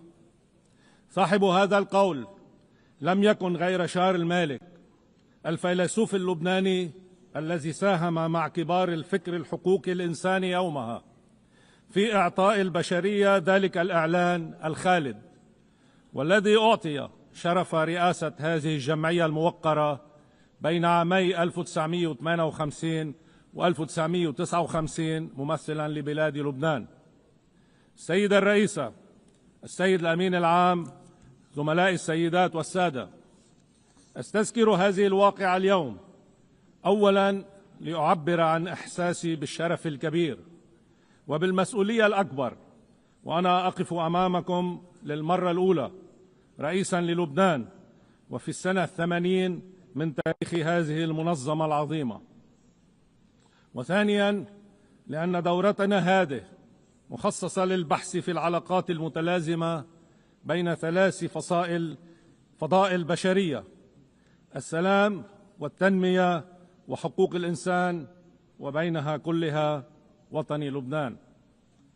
فلقد علمتني التجربة اللبنانية كما تجارب منطقتنا والعالم بأن لا تنمية بلا سلام، فلا نمو في الفوضى ولا ازدهار وسط الصراعات والحروب، فالسلام هو التربة الوحيدة الصالحة لثمار التنمية. وعلمتنا التجارب نفسها بأنه كما لا تنمية بلا سلام، أيضا لا سلام بلا عدالة، ولا عدالة بلا حقوق الإنسان، وفي طليعتها الحق في الحياة بكرامة. فبلا كرامة لا شيء في الأرض إلا سلام القبور، ولا نمو إلا للفقر والتخلف والعنف والدم. فمنذ قيام هذه المنظمة العظيمة نسى ميثاقها، والذي كان لبنان من موقعيه الأوائل سنة 1945 على ضرورة أن ننقذ الأجيال المقبلة من ويلات الحرب، وأن نعيش معا في سلام وحسن جوار، وأن نستخدم الأداة الدولية في ترقية الشؤون الاقتصادية والاجتماعية للشعوب جميعها. مبادئ سامية ظلت 80 عاما على أوراق منظمتنا، فيما ظلت دماء شعوبنا على أرض الواقع. وقد تكون أسباب ذلك كثيرة: طبيعة الإنسان السلطوية، وطبيعة العلاقات بين الدول القائمة على صراعات النفوذ والهيمنة ومراكمة عناصر القوة في كل مجال. لكن سببا آخر أجج تلك المأساة منذ 30 سنة على الأقل، وتحديدا منذ انطلق الكلام من هنا عن نظام دولي جديد، إنه السبب المتمثل في إشكالية الهوية والتعددية داخل أي مجتمع أو بين المجتمعات والدول، خصوصا مع زمن العولمة. فبين حاجة الإنسان إلى الآخر المختلف عنه وبين خوفه منه على هويته ولدت جدلية جديدة أعادت التاريخ البشري إلى مسار النزاعات. ولنعترف هنا بأن أكثر التميزات فعالية في تحديد هوية الجماعات البشرية على أرضنا اليوم ما زالت الهوية الدينية. باسمها شهدت دولا عدة انفجارات مع جوارها، وعانت دول أخرى من انهيارات في داخلها، وباسمها ارتسم عالم جديد قاتم بين غرب مهجوس بالإسلاموفوبيا ورهاب الآخر، وبين شرق مسكون بذاكرة الاستعمار ورواسب الحروب الدينية البائدة، حتى بدا كوكبنا وكأنه يعيش الآن بالذات مع كل تطوره العلمي في زمن سحيق بائد. سيدة الرئيسة، السيد الأمين العام، زملائي، في قلب هذه المعضلة يبرز دور لبنان وعلة وجوده وضرورته لمنطقته ورسالته للعالم. فوسط صراعات الهويات الدينية العالمية هناك بلد واحد اسمه لبنان، يعيش فيه مسيحيون ومسلمون مختلفين لكن متساوين في نظام دستوري يضمن إعطاء نصف عدد النواب والوزراء للمسيحيين ونصفه الآخر للمسلمين تحت سقف المواطنة الكاملة لكل شخص إنساني، مواطنة منفتحة على كل تطور مستقبلي لهذا النظام بالذات. هو نظام انتقده البعض، لكنه نظام فريد لخص جوهره الأساسي البابا الراحل يوحنا بولس الثاني بالقول: إنه أكثر من بلد، إنه رسالة في الحرية والتعددية معا، للغرب كما للشرق. انتهى اقتباس البابا القديس. وأنا أكرر وأشدد: في الحرية والتعددية معا. ففي منطقة يقتل فيها الناس أو يقتلون بسبب معتقدهم الديني أو حتى بسبب رمز إيماني يحملونه أو يرتدونه، وفي عالم عالق بين من يريد الفرض هذا المظهر الديني وبين من يريد حظره، يظهر لبنان نموذجا فريدا لا مثيل له ولا بديل عنه، نموذج يستحق الحياة، لا بل هو واجب الوجود من أجل منطقته ومن أجل العالم كله. نموذج سمح لي أنا اللبناني العربي بأن أكون رئيس الدولة المسيحي الوحيد من أقصى آسيا حتى شواطئ أوروبا، وأن يكون وطني لبنان بلد العلمانية الإنسانية المدنية والمؤمنة في آن معا، بلا عقد من أي نوع ولا فرض أو حظر من أي صنف. نموذج يوجب على كل ملتزم بمستقبل أفضل للبشرية أن يطرح سؤالين اثنين حياله: أولا، لماذا هناك واجب دولي وأممي في الحفاظ على هذا اللبنان؟ وثانيا، كيف يمكن تحقيق ذلك؟ أولا، نعم، هناك واجب إنساني في الحفاظ على لبنان، لأنه إذا سقط هذا النموذج في العيش بين جماعتين مختلفتين دينيا ومتساويتين كليا، فما من مكان آخر على الأرض يصلح لتكرار هذه التجربة. فإذا زال المسيحي في لبنان سقطت تلك المعادلة وسقطت عدالتها، وإذا سقط المسلم في لبنان انتكست هذه المعادلة أيضا وانتكس اعتدالها.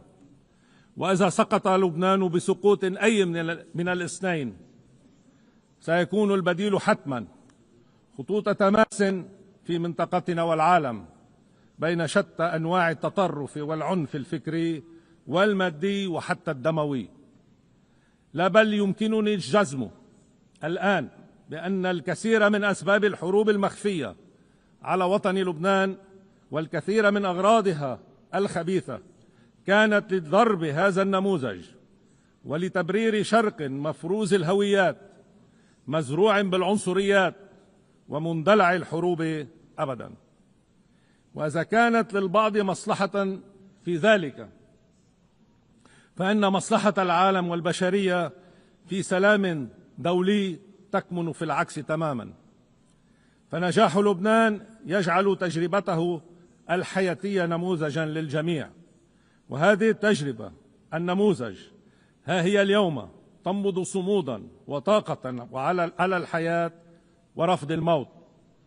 أما المطلوب لإنقاذه فهو بكل بساطة موقف واضح داعم عمليا وميدانيا لتحرير أرضه ولفرض سيادة دولته وحدها فوقها بقواه الشرعية حصرا ودون سواها. وهذا ما أجمع عليه اللبنانيون منذ إعلان 27 تشرين الثاني 2024، والذي أقر برعاية مشكورة من الولايات المتحدة الأمريكية وفرنسا وهذه المنظمة بالذات كآلية تنفيذية لتطبيق قرار مجلس الأمن 1701، وهو ما أكدنا عليه في خطاب قسم الدستوري عند انتخاب رئيسا في كانون الثاني الماضي، ثم في البيان الوزاري للحكومة اللبنانية في شباط الفائت، وصولا إلى مفاوضاتنا مع موفد الرئيس الأمريكي دونالد ترامب السفير توم باراك، والتي انتهت إلى وضع ورقة لضمان الاستقرار الكامل على أرضنا.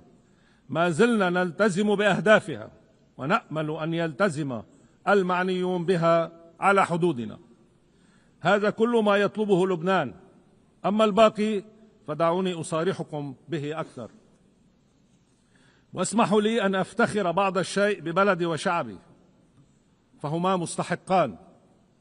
فنحن أيها السيدات والسادة بلد استثنائي فعلا وبكل المقاييس. نحن بلد يستقبل سنويا من أبنائه المنتشرين حول العالم أكثر من ثلث مقيميه، ما يجزم بأن اللبنانيين لن يتركوا وطنهم أبدا.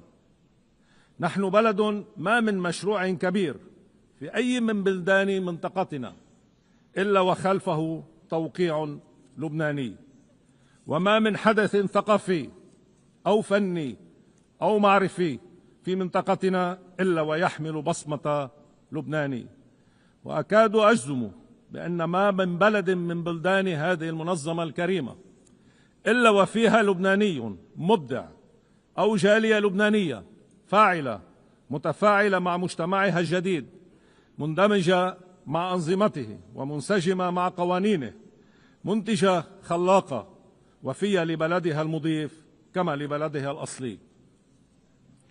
ونحن سيداتي سادتي بلد قادر على مواكبة العصر، وقد انطلقنا في ذلك فعليا، فبدأنا تنفيذ برنامج متدرج للتعافي النقدي والاقتصادي يشمل تدقيقا ماليا شفافا وإعادة هيكلة مصرفية عادلة وتحديث الإدارة ومحاربة الفساد والجريمة المنظمة على أنواعها، بما يعيد ثقة اللبنانيين بدولتهم وثقة العالم بلبنان.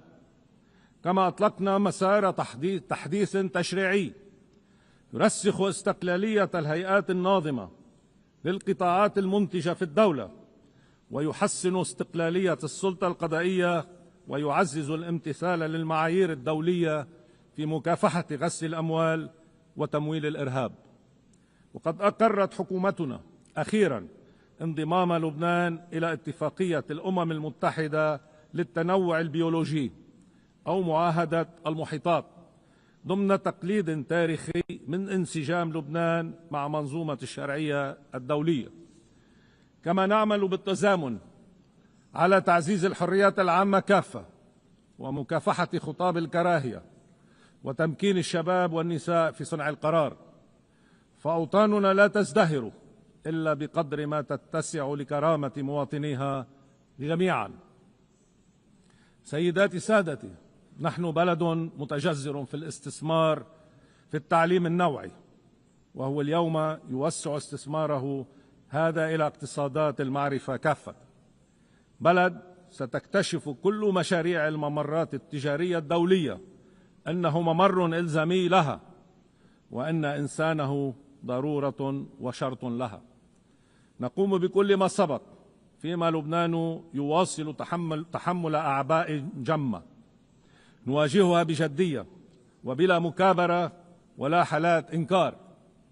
أولها استمرار وضع غير مستقر على حدودنا الجنوبية، حيث نطلب وقف الاعتداءات الإسرائيلية فورا وانسحاب الاحتلال من كامل أرضنا وإطلاق سراح أسرانا الذين لن ننساهم ولن نتركهم، وتطبيق القرار 1701 كاملا، وذلك باستمرار تفويض قوات اليونيفيل في إطار شراكتها مع الجيش اللبناني لفرض الأمن والاستقرار لمرحلة انتقالية.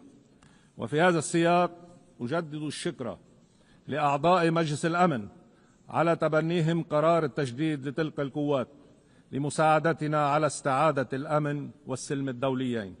لكن الأسباب العميقة لأزمتنا تتخطى تلك الحدود.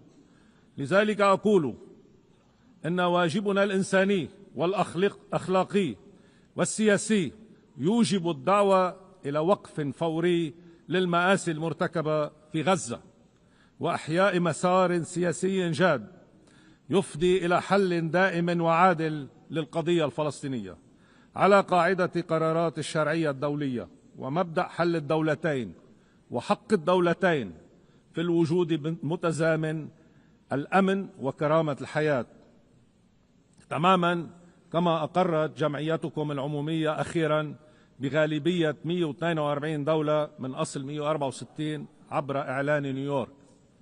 ثاني الأعباء التي يتحملها لبنان راهنا حالة نزوح على أرضه هي الأكبر في التاريخ نسبة إلى عدد السكان، ورهاننا لهنا على شراكتنا مع الأمم المتحدة ووكالاتها المختصة وعلى الإخوة في سوريا في مفاوضاتنا معهم مباشرة، كما برعاية مشكورة من المملكة العربية السعودية للتوصل إلى اتفاقات وتفاهمات في مختلف مجالات علاقاتنا الثنائية تؤدي إلى استعادة سوريا لمواطنيها أعزاء آمنين، واستعادة لبنان وسوريا لعلاقات مميزة وحسن جوار وتعاون متكامل في شتى المجالات بما يتخطى التباسات كل الماضي ويمحوها.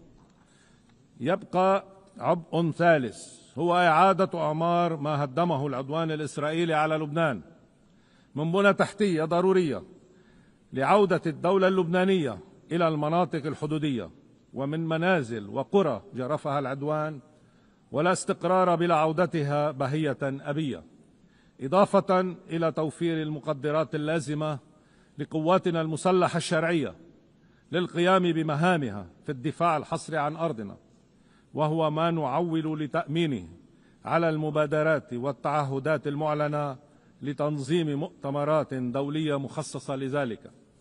سيداتي سادتي، في كل ما سبق أؤكد لكم أن لبنان لا يطلب امتيازا بل مسؤولية دولية عادلة منصفة تعيده إلى رسالته مستقرا للحرية والتعددية معا، وهو ما جعل جمعيتكم الموقرة تتبنى في 16 أيلول 2019 طلب لبنان إقامة أكاديمية الإنسان للطلاق والحوار على أرضه، قرار غيبته سلسلة أزمات الأعوام الماضية، لكننا قررنا إعادة إحيائه كي نؤكد لأنفسنا وللعالم أجمع أن لبنان قد عاد إلى مكانه تحت شمس الأمم وإلى مكانته في الأمم المتحدة منبرا لقيم الإنسان والإنسانية.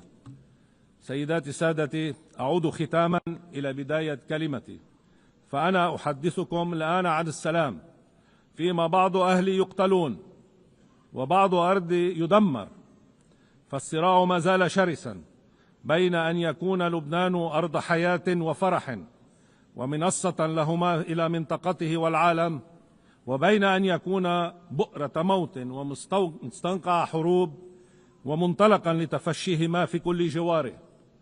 نحن حسمنا قرارنا وسنجسد الخيار الأول وننفذه. ندائي لكم من أجل السلام في منطقتنا، من أجل خير الإنسان، كونوا معنا، لا تتركوا لبنان، وشكرا.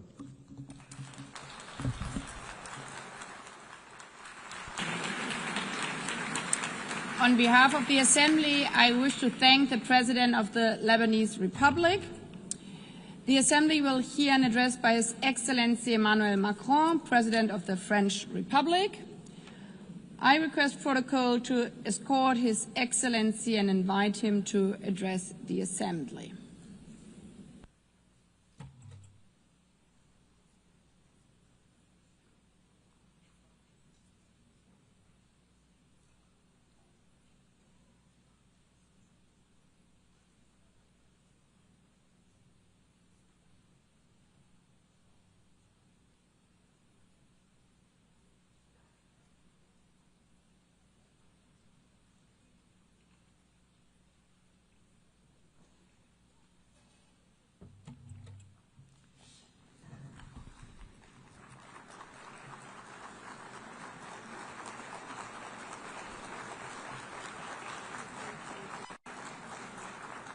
Madame la Présidente de l'Assemblée générale, Monsieur le Secrétaire général, Madame la Secrétaire générale adjointe, Monsieur le Secrétaire général adjoint, Mesdames et Messieurs les chefs d'État et de gouvernement, Mesdames, Messieurs les ministres, Mesdames, Messieurs les ambassadrices, ambassadeurs et délégués, je suis heureux de m'exprimer une nouvelle fois devant vous lors de cette 80e session de l'Assemblée générale des Nations unies.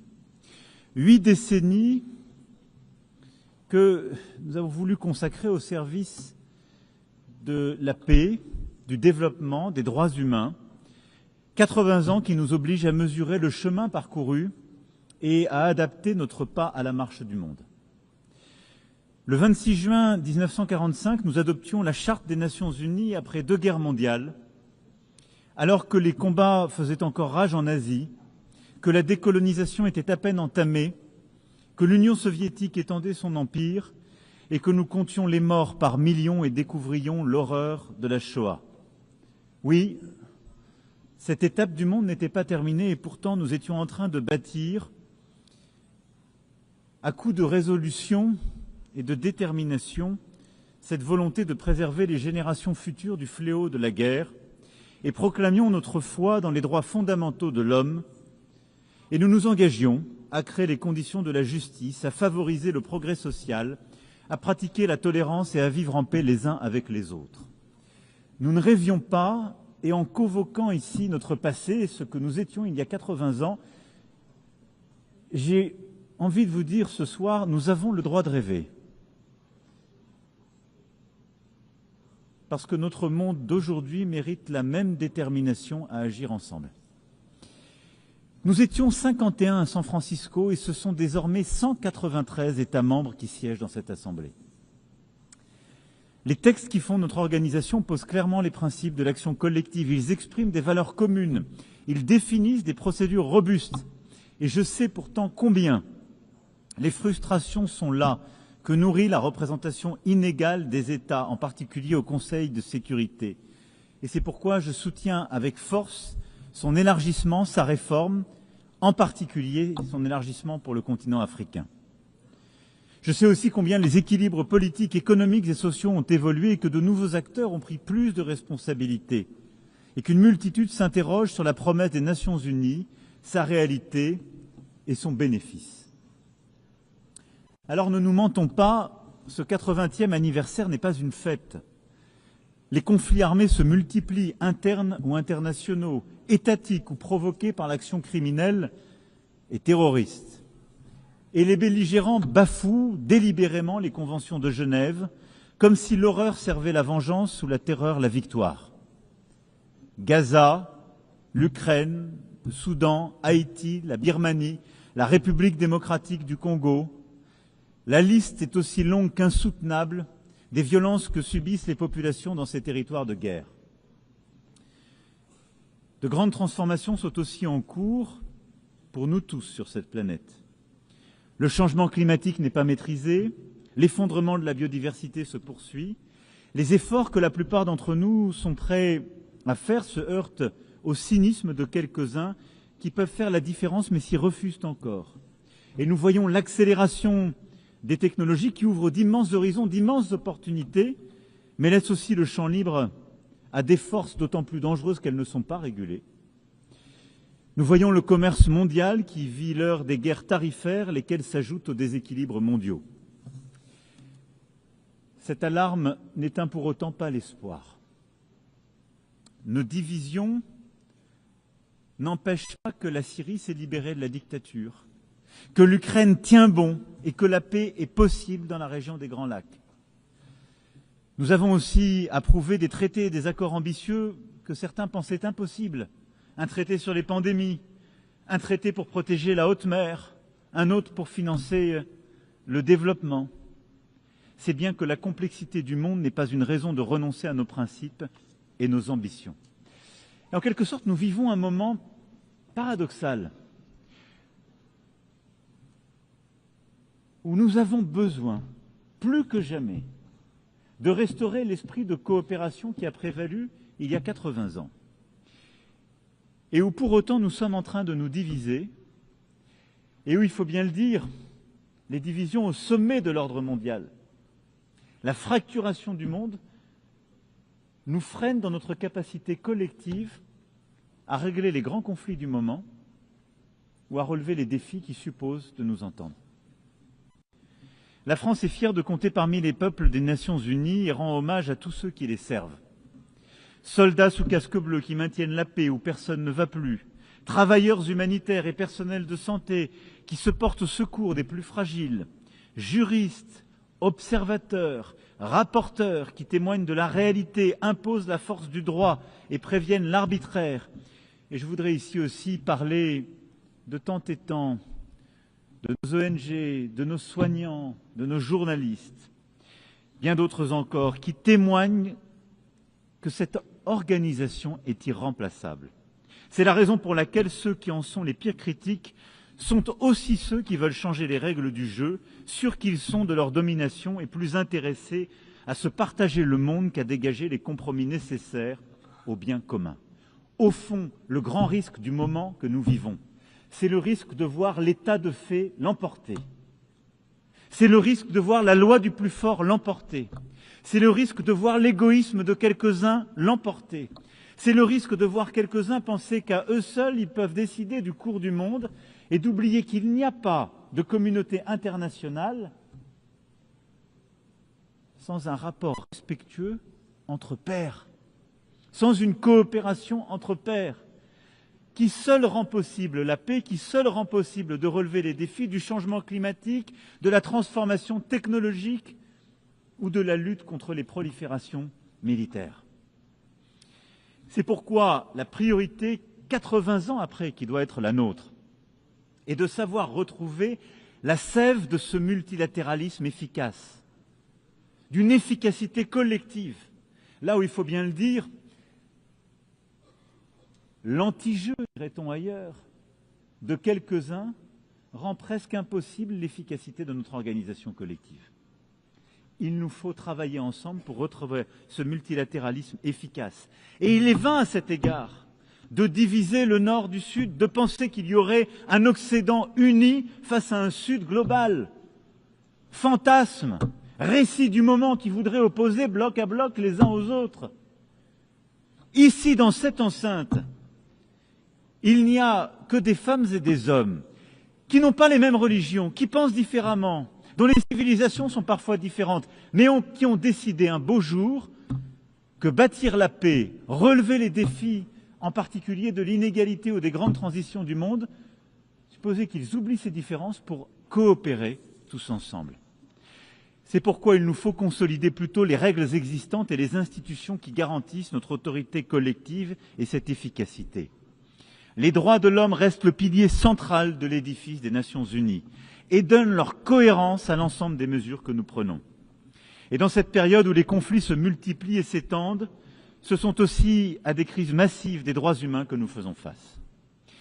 Notre devoir à tous est donc de veiller au respect du droit humanitaire international, comme nous proposons de le faire dans ce cadre de l'initiative mondiale que nous portons avec quelques homologues, l'Afrique du Sud, le Brésil, la Chine, la Jordanie, le Kazakhstan et le CICR. Soutenons la Cour pénale internationale dans sa lutte contre l'impunité. Permettons que les arrêts de la Cour de justice internationale soient mis en œuvre.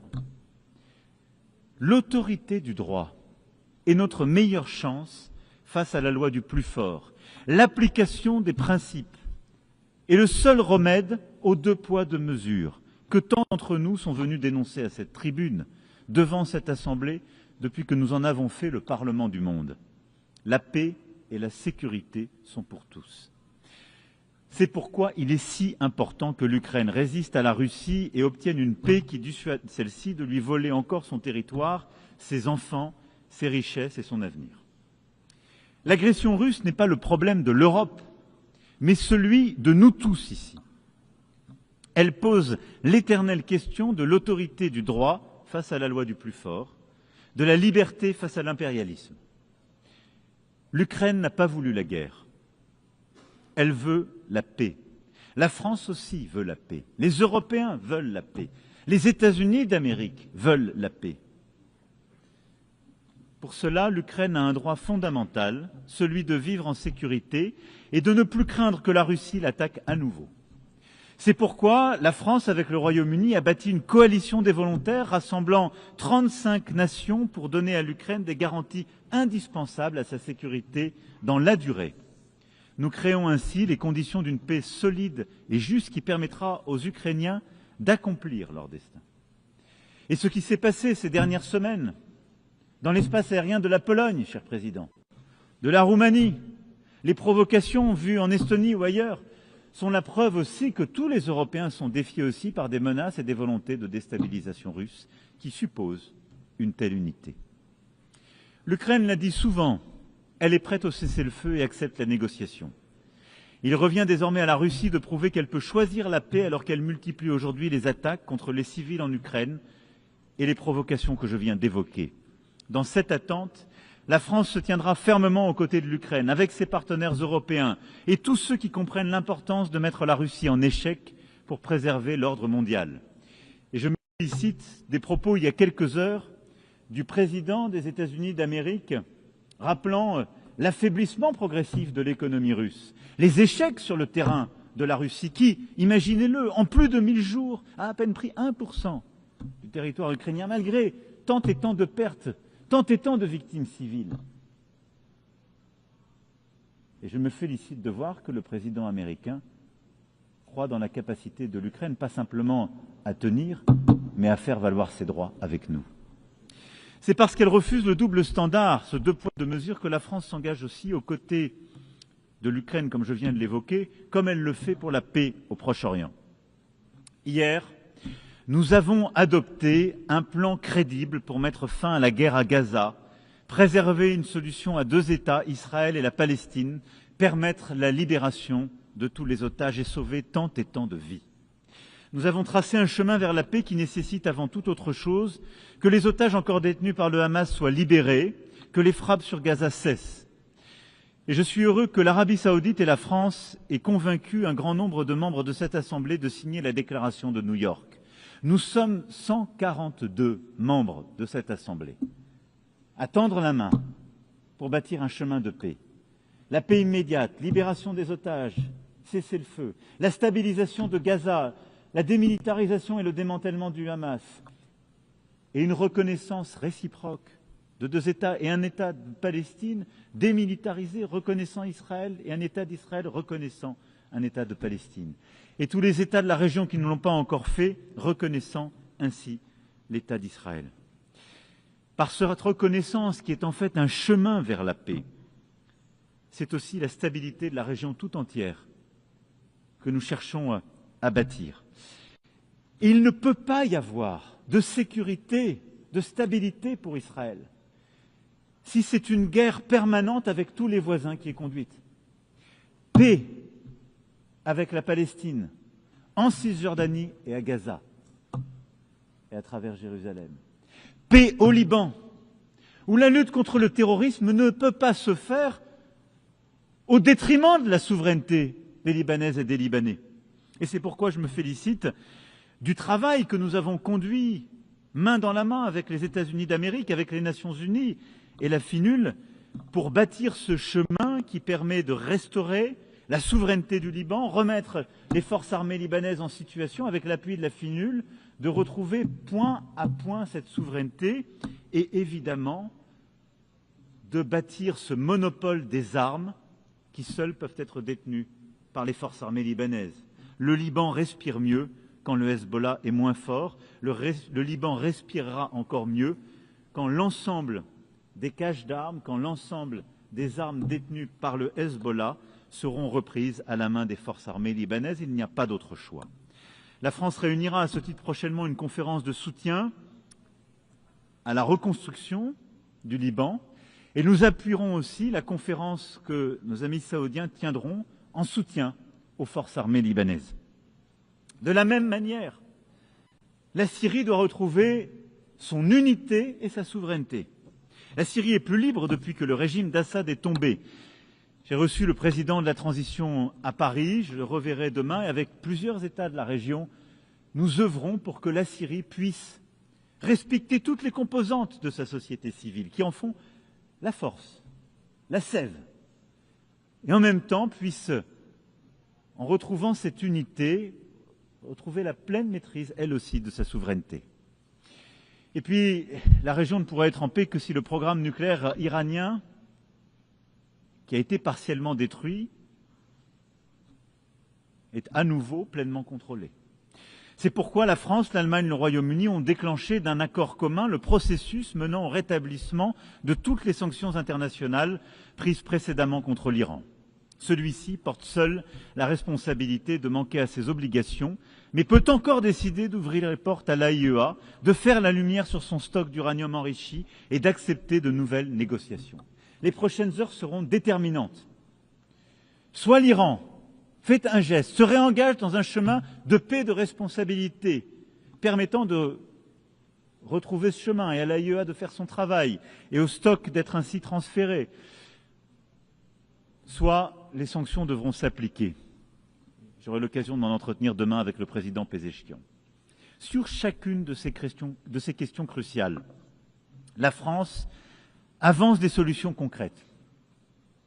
Le plan pour que cesse la guerre en Ukraine existe.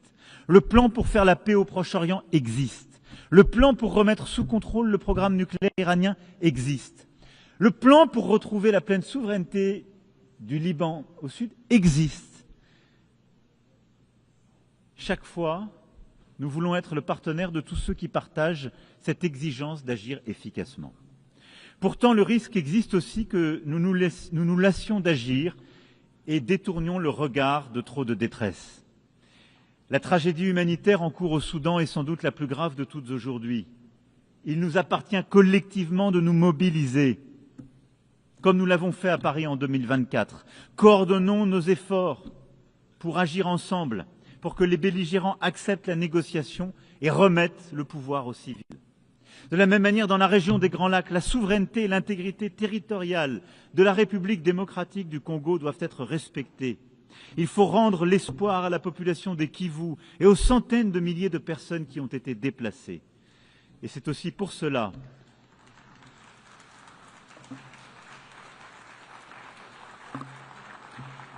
que nous réunirons le mois prochain à Paris tous ceux qui peuvent répondre à l'urgence humanitaire et faire converger les initiatives de paix.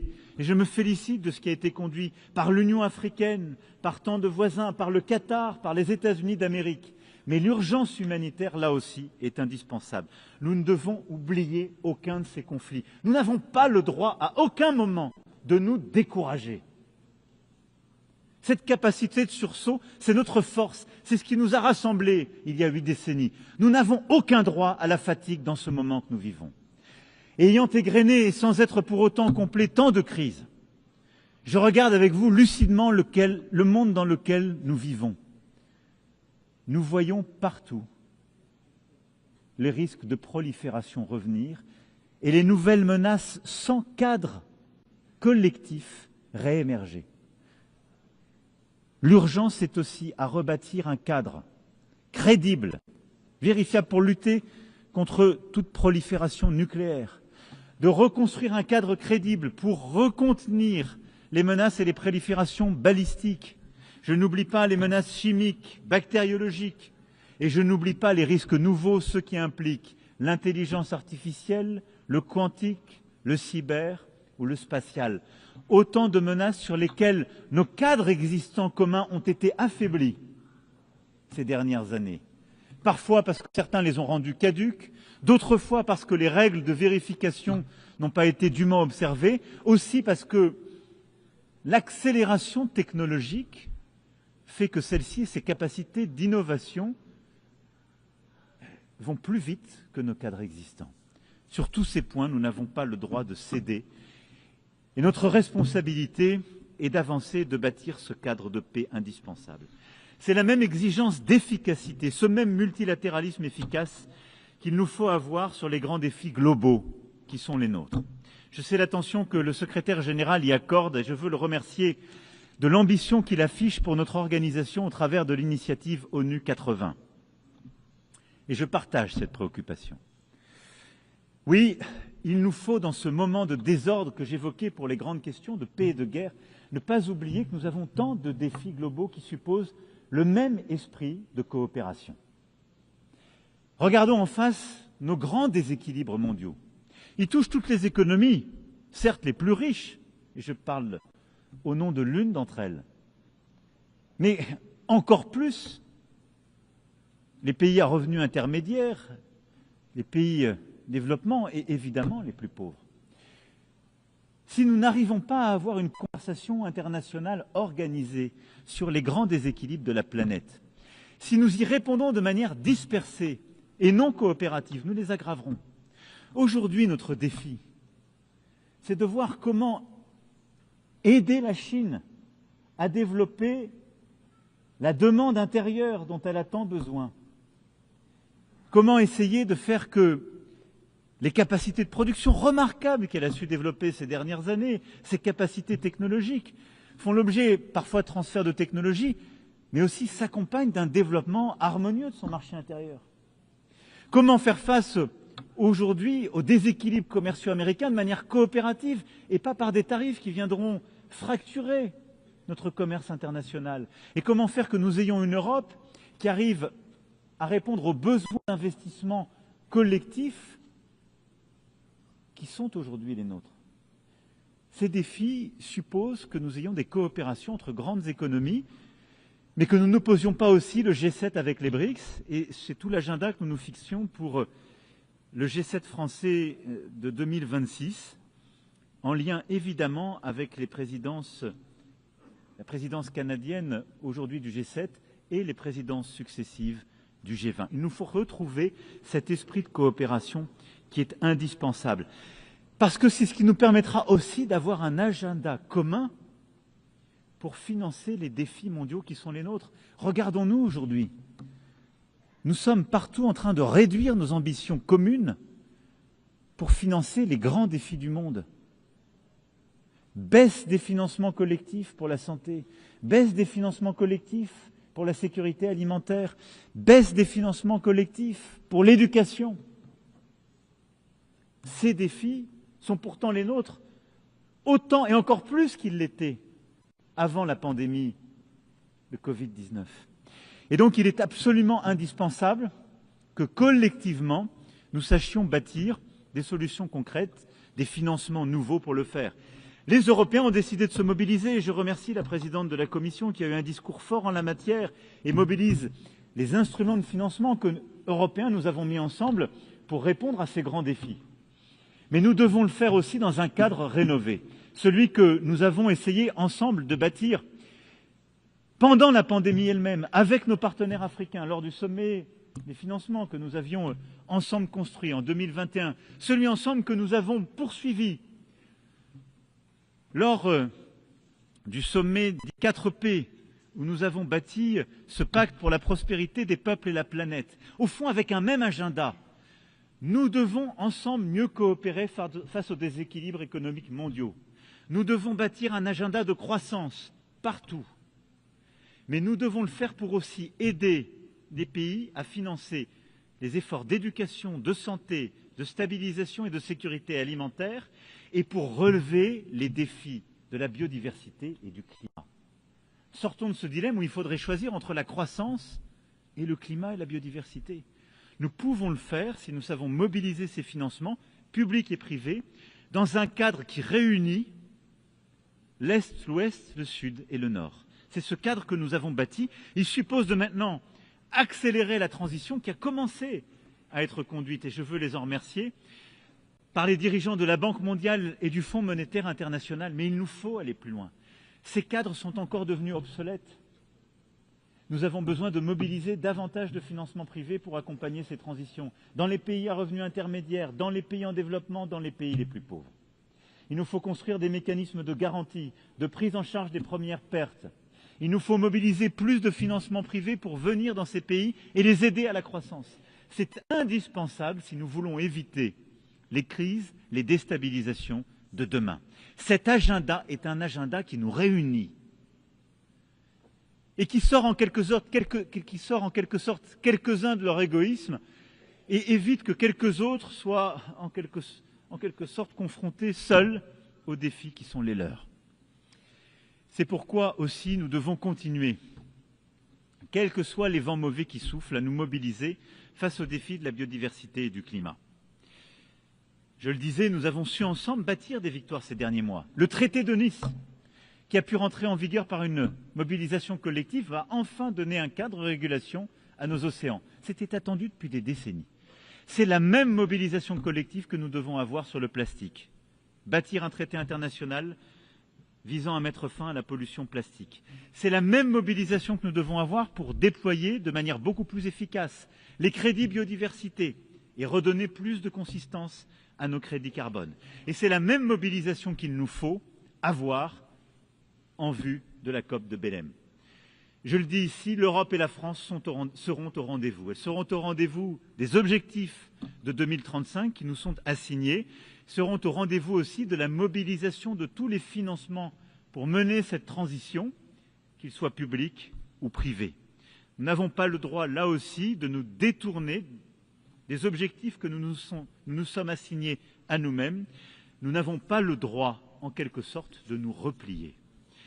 Comme vous l'avez compris, tous ces défis globaux, l'éducation, la santé, l'agriculture, la sécurité alimentaire, la biodiversité, le climat, la lutte en fait contre toutes les inégalités qui déstabilisent notre ordre mondial, supposent le même esprit de coopération que celui que j'évoquais face aux guerres ou aux déstabilisations. Le défi qui est le nôtre, c'est que les crises sont multiples, s'accumulent, et que mon discours, déjà trop long, est pour autant très incomplet. Mais je vous rassure, je vais l'arrêter là. Mais je vais vous le dire avec beaucoup de force. Malgré tout cela, la liste longue qui parfois donne le sentiment que nous pourrions être accablés, notre devoir est de rester debout et de continuer à agir ensemble. Il y a 80 ans, ceux qui nous ont précédés étaient face à l'effondrement. La guerre n'était pas terminée. Le pire venait de se produire. Un monde déjà divisé était en train de se composer. Et ils ont décidé de construire ce trésor que sont les Nations Unies. On pourrait accabler notre Assemblée de plein de reproches, y compris des reproches qui ne sont pas tout à fait justes. Cette Assemblée, c'est nous. Si elle est inefficace, c'est que quelques-uns la bloquent, et souvent les plus puissants. Si elle ne va pas assez vite, c'est que nous ne sommes pas assez déterminés pour la faire avancer. Les Nations Unies, c'est nous tous. Il y a une chose, c'est que nous n'avons pas le droit au cynisme. Nous n'avons pas droit à la fatigue. Nous n'avons pas droit à l'esprit de défaite. Parce que notre monde est là devant nous. Et le risque qui court, c'est celui de la fragmentation, de la loi du plus fort, de l'état de fait, du cynisme et en quelque sorte de la perte de contrôle. Oui, c'est bien ça, la perte de contrôle. C'est ce que vivent partout nos peuples. La peur devant un futur qu'ils ne contrôlent plus, la peur devant des migrations subies chez les uns, la peur devant un climat qu'on n'arrive plus à contrôler, la peur devant des inégalités qu'on n'arrive plus à stabiliser, la peur devant une guerre qu'on n'arrive pas à arrêter. Cette peur n'a qu'un ami, le plus fort qui en a créé les conditions, le cynique qui pense qu'on peut se débrouiller à l'abri, à quelques-uns qui réussissent. Nous n'avons qu'une responsabilité, agir ensemble, bâtir ce multilatéralisme efficace à nouveau, avec la même foi, la même détermination que les pères fondateurs de cette Assemblée. Le faire avec encore plus d'efficacité, mais avec la même volonté. Ne rien céder aux injustices, ne rien céder à la fatalité. Agir, agir, agir. Alors c'est à nous de faire, ensemble. Je vous remercie.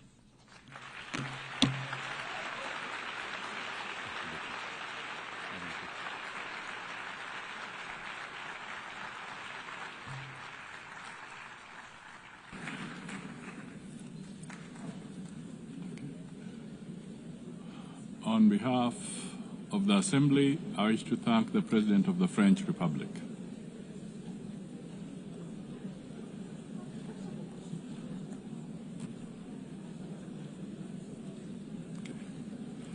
The Assembly will now hear an address by His Excellency Shadia Zaparov, President of the Kyrgyz Republic. I request protocol to escort His Excellency and invite him to address the Assembly.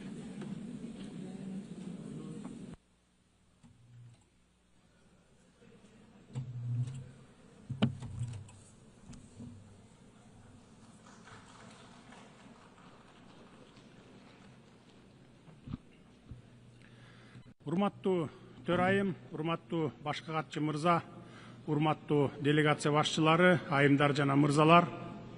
Алды менен Анна Лена Бербок айымды Бириккен Улуттар Уюмунун башкы ассамблеясынын 80-чы сессиясынын президенти болуп шайланышы менен чын жүрөктөн куттуктап, ишине ийгиликтерди каалаймын. Быйыл биз дээрлик бир кылым бою жер жүзүндө тынычтыкты, коопсуздукту жана өнүгүүнү коргоп келген уникалдуу уюм Бириккен Улуттар Уюмунун 80 жылдыгын белгилеп жатабыз. Өткөн 80 жылдын ичиндеги көптөгөн чыр-чатак, жаңжалдарга карабастан, Кудайга шүгүр, дүйнө 3-чү дүйнөлүк согушка дуушар болгон жок. Мындай алааматты болтурбоодо албетте Бириккен Улуттар Уюмунун орду чоң.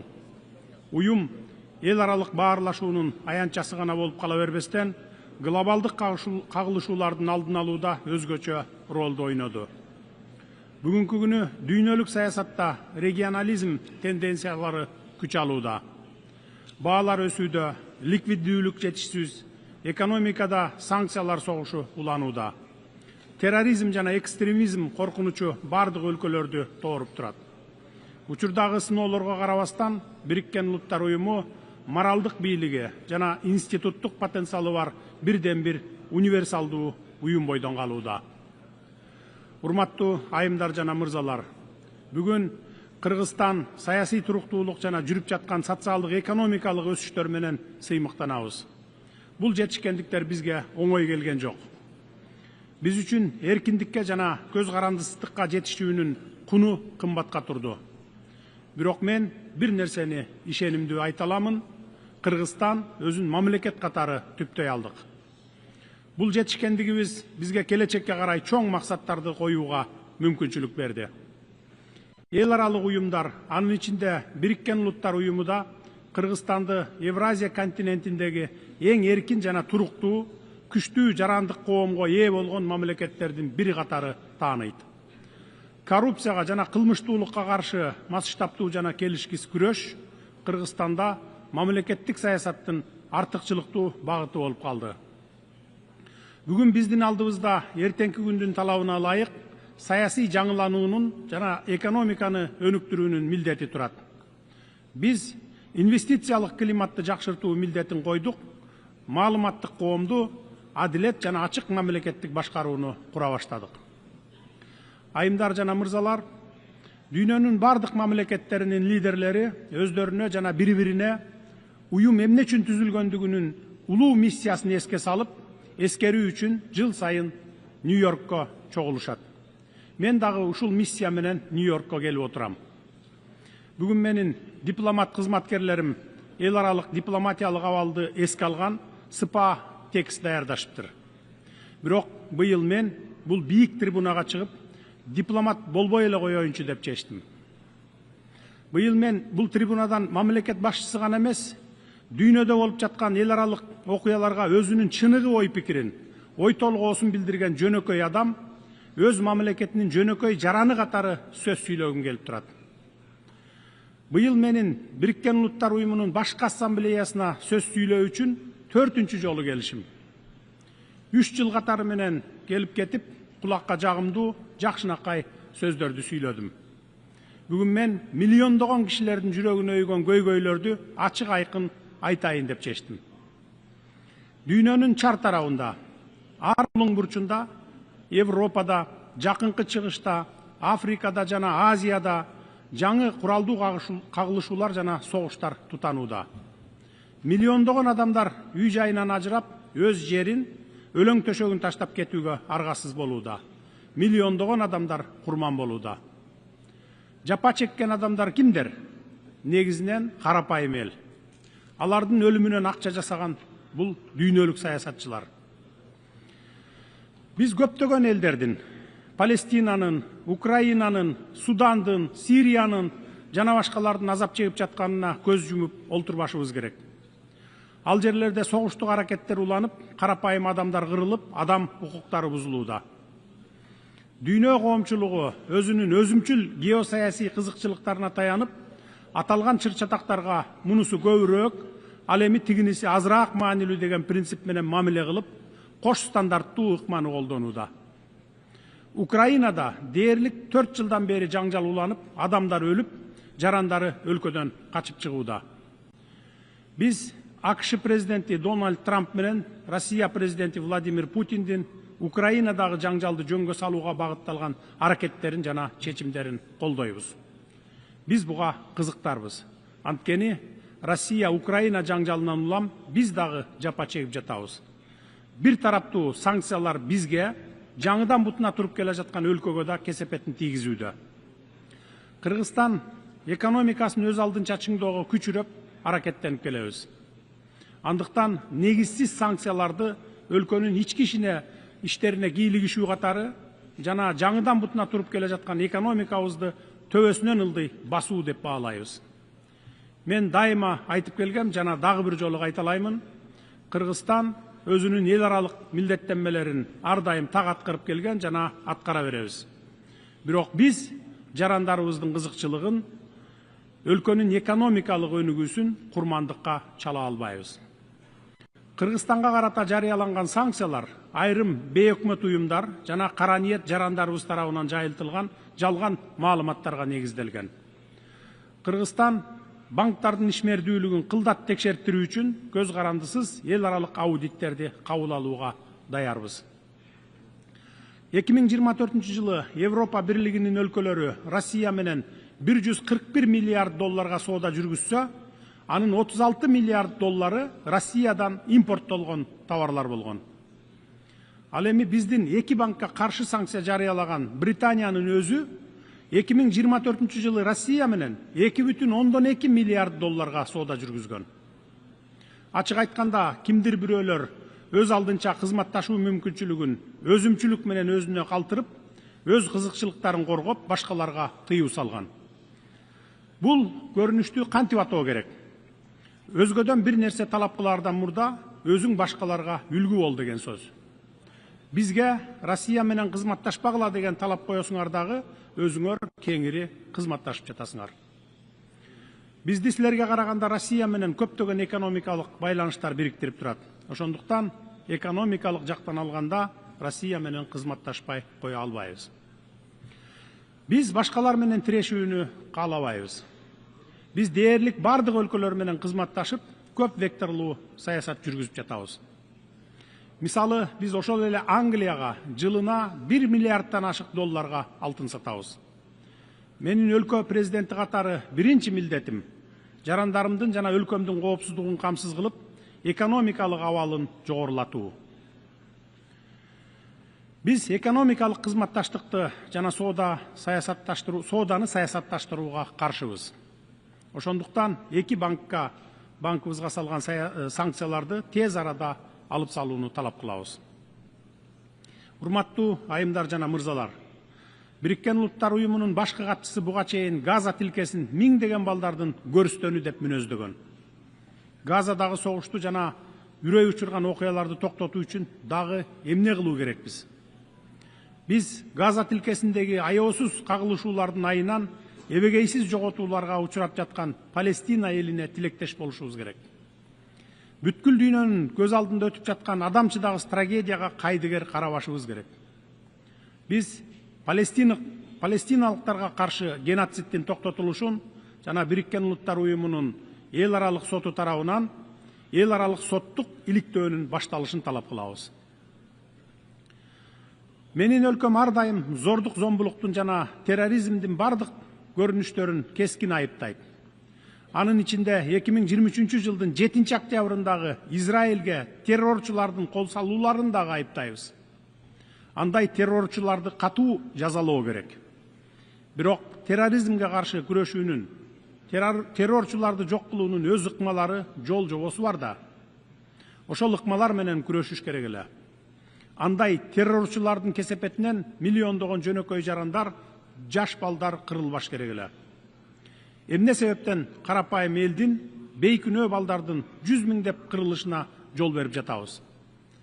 Тынчтыкты орнотуунун бирден бир жолу эки эл үчүн эки мамлекет принцибин ишке ашыруубуз керек. Палестина 1967 жылдагы чек аралардын негизинде көз карандысыздыкка ээ болушу керек. Биз ошондой эле Катар менен Ирандын аймагына жасалган акыркы ракеталык чабуулдарды айыптайбыз.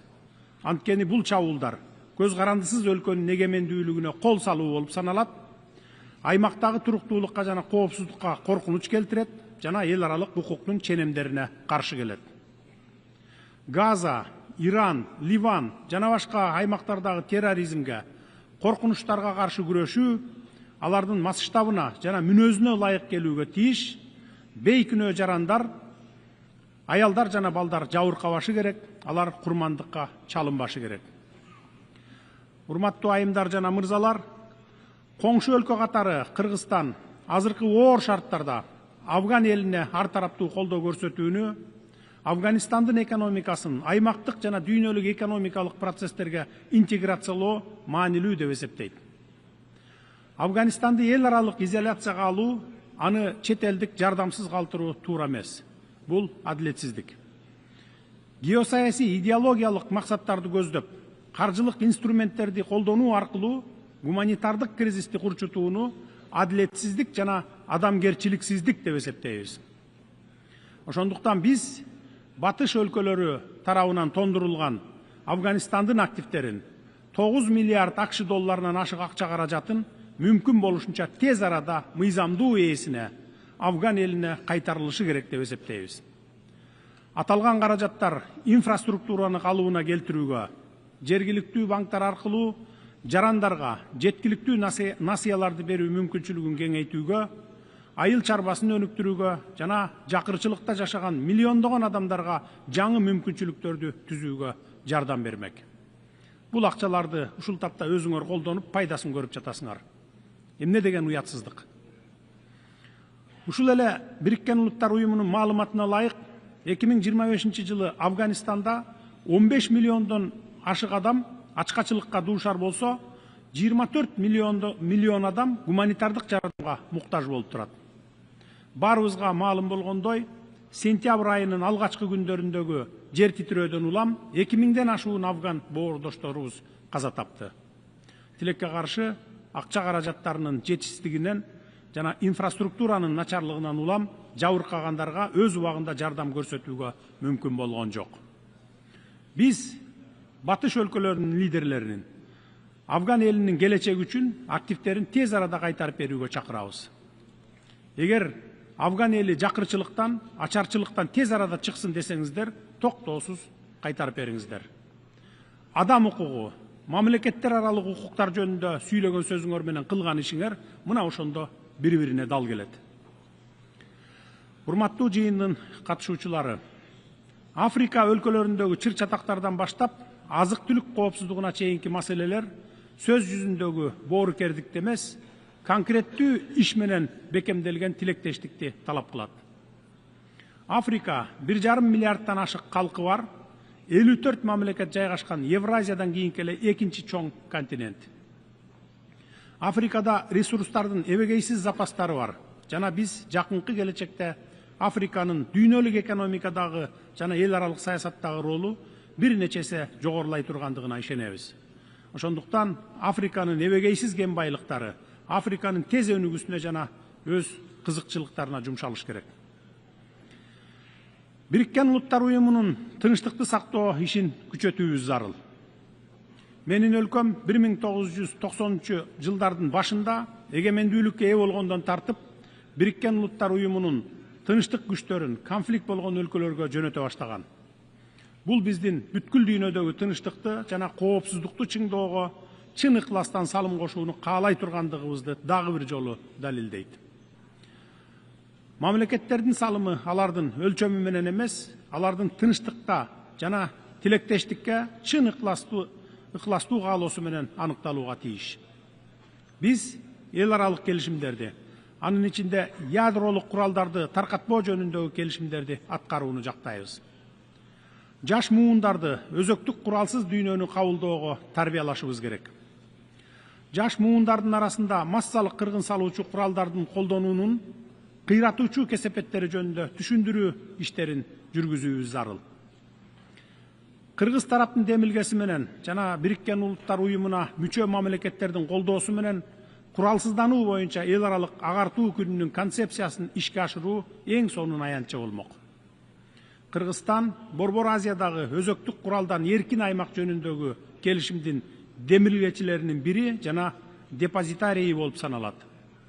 Биз куралсыздануу жана аны жайылтпоо боюнча бардык фундаменталдуу эл аралык документтерге, анын ичинде ядролук куралды жайылтпоо боюнча келишимге жана ядролук сыноолорго толук тыюу салуу жөнүндө келишимге кошулдук.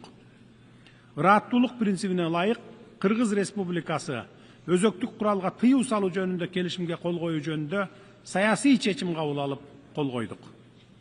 Биз планетабыздын ядролук куралсыз жашоого тийиш экендигине бекем ишенебиз.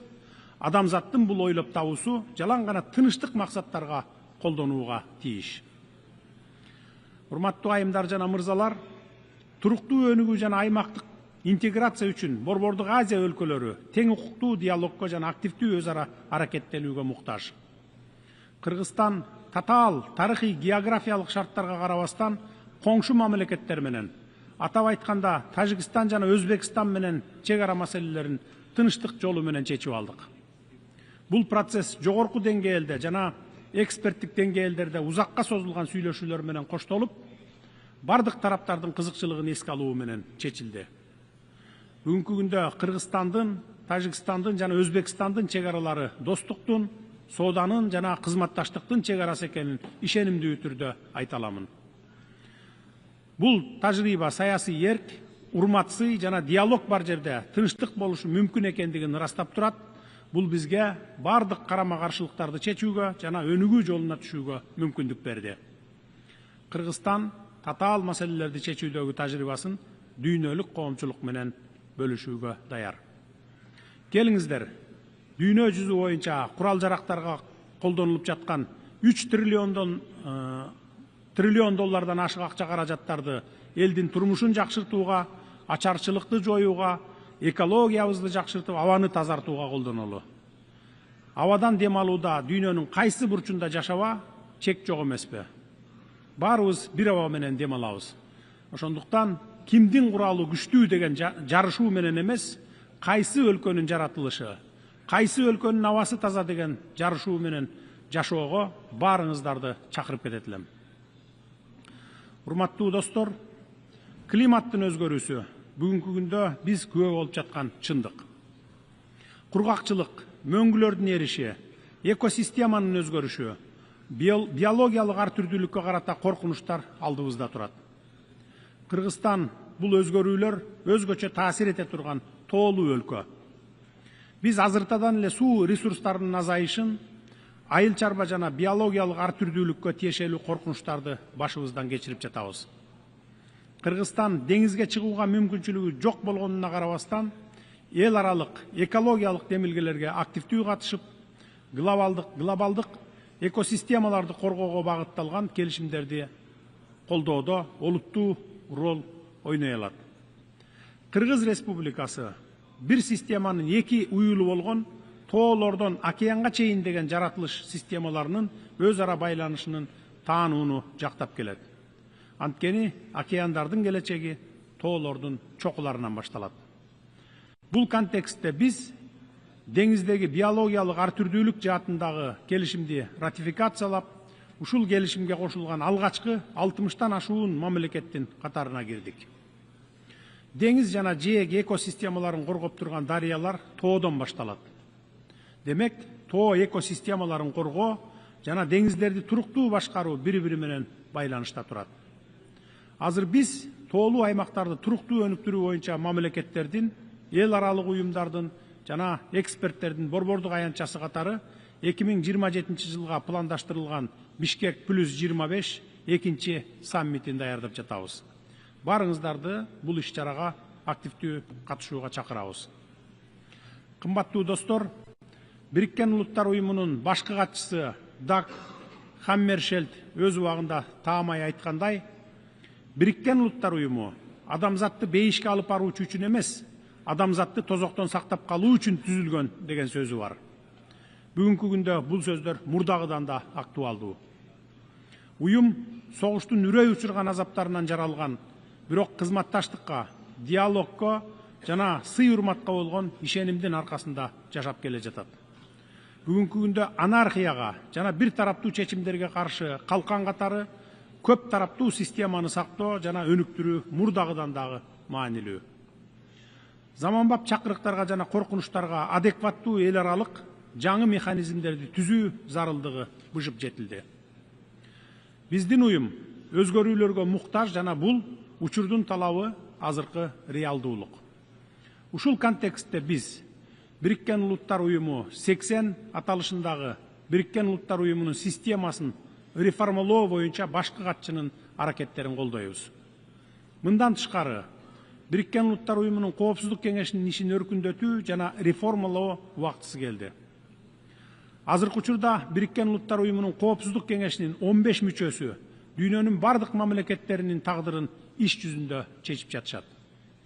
Алардын биргелешкен позицияга келүүсүнөн согуш менен тынычтык, коопсуздук жана туруктуулук маселелери көз каранды. Мындан да маанилүүсү, Коопсуздук кеңешинин туруктуу 5 мүчөсү туура эмес, адилетсиз чечимдерге ар дайым бөгөт коюу мүмкүнчүлүгүнө ээ. Кыргызстан Коопсуздук кеңешинин өркүндөтүү боюнча керектүү чараларды көрүүнү зарыл деп эсептейт жана бул чаралар көпчүлүк мамлекеттердин кызыкчылыгын эске алышы керек. Ушуга байланыштуу Бириккен Улуттар Уюмунун Коопсуздук кеңешинин реформалоонун бардык маселелери боюнча ыкчам жана компромисстүү чечимге жетишүү абдан маанилүү. Бул реформа универсалдуулук, кеңири географиялык өкүлчүлүк принциптерине негизделип, Бириккен Улуттар Уюмунун мүчө мамлекеттеринин колдоосуна ээ болуусу зарыл. Кыргызстан африкалык мамлекеттердин Коопсуздук кеңешине мүчө болуу укугун кеңейтүүнү жана тарыхый теңсиздикти жоюу аракетин мыйзамдуу жана адилеттүү деп эсептейт. 60тан ашык мүчө мамлекет, алардын ичинде Кыргызстан да эч качан Коопсуздук кеңешине шайланган эмес, ошол эле учурда кээ бир мамлекеттер 5-6 жолудан шайланышкан. Бул адилетсиздик деп эсептейбиз.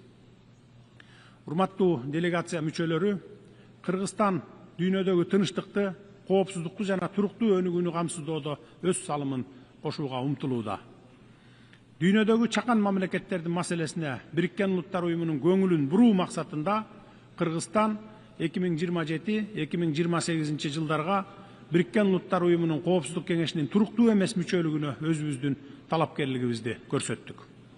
Буга чейин Коопсуздук кеңешине шайланбаган өлкөлөрдү колдоо, Бириккен Улуттар Уюмуна мүчө мамлекеттердин тең укуктуулугун белгилеп, уюмдун беделин көтөрөт жана ага болгон ишенимди бекемдөөгө өбөлгө түзөт.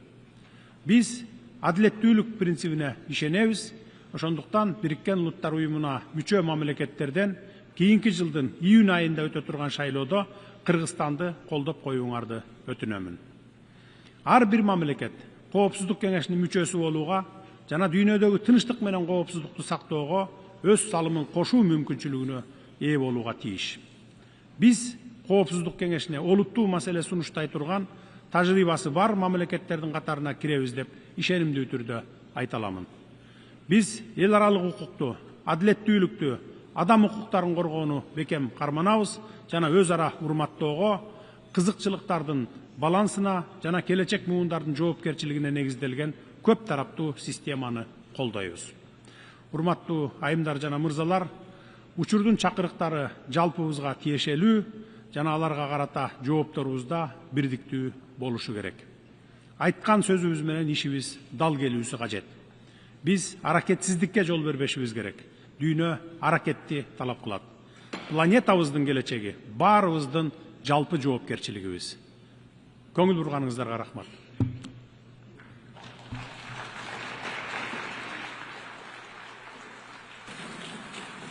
On behalf of the Assembly, I wish to thank the President of the Kyrgyz Republic.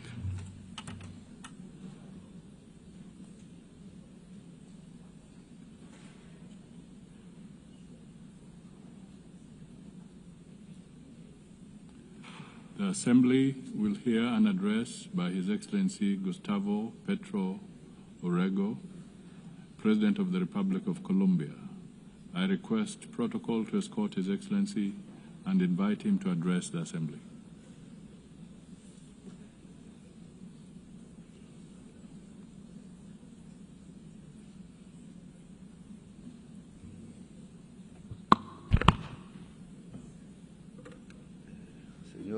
Señor presidente de la Asamblea, este es mi último discurso como presidente aquí, ya es el cuarto.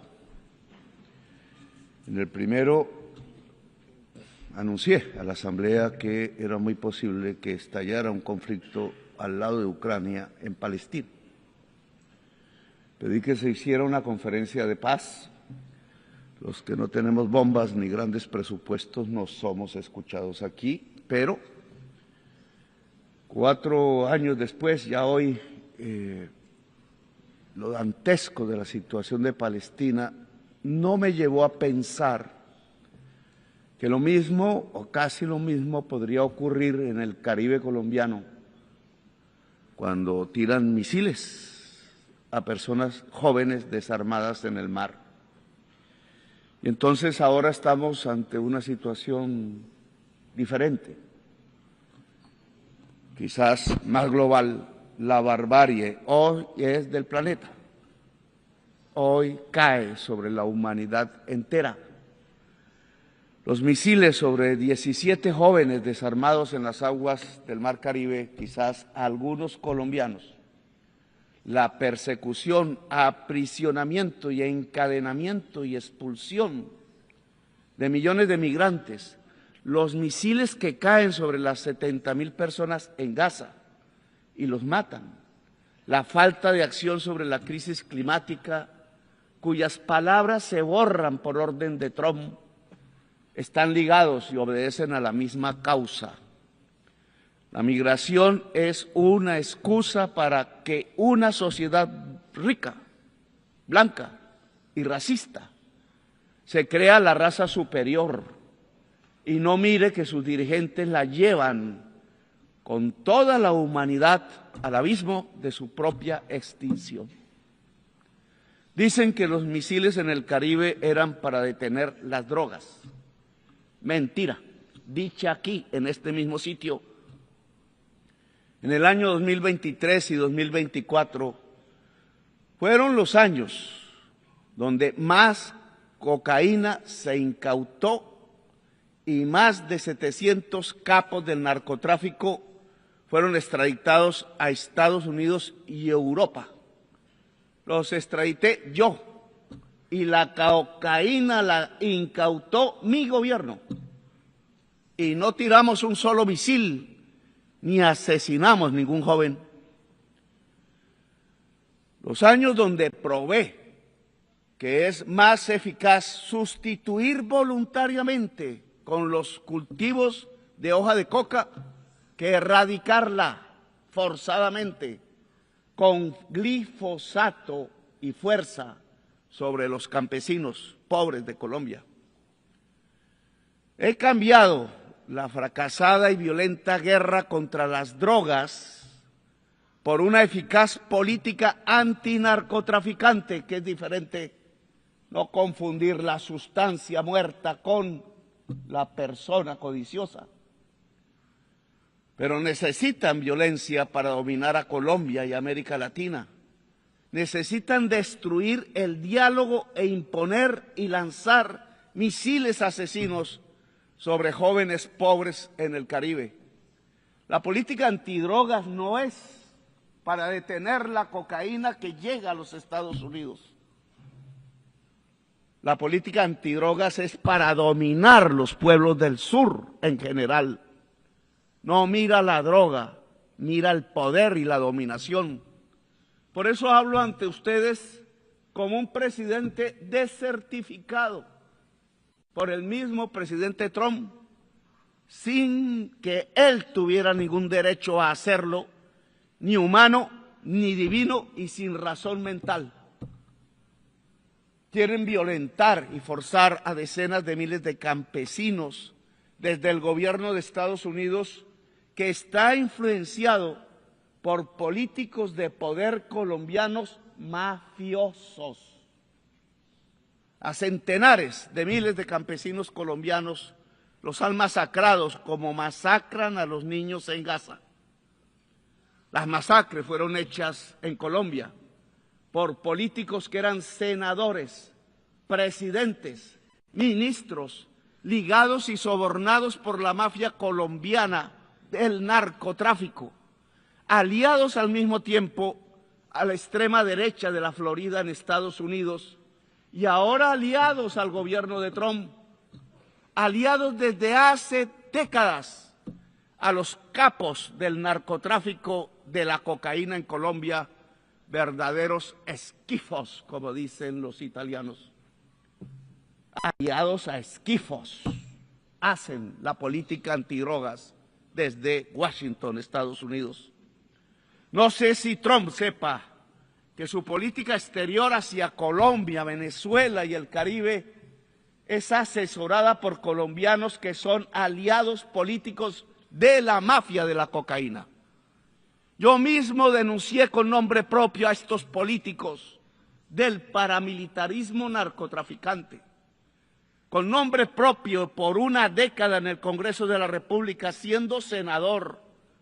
Y me quisieron matar muchas veces por ello y quisieran que no fuera presidente y me callara y me silenciara. Y ahora quieren que no continúe un nuevo gobierno progresista y por eso me desertifican casi que personalmente y calumnian a Colombia. En Colombia se ha incautado la más alta cantidad de cocaína de toda la historia del mundo y lo hizo este gobierno y me desertifican.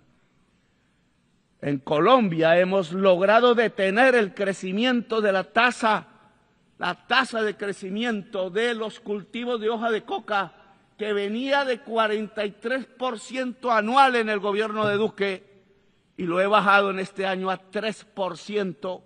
Y no desertificaron a Duque, que tenía un financiador narcotraficante en su campaña, y sí a Petro, porque dice cosas y verdades.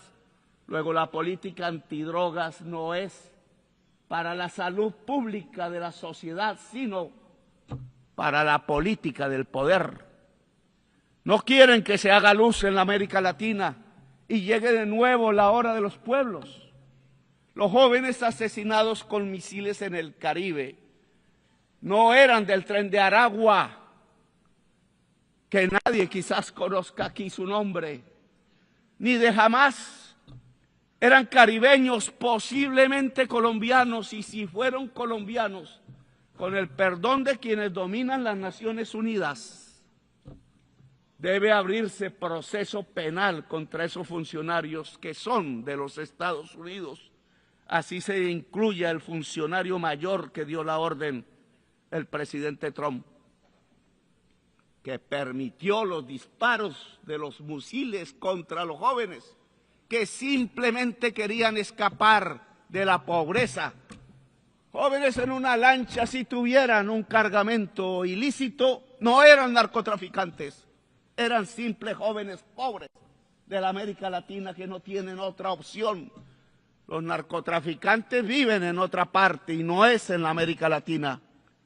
Trump lanza misiles sobre lanchas desarmadas de migrantes y los acusa de narcotraficantes y terroristas sin ellos tener una sola arma para defenderse, cuando los narcotraficantes viven en Nueva York, aquí mismo, a unas cuantas cuadras, y en Miami, y hacen acuerdos con la DEA, donde les permiten traficar en África, en Europa, Rusia o China, pero no en los Estados Unidos, país que detiene el crecimiento del consumo de cocaína sin rebajarlo, solo porque sus enfermos drogadictos pasaron, y son enfermos, pasaron a consumir la droga mortal de la contracultura de la humanidad en tiempos de la extinción por la crisis climática, el fentanilo.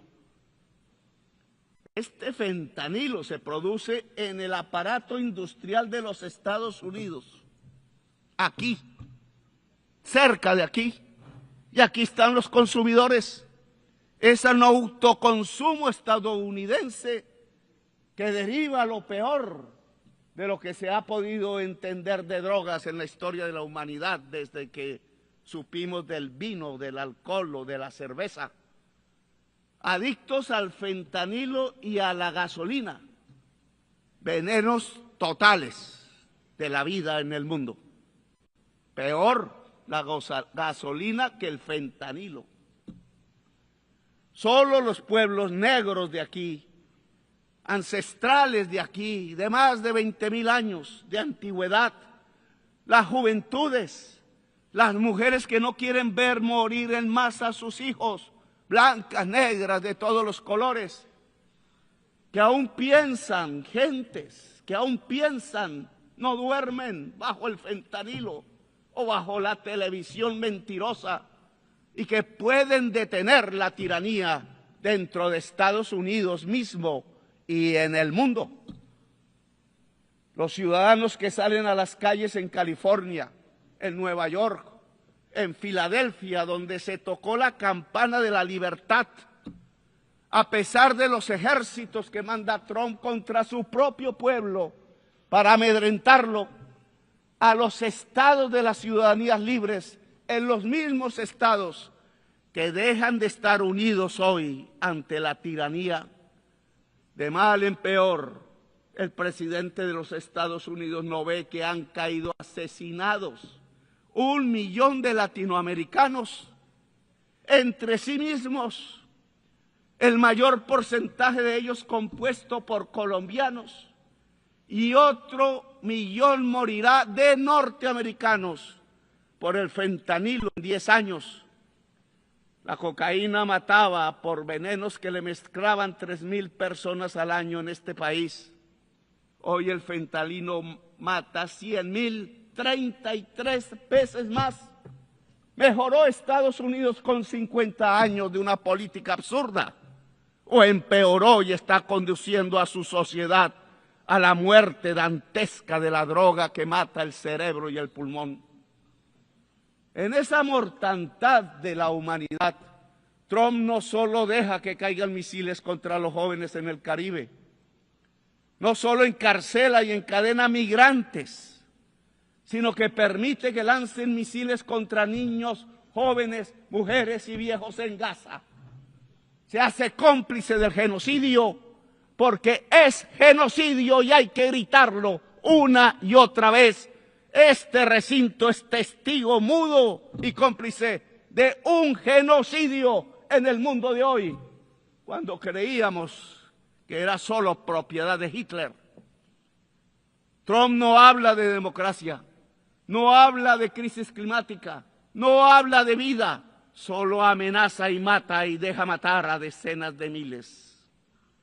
En cambio, en mi gobierno, en Colombia, no hemos aumentado la tasa de homicidio. Tenemos la tasa de desempleo más baja del siglo en el país. Tenemos la tasa de pobreza más baja del siglo en nuestras estadísticas. E impulsamos nuestra agricultura a 10% anual real y nuestra industria al 5% anual. Y llegaron turistas como nunca por millones a mirar nuestra enorme belleza, el país de la belleza y de la diversidad natural y humana y cultural. Y buscamos paz hablando con narcos y rebeldes. No me da pena hablar. Hablar siempre para salvar vidas, poniendo por principio la erradicación total de las economías ilícitas y la erradicación de los cultivos de hoja de coca por voluntad misma de los campesinos que están cansados de la violencia. No nos dejamos sobornar de los narcos, como sí sucedió en gobiernos pasados de Colombia. Y ya llevamos 25.000 hectáreas erradicadas voluntariamente. Tenemos éxito en nuestra política nueva, que no es de drogas, es antinarcotraficante, que es diferente. Le agradecemos a los países que nos han ayudado a sembrar paz Qatar, Cuba, México, el Estado del Vaticano, Noruega, Brasil y Venezuela. No le agradecemos a los que nos quieren llevar a la guerra entre nosotros mismos. Escuchen, señoras y señores del mundo, América Latina no es solo coca o terroristas o narcotraficantes. América Latina tiene potencialmente 1.400 gigas de capacidad anual de energía eléctrica limpia, basada en el agua, el viento y el sol. Y Estados Unidos en el norte, aquí, demanda todos los años 1.200 gigas de energía, que hoy son en un 70% fósiles, es decir, basadas en carbón, gas y petróleo. América Latina, si desarrolla su potencial de energía limpia, podrá limpiar toda la matriz de energía fósil de los Estados Unidos. Oigan eso. Solo falta el dinero y se produciría el mayor aporte a la superación de la crisis climática, hoy casi sin pasos adelante. Entre el potencial de energía limpia y la enorme esponja absorbente de la selva amazónica, América Latina sería la vanguardia humana que podría dar el primer paso cierto y contundente para salvar la vida del planeta y a la humanidad toda. Solo se necesitan 600.000 millones de dólares para desarrollar su potencial. Lo mismo puede hacer África con Europa. La suma de este aspecto de descarbonización fundamental nos daría 1.200.000 millones de dólares o 1.200 billones, como se habla en inglés. Estos dineros ya están en las arcas guardados en Estados Unidos, Europa y China, pero no se mueve ni un dólar. No es rentable, o peor aún, puede ser muy rentable en términos de vida humana, incluida la vida en Estados Unidos, Europa y China, pero no quieren interdepender de América Latina y África. Saben que unir la energía limpia de América Latina y África a las economías fósiles del norte no solo descarboniza el planeta, salva del colapso climático, sino que también cambia el poder mundial, el que aquí a veces habla, pero habla todos los días es con bombas y no con palabras. Lo vuelve. La descarbonización vuelve al poder una democracia global y cambia las relaciones de producción porque aparece primero la vida y la humanidad como prioridad sobre la codicia. La codicia es el veneno de la vida, es una contradicción antagónica, como dijera alguna vez Mao, pero no pensando en patrones y obreros, sino entre la codicia y la vida misma del planeta Tierra. Según la ciencia, tenemos 10 años para caer en un punto de no retorno. 10 años. Y donde ya pasemos a ese punto, no se puede hacer nada. Solo observaremos las catástrofes y las sentiremos, incluso en nuestra propia familia. Porque será, si me pueden, irreversible la extinción de la vida, incluida la humana. Irreversibilidad del proceso. Ya ninguna tecnología, ninguna fuerza política o social, ninguna mente humana podrá hacer nada para detener el colapso.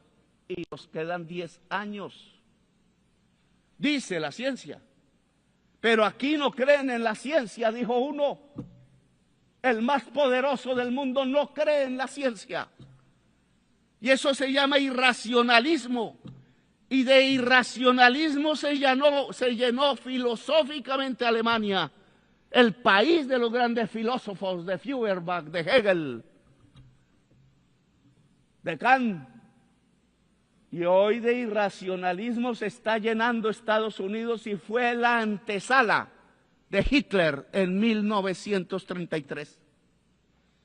La solución es dejar de consumir carbón, petróleo, gas, hidrocarburos y pasar rápido al agua, al sol, el hidrógeno verde, los vientos. Pero la palabra descarbonización suena ahora subversiva en las conferencias de los grupos de países poderosos, el G7, el G20, y en Davos, los megarricos. Como hace 5 siglos sonaba subversiva la palabra democracia aún aquí en Nueva York, en Cartagena, en Bogotá o en París y mucho más en Madrid.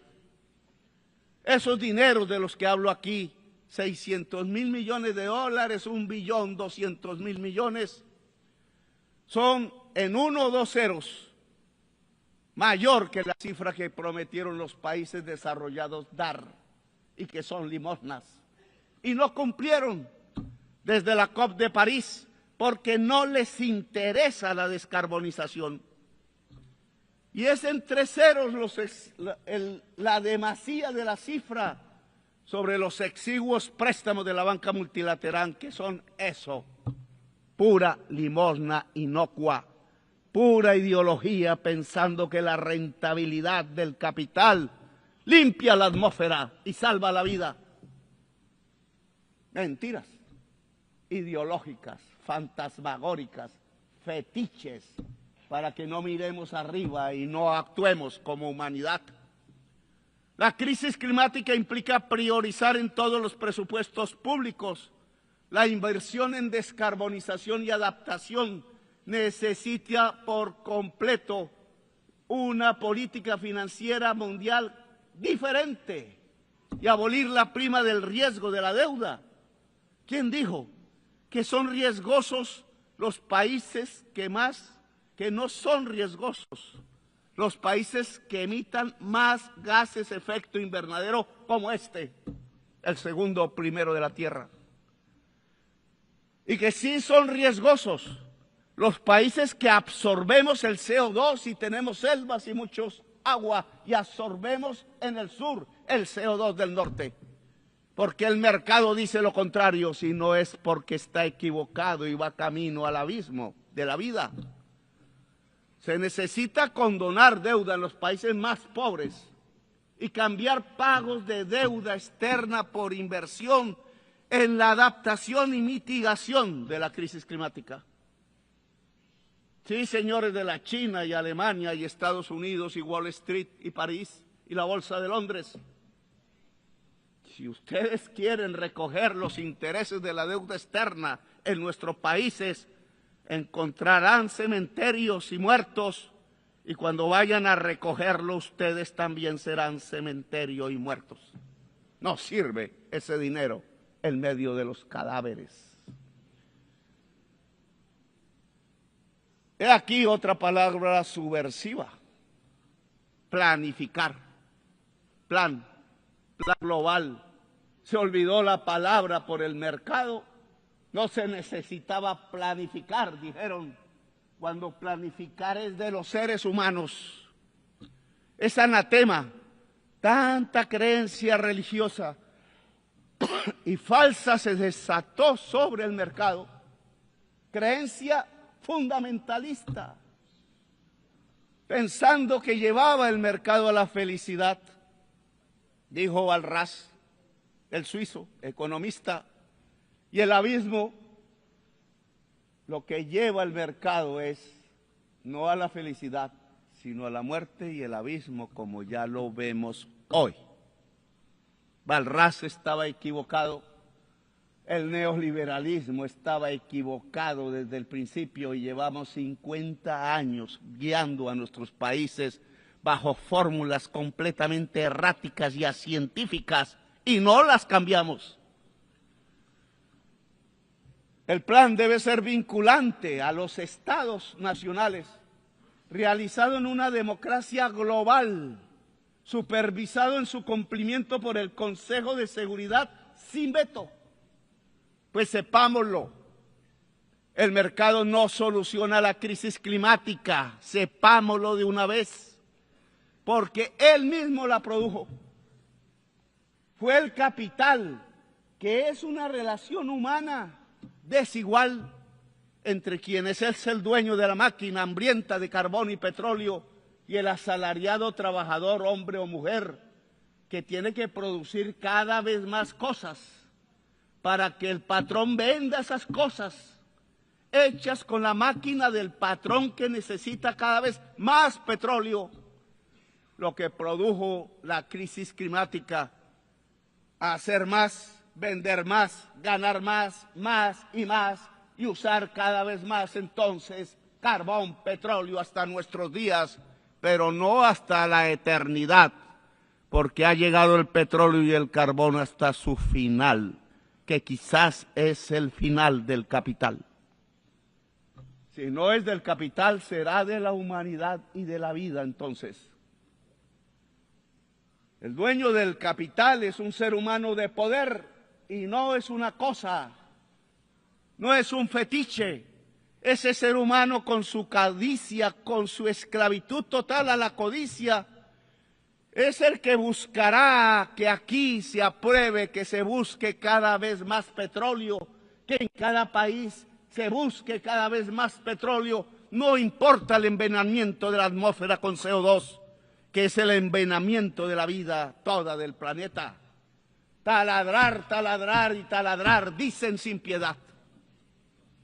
Así que capital o vida, amigos y amigas, o codicia o vida, o barbarie o democracia local y global, o libertad o muerte, como decía Bolívar y enarbolaba esta su bandera roja, negra y también blanca. Libertad rojo, muerte negro, blanco, paz posible. Es una revolución mundial de los pueblos lo que se necesita para superar positivamente la crisis climática y no dejarla llegar de crisis a colapso global. Es una revolución de los pueblos unidos, de las civilizaciones que tienen que dialogar más que los estados mismos. Es una revolución de la humanidad para seguir viva en el planeta y libre, quizás aliada a algunos gobiernos que quieran defender la vida. Hoy, Naciones Unidas ve su crisis y la necesidad de su transformación. Aquí se reúnen estados-nación que ya no tienen poder, que por mucho que voten no se les hace caso, porque el Estado-nación ha llegado también a su decadencia y quizás final. Se inventó alguna vez hace unos siglos y ya no da más. Y ya no da más porque el mismo capital se volvió global, no estatal. El socialismo de Stalin debió de volverse global y no estatal, pero Stalin no tenía las entendederas para ello y creyó más en la tribu y condenó en Yalta una revolución mundial en España, en Italia, en Grecia y quizás hubiera sido América Latina y otros. La humanidad es el nuevo sujeto político que aparece, no el Estado-nación. Y por tanto, Naciones Unidas se tiene que volver y transformar en una humanidad unida, aunque diversa.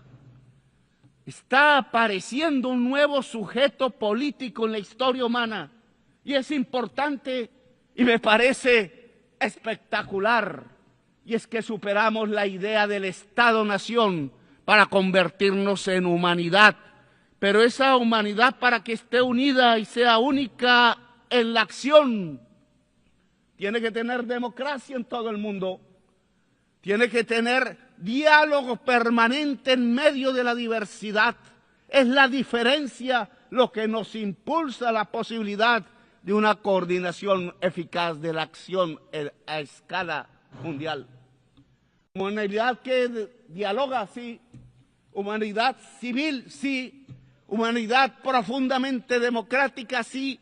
Ojalá una humanidad de personas libres, que es su definición, su sinónimo, porque no puede haber humanidad esclava. La humanidad esclava no es humanidad, es bestia el que esclaviza, pone cadenas a migrantes, lanza misiles sobre jóvenes, acribilla con misiles niños y niñas en un poblado muy cerca donde nació Jesús. Esto ya no se resuelve con estados que hablan y no se resuelve con gobernantes sobornados por el petróleo y dispuestos a lanzar misiles a los pueblos del sur.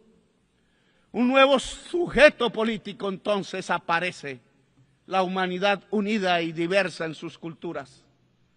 Mientras el colapso se acerca y mientras las sociedades viejas y blancas de Europa y Estados Unidos siguen aplaudiendo a sus nuevos Hitlers de moda, no escuchan ni a sus jóvenes, ni a sus niños, ni a la humanidad, ni a las estrellas, ni a sus abuelos, que murieron como héroes en los campos de Europa luchando de verdad contra Hitler y su idea criminal de una raza superior.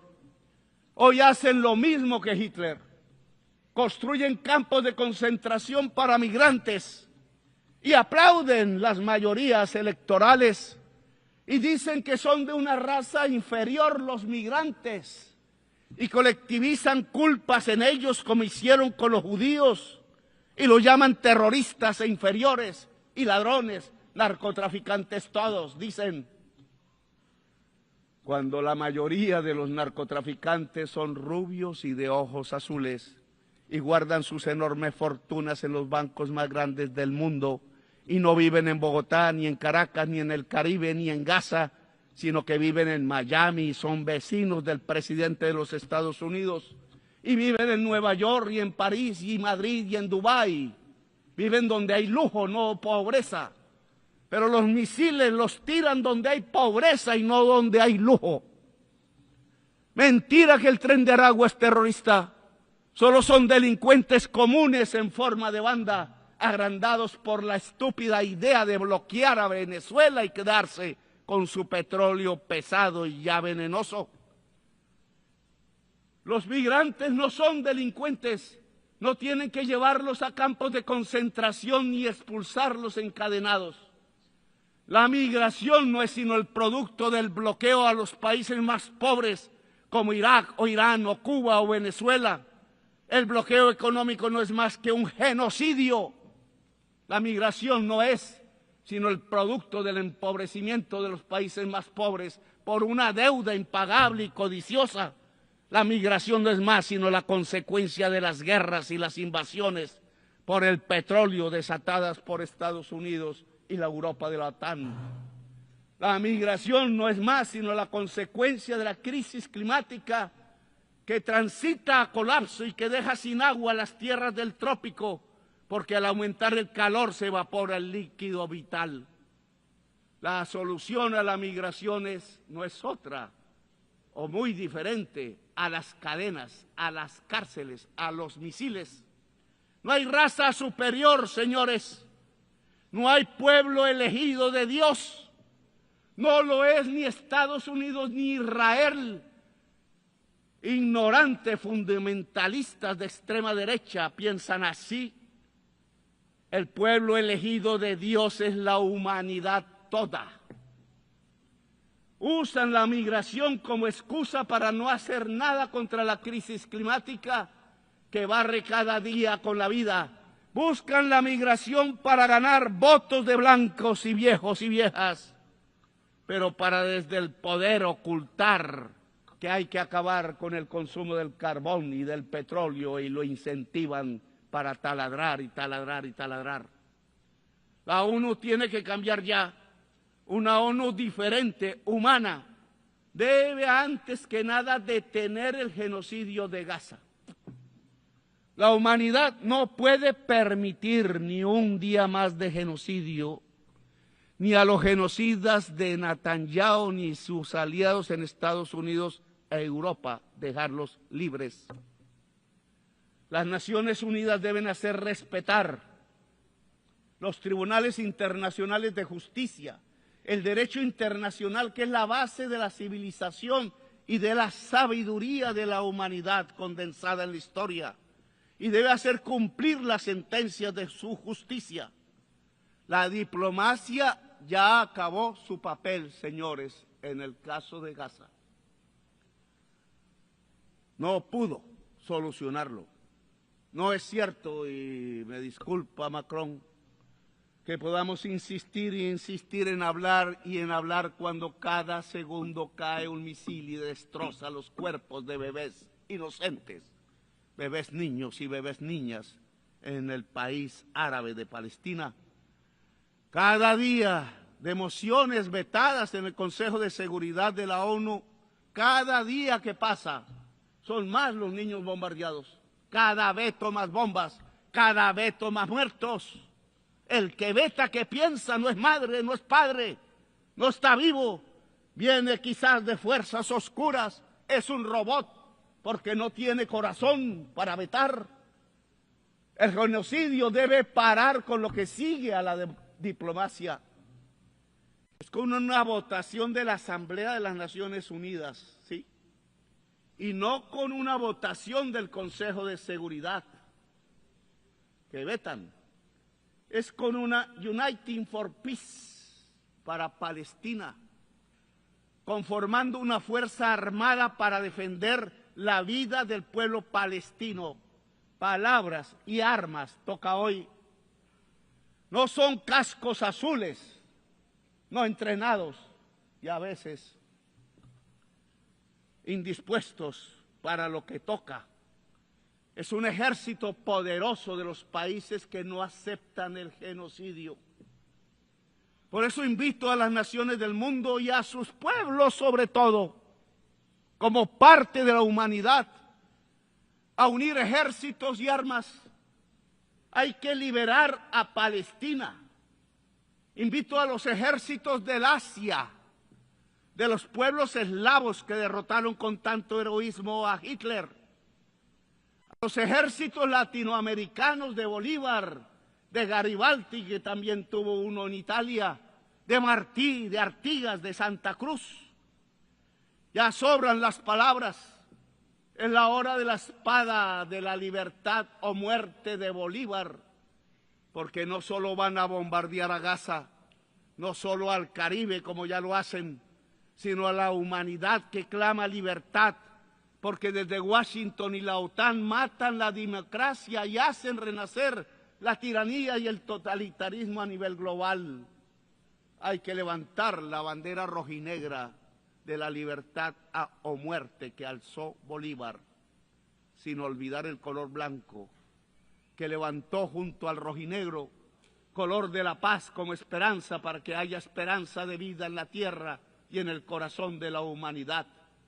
Los Estados Unidos ya no enseñan democracia, sino que la matan en sus migrantes y su codicia. Estados Unidos enseñan tiranía. La ONU debe empezar su cambio deteniendo el genocidio en Gaza con la efectividad de un ejército de la salvación del mundo, votado por la Asamblea de las Naciones Unidas y sin veto.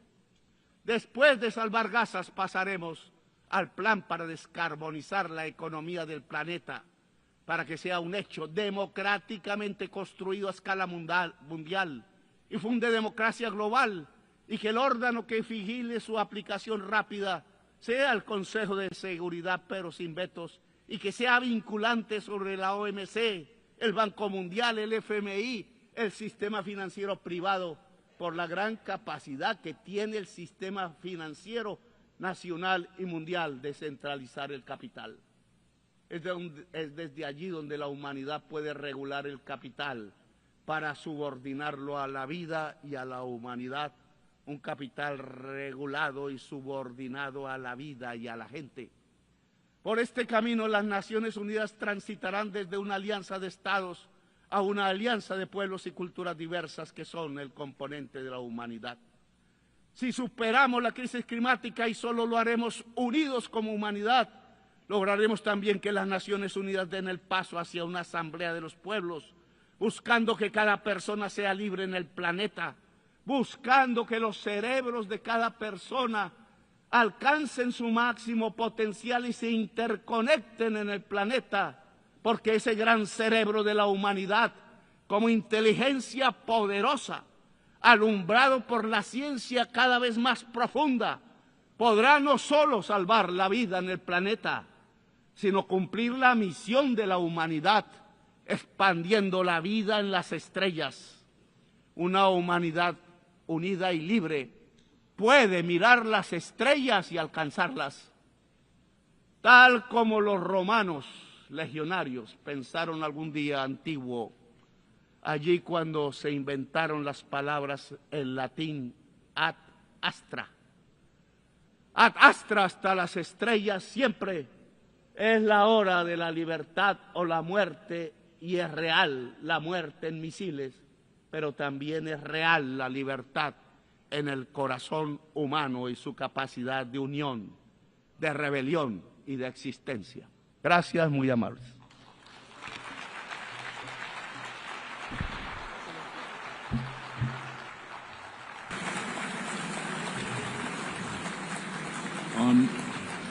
On behalf of the Assembly, I wish to thank the President of the Republic of Colombia.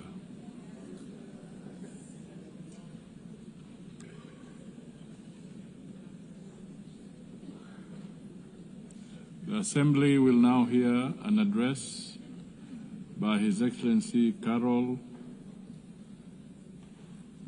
Nawrocki, President of the Republic of Poland. I request protocol to escort His Excellency and invite him to address the Assembly.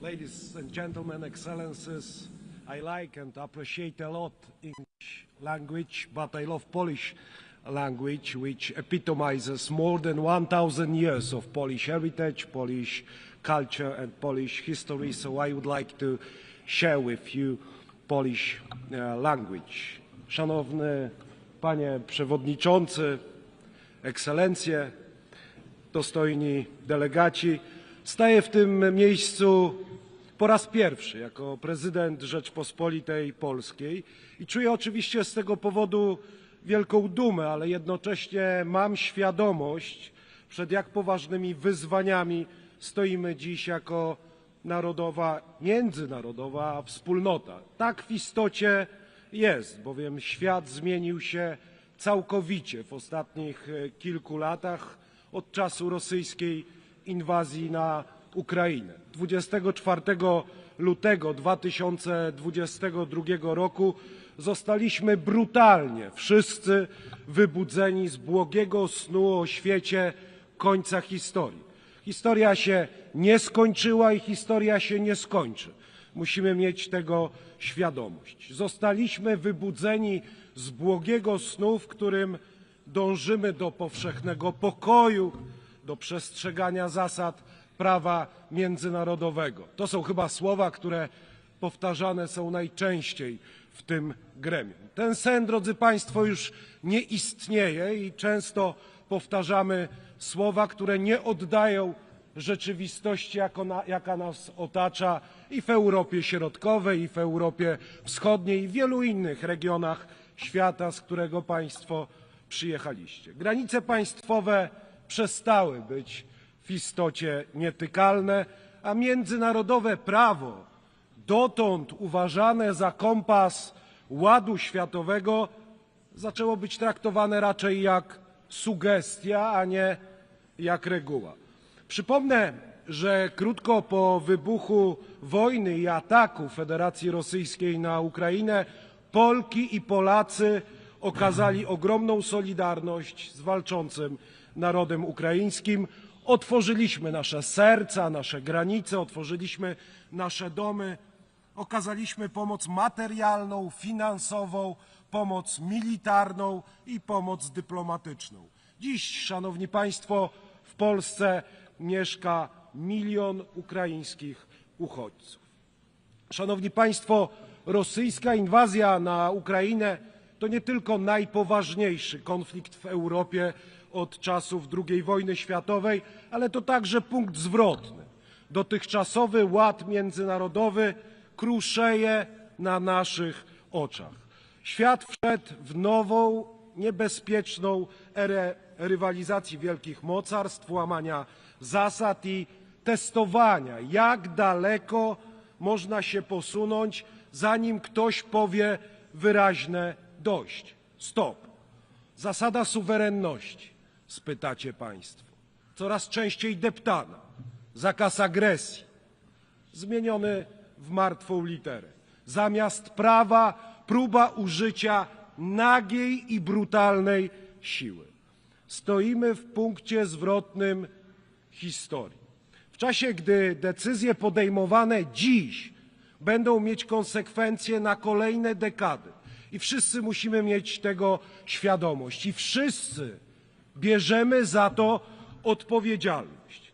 Dlatego właśnie teraz, jako wspólnota państw demokratycznych bądź aspirujących do demokracji, musimy spojrzeć na obecną sytuację jak na pole walki o zasady, których przestrzeganie może zdecydować o przyszłości naszej cywilizacji.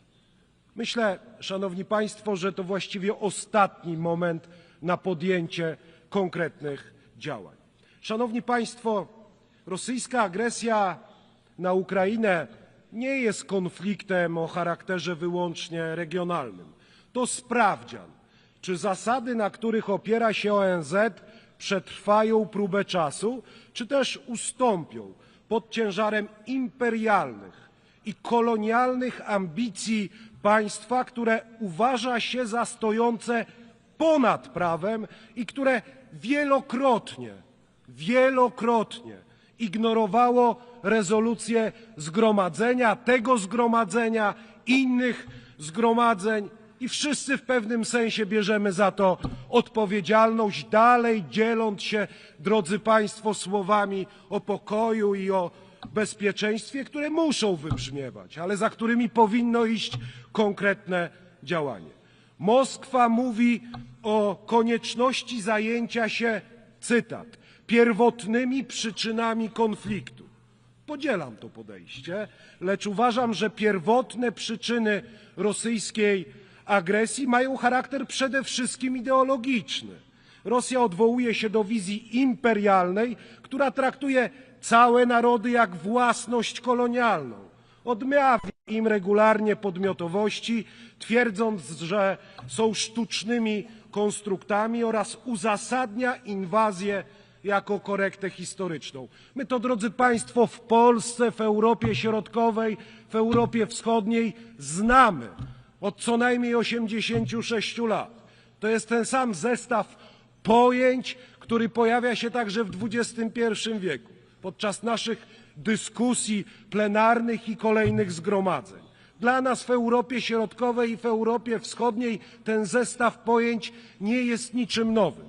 Czy chodziło o Polskę, o Rzeczpospolitą w pierwszej połowie XX wieku, czy chodzi dzisiaj o Ukrainę. Jako historyk patrzę, drodzy Państwo, na teraźniejszość także przez pryzmat przeszłości. To naturalne. Po prowadzonych przez setki lat podbojach, wojnach, rozbiorach, deportacjach, gwałtach, zbrodniach w XX i w XXI wieku Rosja po prostu nie porzuciła swoich imperialnych ambicji. Jeden z moich wielkich poprzedników, świętej pamięci prezydent Lech Kaczyński, doskonale to rozumiał, gdy przemawiał na placu przed gruzińskim parlamentem w roku 2008. Jego ówczesne słowa przetrwały próbę czasu. Prezydent Lech Kaczyński mówił, drodzy Państwo, dziś Gruzja, jutro Ukraina, pojutrze państwa bałtyckie, a później może i czas na mój kraj, na Polskę. Gdy Rosja zaatakowała Gruzję, nie dla wszystkich było jasne, że to dopiero początek nowego imperializmu Kremla. Niestety wiatr historii, którą tak dobrze znamy oraz rozumiemy w Polsce, zaczyna także wiać obecnie. Ponownie zaczynamy doświadczać rosyjskiego imperializmu także na naszych ziemiach, w Polsce. 2 tygodnie temu, w nocy z 9 na 10 września, doszło do ataku rosyjskich dronów na terytorium państwa członkowskiego NATO, na terytorium Polski. Kilkanaście dronów naruszyło granice mojego kraju celowo, bo zapewniam Państwa, że nie był to przypadek, na rozkaz wydany w stolicy państwa będącego stałym członkiem Rady Bezpieczeństwa. W konsekwencji Polska po raz pierwszy od II wojny światowej była zmuszona do otwarcia ognia do wrogich obiektów nad naszym terytorium. I zapewniam Państwa, jako zwierzchnik Sił Zbrojnych i prezydent Polski, że Polska zawsze będzie odpowiednio reagować i jest gotowa do obrony swojego terytorium. Polacy, drodzy Państwo, nie przestraszyli się sowieckich hord w roku 1920 i broniąc cywilizacji europejskiej pokonali Sowietów w roku 1920. Polacy i kraje Europy Środkowej nie oddały swojego ducha wolności i suwerenności przez 45 lat sowieckiego kolonializmu po roku 1945 i Polacy i kraje Europy Środkowej i Wschodniej nie przestraszą się też rosyjskich dronów. Tylko to, drodzy Państwo, nie o to chodzi.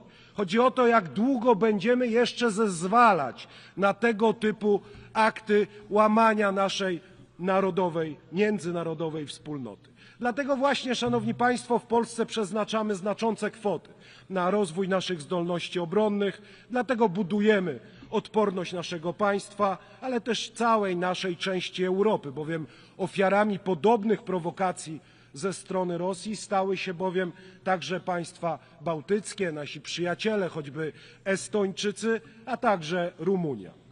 Jako lider regionu działamy na rzecz wzmacniania bliskich powiązań państw bukaresztańskiej dziewiątki i dlatego też rozwijamy współpracę w ramach inicjatywy Trójmorza. Jako głos regionu podkreślamy, nie ma naszej zgody na to, by Moskwa tak bezpardonowo dokonywała wobec nas i innych narodów Europy aktów prowokacji, testując nasze reakcje i zastraszając nasze społeczeństwa. Nie ma na to naszej zgody.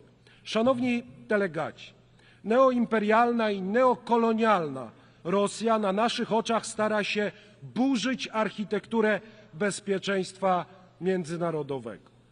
Łamie prawo międzynarodowe, wzmacnia podziały, dąży do odrodzenia się koncertu mocarstw. Wiele państw obecnych na tej sali doskonale zna tragedię granic wyznaczanych siłą i decyzji podejmowanych ponad głowami narodów. Doświadczenie historyczne, nieraz tak trudne dla mojego kraju, wskazuje, że trwały pokój nie może być budowany na nagradzaniu agresji. Na nagradzaniu agresji. Nie możemy godzić się na naruszenie zasadności integralności terytorialnej i suwerenności naszych narodów. Obecne działania Rosji nie wskazują na gotowość do prawdziwego pokoju. Deklaracjom o dialogu, i to też znamy, towarzyszą ofensywy militarne i kolejne ataki, których ofiarami są cywile, w tym także dzieci. Zawsze, kiedy Moskwa mówi pokój, w praktyce ma na myśli kapitulację tego, którego uznaje za swojego przeciwnika. Rosja musi zakończyć wojnę i przyjąć za nią pełną odpowiedzialność. Pociągnięcie Rosji do odpowiedzialności powinno być naszym wspólnym obowiązkiem. Sprawcy wszystkich zbrodni międzynarodowych, muszą być sądzeni przed właściwymi sądami. Mam nadzieję, że tak się, drodzy Państwo, w najbliższym czasie stanie, a nie będziemy spotykać się w kolejnych latach także mojej prezydentury i dyskutować rzeczy, które powinny być dla nas wszystkich oczywiste. Dlatego też Polska wspiera pracę Międzynarodowego Trybunału Sprawiedliwości oraz Międzynarodowego Trybunału Karnego i popiera ideę ustanowienia specjalnego Trybunału ad hoc, który osądziłby sprawców agresji. Żadne wojny nie mogą się bowiem agresorom opłacać. Wojny nie mogą opłacać się agresorom także pod względem ekonomicznym. Państwom i narodom należy się pełne zadośćuczynienie, także od tych, którzy wywołali II wojnę światową, bo jeśli chcemy budować wspólnotę państw demokratycznych, wspólną Unię Europejską, to musimy